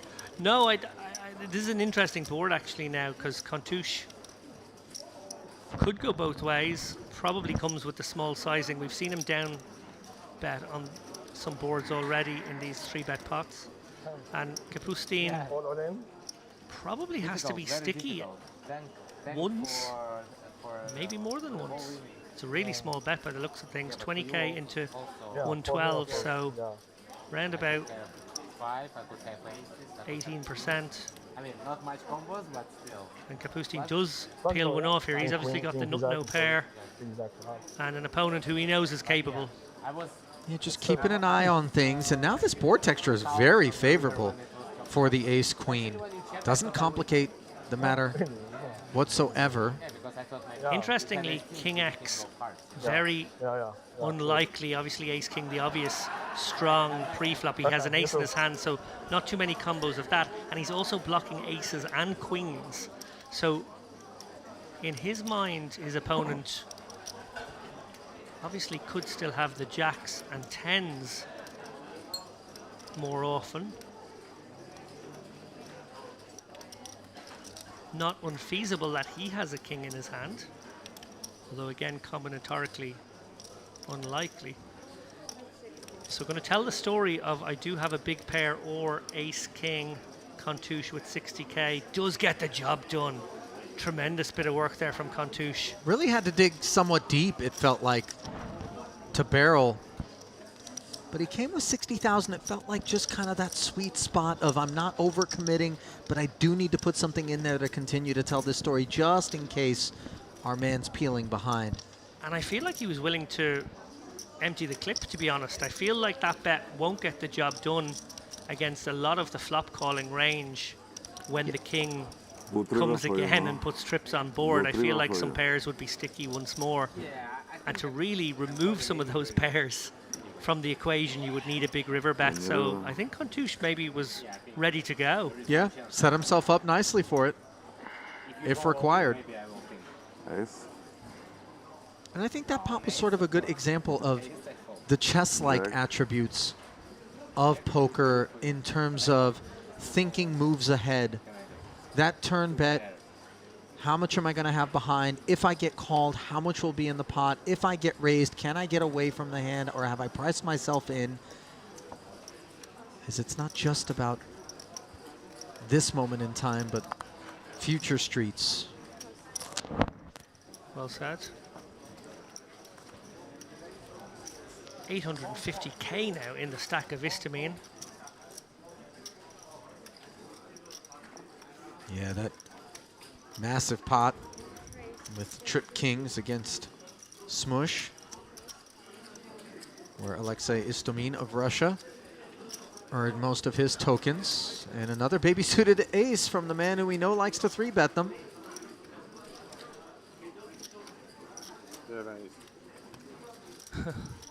There we go.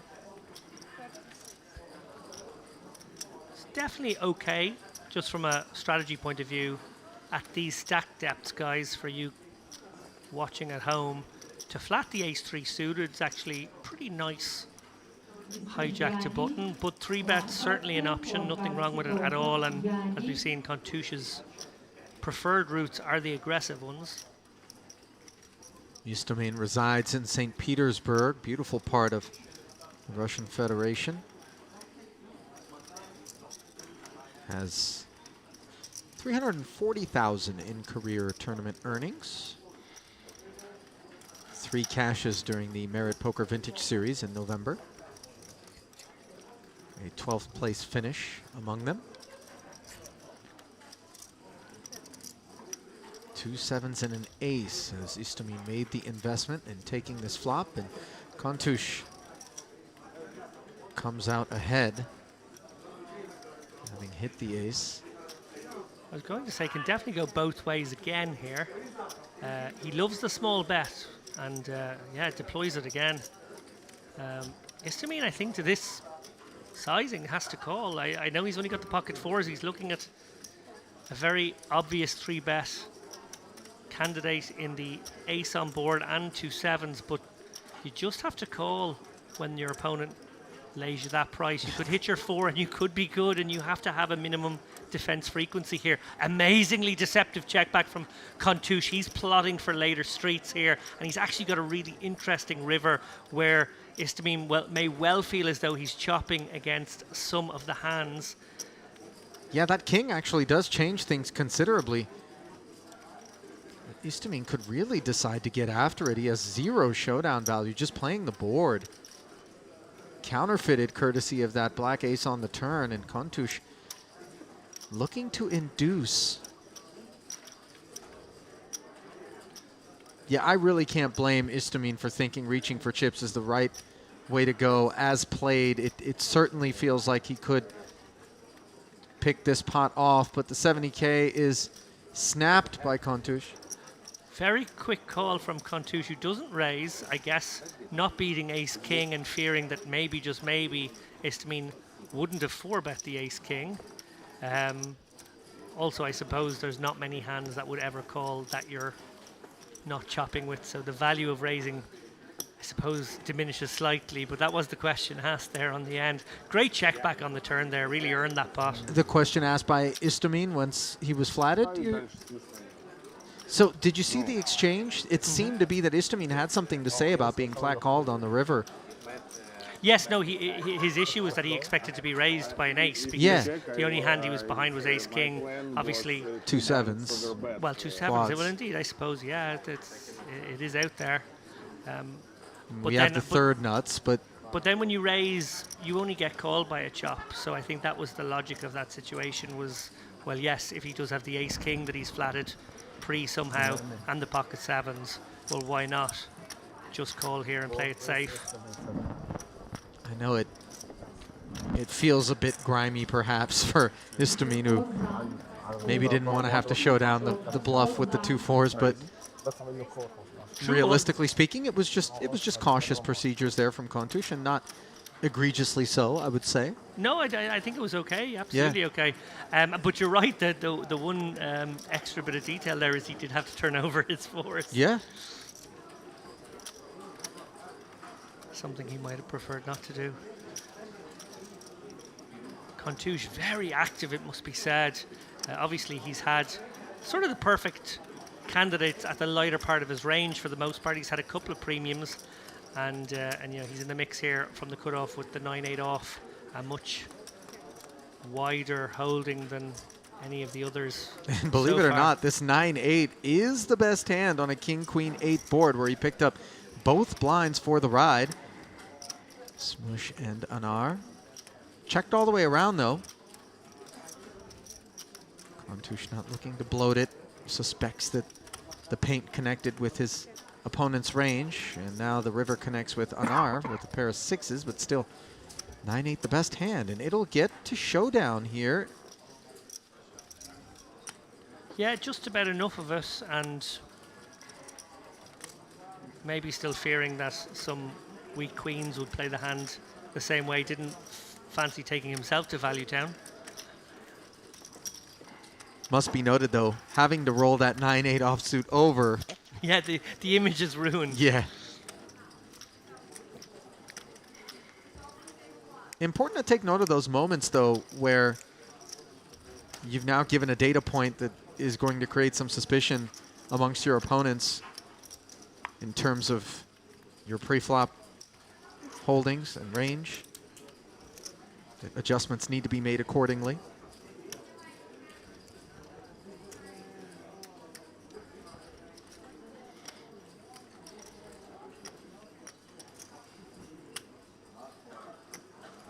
Love that shot there overhead of the table.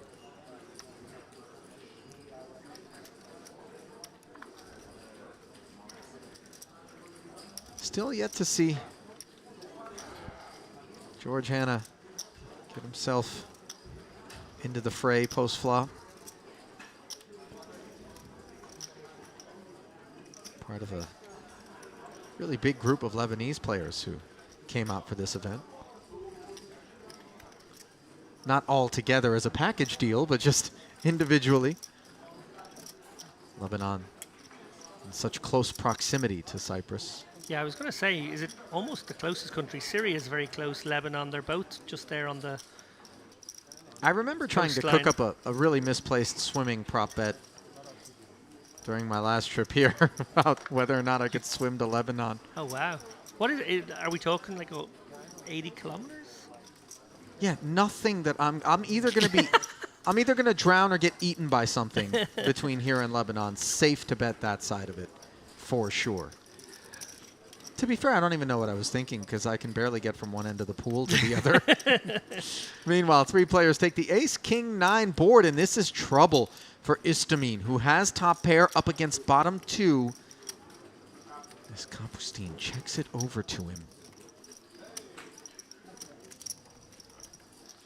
Yeah, I wonder if Kapustin will take a passive enough line here when faced with a continuation bet. I suspect he might. It's still very much the pre-flop aggressor's board, the ace-king. And a wet one at that, too, with some straight draws. Those combos are involved. The flush draw as well. And, of course, bigger aces up can always be an issue.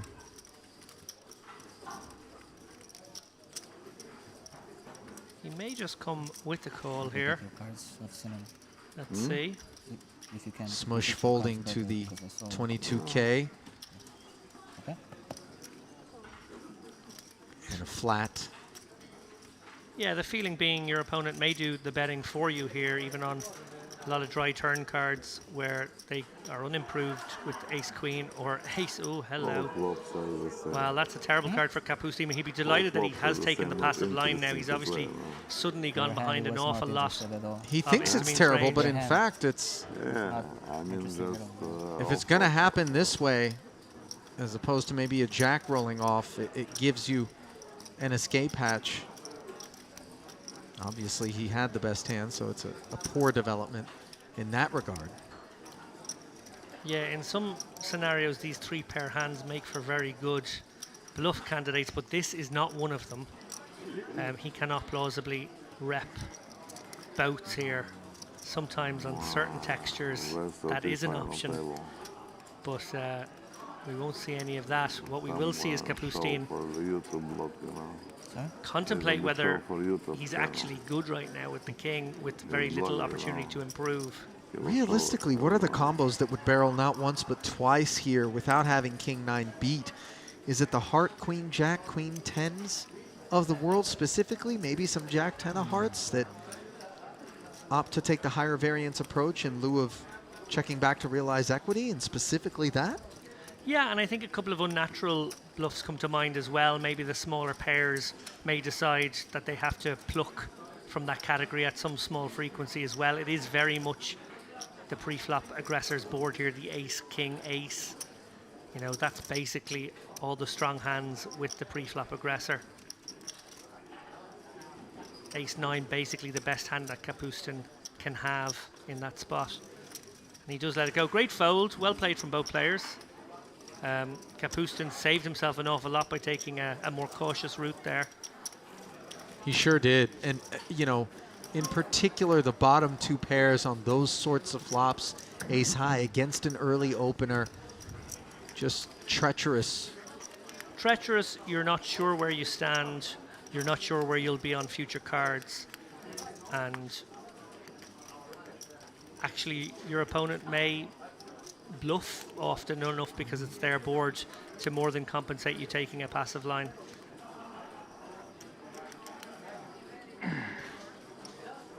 No, I think very well played overall.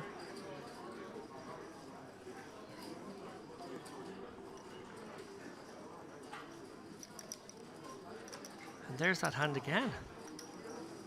Yeah, we talked about it being an ace-queen rich environment, and we weren't kidding.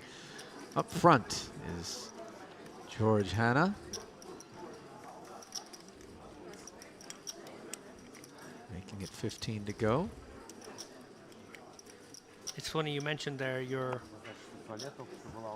abandoned prop bet swimming to the 11, and Dara O'Carney very famously on several occasions has tried to get money on some running bets for himself in the Vegas desert. There were some, shall we say, appropriate marks located by the late Devilfish on one occasion. Now, so what's the bet? that Dara could, the bet was going to be that Dara can run 2 consecutive marathons in, I think it was about 7 or 8 hours he had to do it in Vegas during the height of the heat, like at prime time, whatever that is, probably starting at 10 a.m. and running till I mean, the 6 p.m. or something like that. more efficient way to express that bet is murder. But not so for Dara. Dara believed that it would not just be something he could do, but something he actually was giving himself like a 1 hour cushion to do.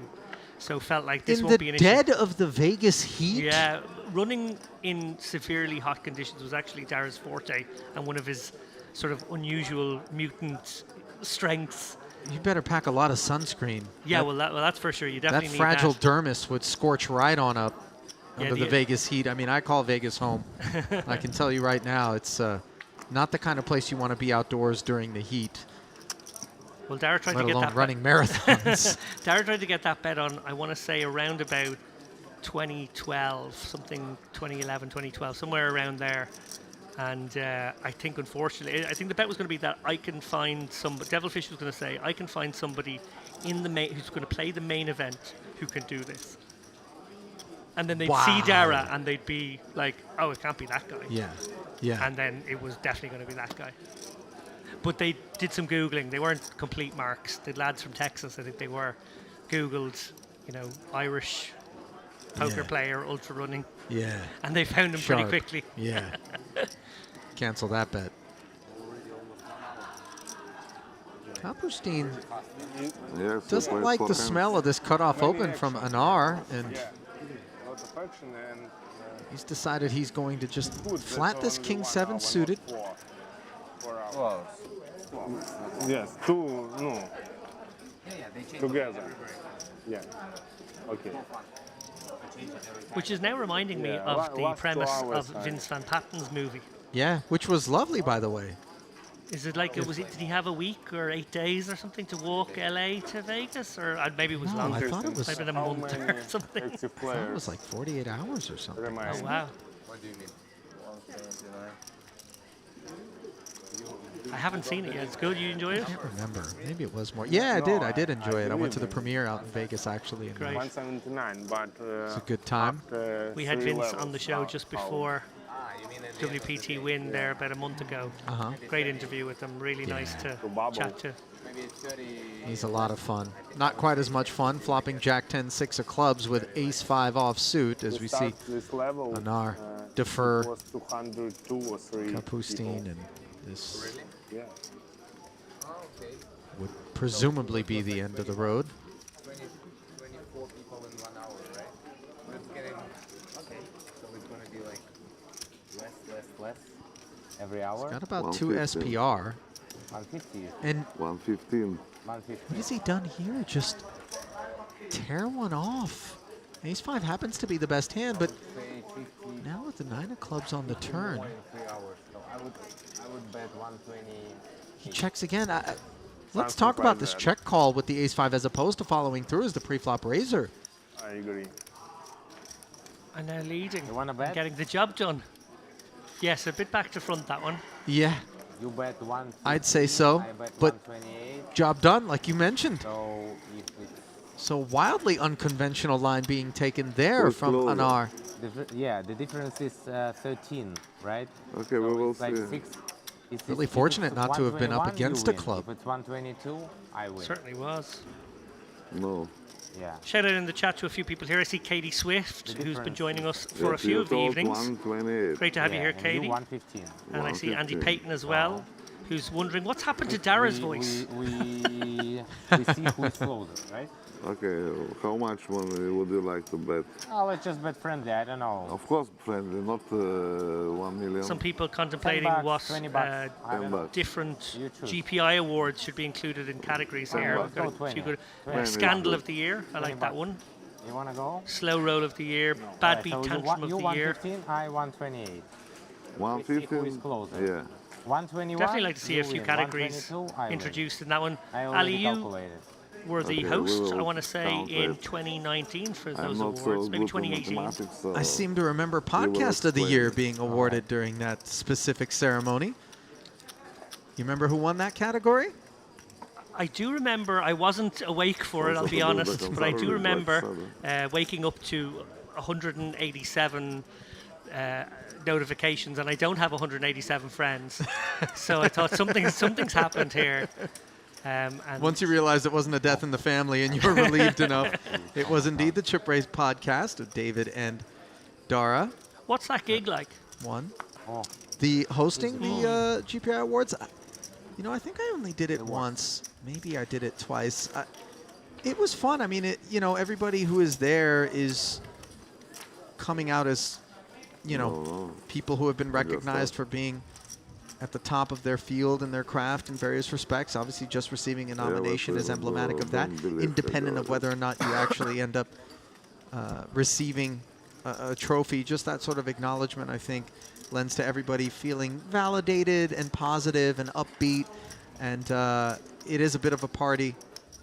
First time I went was in Los Angeles when Nick Schulman won the award for Commentator of the Year, and it was the first year in which he and I had been working together, and I had kind of told him the entire time, "You're going to win this, man."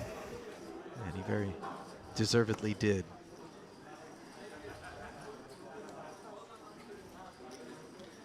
Yeah, it does seem like a fun ceremony. Credit to Eric Danny, who we mentioned in the last segment as well. Puts on a good show, puts in a tremendous amount of work. He really does.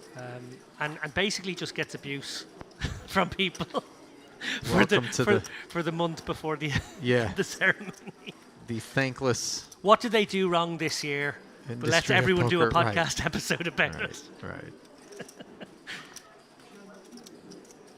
Well, if we're going to talk about things being done wrong, David, might we point to the King 10 suited choosing to limp from this position off of a stack of 183? It's different. It's not impossible to balance this sort of behavior. It's difficult. I won't lie, I would prefer to see an open here. It's actually quite a nice hand to open from any seat off this stack depth. But maybe, just maybe, Anar has a few tricks up his sleeve where he'll have some light limp raises. He might have the right amount of trap hands in there as well, aware that people may try and pounce on the weaker portion of his limp range. So yeah, I've seen very good players like Dominic Nietzsche deploy these types of limping strategies off sub 30 very, very effectively. But it is hard. You make the game very, very difficult. Letting in both of the blinds. Who have now not narrowed down to any range You whatsoever. don't have any sense of where they're at. They're interfering with one another with 6-3 and 6-5 offsuit respectively, while you have flopped yourself a Broadway draw on the ace-ace-jack board, which clearly favors you, and no hesitation on our barrels for 15,000. Yeah, 15's big. I quite like a very small bet here. I think it's an equity denier. Your hand is likely the best hand. If it's not, why waste more chips? And even if you're called, you do have some ways to win there. Obviously, your gutter and your backdoor flush draw. I don't hate how he played it, but I do think he could have got away with a smaller sizing. I don't know how to say in English. Заряженная колода. Мы приехали из Америки, yes. In any case, on our stacks a pot.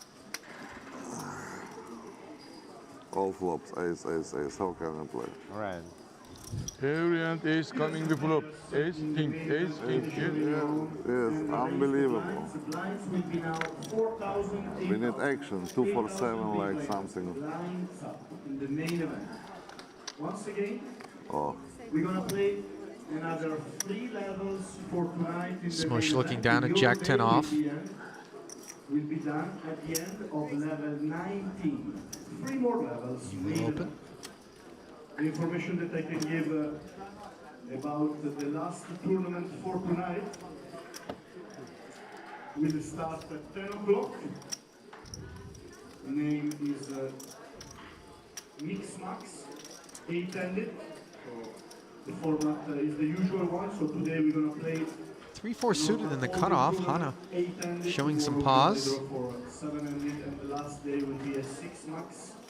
And the cost is 1,000 by 1,100. Really haven't $80,000 guarantee. seen anything from him that would suggest that suddenly he would break bad with that particular holding. Tournament, 10 p.m. We're gonna play in the opposite room, just close to us. Ну, no, re-raise is shown good. Уже хорошо. Kontouche defending. Smush already pointing out that it's a good sign he hasn't been re-raised Yeah. already. The 3-bet frequency in these spots has been high. And Kontouche flops second pair for the lead, but Smush with the open ender and backdoor clubs working. Follows through for 8,000, promptly gets called as another 16 slides into the middle, pushing the pot to 49,000, and presto, the ace shows up on the turn. I think Smush might have preferred rather the 9 to the ace in terms of future action, but he'll take what he can get as he fires 27,000. Ace again. Kontouche promptly mucks the queen. Down to just 179 players already. It feels like 10 minutes ago that read 200. Yeah. So big attrition in the last half hour or so. I'm just wondering if there's any hope of us getting to the bubble tonight. My suspicion is it will be one of those spots where we send the remaining 100 people or so back, 5 of whom will not make the money overnight. Yeah. Clearly, in terms of logistics, we prefer to play down to a bubble, not force players to come back who are at risk of being showered. As you get a look at the current chip counts, Kontouche up and over 100 big blinds, 850K plus. Really a dominant force, but he's got company up there, and Istomin and Nader. Yeah, I think we're going to see another hour of loose 3-betting sort of poker. I think that's what we've been watching, and the stacks have stretched out a little. Obviously, the blinds have gone up, so the relative stack sizes compared to the blinds have come down a little. But yeah, no reason why these guys won't continue battling in the manner they have.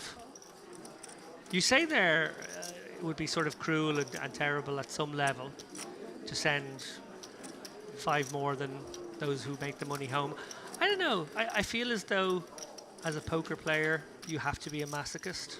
And I think you should say, I think you should leave when it's the exact bubble. So there's one poor guy or girl who suffers that fate. Wow, you really are evil. They actually did that one year at the Irish Open. They had TV cameras. Different years Irish Open has either been televised or not. And this was one year where it was going to be televised, but only from the money bubble onwards. So they broke the night. So the camera crew didn't arrive till the next day, so that they could do the bubble. And in the penultimate hand, famous Irish player Marty Smith was crippled and thought he was eliminated, and then they found that he had like 1 chip that he was going to have to come back with the next day. And Ouch. for the cameras, for the local papers and the news. That's pleasant. Meanwhile, we find Kontush and Istomin squaring off. Kontush flatting from the small blind preflop with the ace-8, but perhaps he had a hunch that Istomin was out of line, which we can see he somewhat was with this queen-deuce suited. Barreling 16,000 post-flop here. Interacting with the 10-jack and the jack of diamonds, and the ace will find the muck. Yeah, great board actually for Istomin to continue on. He had a lot of barreling cards there. When you do get out of line in that sense, you do hope that the board brings you something to play with. Often making top pair in those spots is actually murkier than flopping backdoor equity that you can really reliably go with. Тоже ТВ-трансляции здесь. I can see what you have. That's why. That is the way. Okay.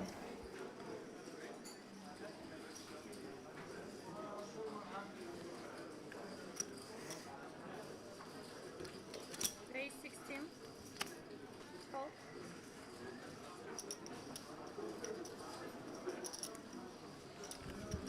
Two 8s for Anar. Up front, open to 16,000. Now 2 5s. Making an appearance behind him. Don't love this call from Nader. Obviously, the opener has come off a relatively short stack here, just 25 bigs. You're not closing the action, far from it here. +2. This can get you in trouble here. You can get squeezed out very easily, and you aren't getting the right implied odds to flop a set, so you have to navigate some other kinds of boards, and that's always dangerous with 5s, which is probably going to see a whole lot of overcards. Ace-jack of spades really a candidate for exactly that sort of squeezy play too, isn't it? Yeah, I think if you were on the button here, you might consider flatting a suited ace-jack, but with more players to come, you may feel like by flatting, you might be bringing in even more players and end up going multi-way sandwich between many players. Rakimov could consider an overcall now as well. He doesn't. And, well, Montanu will be in there for sure with the ace-10. In fact, he might consider the squeeze worthiness of this holding. I'll tell you what, those squeezes feel so much more comfortable when it's a razor and 1 caller, but out of position with a razor and 2 callers with non-zero frequencies of traps, those in-between calls. The flat begins to feel a little more comforting for Montanu. The presence of an ace-jack, obviously, of great discomfort. Don't love this call here from Smush. I know there's an obvious point, which is that it's 7-2, and you don't love playing 7-2. He's getting such a great price, but actually, it's very hard to realize with this hand, and I actually think tossing away the 7 deuce is good, even when you only need 7 or 8%. Queen 10-9, the board in the 5-way affair. Montanu with second pair, backdoor diamonds. Checks. Pre-flop razor. Dummy end of the gut shot and an under pair. Not looking to follow through, understandably. Same story for the 5s. And now backdoor spades and the 2-way straight draw for Hannah. The king is obviously a dynamite card in the event that There's a jack somewhere out there in someone else's hand. Yeah, I think that's a crucial point actually, and a great reason to check here is that you almost want to make the best hand when it's very obvious someone could make the second best, and not turn your hand into a semi-bluff in this spot. He does that actually, and that's well played from Hannah.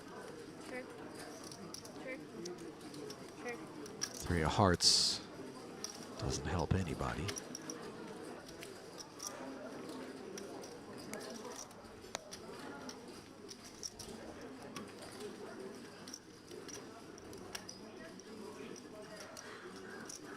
Hannah definitely could consider a shot now on the turn, I feel. His hand doesn't have that much showdown, nor does it. Yeah, lovely. Look at this. This is great, actually, because if he does get raised, he's not throwing away a huge amount of equity, and maybe to certain raise sizes he could consider calling. I quite like this. Nobody's shown any interest on this very wet middly board. And see how the ace-10 has to respect the presence of three other players left behind him, and obviously that sort of non-zero frequency with which Hannah actually has hit this board more meaningfully than the ace-10 has, and just is delaying.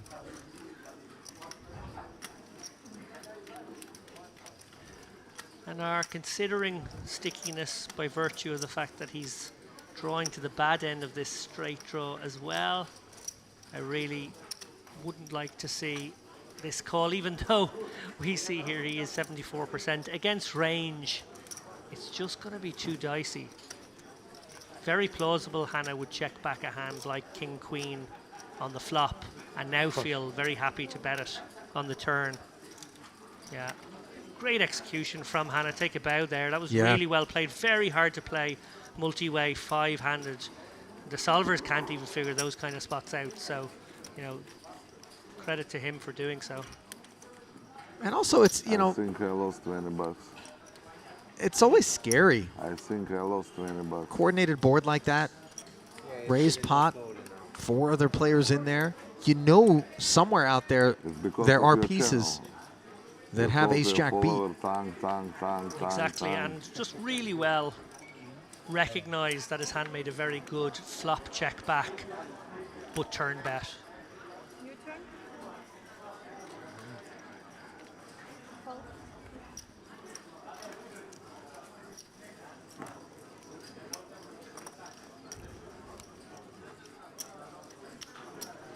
So again, hands you wouldn't ordinarily expect to open things up here. Nader with the Queen Jack off coming +1 here. Certainly the suited variety, an auto open, but offsuit just a little murkier.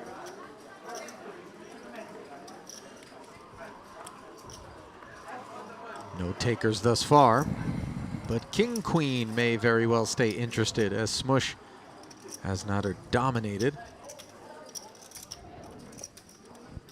I like that we've just gone with Smush now. You know, early on I recognized that that was just going to be Smush in means service kiss, of all doesn't it? parties involved. Smush means kiss in America. We would say smush maybe as a kiss. Smooch. Smooch. Yeah, smush. not smush. A vicious smooch. Smooshing, I think, would be something. Oh, it could be a little next. It might be the next base. Like if smooching is rated PG, let's call it, smushing is probably escalating to at least PG-13, possibly even an R rating. So Smush is flat. Gets him a seat at a table for two to the Jack 8-7 board, which is Nader's very fortuitous binking of the side card as opposed to the Queen itself.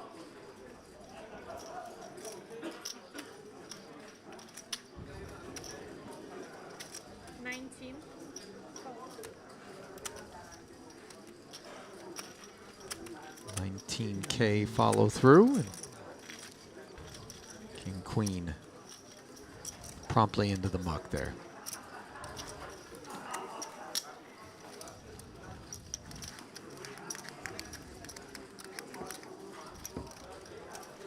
Well, on whatever platform you happen to be streaming our coverage here of day 2 of the Merit Western Poker Series main event, we are certainly glad to have you, Ali Nejad, alongside David Lappin, bringing you through a full 10 levels of play on the day. Still TBD whether or not we will burst the money bubble here this evening. Worthy of note, the clip at which players have been exiting, which will slow, of course, as time goes on, has been pretty breakneck in terms of pace. Is this another ace-queen, David? Yeah, Aquaman has been involved. Is the Matrix glitching on us? Is that? It does feel as though every odd hand has ace-queen in the mix here. This one won't go to Information for all the main event players, post-flop. as we announced before, we're going to play a total of 90 levels. Regarding Just a raise and take it. the player that bought the package, where the Mix Max next incoming You know, event at 10 o'clock, so Mix Max is Poker included. tournaments are equal parts playing the hands that you're dealt in the pots, and also that situational awareness. And I'm talking not just in terms of at your table, but also the tournament at large. And I think with several big stacks kind of landing at this specific feature table of ours, it would be a bit of a tragedy to get yourself involved in an egregiously big pot. We've all been there when you kind of you look up and you go, how did I end up here at this street with all these chips in there and this hand, and begin to lament like multiple choices that led to that spot. And I think we could see some of the players just kind of conscious of the ability to maybe take it easy, put the clutch in, coast a bit for a time, allow things to come into focus, both here at this table and in the tournament at large. There's so many phases to a tournament, David, as you well know, having played so many of them. Of course, you were a sit-and-go guy, so you were really at the end phase almost all the time back when you were playing online for such a long time. But clearly, you've been in the MTT streets as well. Yeah, I sort of saw the sit-and-goes as my graduation into bigger field tournaments. I think what the sit-and-goes taught me were great short stack fundamentals and ICM right away. A lot of players not brilliantly ICM aware because really the significant points of ICM only come at the bubble, and then as you approach the final table, then peaking at that point, and then still being significant through many of the final table places, and certainly with different stack distributions being more complicated equations at different points in that. Sure. Meanwhile, King Jack and Deuce 3 tussle. Every hand ace 2 hearts. Ace or king. But absolutely, as time wore on and I decided to move towards where the quote-unquote real money might be in multi-table tournaments, it became very apparent to me, one, how ICM unaware most tournament players are, and two, just how that manifests itself in a very simple way to express every chip gained is not as valuable as every chip lost. And if you just sort of carry that through the tournament at all times, even at the non-specifically ICM points, not when it's 5 from the money, but actually when it's 25% of the field left like it is now. Yeah. I said the other day, if you were listening on stream, how ICM is a creeping factor from basically the moment the tournament starts. Well, it's actually crept up to being pretty significant already, much more significant than the vast majority of people would think. And therefore, it incentivizes people on small, medium stacks to tread very carefully at times in a way that they won't. And mistakes will be spotted. And I think in terms of really being able to expose someone's inexperience, it is when you get into the ICM stages of the tournament that it truly becomes kind of unequivocal, and no need to wonder whether or not a particular pot was just an exploitive deviation. and really just more of a function of lack of experience. So we see Rakhimov. Don't need a ton of experience to know Jack 10 suited's a good bit of kit to open a pot with, as he has done.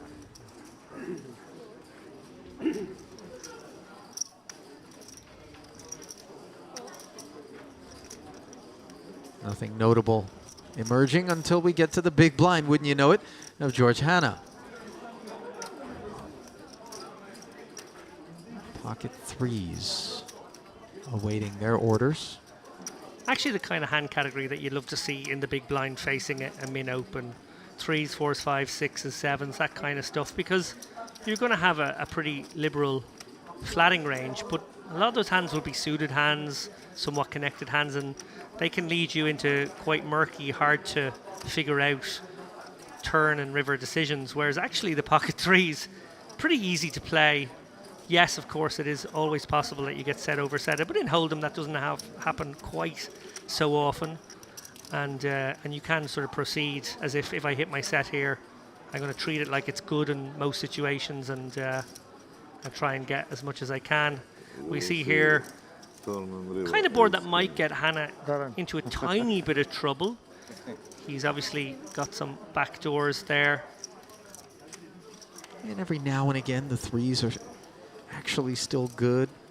It's more the jack is the real question. The 4 and 5 don't rate to be within the range of Rakhimov's open from that early position. Yeah, to this sizing and in this situation, Hanna needs to find calls, and when you don't find the obvious pleasant calls, you have to find some uncomfortable ones. Actually, threes is kind of nice because, you know, 2 and a 6 bring you something interesting. Eight of spades doesn't bring much interest. Exactly. The lack of a spade, the 4th over card, not having picked up the backdoor straight. All dilemmas for Hanna, but we'll see whether or not he faces a second barrel from Rakhimov, provided that Rakhimov is allowed to be the better. Yeah, a counterpoint here is that if you checked, your opponent may, fearing the flush draw, check back and actually be discouraged from firing out a bet with an ace, king, ace, queen type of hand. The other side of that coin is Hanna can actually use some of the no showdown worst parts of his range and turn them into bluffs representing that very flush. And that is actually what he's gone and done. And you know, there's some deep thinking gone into this one, I have to say. Again, Hanna, very impressed with his play so far. On this occasion, Rakhimov clearly has to be sticky. He did actually connect. This is going to be a great bet to work as a equity denier against big overcards. Maybe even some pairs 6s through 10s, but didn't work on this occasion. Does he have another barrel in him? Well, the 4 straight on the board should not be of any concern, provided that Hanna has what he is saying he has, which is spades. And sure enough, he jams an affirmation. David Lappin in the booth, loving it, but wow, he called. Rakhimov. Wow, Rakhimov. A non-believer. Soul read. An absolute soul read. Instantaneous call by Rakhimov. I have to say, I actually really loved the bet. I didn't expect the immediate call. No, and note that the rest of the table has taken very serious note. Never 6, 7. 7 shows on the flop. Where is flush? He didn't see the flush draw. It's on the flop. You have flush draw. He thinks he would have got. He played the flush draw faster on the flop. No, I did. Whoa. Wow. Okay. Well, look. Feels like Rakhimov maybe not considering a lot of possible holdings that were being represented there. Figured he had an easy decision, but this is interesting. I was thinking like, wow. Nice reading. Well, Really? when you start telling a story, you have to hope your opponent can read. That's a very good point. And it's so funny because you and I have both been around players who perpetually are frustrated telling you these stories. I can't believe it. You know, I played this hand to perfection. But I liken it to, you know, you speak the most eloquent version of a language to somebody who doesn't speak said language, then it doesn't matter. Might that have been the case? Although we certainly don't want to take anything away from Rakimov. It appears that he's very readily justifying why it is that he came with the call at the speed that he did. He didn't put him on 6-7.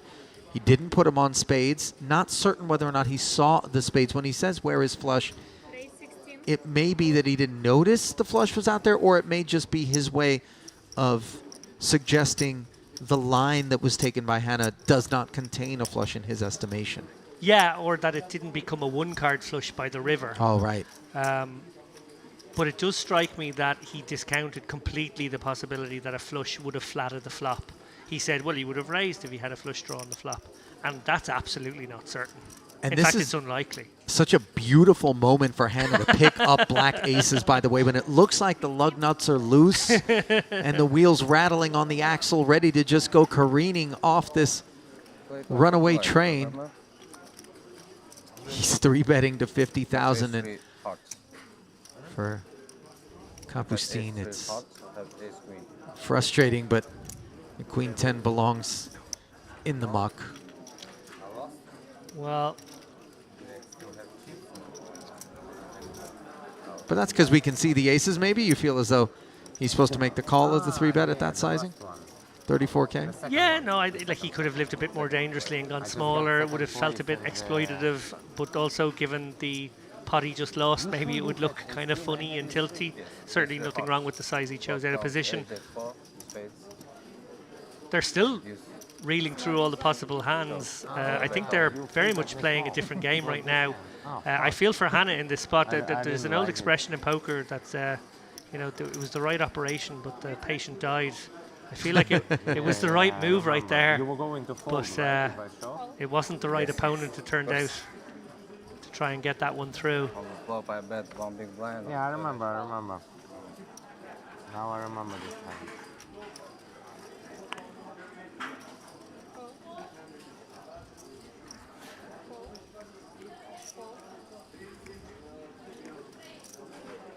So you playing from that satellite? No. No? Okay. Ace 10 in the cutoff for Nader. 18.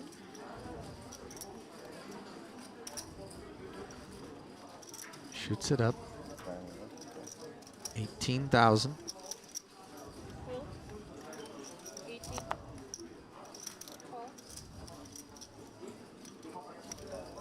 Really, you saying fold like it's a call? Yeah, you're not saying D. That's why it's like fold.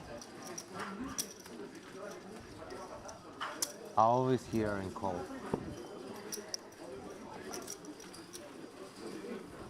Which flash draw? I want to give a shout out here while we have a little lull in play to the people over at Poker News who are providing coverage of this one as well. We're obviously covering feature table, but there are outer tables and there are updates coming on the stuff on those outer tables. So if you are enjoying this coverage but want to supplement it with another medium, maybe like to read a few hand updates or whatnot from outer tables, I would encourage you to go to Poker News, check that out. That's what I'm telling you. That's what was Jack 3-4. Such a global operation, Poker News. So many tournaments taking place at any given time I was just across the planet, and they've got teams ready to cover them all, don't they? I was just going to say, I clicked on the tab there. They're being stretched this week with the PCA, the A8 Live at Madrid, us here in Merit, and the WSOP circuit events over in Morocco as well. I know Lon McCarran is over at that one. Yeah, that's what I said. I was talking to him just on the back of his win. Did you hear about this? He won a poker tournament. Well, oh, I got a face of Elliot. They're like, of course, we all got personal messages about it. It truly, I feel like I'm the one remaining guy that just has not won a poker tournament. But to be fair, I never try. Did you notice how I made it about me, that moment that was really about Lon? Shame on me. Congratulations to Lon McCarran, part of the Booth brethren on that victory. As we see Istomine with the Ace 10 suited. Might have company out of the small blind, I would presume. But in what form? A flat? Or the more unwanted sort of guest, the 3-better? Oh, he is going aggressive. Yeah, I'd have defaulted to the flat as well, I gotta say, Ali, but yeah. And I think to this size in position with a suited Broadway ace, Histamine probably has to come with a call. It will be an awkward little pot. Stack to pot ratio 2.5 to 1 should it get to that point. But I do feel like he has to be sticky with the ace-10 here. These are pretty wide ranges interacting with one another. These guys have just had quite the long chat deconstructing the last hand, so maybe have a grip on each other's capabilities now.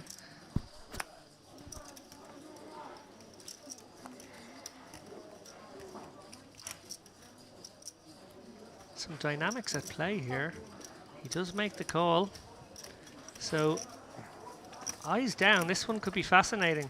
And the dynamics, I wonder, of that conversation as we see an open-ender for Rakimov. Absolutely dynamite texture, especially where Histamine is going to be compelled with backdoor hearts and that wheel gutty to make the call. The deuce would be downright disastrous for him.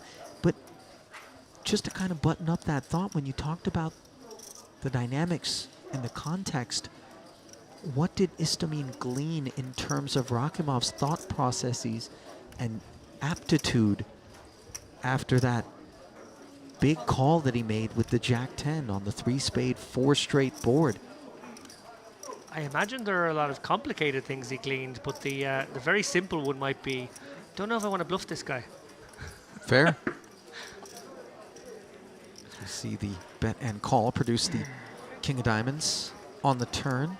Ooh, door open now for Histamine to stab at this. It won't work, I feel. Rakimov obviously open-ended to go with his pocket pair. 2 is the dynamite card, doesn't come. And Rakimov, interesting whether Histamine feels like he had just about has showdown, or if he thinks I need to try to get ace-queen to fold. Something like that. Could I get pocket 9s to fold?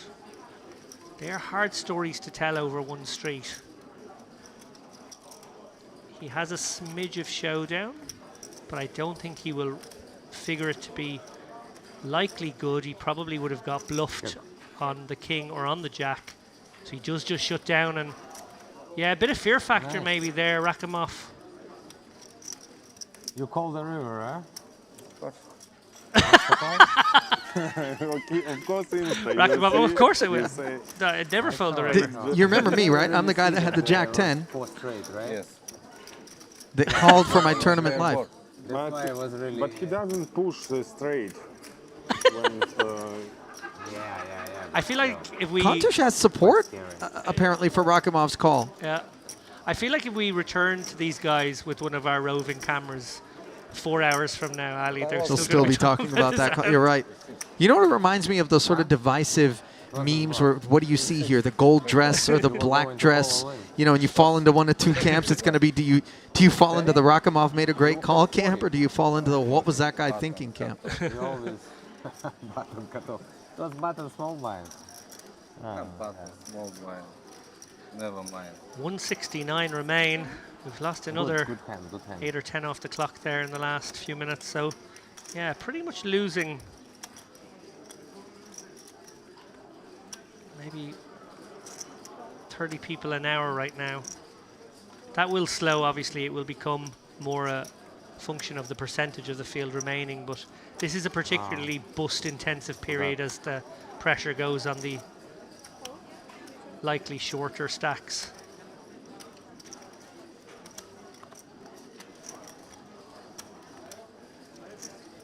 Was that 16 to go from Smush's Queen 10 offsuit, which is smothered by the King Queen.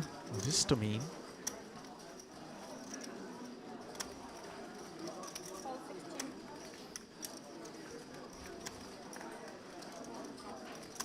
And flats. Rakimov exits. Another Queen 10 into the muck.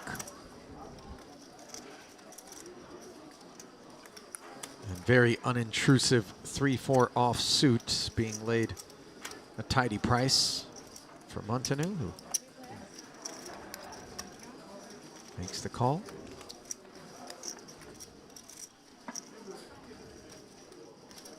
Oh, and a dynamite board for him. Bottom pair and an open ender. This is totally outside the zip codes of the remaining field, but nevertheless, smush. 23K, just north of third pot. Actually closer to half pot.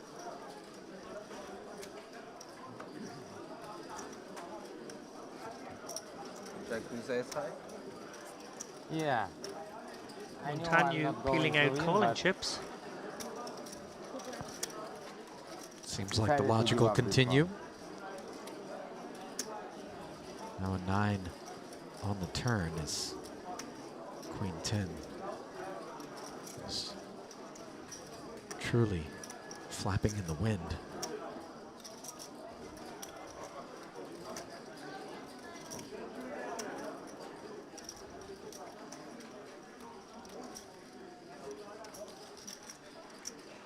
With 7-8 being an unlikely holding, raising up under the gun. I think Montanu maybe gave consideration to leading that card, feeling like he could get rid of the overcards that have some equity here. Ultimately checks it. I like that option more. But it is a blunt straight. Yes, What but- straight he push if you have all Yes, I think flushes? it doesn't matter. Yeah, if you have all I'll think flushes. for 10 seconds more. Yeah. Also draws. Montanu deciding he needs to blocker this. All jacks. Fires exactly one big.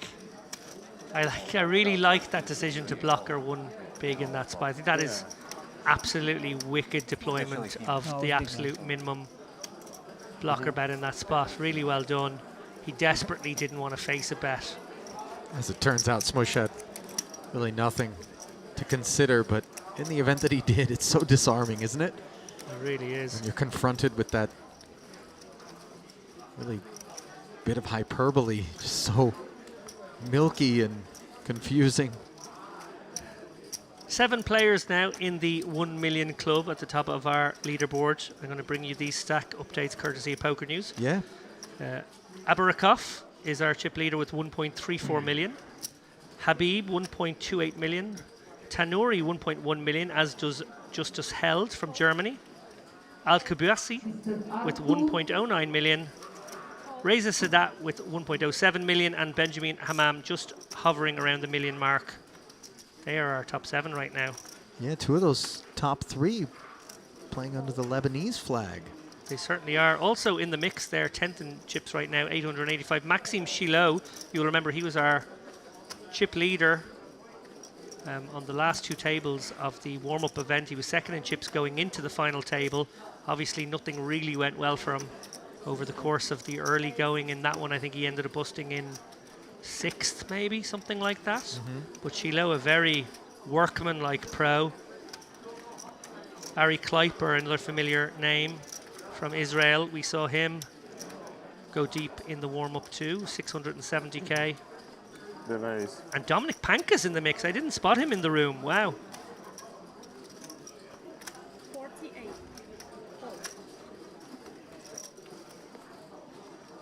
Kontouche getting out of line here. King 2 of diamonds. Really leaning on Rakhimov.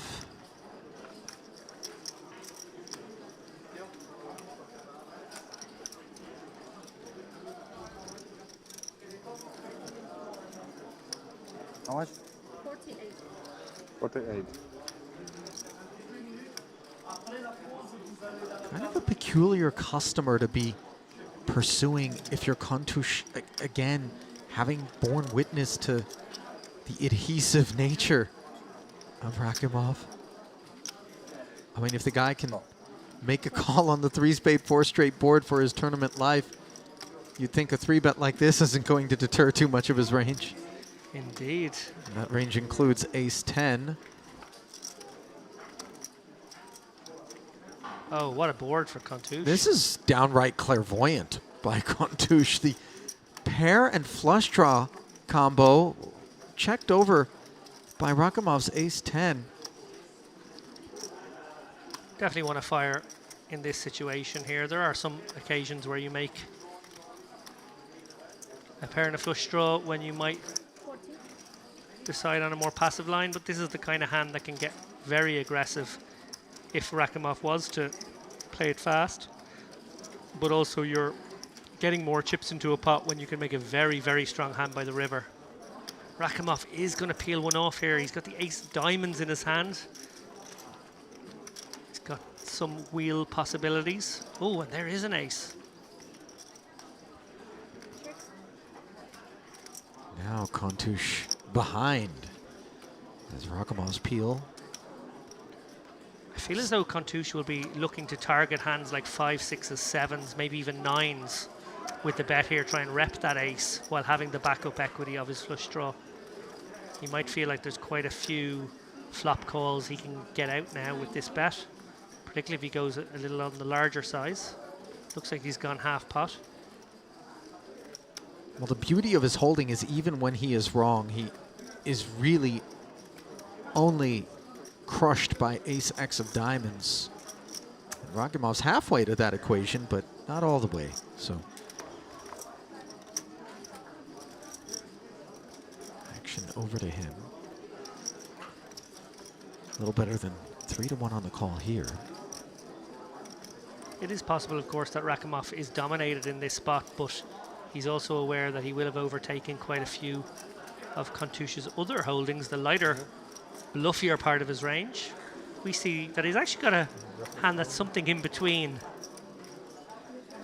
6 of spades is a disappointing river for Kontouche, who is unimproved and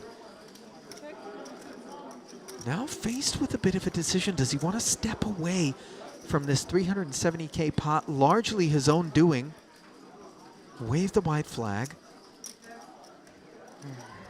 or does he want to take one final swing?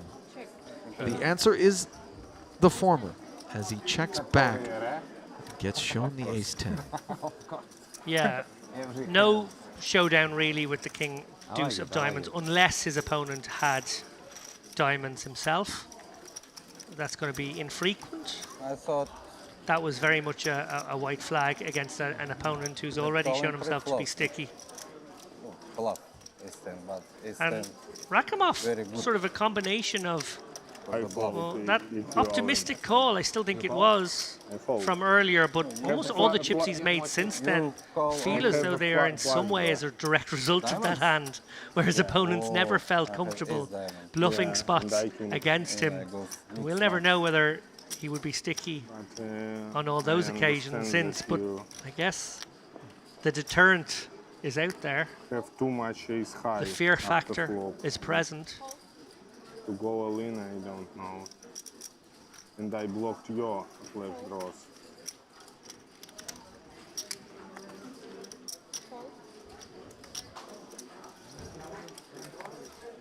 As we see it swirl back to Rakimov here in the hijack, who may be feeling very much like the wind is at his back. He is going to open the 69. Smush.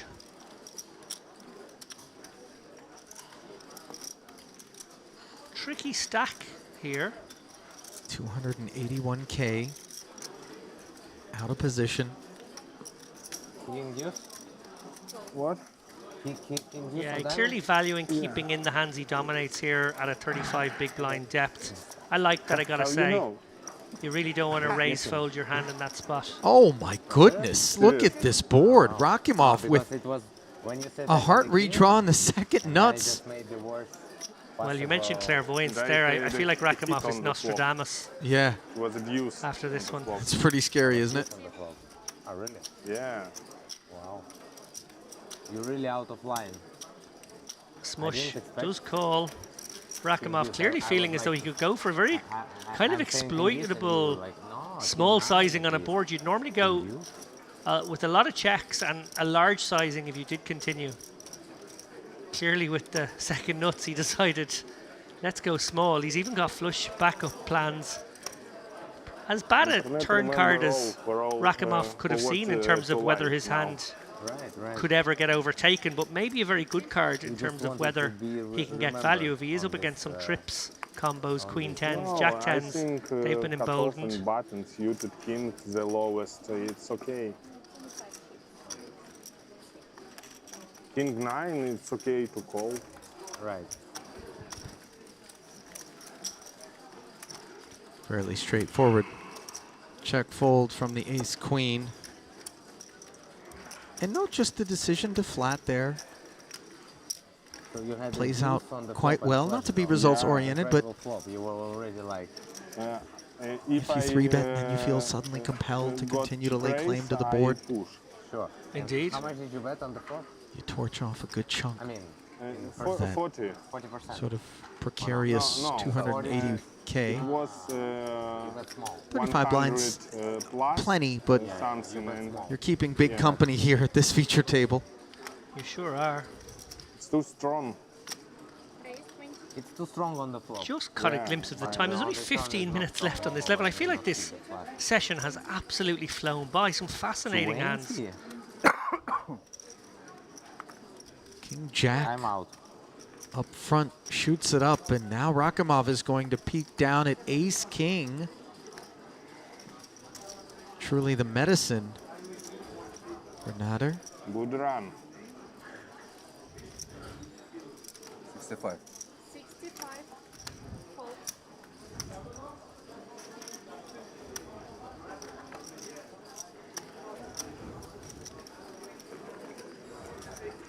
Three bet to 65,000. One of the kings these two are hunting. Finds its way into the muck from Smush's hand. Definitely like a fold from Nader in this spot. Not sure it's forthcoming though.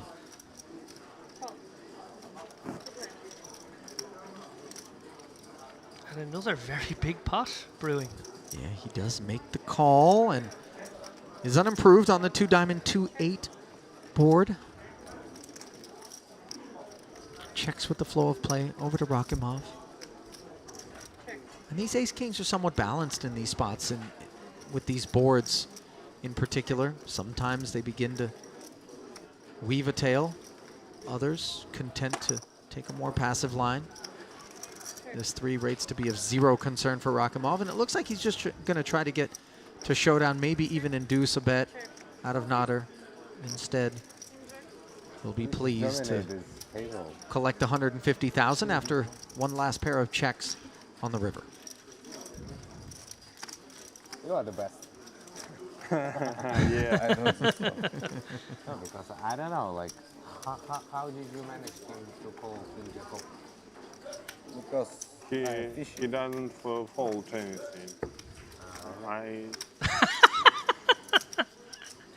The table talk is absolutely brilliant. He says, you're the best.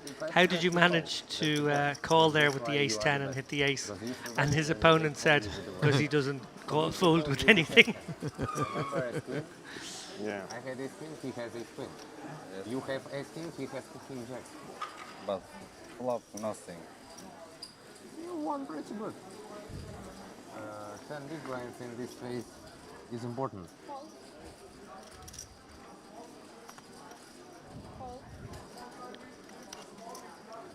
Desperately searching the web for intel on Azizjan Rakhimov and can't find any. So been flying under the radar thus far in his career, playing under the Uzbek flag.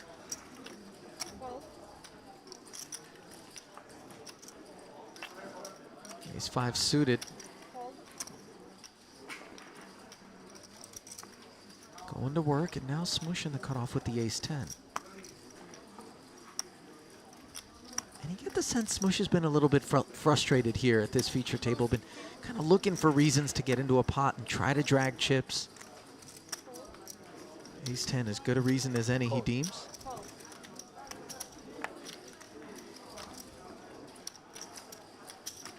The flat, though, does allow Nader in there from the big blind to contend with. 160 people at Yeah, I'm probably gonna win this bet.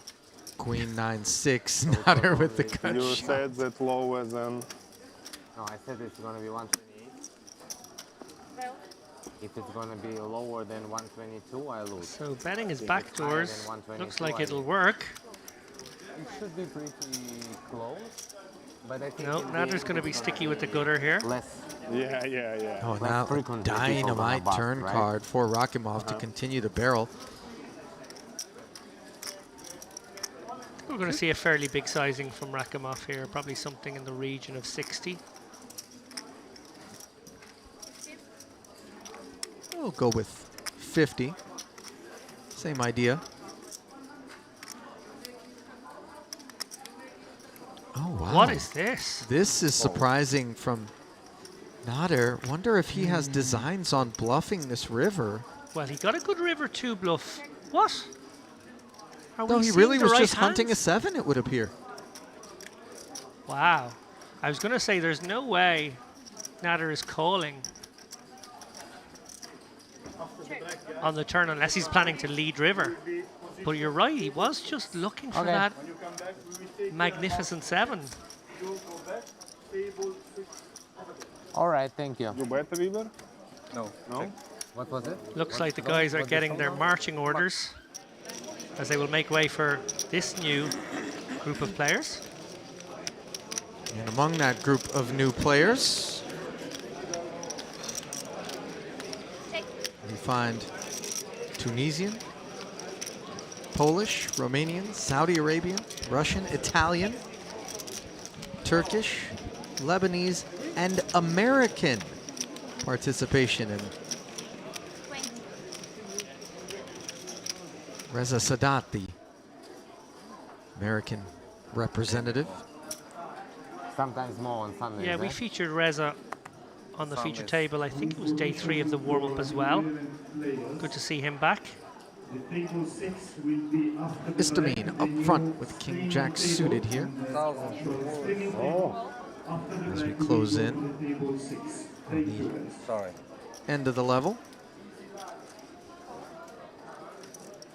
Ace 3 suited into the It mug. would be better if you call and then this happens. It's always a bad sign.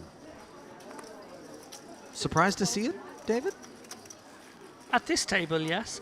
I mean, this is the same man who 3-bet a cutoff open from the button with King Deuce suited. Now, granted, he's probably got a different sense of Rakimov than he does of Istamine, does Only Yahuan online. 15 Kontouche, years but online.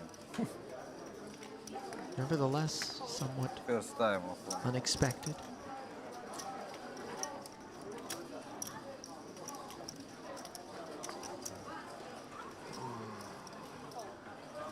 Okay, I'll take it.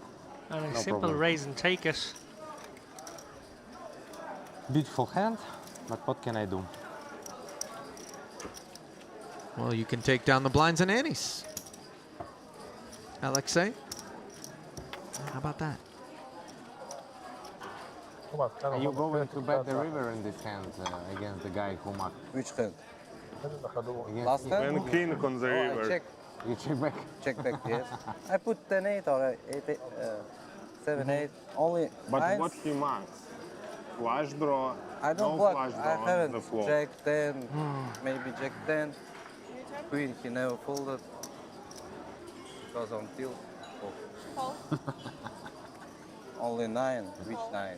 On turn. Hot that call. I don't know. Yeah, it's hard to mark there, right? Just having a look You at are really- it's- the it's outer really table curious what chip we counts. had. We're gonna see. I spy with my little eye La Sengfet. You might recall her being the star of the show Yeah, with 2 all audacious keep- bluffs there during the warm-up. She is still in the mix. Ace 5 is not a keep 325k. 5, no 5 on Yes, yes, yes. Yes, I know. it was. Yes, Yeah. I know. Like he Valentine Soy, who made our final table, 282k. Yuri Reichenstein is in the mix here, 275k.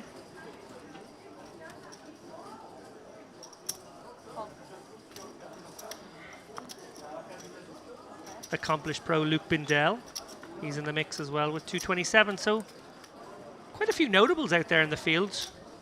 Yeah, and as the cream may begin to rise in the later stages of the event, I would imagine we'll have some opportunities to watch them operate, as Istomin booked a date with this ace-3 of Anar, which turns from bottom pair to aces up on the turn, and that is sufficient for him to get to work following through on the pre-flop open.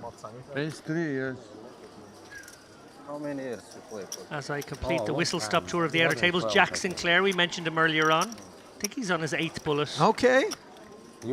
He So he's got to win rocking it, is what you're saying. It sometimes works out that way with Jack. He's got 200k, and I see there Recep Aydemir, who of course everyone will remember from his deep run in the main event, or sorry, in the warm-up event a few days ago. He's got 195k. Because I earned with poker. Okay, but I never saw We you. have time for just one more hand, after which I will bid ye a good night. Wow. Dara O'Carney will be taking my place in the booth alongside Ali for the next segment, the final session of play. Yeah, a couple of levels left. All time. You want to smoke? All time. You mean weed?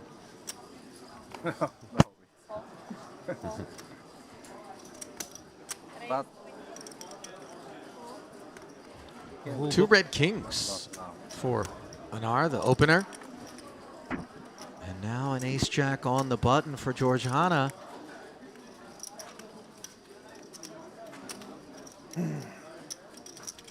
Anar just showed that he opened with ace-3 a hand to go.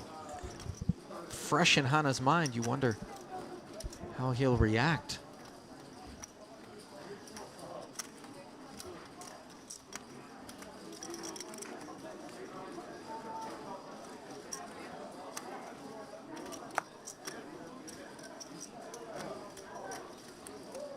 Looks to be digging deep. Something of the region of 50, 55k coming. There it is. 75k. In the main event, the information is the table Well, 6 after the problematically for Hanna now, there will be almost no fold equity. He's not going to be able to get away from this when the Django's finally put the remaining 157 in the middle here. You go back after the break at table 6. He sort of made his bet here. And you wonder whether or not he gave any thought to the potential of a 4-bet prior to making it 75k. Would have been well served to do so given Anar stack depth. Yeah, I don't hate the idea of a 3-bet in this spot, but I think it could have been a 3-bet to 48 to 52k. By going 75k, he's priced himself in here. Like we see here, he's actually getting the right price against the hand. Nar is obviously at the very top of his range. So, bed made. Time to sleep in it. Indeed. Will the Djangos do a hold?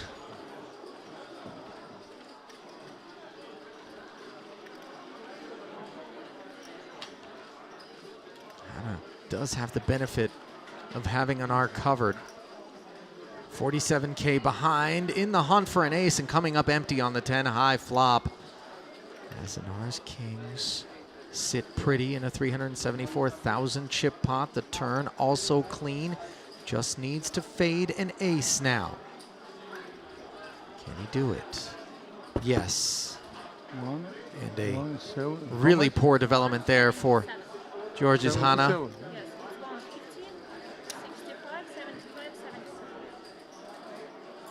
65, 70, 77. How much is it? 170.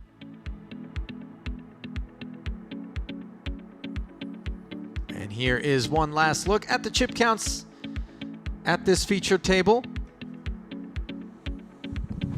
Rakimov, 85 bigs, really holding court and was kind of the story of that particular frame. Hannah, you see, with just 47K, will be returning from the back end of this break to new elevated blinds, and pretty disappointing development for him. Ali Nejad and David Lappin back with you from inside our commentary booth, and I turn back to Rakimov. That really interesting pot with the 10-jack was probably the one to circle in terms of the last couple of levels of play.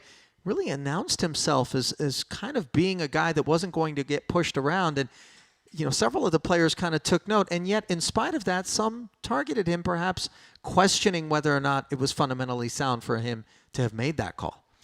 Yeah, I think that hand really set the tone for the session. Rakimov ended up being something of a wrecking ball for the next hour, hour and a half. You're right, there was an inconsistency of thought there maybe from the other players where they targeted him because they thought maybe he was loose, but they also didn't have the courage to fire that last bet into him, fearing another hero call. So that was unusual play. It was a tough old session for our friend Smush, as we've nicknamed him now. Yeah. Didn't really get anything going in that. Good luck to him, obviously, now when they move to the outer tables. And then, obviously, right there at the end, Anar, what a miraculous moment to wake up with the Kings just as everyone's walking away from the table. That double up will put him in good stead now as they go forward through the day. I would imagine that as this tournament draws further along, we may see some of those stacks from that feature table that we just watched begin to escalate, begin to grow. I saw some really interesting stuff, in particular out of Alexei Istomin as well, who had some real aptitude on him. Meanwhile, we will take this break. We will say goodbye to David and bring back Dara O'Kearney. Don't go anywhere. Continuing coverage of Day 2 of the Merit Western Poker Series main event comes back your way in just a few minutes.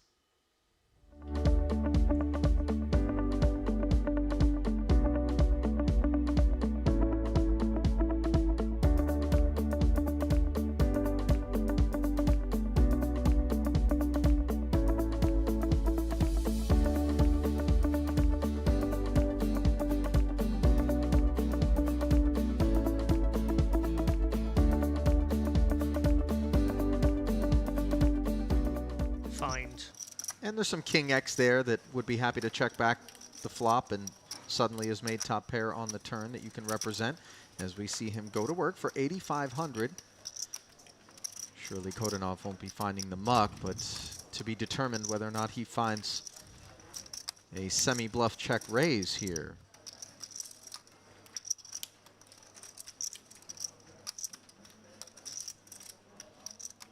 Yeah, he has the opportunity to go for a very clicky raise and then shove rivers if he wants to take the bluff line. But he is getting the right direct price, and when you are getting the right direct price, it's often wise to just take it.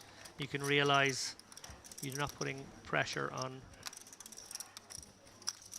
Well, he does just take it, but the board pairs and does not give it, and it being the spade, which he needed. Mercifully didn't yield a 7, of course, as we touched on earlier. And that turn call, by the way, David, was a pretty healthy chunk of Kodanov's remaining stack, so this will be a very disappointing development for him.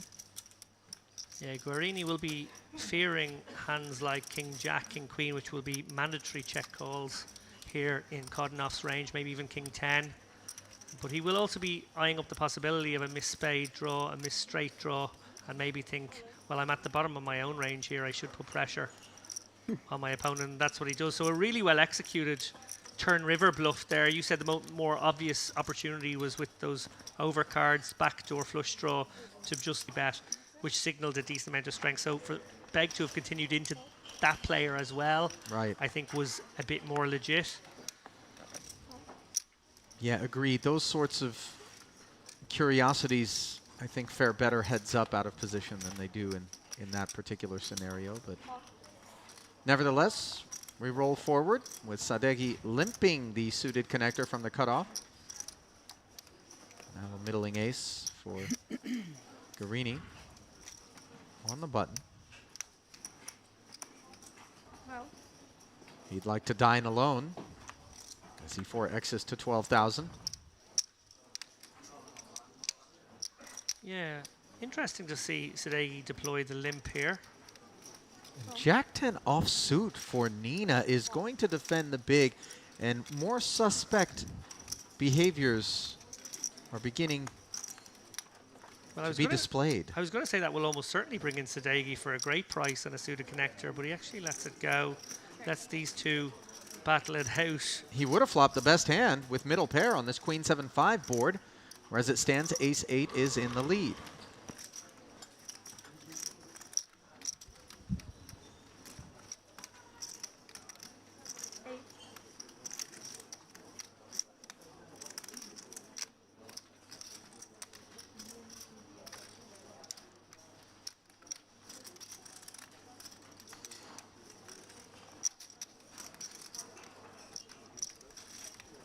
K bet does get called, and Krasilnikova binks a jack on the turn.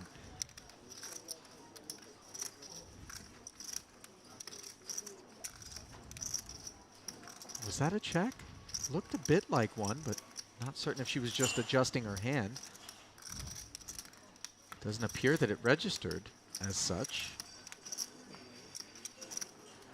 She may think that she checked. I don't think anyone else does. I think you're spot on here, Ali. I think it may be asked to clarify now. Guarini. Oh no, he has bet. Okay. Apparently I'm spot off, as the case were. Pardon me, 32,000.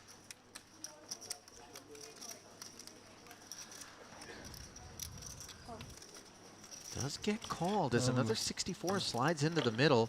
It's going to be very hard for Guarini to empty the clip here. 96 into 111. You surprised at his willingness to barrel again with the Ace 8? Arid river card. I certainly didn't anticipate him firing again.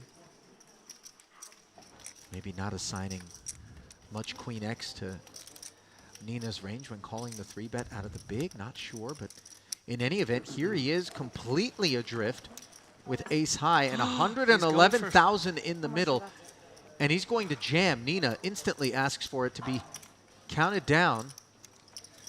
So Guarini obviously reckoning that there are a decent number of weak holdings, so that, you know, Krasilnikova will be in there with some maybe 7/8s, maybe 98? Queen 10s that she might fold even here.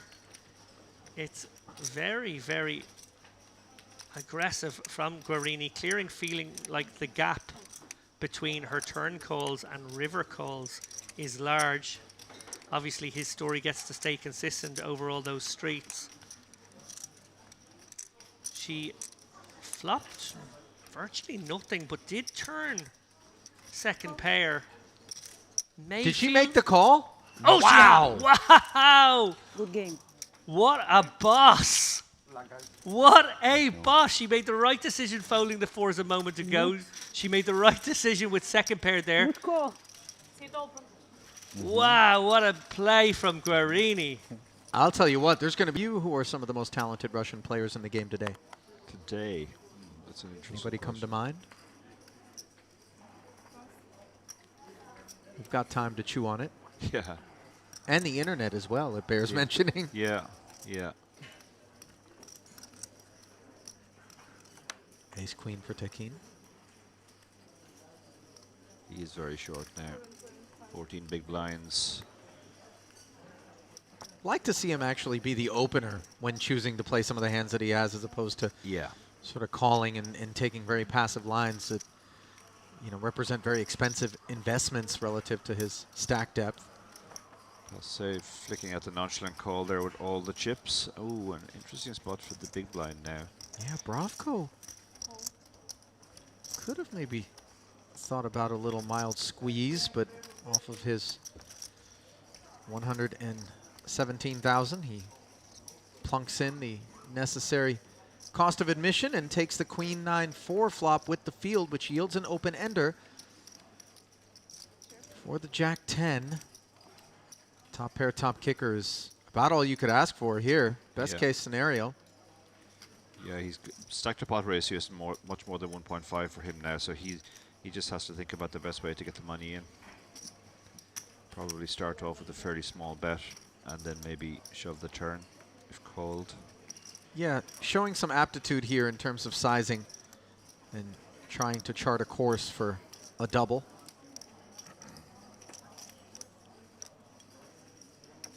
Of course, one does not defend the small blind with Jack 10 to simply check fold open enders, as we see Aset's call. Sending the ace jack into the muck, and he will hunt a king or an 8. Now, was it perhaps I'm overlooking something? Was it a check raise? Yeah, I from thought it was Passet? check call Okay. initially, but it must have It been did a look check that raise. way to me too, but Yeah. yes, the check raise draws the all in from Tekin, so apologies, we stand corrected. The chips have made their way into the middle. 2 pulls at the open ender for the Jack 10. So far, safe for ace queen. And the river. Safe as well, as Trips will take it down. Yeah, it made sense to check raise there because Tekin had so little behind. He was probably going to stick it in on the turn. Yep. And then we just put ourselves in a trick.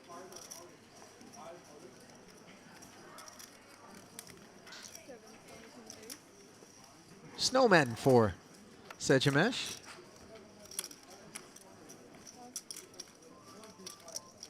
Seven to skate. The king 10 suited finds the muck, and well served to do so, as Lavrentiny's 23 bigs are looking down at 2 red queens. Yeah. Yeah, there's a couple of ways he can go with this. He's really just thinking about how do I get the money in. Against another gun opener, maybe a small 3-bet. Try and induce the 4-bet shove.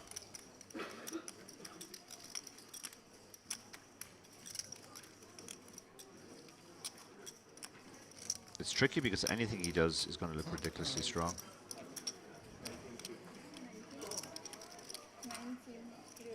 He has gone for the small 3-bet.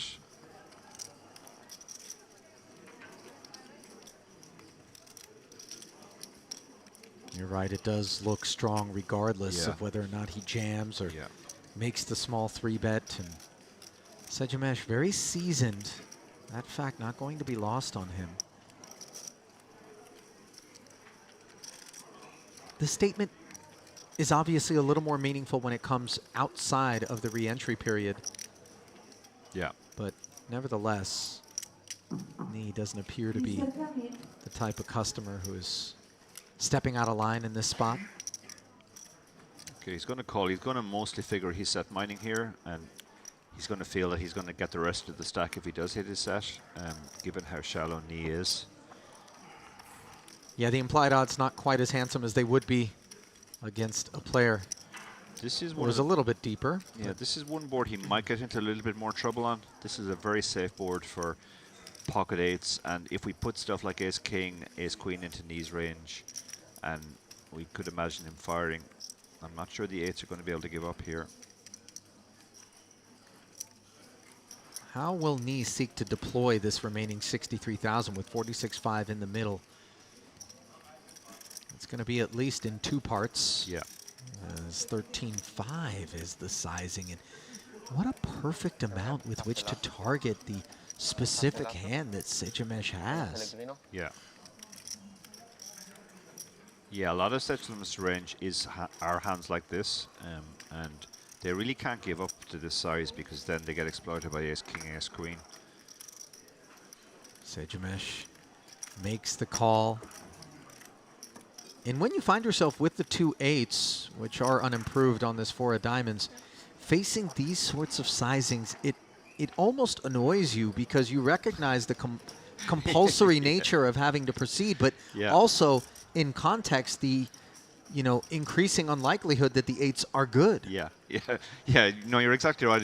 It's annoying. There are spots in poker where it's extremely annoying to have a hand that's not quite, that's a little bit too strong to fold. Yeah. But you kind of know deep down, it's like when you've grudgingly defended your big blind and you flop bottom pair. Right. And you're like, okay, now I'm gonna have to put more chips into the pot, but it still has to be done because, as I said, otherwise we do get exploited by the ace king and the ace queen. Now, Nee has a couple of choices here. He could even check here and make his hand look like ace king. That's just trying to get to showdown now. But don't you want to charge an ace that might be in Sejimesh's Yeah, range? the four is problematic now because any ace has picked up a gut shot. Yeah, he has just moved all in, and Yeah. that does get the quick fold. But he did pick up the 3-bet and then the follow-through in terms of value out of Sagemesh, who really appears kind of disgusted with. It's not quite. That's a little bit too strong to fold. Yeah. But you kind of know deep down. It's it's like when you've grudgingly defended your big blind and you flop bottom pair. Right. Now you're like, okay, now I'm gonna have to put more chips into the pot, but it still has to be done because, as I said, otherwise we do get exploited by the ace king and the ace queen. Now, he has a couple of choices here. He could even check here and make his hand look like ace king. That's just trying to get to showdown now. But don't you want to charge an ace that might be in Sejamesh's Yeah, range? the four is problematic now because any ace has picked up a gut shot. Yeah, he has just moved all in, and that does get the quick fold. But he did pick up the 3-bet and then.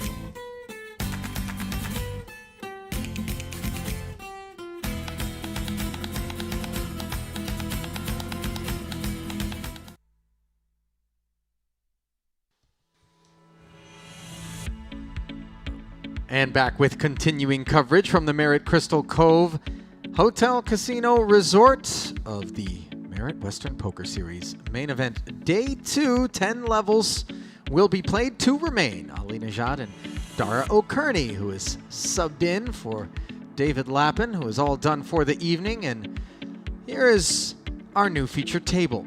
Reza Sadat playing under the U.S. flag, 125 big blinds, 1.248 million in chips, almost a quarter of all the chips here at this featured table, Dara.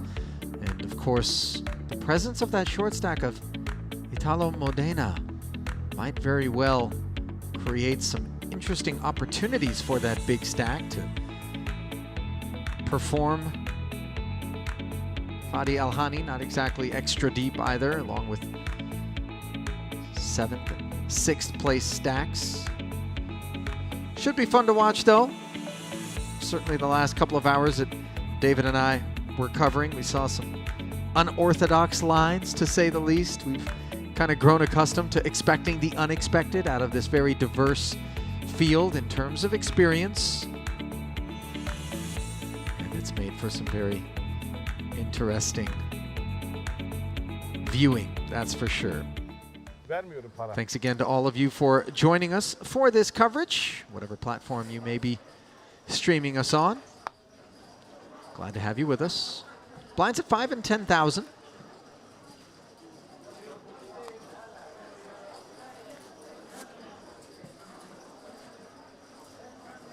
Here is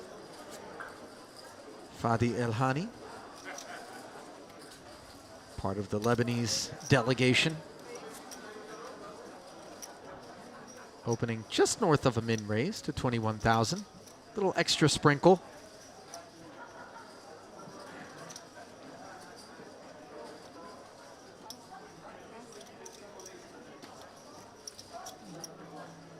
Poland's Maciej Robert Komorowski laying it down. As El-Hani collects the spoils.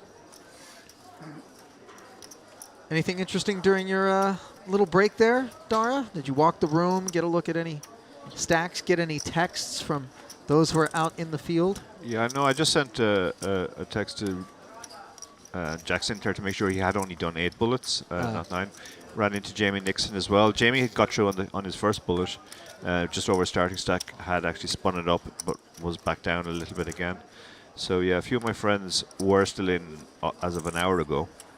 On this table I can see Makarowski in, he's certainly spun it up. The session myself and David did, he was the short stack. He was down as low as 60k at a point, and it looks like he has at least 10 times that now. Fadi El-Hani now with 2 8s, choosing to limp, Dara. This is interesting. Yeah, we saw this in our session, and also the session I did with David. People were limping sometimes, and it did seem to be this class of hand a lot.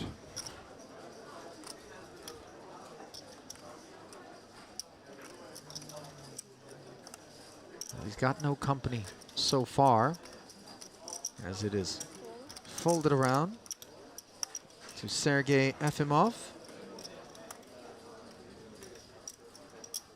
Calls from the small blind, and now Modena, with this short stacked ace-5, is going to stick it out there. And how much more is it? 88,000 more for Elhani to make the call. Asks for a count. Has 333 back. And I don't think he's going to be concerned whatsoever about Efimov's holding, really. So it's just going to be a function of whether or not he wants to commit a quarter of his remaining stack plus to. Yeah, this is a tricky, confusing spot now, that given that he's limp. If he'd raised, it would be slightly different, but in a sense, his odds are worse because he's only limped. But there is the dead money, almost dead money of Efimov behind, and also his, I think eights should be far higher up his limping range than his raising range. So if he's going to fold this hand, he's going to be folding close to everything he limps.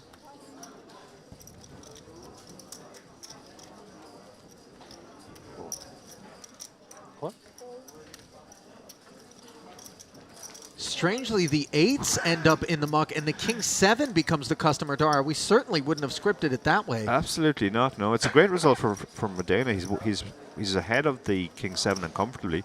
He would have been drawing to his overcard against the eights. Oh, and the eights would have flopped bottom set. Instead, the king 7 of Efimov is poised to dispatch Italo Modena.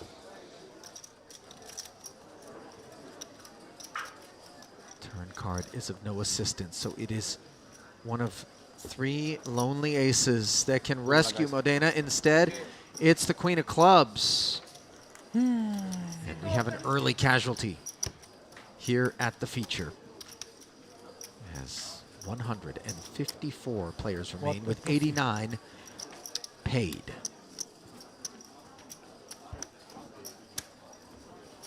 And had he not shoved there, that would have been quite an interesting pot, given that the king 7 flopped top pair and the eights flopped a set.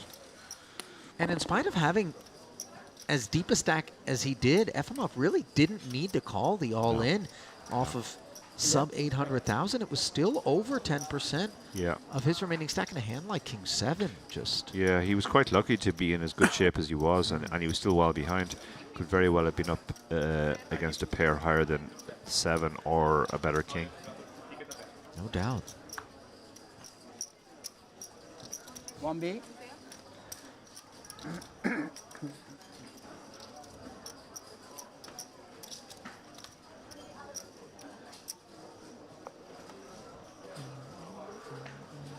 I think the fold was even more, the fold of the eights was even stranger though, because essentially he limp folded to a 10 big blind shove. Yeah, that really struck me as odd, because as mentioned, Efimov's limp from the small didn't rate to be of any concern whatsoever, and obviously there's a wide range of hands that the eights perform reasonably well against that he could be choosing to call off with. And again, he still had a decent amount of chips back should he have been doubled through. So we see ace jack suited, raising it up to 20K under the gun and picking up a customer in this 10-9 suited, which is actually Shakib 3-bet. And the 10-9 suited is actually 3-bet, so this is... Oh, forgive me, 65,000, yes. Already an interesting pot. Zorlu Er, now faced with a higher ticket price than he was charging to get to this flop.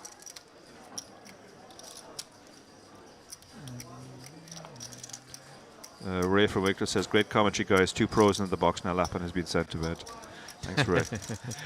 Ray's joking, of course. Ray's a good friend of ours.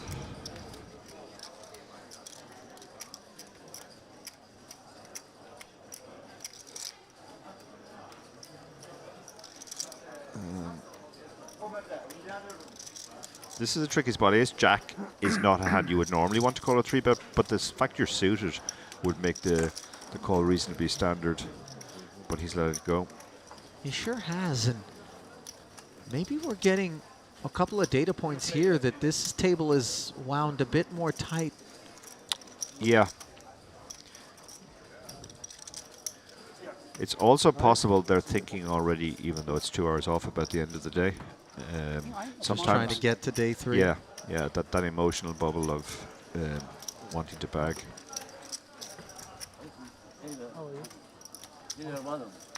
I was on the big blind.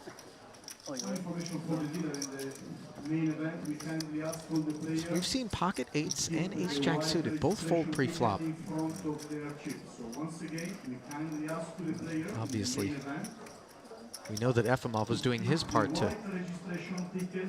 shed any sense that this was a tight table. Yeah. With that king 7.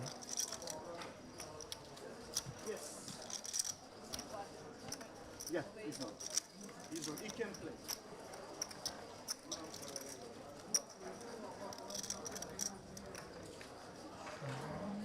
And the information for the player registered already and wants to play the Mix Max tournament, 10 p.m. We're going to run this tournament in the opposite. There we are. Blinds posted, and now So that's Elhani where you find out your tournament kicks card. this hand off, holding In under the gun. closest poker room, you will find all the information to start the Mix Max tournament. If you have already your ticket, is your interest. And Efimov with 2 blackjacks in the cutoff. Registration are open for the 10 p.m. 1K Mix Max tournament.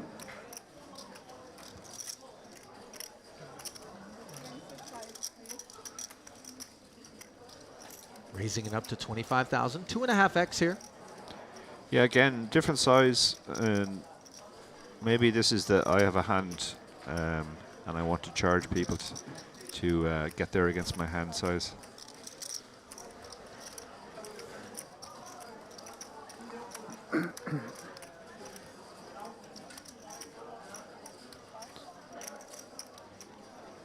So that lays it down. How much? 25? Now surely 5 deuce offsuit for another blind and a half. Yeah. If we recognize the playability of a hand like that, then the ace-jack suited would have been Yeah. making the call. So slight bit of posturing there from Yeah, I think so. I think so. Air. Kale Cleaton in the chat. I'm sure you know Kale well. Ali says, loving the stream, my guys. Looking forward to catching up with you when you head back to the States.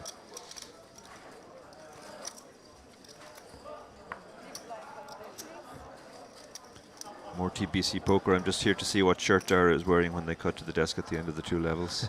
Okay, I'll keep you in suspense. Is there a small rotation of shirts? Or there's quite a large rotation of shirts actually, but different types. Let's say on some trips they're quite flamboyant, and on other trips they're more sedate. You know, believe it or not, before I was coming out here, I did want to do a bit of homework on yourself and Dara. In particular, figure out how I should pack in consideration of what I might have been able to anticipate would be the Our wardrobe you two brought to the affair. And so I brought some options and was somewhat relieved to find that my inadequately flamboyant kit was not being overshadowed by today's selections. Yeah. Though maybe those are just in the chamber, ready to No, be fired. they're not. No. To be fair, the more flamboyant ones are mostly Vegas shirts. Okay. You can get away with whatever you want Yeah. out in Vegas. Yeah. Meanwhile, Mihiri with the Pretty King loose 8 open. suited, yeah, looking to get away with some liberal. The 4s will probably continue as a call here. If he had any reason to believe that Mahiri was as wide as King 8 suited, then you could certainly consider shoving, given just how much money there's out there. But calling is fine as well. And they all miss, so the 4s are actually ahead. Yeah, despite staring up at 3 over cards. Note the pre-flop raiser in 3rd place against his customers.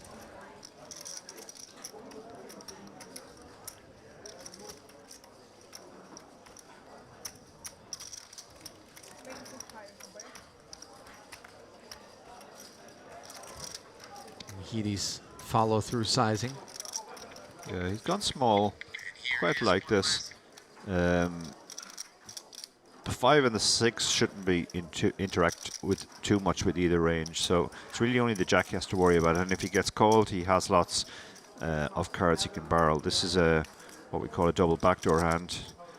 A 7 makes him open-ended. A 9 or a 4 would give him a gut shot, and a heart would give him a flush draw. And as such, the Romanian makes the call. Forgive me, it was Elhani that you were talking about a moment ago, but it is Tortorida who is called first, now allowing Elhani to close the action on the strength of what you outlined. Yeah, he does have backdoors with his 4, and that is one of the backdoor cards, and it's a very safe card. It's not a card. It's a card which interacts with neither range. So if he felt his 4s were good on the flop, they're likely still good, and if he felt he was behind on the flop, he's picked up a gut shot.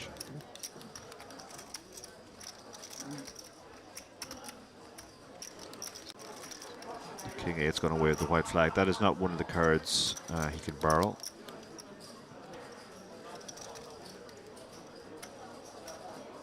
This is an interesting bet. How much? 62? Yeah, sort of unanticipated. It was liberal enough that Tortorida, with Elhani left to act behind him, was willing to tear one off. Yeah. With the 2 overs, looking maybe for some Broadway potential. Yeah. But here, with 2 checks in front of him, maybe also recognizing that the deuce doesn't rate to be of any concern, viewing this passiveness from the pre-flop raiser Mehidi as an opportunity to pounce on the pot. If Elhani had anything to speak of, he would have spoken up on the flop. Yeah, Elhani's range is somewhat capped. Apart from the fact that he could have 4-3, it's not beyond the bounds of possibility, given he was the big blind. But here he almost always has nothing now.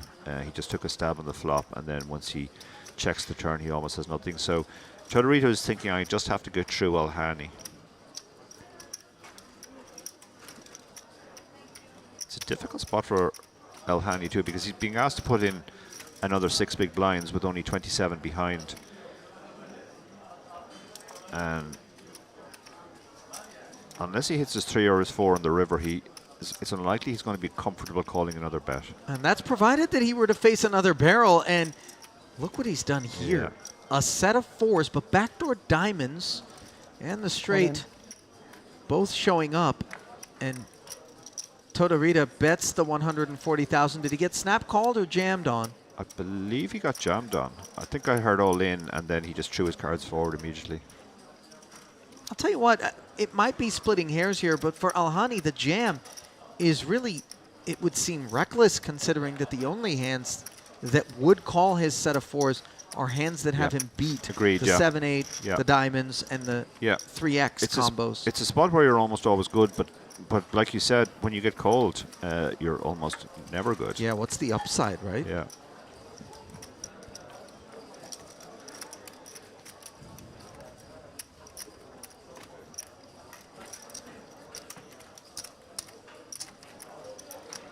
More shirt talk, more TBC. What? It's just a Euro shirt. Evening ruined. Does it at least have 5 patches on it? It does not have 5 patches on it. I've gone for the less of the NASCAR driver look this trip. Ace King suited now for Komorowski.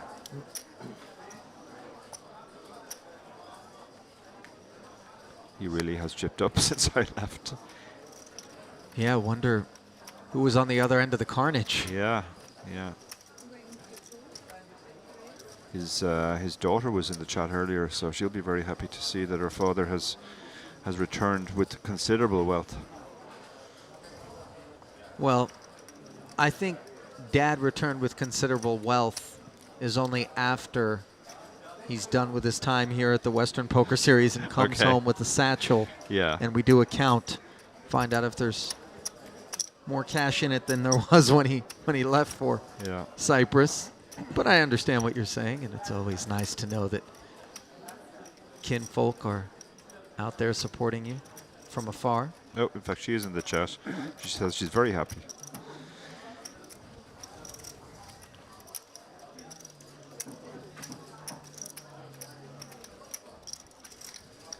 Two tens for Mr. Air.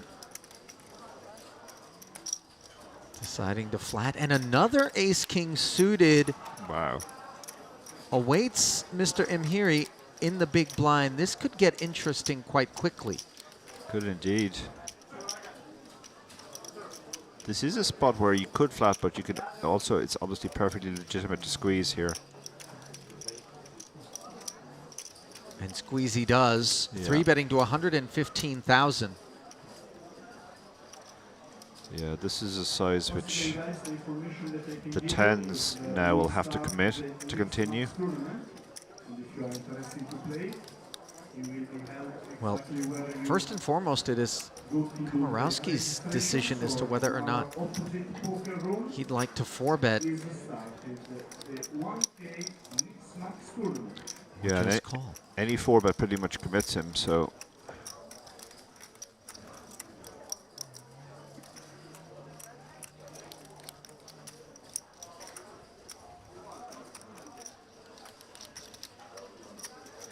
Looks like he might be going with the just call line.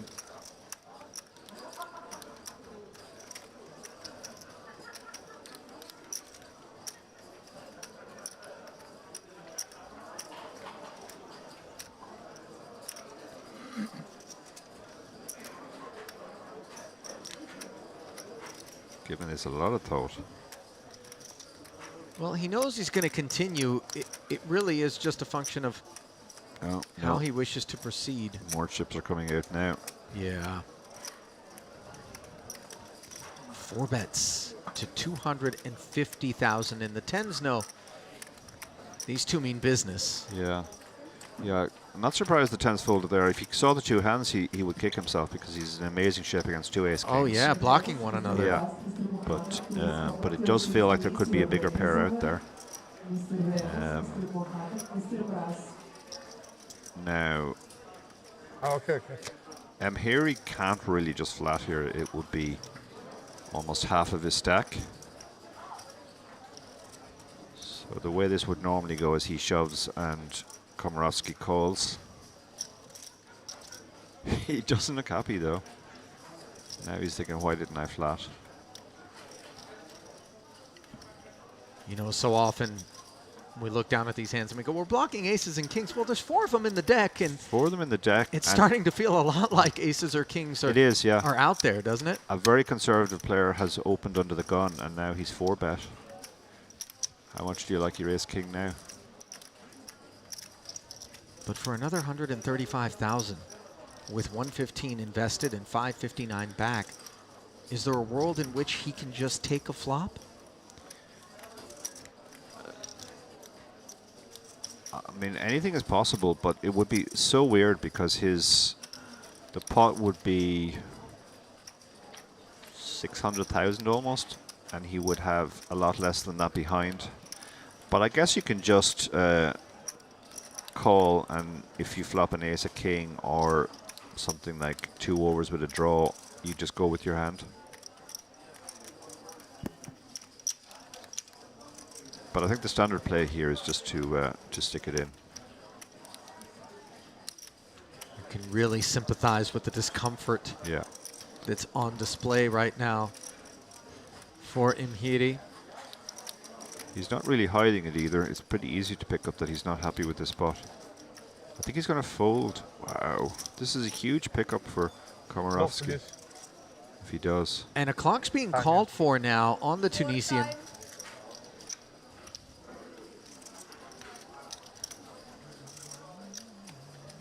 And the trouble here, if he were to elect to call at this point, is that his range is so capped. Yeah.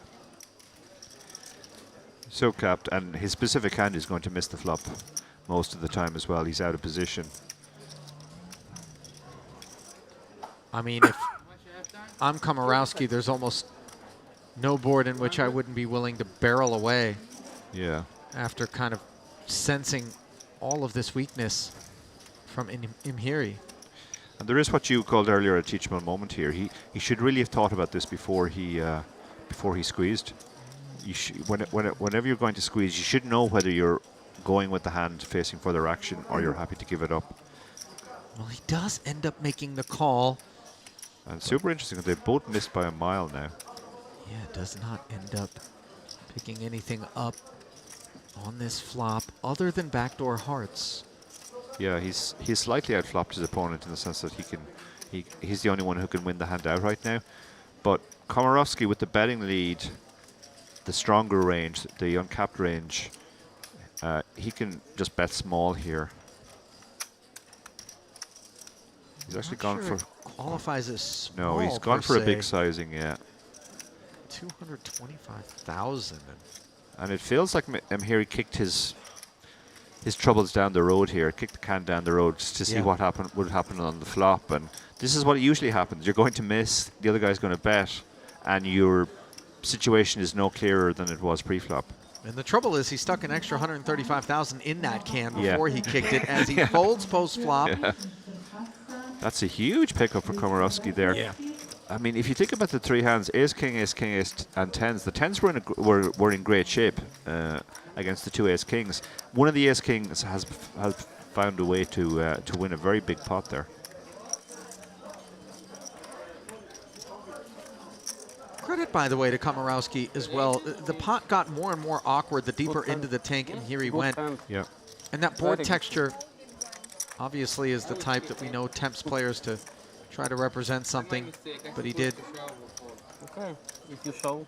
Yeah, I love how he played the hand. He played it Fire perfectly. Yeah. He played his ace king aggressively pre-flop, got the tens out of there, put the other ace king in a tricky spot.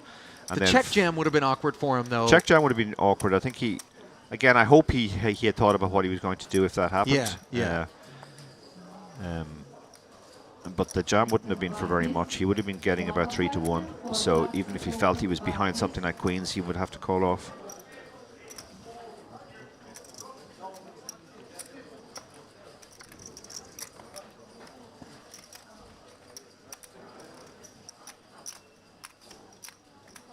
Mr. Babis, on question for Carsten Babis.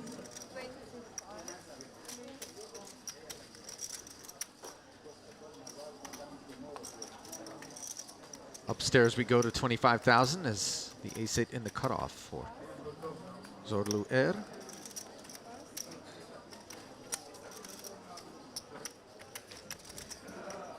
$25? Makes it 25. Komorowski asking for a figure. Maybe content to continue to revel in the spoils from that massive confrontation a pot ago. Let's go with the Jack-5 suited. Defendable sort of hand, I would Definitely imagine. defendable, yeah. It's often a good time to raise somebody's blind after they've scored a big win like that. They're kind of happy. They don't necessarily want to put their chips at risk for a little while they savor their recent gain.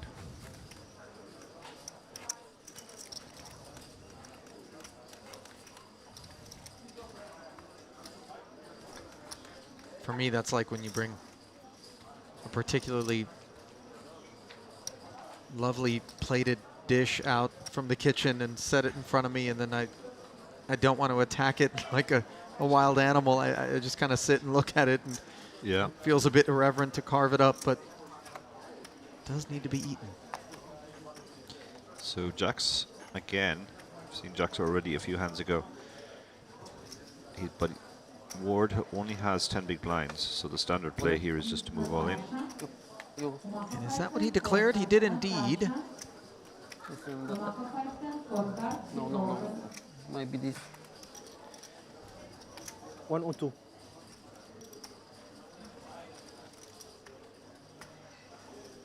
Let's see if he can get a customer.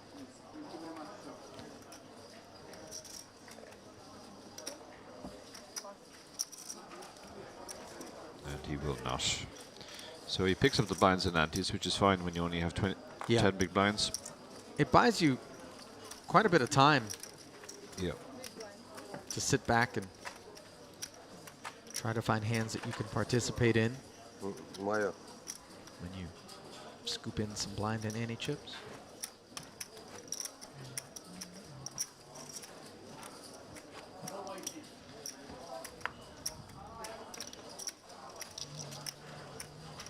Look like Sadat sprucing himself up a touch here.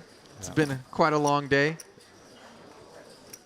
One can't blame him for feeling the effects.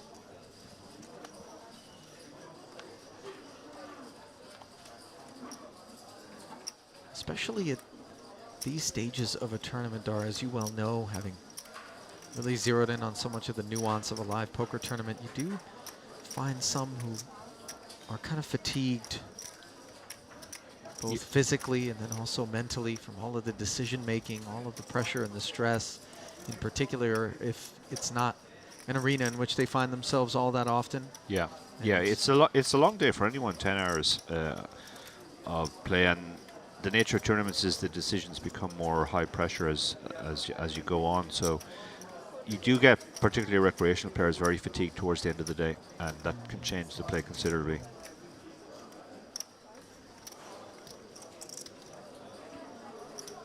So now we have a 4x. So we're seeing everything now. Alhani taking his turn with an ace-king. Efimov with a pretty queen-10 suited in the big blind. Yeah, we can't defend this even to the 4x, so he does.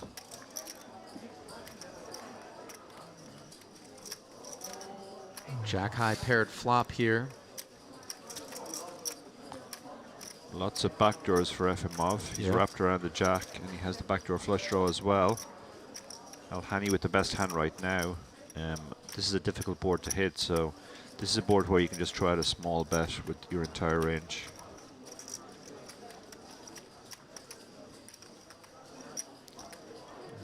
But again, he hasn't really gone small. Doesn't look like he does small. 60 into 95. Big Yeah. pot poker. Big pot poker on thus it. far. Yeah, pretty much only getting called by a jack or a 4. But it is a concept that you and I, perhaps it was David and I in the previous frame, so it bears letting you kind of weigh in on the discussion. If you aren't particularly comfortable navigating future streets in those sorts of spots, then sizing up in order to provide yourself some more clarity and focus in terms of your opponent's holding isn't something we can necessarily fault one for. Absolutely not. No, it's very good strategy. There was an entire book written about this maybe 20 years ago called Kill Phil. The Phil being referred to as Helmut. And the whole premise of the book was if a recreational player is playing a more skilled professional player, then they should play tighter and they should move, increase all their sizings. Obviously, the more decisions that you are forced to make against stronger opposition, the more likely it is that you are going to have a misstep that could prove catastrophic. So, trying to remove opportunities to make mistakes on future streets, not at all ill-advised. You got to play to your strengths. Yeah, absolutely. During the last frame, David alluded to a bet that Devilfish Olliott, was among the dearly departed, passed away many, many years ago, was trying to get someone to bet him that he knew someone that was going to be playing in the main event that would run a double marathon in the Vegas heat, that being you. Yeah, that was correct.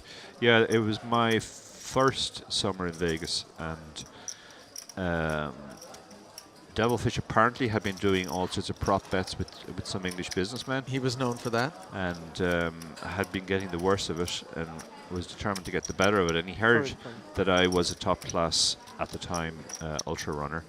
And he asked a mutual friend, Paul Leckie, Northern Irish professional, what kind of stuff I could do. And I was asked if I thought I could run a double marathon in 7 hours in the heat. I had to start at midday and I had to be done by sunset, I think. And I said, yeah, that would be pretty easy. I could probably actually do it in just over 6 hours, so there was quite a lot of leeway there. And given how I looked at the time, I was, early 40s. It didn't exactly look like an elite athlete. It might have been possible to sell it to them. Initially, it was going to go ahead, and I wasn't going to have any action on the bet, but they were going to pay me 10,000 if I pulled it off. Basically, my main event buy-in, just the weirdest satellite ever to the main event. And the most hazardous to one's health, perhaps. Yeah, it would have been pretty easy, to be honest, and it wouldn't have been particularly taxing, given I was a 24-hour runner at the time. 7 hours wouldn't have been much more than a training run, but 115-degree heat potentially. Yeah, but I did set the Irish record in even worse heat and humidity. It's never been 115 degrees in Ireland. No, ever. but it was run in Canada during the summer. 90% humidity.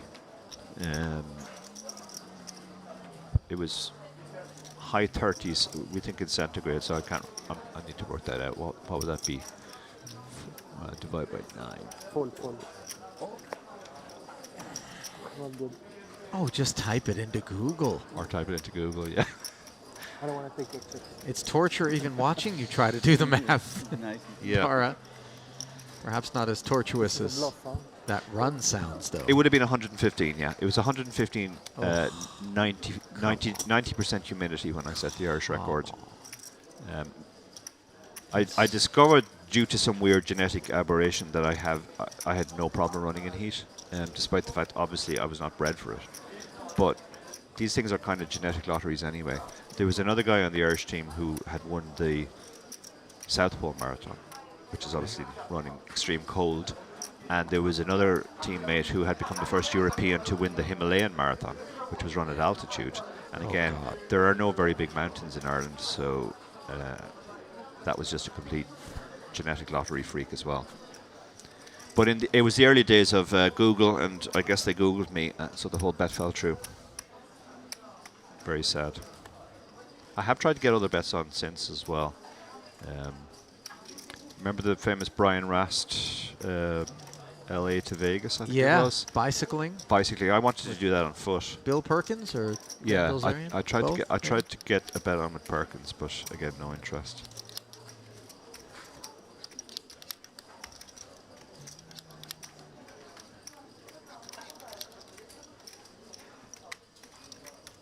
Small blind limp here from Sadat, and a finger wag from Zorlu Air with bottom of his range, 10-3 offsuit, just prefers not to take a flop. Yeah, I quite like this. This is such a bad hand that you can turn it into a bluff, and if you get raised, you're giving away very little there.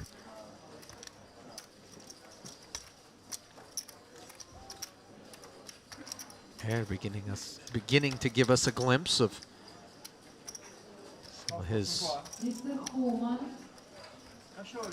procedures that aren't quite as straightforward as we might have presumed them to be. Indeed not, no. Earlier on. Nice pick up there.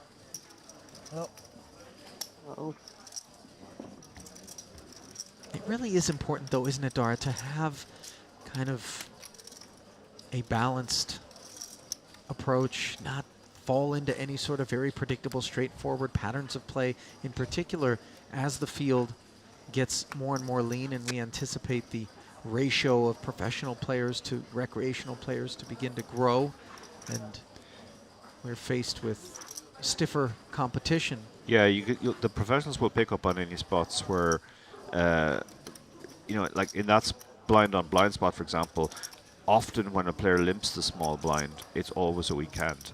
They don't do that with their strong hands. They raise all their strong hands, so when they limp, you can attack the limp. Yeah.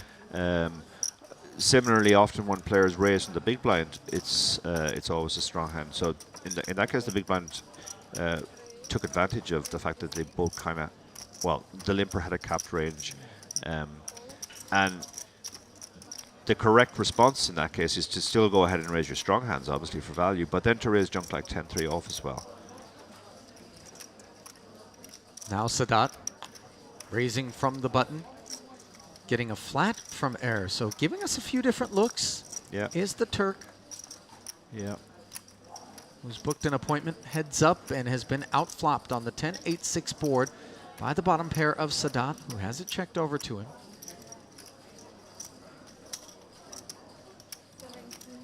The follow-through figure. Yeah, although he's missed, he does have prospects on this board. He has backdoor straights, backdoor flush, and his hand will sometimes be the best hand right now as well. 22K bet and called. And the 5 of no assistance to Air, who did tear one off. Now faces second barrel. Yeah, his hand has shriveled up in value now, but there's only one card to come. He didn't get a card which improved him in any way. So Credit to Sadat, by the way, who didn't automatically crawl into his shell on the turn by virtue of having been called, in spite of the 2 overcards on the flop. Yeah, possibly recognized that a lot of, particularly the 10x, would have check raised. And on that board there were a lot of draws available. Hearts, lots of gut shots. Any 9 or 7 was a gut shot.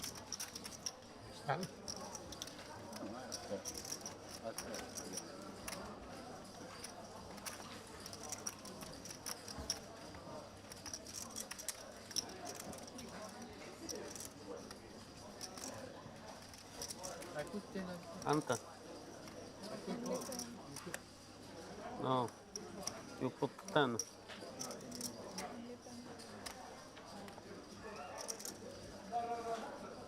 So a while back we saw him get ace king under the gun and ace king suited and win a very nice pot. Now he's got his slightly weaker hand, but this is very playable as well.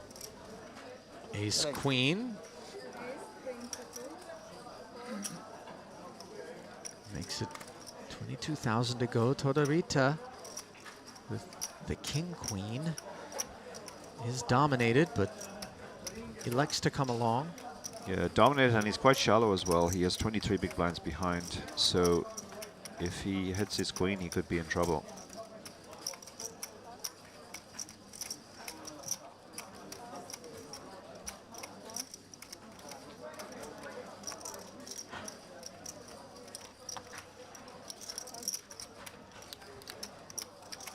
Folded all the way through to the big blind of Mhidi. Folds as well, so heads up to the flop we go. There's the king.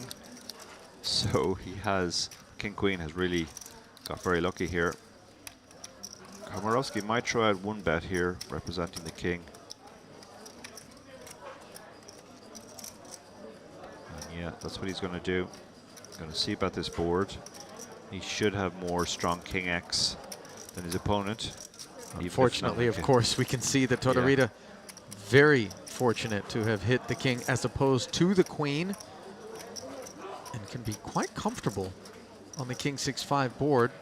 Yeah, no reason to raise here. There's nothing particularly to protect against.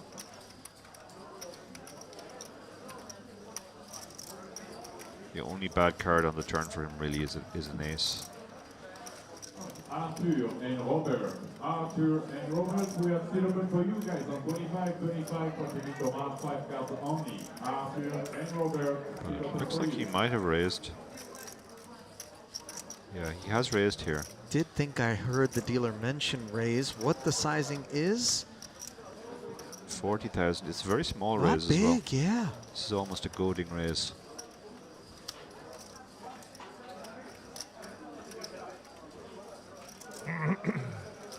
Obviously, Komorowski would very much prefer to be suited in spades or clubs if he were to continue for the extra 23,000. Perilous. Yeah. Like this fold. Even though it's a small size, that's a very good disciplined fold. As you mentioned, Dara, feels like a goading sizing. Yeah.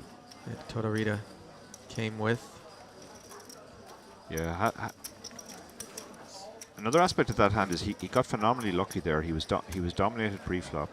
He essentially pinged a 3-outer on the flop, and that was the only way he was probably going to win the hand. And he still didn't really get paid. He didn't win a very big pot. So all of that kind of underlines that the flat pre-flop wasn't really a great play.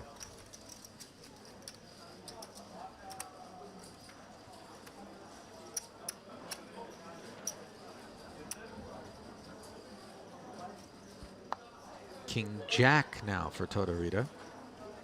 King Queen performed so well.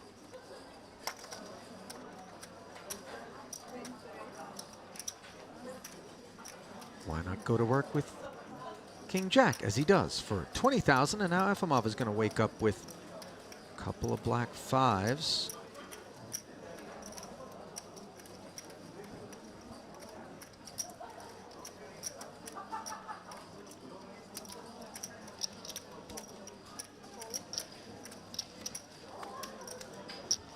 So he does call. Yeah, choosing to flat.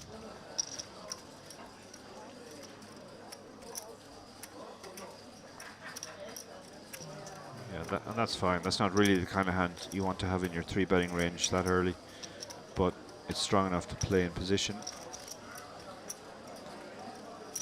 Komorowski will probably come along as well with the 8-7 suited. Right sort of kit. What is the link to Price is right. And in goes the extra 10K. So we'll have a 3-way pot with 75,000 in the middle.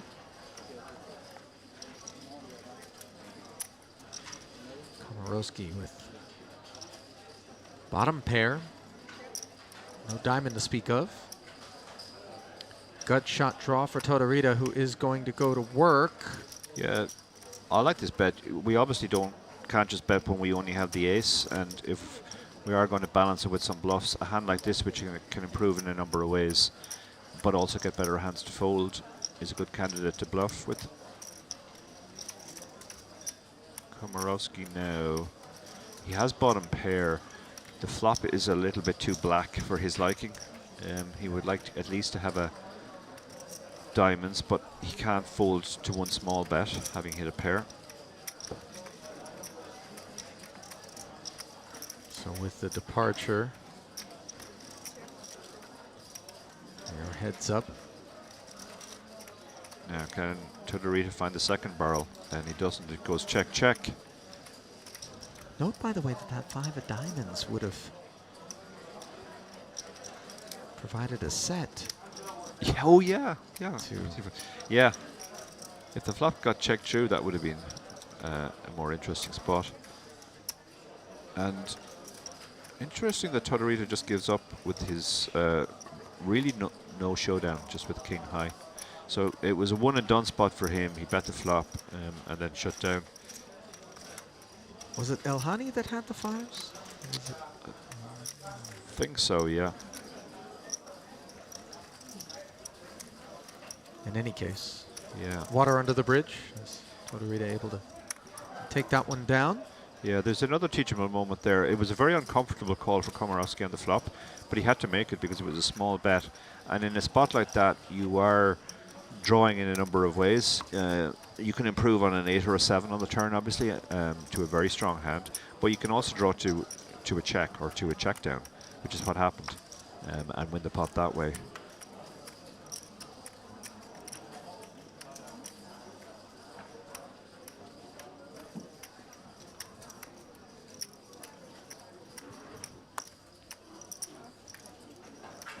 Disinterest from Tantillo and Efimov.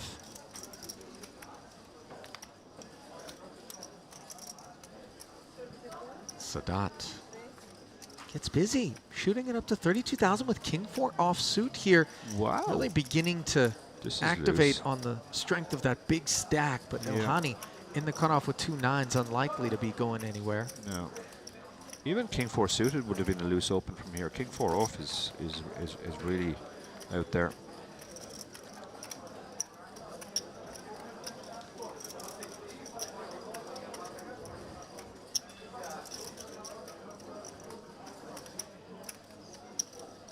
Call. Nines do call. Didn't fancy 3-betting the early position opener.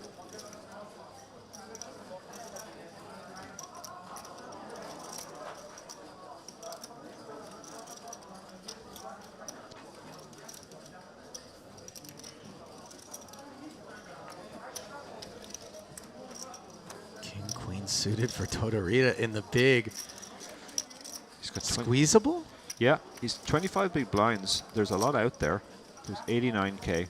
This is a spot where you could just shove, and if it gets through, you add a third to your stack, and if it doesn't get through, you'll often be in reasonably good shape flipping. But he elects to flat, which is fine too. It's the kind of hand which defines itself on the flop. The flop comes ace 7 2 no hearts. We give up almost nothing check folding. Well, it's come ace jack 8. This is a more interesting one, yeah. Yeah, backdoor hearts on the Broadway draw. Checking it over to the pre-flop raiser, who we'll find out pretty soon here whether or not is interested in following through. And the answer comes swiftly, Dara. A bet of 27,000 into 111. And Yeah. now the nines with a player left to act behind. Far less attractive than they were pre-flop, although note that a 3-bet pre-flop may very well have gotten it through. Yeah. Unclear how Todorita would have proceeded. I think it depends on the sizing from Elhani. Yeah, this is an uncomfortable spot now for Elhani. He's getting a great price because the bet is just under a quarter pot. He has some vague ways to improve. He has some backdoor straight draws, but he's not going to think his hand is very good very often here, looking at the ace on board and also the jack. Yeah, he does let it go. Can't really blame him for that. But the king-queen will hang on. The king-queen has an immediate gut shot, has a backdoor flush draw, and once in a blue moon, and this is one of those occasions, is actually ahead right now. Yeah, this is one of those occasions. Little does he know it, and one cannot blame him. And the board pairing is really a disastrous development for Todorita, in particular, without a heart on board. Yeah, that's a turn which gives him absolutely nothing. And Look at this sizing from Sadat. 13,000 into 165? Can that possibly be right? that is absolutely tiny. Less than 10% a pot. He's actually giving Todorita the odds to draw to a straight, but his straight might not even be good. If he's up against something like ace 8, pocket aces, pocket jacks, he would already be drawing dead. I mean, it's strangely leveraging the smaller bet to look stronger than perhaps its bigger counterpart. Yeah. Given that board and the way the hand played out. Yeah, he might very well take that line with aces or jacks just to try and squeak a little bit more money into the pot before the river. 25 is not in my hand. That's good tip. Good man.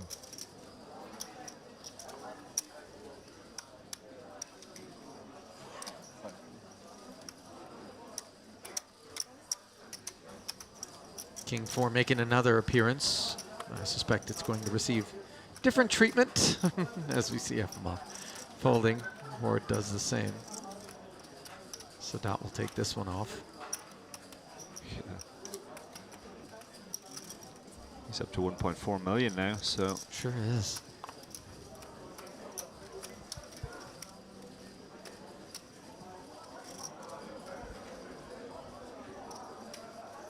Pocket sixes here for Elhani, who has the option to open as he sees fit. And he sees 21,000 as the preferred methodology.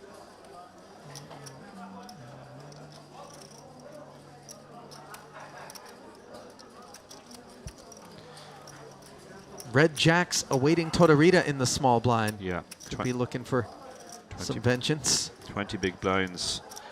This should really be going in pre-flop.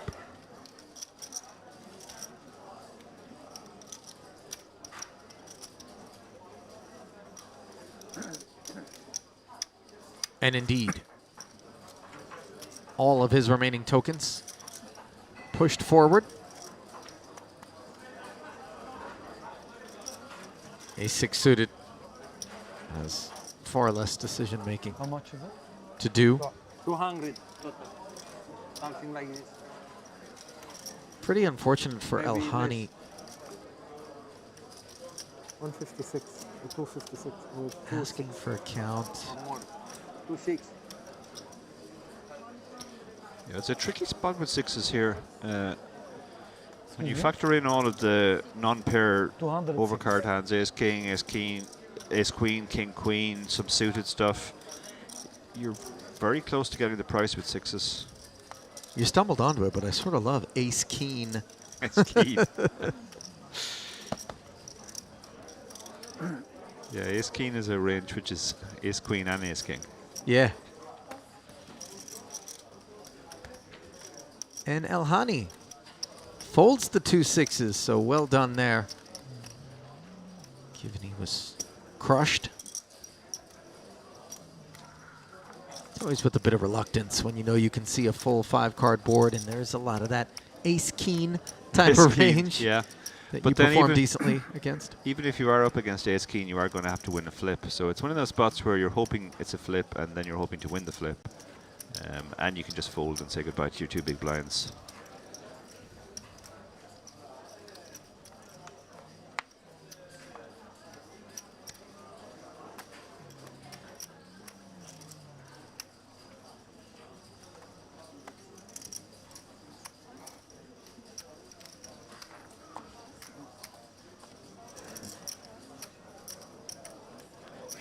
Round and round we go here.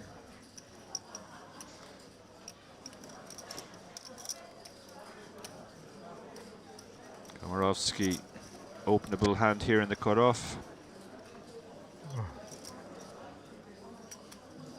Ace 3 off of that 7-figure stack. 22,000 is shaved off and deposited.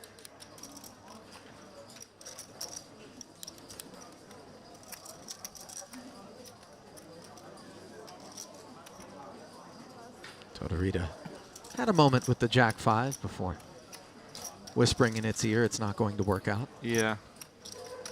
Yeah, I was about to say he was spending a lot more time pondering the Jack 5 there than most people would. Well, sometimes looks aren't everything, Dara. You want to get to know someone. Yeah, see how it feels. Thinking, well, I've been going pretty well recently against this man. I won a nice pot when I called with king queen, got the king high board.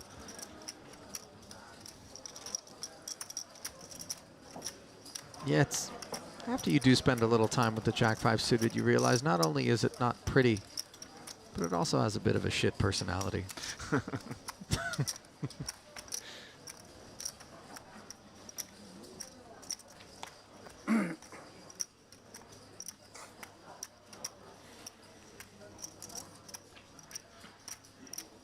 See, it's the Jack 10 suited. Oh yeah, That's the beauty. That's a fun date. That's the beauty.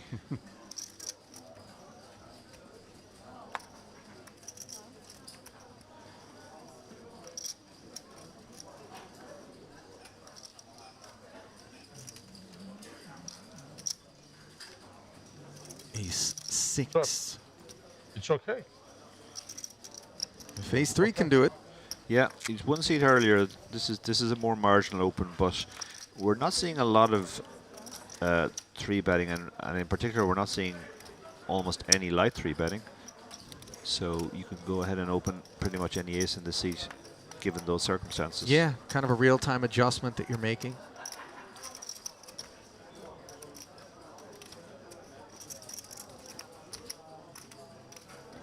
Nine seven suited on the button for Tantillo, who really seems eager to participate in a pot.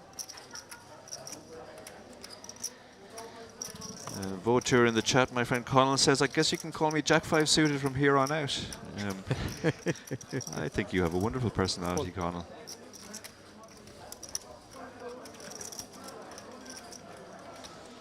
So we're going to get action here.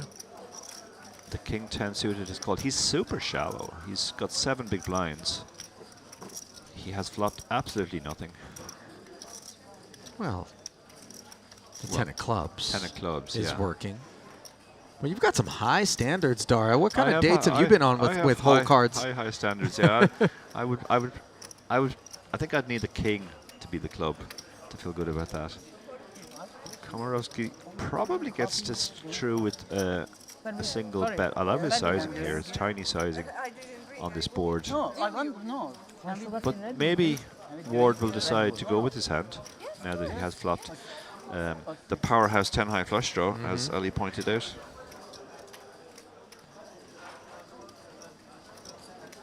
Yeah, he's going to continue. He now leaves himself 5.6 big blinds behind. Every one of those blinds, oh so precious, as the turn is the right color, but the wrong suit. Ace 6, still the best hand. Yeah, Komorowski does think he has showdown here, and in fact he is ahead right now. And he has a weak draw. Now, no, Ward can't find the bluff. King high. And Komorowski will be very happy to see that he's won that with ace high. Ward leaked a lot of chips there, just chasing his draw fairly passively. I would have liked to seen him, if he wanted to play it, take the more aggressive line on the flop. Just check raise all in. Yeah, it would seem that being able to take 2 streets for the rest of his chips would have been the more advisable way to go, but instead he whittles his stack down even further, trying to hit the club right away. 10 of the king, as we know, would have worked as well. Yeah. And it would appear we've got some sort of festive occurrence. Yeah. Maybe somebody just won the 7 deuce bounty in a cash game. It did sound like that kind of clap, yeah.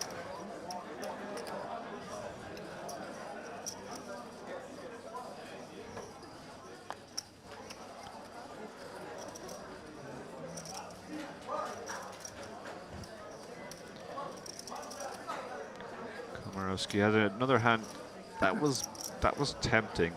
Queen 10, I think, definitely an open. Queen 9, he decides not to open. And well served not to. Very, very well served. He would have run right into queens.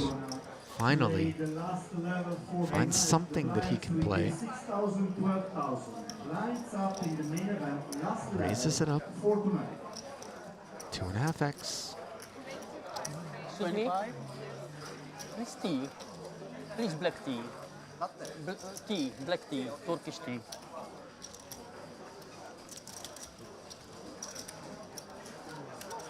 Just gets blinds and antes, and with that the blinds go up, so we're into the last level of today. A little disappointing not to get some more patronage there with the 2 Yeah. queens, especially given that Tantillo really has been tremendously patient. Yeah.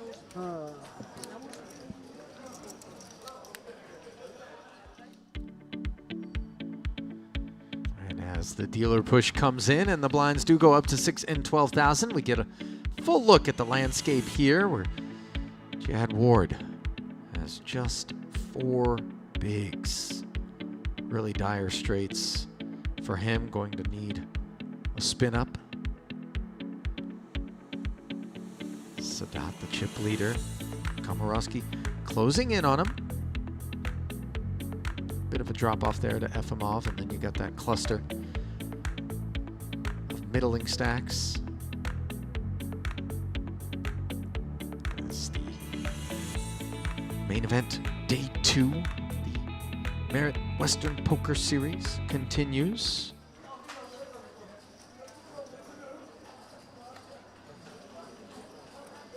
Really remarkable amount of support in terms of multinational attendance here. I've alluded to it on many occasions, but other than the World Series of Poker, I just don't know when it is that I see fields this diverse. How much?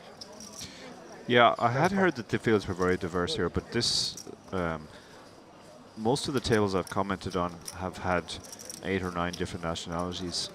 Yeah. It's truly remarkable. But the diversity does extend beyond geography, as we've borne witness to, Dara.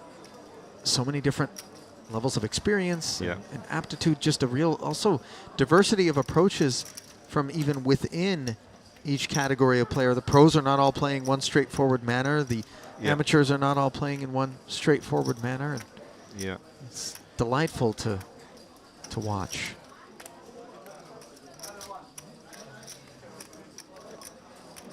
Yeah, you won't get widespread agreement even among pros how to play against a field like this that has a lot of weaker, looser players. Some pros will take the approach of you should play a lot of hands and try and exploit your skill edge. as often as possible in that way, and others take the approach of no, just play very, very tight and let them come to you. Let them make very big mistakes that gift you their entire stack.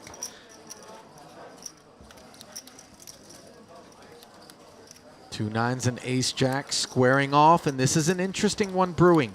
Queen 10-8. Gut shots for both players. Two-way straight draw, rather, for Komorowski, who has a royal flush draw. Nines for Imhiri. Following through for 18,000. Thinks he's got the club working, along with the gut shot and the pair. But yeah.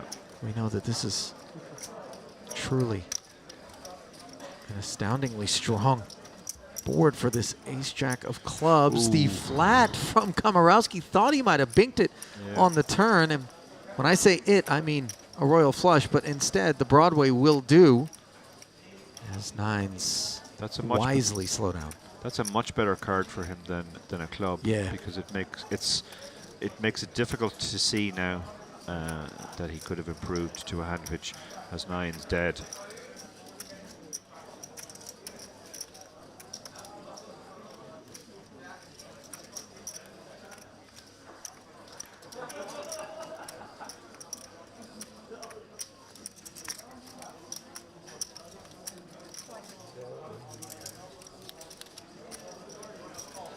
$40K, the bet Imhiri is facing.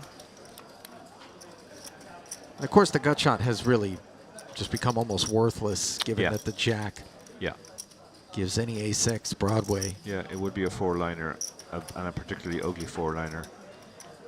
Especially in a race pot pre. Yeah, I don't think he can continue here. Again, Komorowski has sized it very nicely. He's gone on the small size, and it has earned him the call. So again, impressive play from Komorowski.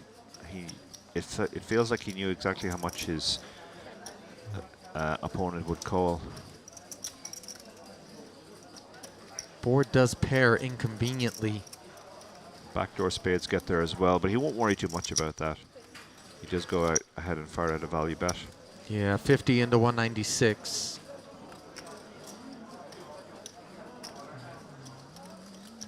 And if we didn't like the call on the turn from Imhiri, we would certainly hate one on the river here. Yeah, beating absolutely nothing. The only thing he's beating are missed clubs that don't have anything else.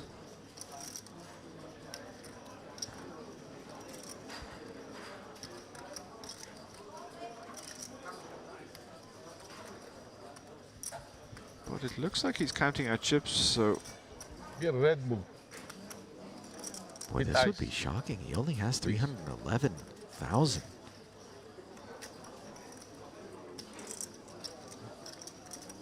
Do you want Red Bull? Does make the call. Yeah. 3.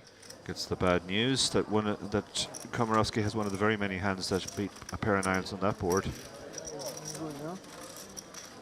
Can't be too surprised. No. If we're Imhiri that Okay. we're unable to collect that pot. I have a sort of a mental visualization trick I sometimes use in those spots where I'm considering making a call, which is I visualize I've made the call, Red Bull. and the dealer pushes the chips to me, and instinctively do I feel very surprised or not that surprised. It's kind of a way of trying to communicate with the subconscious just how often you think you're good there. I think he would have been very, very surprised had the chips been pushed to him, and that begs the point that it was a pretty bad call on the river. I like that. Kind of an interesting litmus test for whether or not the chips are going in good. Yeah. Dark Angel in the chat says, wonder how many have read your books, Dara. I suspect quite a few have not read any of my books. But I'm constantly surprised. A few people have already stopped me this trip and said they've read the latest one in particular. No. Jack 9 off under the gun, going into the muck. Looks like we have a query here. I'm not sure what this is about.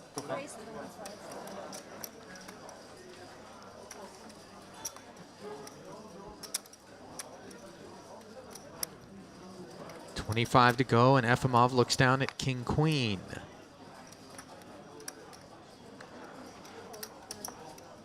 Yeah, the opener has less than 20 big blinds, so not particularly deep. You can certainly flat King Queen. It's one of those hands that the deeper you are against the opener, the worse a flat it is, but when he has less than 20 big blinds, it's fine. And that is just about 20 bigs, slightly north for Totorita that he made this open with. Yeah. Efimov promptly flopping top 2 here as Air checks the backdoor spades. Yeah, great flop for the King Queen, but difficult to get paid here. You're blocking 2 of the cards you hope your opponents have.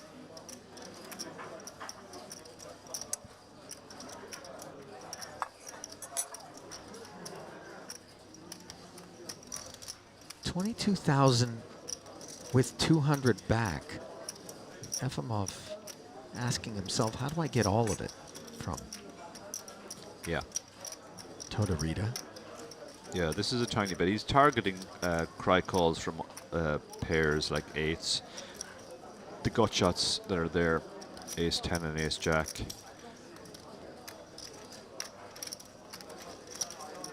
And he slow playing it. Yeah. 7 doesn't really change anything.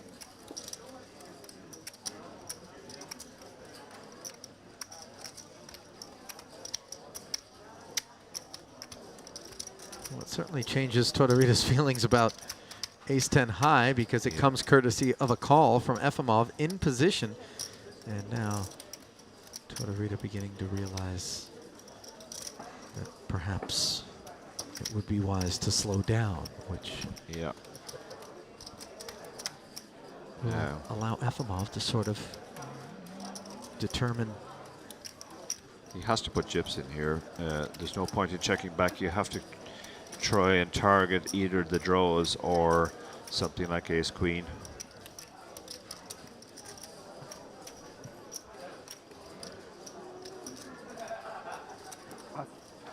But Totorita passes his gut shot.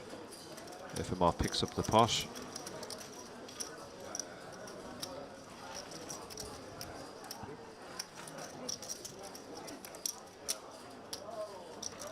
Nice pickup there for the Russian.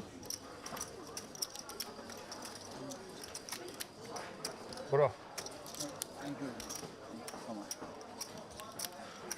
Hey.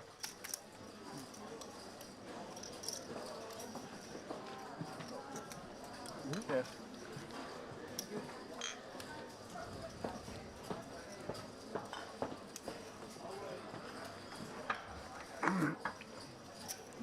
Saw a lot of line items on the resumes of many of the players that had Hendon Mob resumes that included time spent up in Sochi in Russia. Certainly a prettier part of the country that does house a considerable amount of poker. It does, yeah. It's become very much sort of the center of poker in Russia, live poker.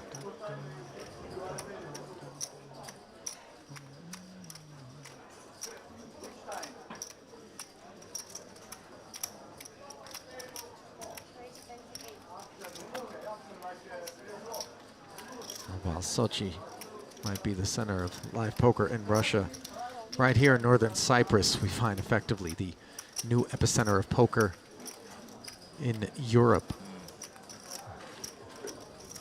Word is slowly but surely getting out, as evidenced by these ever-increasing field sizes and guarantees, for that matter, at each successive Merit Poker Series.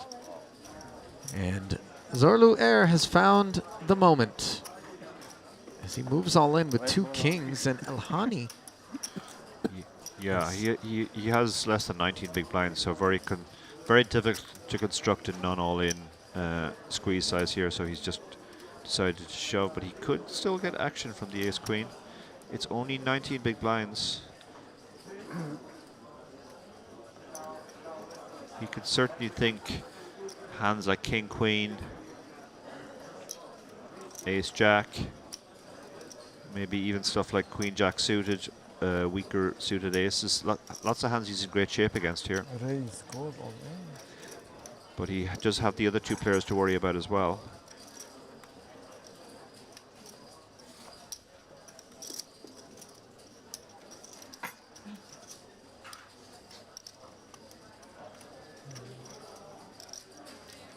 Around 200. Around 200.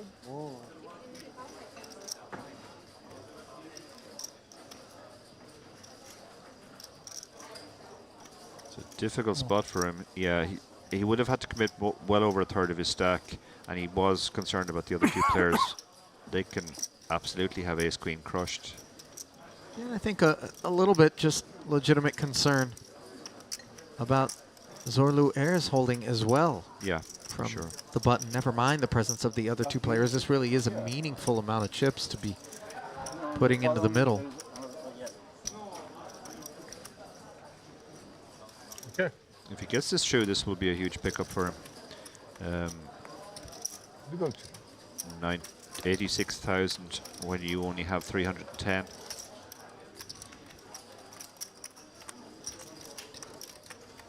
What is Sadat thinking about? He has 5 high. I was about to ask the same question. I mean, maybe he's thinking, well, if he happens to have exactly ace king, I might have the price, but... Oh, I thought we were going to rabbit hunt for a second there as we took the Yeah. flop cam. Yeah. Do you know Ali Yıldız? Ali Yıldız, do you know? Turkish boss.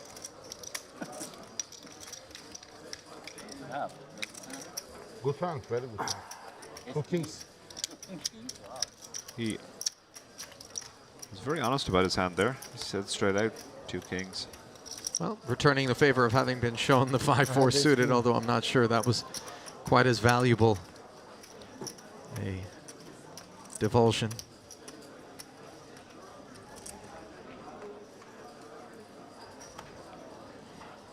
Deep into the day's play we go, Dara. And certainly you and I here in the booth are not the only two that are beginning to stretch out and unwind as the day comes to a close here in Cyprus.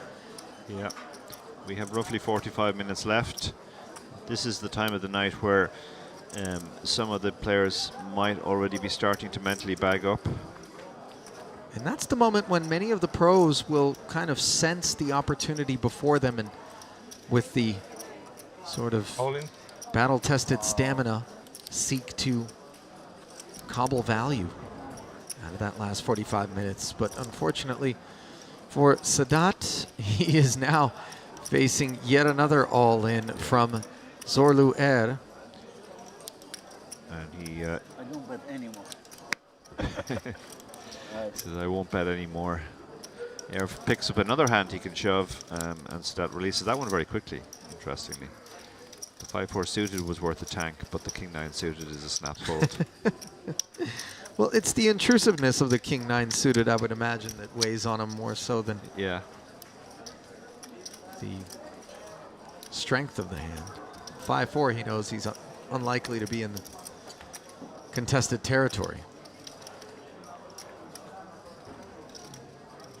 Wish we would have kept that shot. I wanted to know whether or not Air was going to the cheers and then not drink. They call it beer level during the World Series of Poker, the last level of play on the day. Oftentimes the liquor does begin to flow, some beers as well.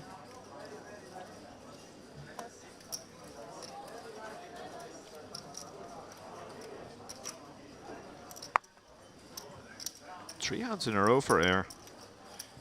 Now he's up to just over 30 big blinds, so he's going to raise this. No need to shove it. At what point, if any, are these raises going to start to look speedy? A question that might be asked by Imhiri now. Yeah, here he has 19 big blinds. Not surprising at all. He's just elected to shove this. I'm not sure he's going to get an exit out of this. Ace, queen. Tortorita with 4s.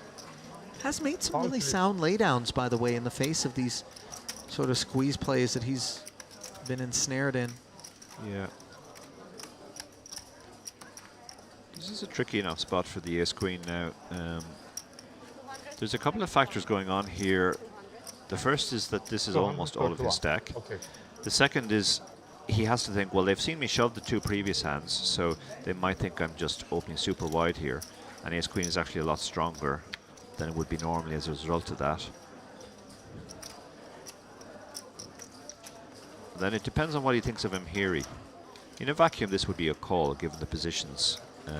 Hijack against button, but if he thinks Mhiri's shoving range is a lot tighter than optimal, then ace-queen does actually shrink in value.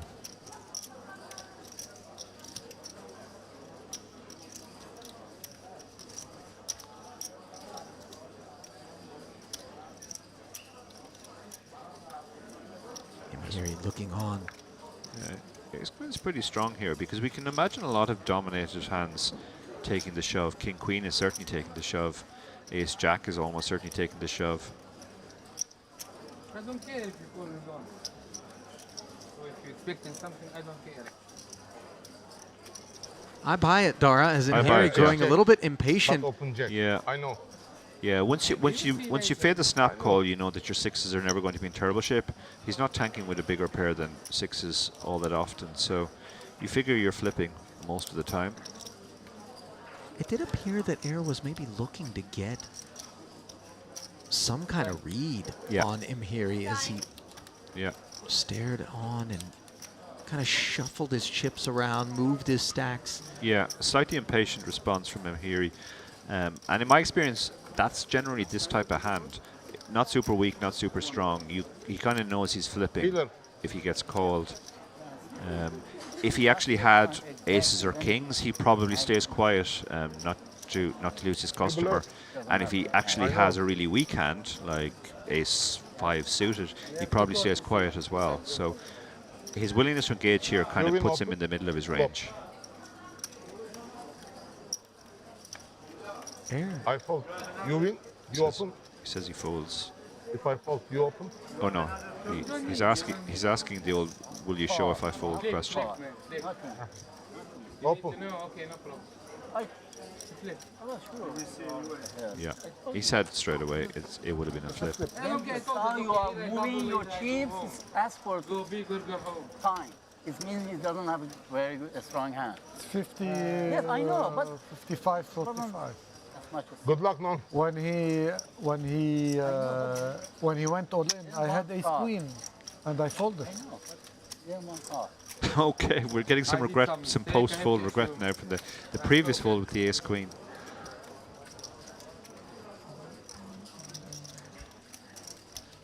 Interestingly, at one point, Air asked the dealer to back up so that he could get a full view of Mhiri, and I think the rest of the table really kind of took issue at that point with just how much of a meal Zorlu was making of his spot, especially given that he wasn't the man who was all in for his life. Yeah.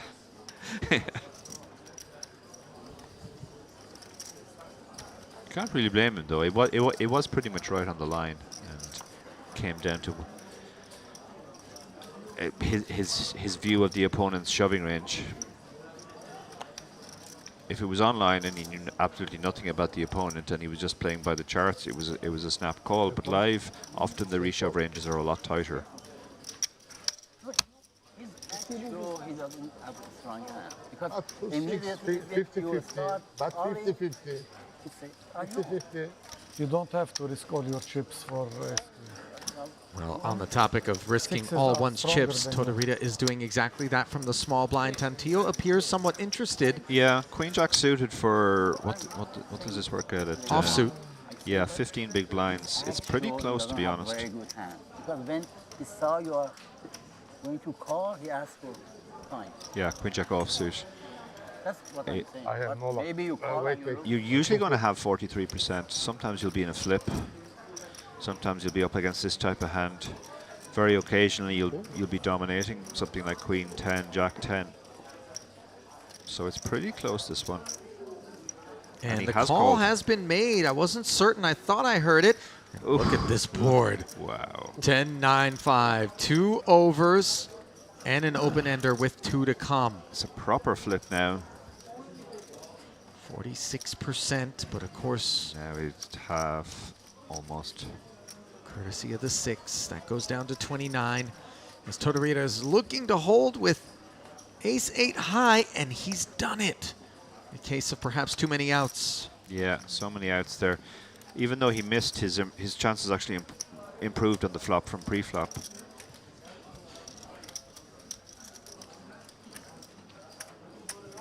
And a very welcome double up inbound. Tantillo being dealt a very healthy blow.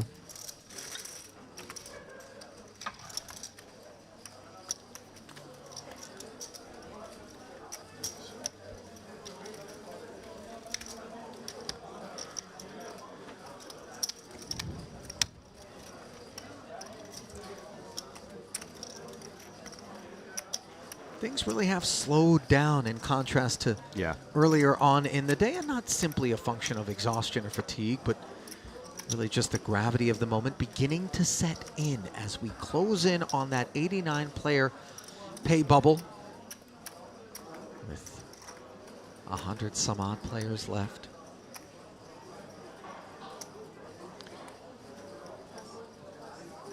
Starts to get real. Does indeed, yeah. 129. So the bubble is definitely not going today, but we won't be that far from it when we come back tomorrow.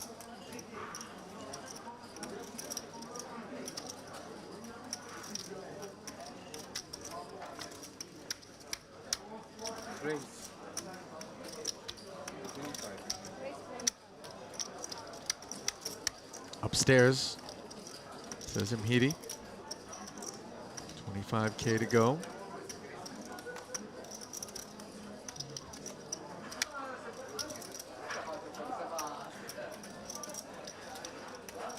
And will the Tunisian pick up even more chips as he just begins to meek out a loosening of the collar? Tough to keep pace with average chip stack depth when the blinds continue to go up every hour. Do have to constantly outpace the dilution.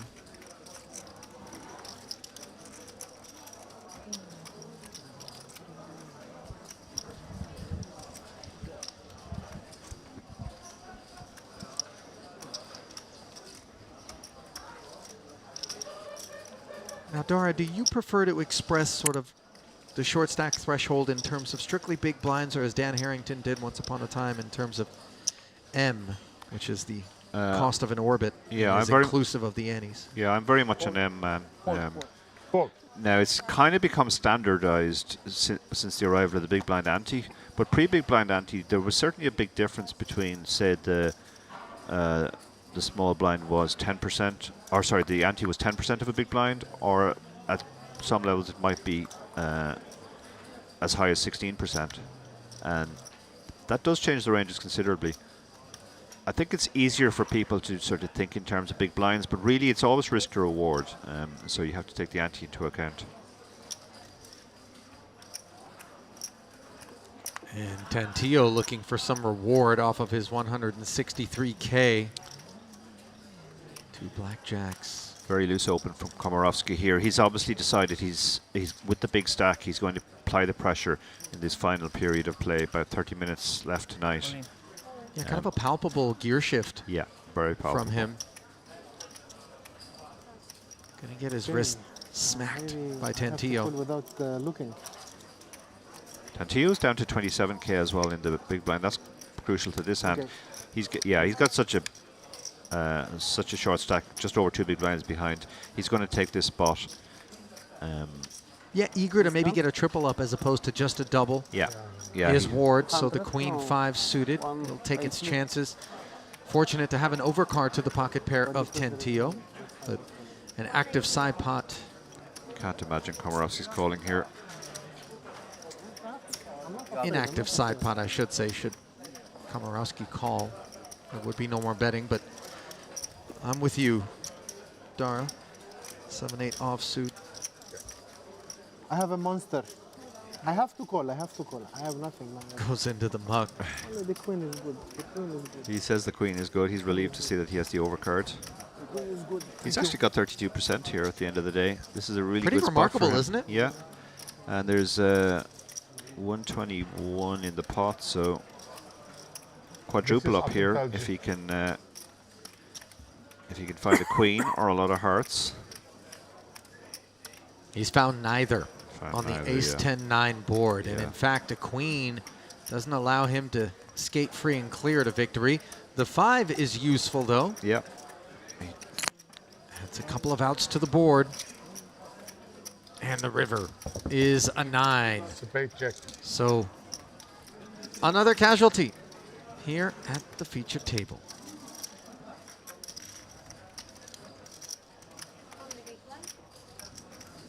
On the other side of that transaction, a very pleased Gentile.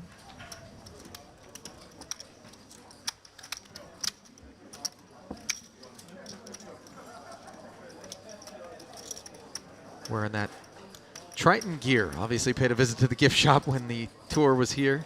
Yeah.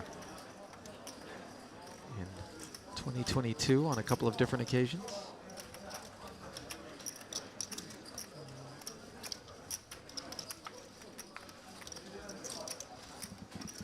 Thanks to everybody who stuck around with us in the chat.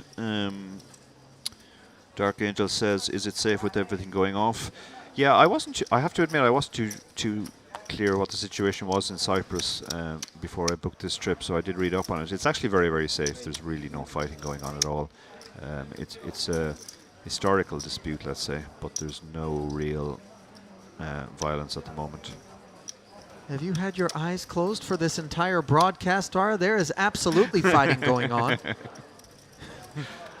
Just at the poker table. Different weapons. Yeah. On this occasion, weapons of choice for Shakib Imhiri, the Tunisian, 2 queens. And for Efimov, on the button with the ace-9 offsuit. He is going to make the call, and an ace of his own in the big blind for Reza Sadat. So 3-way affair, and 2 10s and a deuce leave the queens still ahead. Yeah, Sadat has reasons to be optimistic here. His 2 will be good unless somebody has a pocket pair or a 10, and he does have the ace of spades as a backup. Here he comes out firing, figuring his hand is nearly always best now, but needs some protection. Efimov. Wow, this is optimistic if he makes this call. Just the ace high, 1 more player to act. Well, there's no rule against optimism, that's for sure. So that won't feel as great about his deuce now. He was definitely calling Imhiri, but now that Efimov has shown interest in the pot. Yeah, you're right. The dynamic is very different. Yeah, and he's going to be out of position to both players throughout the hand. So, but I think he will make the more reluctant call, let's say. Nope. He's found another option. He's gone for the raise. Well, I'll tell you what. I think both you and I would favor this play far more than we would a flat. Yeah. Because he really will bring his ace-deuce into focus for an extra 57,000 invested. Yeah. Yeah, I think the fact that it's multi-way has encouraged him to raise here, figuring that if his hand is best right now, he has to dodge the world. And if his hand isn't best right now, it's better to find out right now. Kind of astute recognition of the proposition from Sadat. And for Imhiri, these 2 queens obviously concerned about trip 10s. Yeah. But see him counting down his stack. Yeah, he's relatively shallow. He's only got 22 big blinds behind, so it's kind of one of those, if he has it spots. And the ace-9 now gets out. I think he should have got out earlier, to be honest. But finally gets the message that his ace-9 isn't good. And for Sadat, he has called the extra 57K. We have some interesting turn cards. That is kind of one of them, because he picks up the flush draw now. the nut flush draw. I'll take the over on kind of. Imhidi is spadeless, by the way. Yeah, and here he is spadeless. Won't be liking these spades at all. But he does have queens on a 10 high board. Stack to pot ratio considerably less than 1 now. This might be the moment to just put all the chips in. One more or last? If he has a 10, we're going bust anyway. And if he has a single spade, we would very much like him to fold now. But Sadat's bet is so big that even if he shoves, he doesn't really have fold equity against anything other than a complete airball. The shove would only be another 100k, so Sadat would be getting almost 5 to 1 on the call.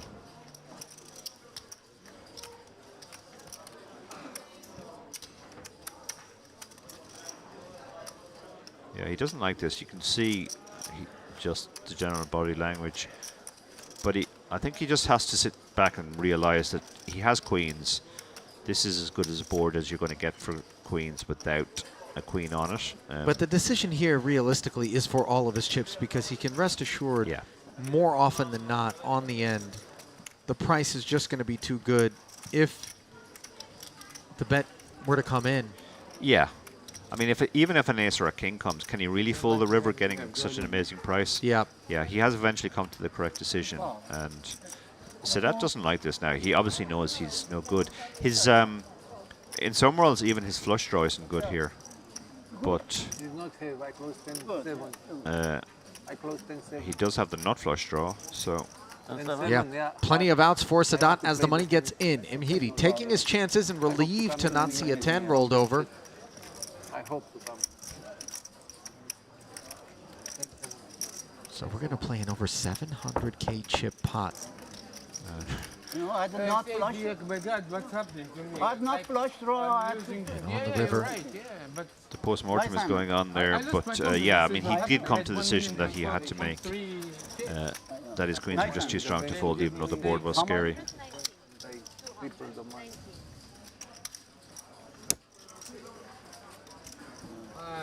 A lot of intimidation. It really is. I mean, if I'm playing another table, it's easier for me.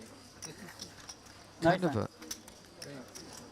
a rite of passage to conquer some of the fear that we're left with in specific situations in favor of leaning on what the math dictates. And having kind of a command of a lot of the numbers that present themselves with frequency that help inform and guide you at any given table lets you sort of have your eyes a little bit wider open. Yeah.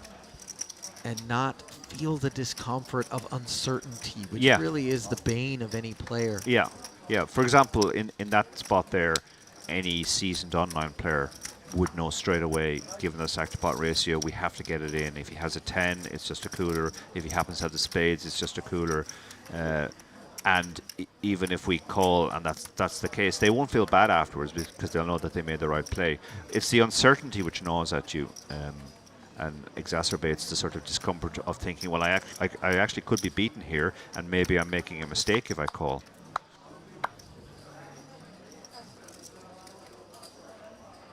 Race. Lovely double, as it were, for Imhidi, who goes right back to work with the newly minted stack. Ace-10 suited. The influence.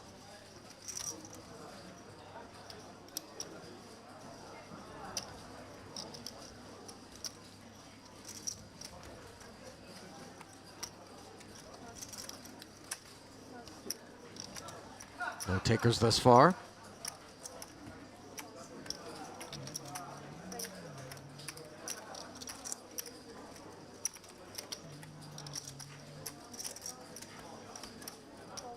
But the small blind of Reza Sadat wants to get back in there. Maybe there's a pound of flesh on order for Sadat, through whom he doubled. Definitely not the kind of kit that I would have anticipated Sadat to get after this Imhidi open with, but he does flop himself a gutter on the king high rainbow board texture.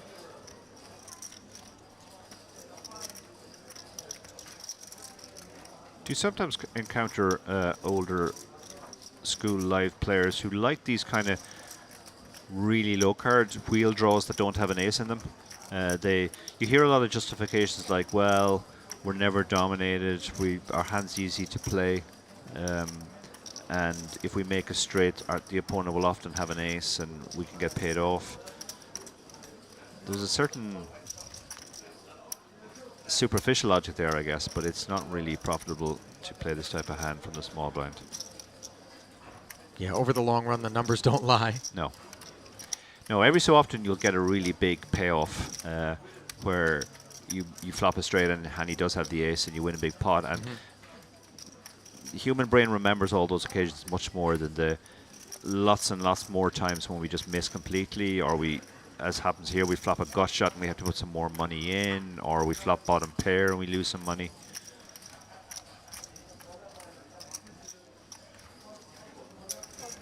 So 18K follow through is going to get called by Sadat. Yeah. He's hunting a 4. Instead, it's a 7. Had a surprising amount of equity there, and that's because his 5 and his 3 were good as well as his 4, but he's not going to feel confident if he just hits his 5 or his 3. Another bet here from him here, he could get the job done now. Easier said than done, of course, when you're out there on these big stages. Yeah. Literally and proverbially. Yeah, he's probably trying to think what his opponent can have that he can get to fold now to the second barrel. King isn't folding, but a 6 or a deuce could potentially fold. But wow, so that's just quickly reaches for chips here. No consideration, just the quick call.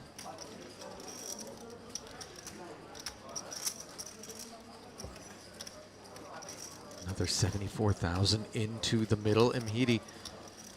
River's a 10. Yeah, so that is sitting there now with the second not low, so it wouldn't be a terrible spot to bluff. A lot of times we'll see players do that at the dead bottom of their range on the river here. Yeah. If you are going to play 5-3 out of position, you have to be capable of bluffing sometimes. It's not a particularly credible bluff here. No. Doesn't really make much sense at all.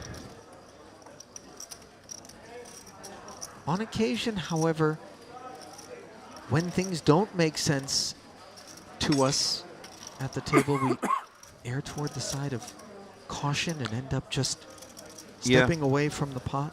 Yeah. Well, David and I did some commentary with James Dempsey, Flushy in Tallinn at the Patrick Antonius challenge last year. And one of the points Flushy made was this particular line, check call, check high lead river, is almost never a bluff. But here we see an example that it actually can be a bluff. And here the fact that he river the pair made it much easier to call there. His opponent could conceivably have been betting a worse hand for value. Somewhat unfortunate, actually, for Sadat, who it would be interesting to see whether or not he would be getting called by had it been a 9. Mhidi unimproved, right? Yeah, if it was a 9. You can see how relieved he is. He's doing that inhalation of breath. He's had some difficult spots last few hands with the queens, with the ace-10. He's made the right decisions, and they have transformed his fortunes late in the night. Once that we will announce the hands left, we're going to proceed with the chip raise of 1K before the backing out. So once again, we kindly ask all the different chip leaders of the table to start to collect the 1K chips before the backing up leaders in the main event. We're going to proceed with the chip raise 1K. Tournament staff advising the players that the 1K chips are going to be raced off prior to players bagging. We are closing in on the end of today's action and by proxy today's coverage as Tortorida has some decent coverage with ace-jack suited. Although, I suppose I can't really say that until there's a board. Yeah. King-queen for Tantillo. Yeah, so their hands are nicely interlocking here. Tantillo has just over 20 big blinds. This is a spot he can consider the all-in move.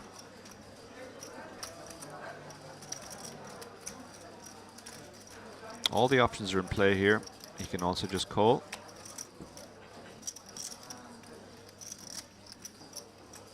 He goes for the non-all-in 3-bet. This is interesting. I mean, I doubt he's inducing here. How much?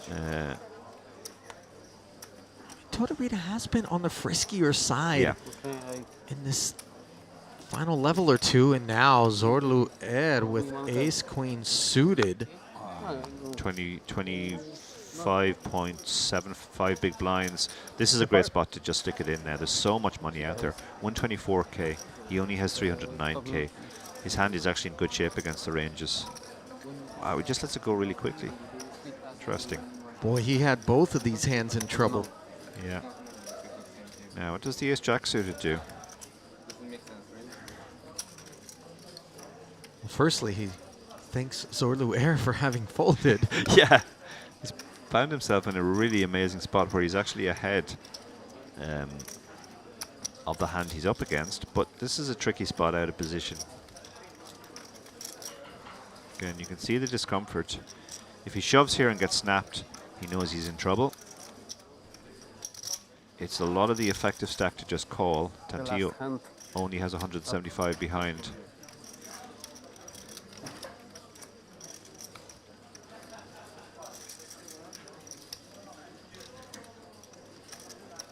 Yeah, he decides to let it go. Yeah. It's perhaps a function of just, again, this late stage, that desire to get yourself to day two. You touched on it time and again. And it seems, honestly, when you hear it, like some sort of self-evident logic. Well, of course. But not until you're out there do you really realize the prevalence of it. And it kind of creeps up on you because it's, you know, it's up to you to be taking note of kind of the increased frequency of deference, folds, laydowns, you know, reduction in 3-bets or inflated pots from these particular players as well. Yeah, you do see it time and time again in live tournaments because there's a kind of an emotional investment. The longer you spend in a tournament, the longer you spend in a day, the worse it's going to feel if you bust. If you bust last hand of the day, that feels particularly bad because you think, well, I almost made the day. Now, it actually makes no difference because it's not a real bubble. But it's an emotional bubble, as I call it.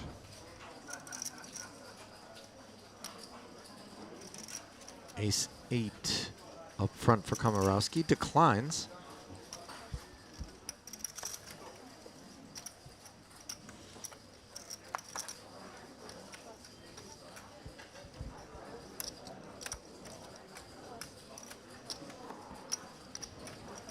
Right. Going for a non-standard raise here. Yeah, Zorlu Air really kind of in a hyperbolic manner demonstrating that he recognizes the differences between an open and a 3-bet in front of him when he looks down at ace-queen suited in the small blind versus folds all the way to him on the button with 9-3 of diamonds. Getting after it, Imhidi defending. And neither player makes a pair. Advantage Imhidi with king high. Yeah, but advantage Air with the stronger range on this board. It's very, very hard for Imhidi to have a strong hand now when he's just flatted pre-flop, and he's going to have to give it up to the bet.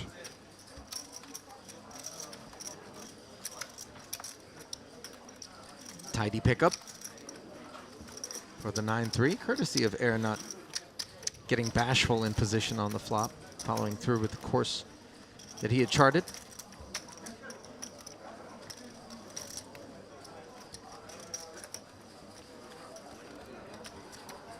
We're getting close to the point where they will announce a certain number of hands before the bags are brought out.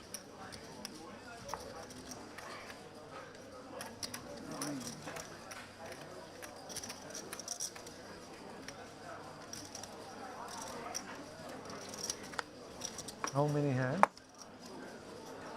Suited connector up front, highly speculative and off of a stack of 340 with so many bigger stacks behind you. Closing in on the end of the day, into the muck it goes. So now, ace, king for Tantillo.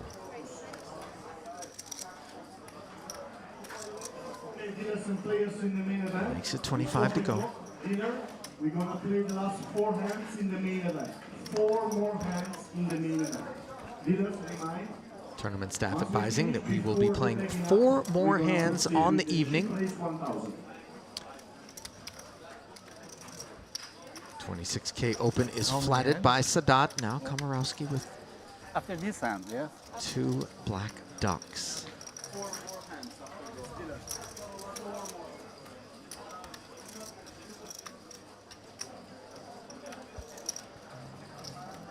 26. The rate of attrition has been quite high in the tournament in general as we approach the end of the day. We're down to 114 now. So we won't be that far off the bubble when we come back tomorrow. Queen 10-4. And Tantillo with the gut shot straight draw up against second pair, Dara. Yeah, so that hits the front there with the worst hand pre-flop. It's a pretty strong hand on this board, just one overcard, and if he happens to be up against a worse hand, he does have some prospects with the jack. Tantillo, these Queen 10, Queen Jack boards are interesting when you have Ace King because you can go two ways. You can either take your showdown, or you can play them quite aggressively on the basis that you have two overcards in a draw. Multiple options on the table. So he goes the aggressive route. And does not improve on the turn. May keep firing though, because he is the player still with the stronger range. He has aces and kings in his range, queens and tens.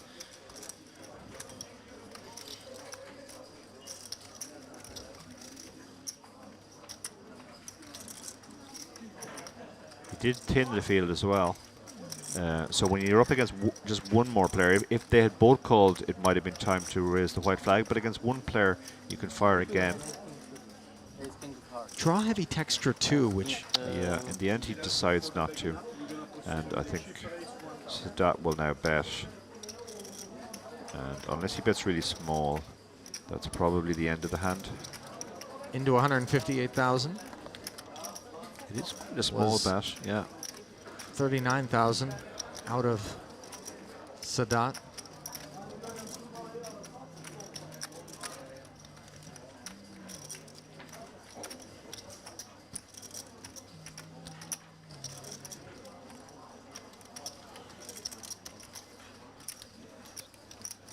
Size-wise, this ace-king really doesn't love to be in a situation where it is being asked to continue, but That obviously is- Tantillo with the check jam. That is a great move, yeah. Yeah, his hand wasn't quite strong enough to call. You could see there that even though he was getting 4-1, he only had 20% equity, and it would be very difficult to get more money in on the river if he improved out of position. So his hand was just below the calling range, and those are the hands that generally make the best bluffs. His opponent's small size did make it look like he had a pretty weak hand, that he just wanted to buy a check on the river. And picking up on that, he went for the check raise all in and got the snap fold. Yeah, late stage heroics and not a meal of it made by Yeah. his opponent.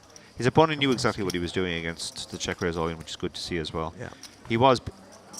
The bet was exactly what it looked like. It was a bet designed to either get the fold or get the check on the river.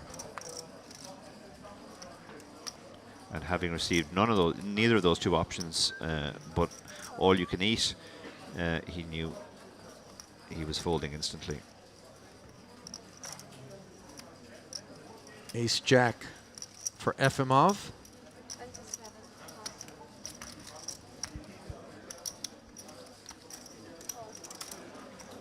Open to 27,000. And I confess, Dara, here inside the booth, really running out of gas in the tank. I can only imagine what the players are experiencing here at this feature table during these last four hands. But one little misstep right at the end of the day, and you can find yourself It can ruin your entire day. headed for the locker room. Yeah. Now ace queen in the small blind for Komorowski. He's very deep against Efimov. This is a tricky spot. Efimov has raised an early position of 70 big blinds. You can go a couple of ways here. You can try and define your hand right now by 3-betting, intending to give up to further aggression, or you can just call and keep your opponent's range wide and keep in the hands like ace-jack that you're in great shape against. That's what he has elected to do, as both of those ace Broadway hands come up empty on the 8-high 2-diamond board.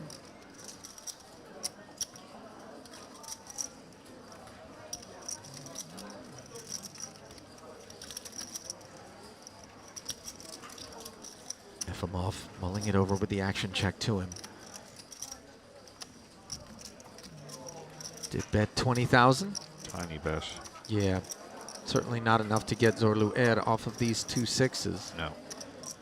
And maybe even not enough with the opportunity to close the action for Komorowski to stay interested. Although the lack of the ace or the queen of diamonds in his hand means that he'll be contending with a third diamond on the board a decent amount of the time if he improves to a pair. So lays it down. Yeah, I think you nailed it there. I think if he had a diamond, he would have continued, but without the diamond, he just let it go. And actually, Air must have raised, I guess. It certainly looked like a flat. Obviously, like in a the face flat, of a raise, the ace-queen folding becomes then becomes something we are far more sympathetic to. And the So our apologies. well. Yeah. We slept on that one.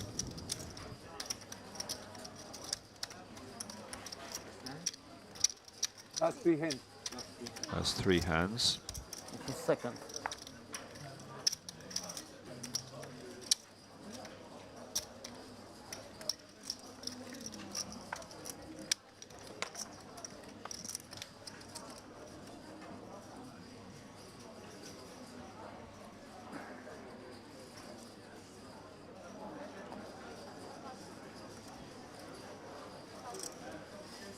Two more hands? Mr. Frankello in the chat says, Air is a beast, proud of the pride of the Turkish poker community. Certainly put on a great display here on the feature table. No doubt. He's shown great awareness in different spots of the relative value of hands. It's not just a case of he's looking down at anything half decent and getting aggressive with it. As you said, he recognized the difference between ace-queen when you're facing an open and a 3-bet, and then the very next hand, it's fold around to you, 9-3 suited.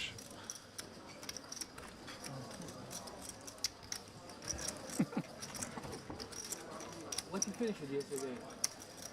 Yesterday, what you finished it? Which position? Yes. Yes, I win. I was unlucky actually. Ace queen 9. But I don't know. I think he didn't see my big stack, my big chip, because he snapped. It was 560. He snapped one with pocket Yes, nine. yes. He did not think even a second. It's crazy. Wow. So just a couple of hands now remain here before we draw the curtain on day 2 of this main event. Still a decent bit of runway between now and the money bubble. But after a grueling 10 hours of play, I think the players will be welcoming the opportunity to take a rest. Yeah. Unwind a bit, decompress from the rigors of the day, where there was a tremendous amount of attrition in the field.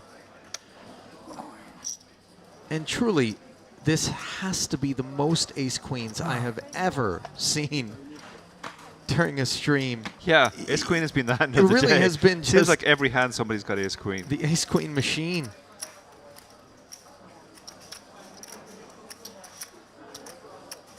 Komorowski from the cutoff makes it 27 to go.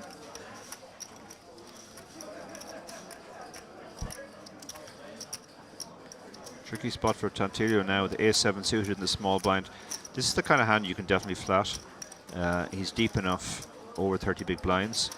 You can also turn it into a light 3-bet, intending to fold to a shove.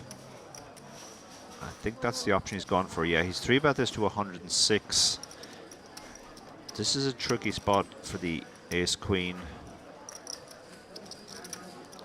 He has to ask himself if he's willing to commit 30 big blinds with this hand. Yeah, strangely, Tantillo is able to sort of leverage the lack of depth relative to Komorowski of his stack to great effect. Yeah, he has exactly the right stack size for this bet. And by the way, love to see it out of Tantillo. No resignation here in the last two hands of the night. Yeah. One could clearly take a more passive approach, but still, to the very end, young man getting after it. Yeah. He's not finished. Simon hand. I would believe it's a lot. Komarovsky is giving this a lot of thought. This is genuinely a very difficult spot because against the value portion of the range, your ace-queen really isn't very good.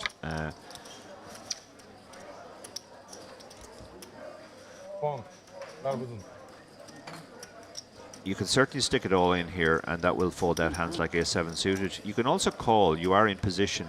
That's the See rule. what your opponent does Even on if the, you're on the not flop. playing, you should not use your phone.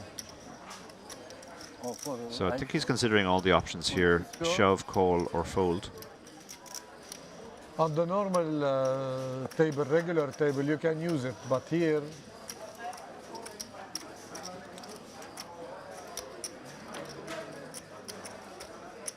Well, is it not true that the longer that we take in these situations, the less credible some of our decisions will be? Yeah. All in. Did he move all in? I think he has moved all in, and that gives a snap fold.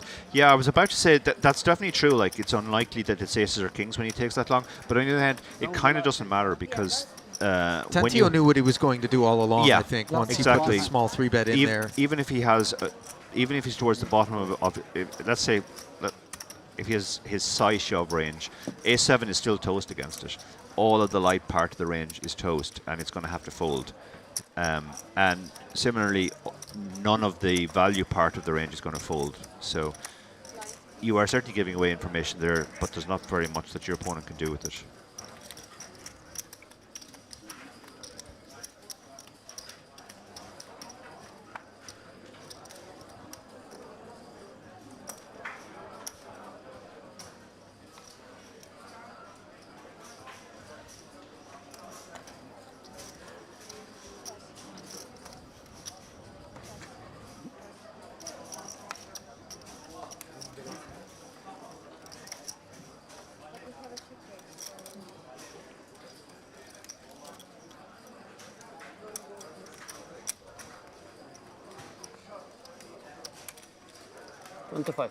Komorowski back at it now, this time armed with 7s. Tortorita with pocket 4s. Now he's down to... Tortorita has 26 big blinds. Deep enough to call. If he really thought Komorowski was out of line, he could also just shove.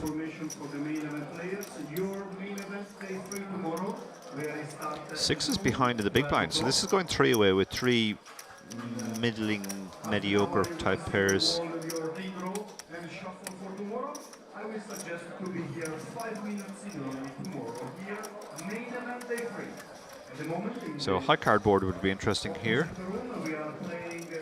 Komorowski would presumably win in that case. There it is. It's very, very hard for Sadat and Tortorita to continue now. Komorowski probably range bets even though his hand hates this flop. But this is a very good board for his range, very bad for his hand. But he's decided to check, see what the others do.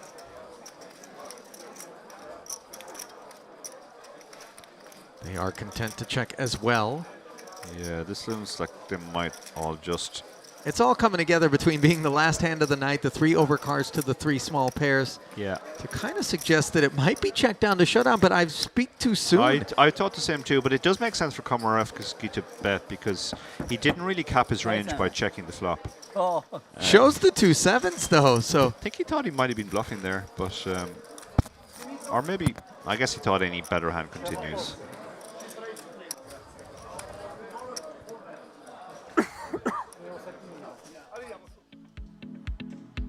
Well, it was a nice final frame for Komorowski, who emerges with almost 1.5 million in chips. Dara, almost 100 big blinds. Those blind levels, of course, will go up to 10 and 15,000 to start things off tomorrow. Saw some really interesting things. The names Reza Sadat and Zorlu Er, I think, pop off the page as having been fairly active for a large portion of that frame. That that final hour or two of play, and as has been the case for much of the run here on day 2, welcoming you back inside the commentary booth, Ali Nejad and Dara O'Kearney. Interesting moments, interesting scenarios, and Very much just so. a tremendously novel opportunity to witness that kind of melding pot, that hedron collider of the full spectrum of experience levels, talent levels, and we continue to work our way toward the money bubble. Yeah, it will be an exciting passage of play tomorrow. We're not that far when we come back from the money bubble. Players have the whole night to think about how close they are to it as well. Some players will try and knit it up and make sure that they get into the money, and others will be attacking the bubble. Kowarowski was very much the player of the day for me. We saw him really short earlier. I believe he was down as low as 60k, and he ends the night significant chip leader on this table. Yeah, absolutely. Obviously still some tremendously deep stacks elsewhere in the field, and we're going to count things up, bag, and then bring you a lot of those new, fresh faces tomorrow during our coverage. Certainly hope you enjoyed today's day 2, but much more fun in store as we approach and pop the money bubble tomorrow. In the meantime, on behalf of our entire staff here, my partner Dara O'Kearney, Ali Nejad, saying thanks for joining us, and we will resume with you all tomorrow for day 3 of the main event of the Merit Western Poker Series. Good night.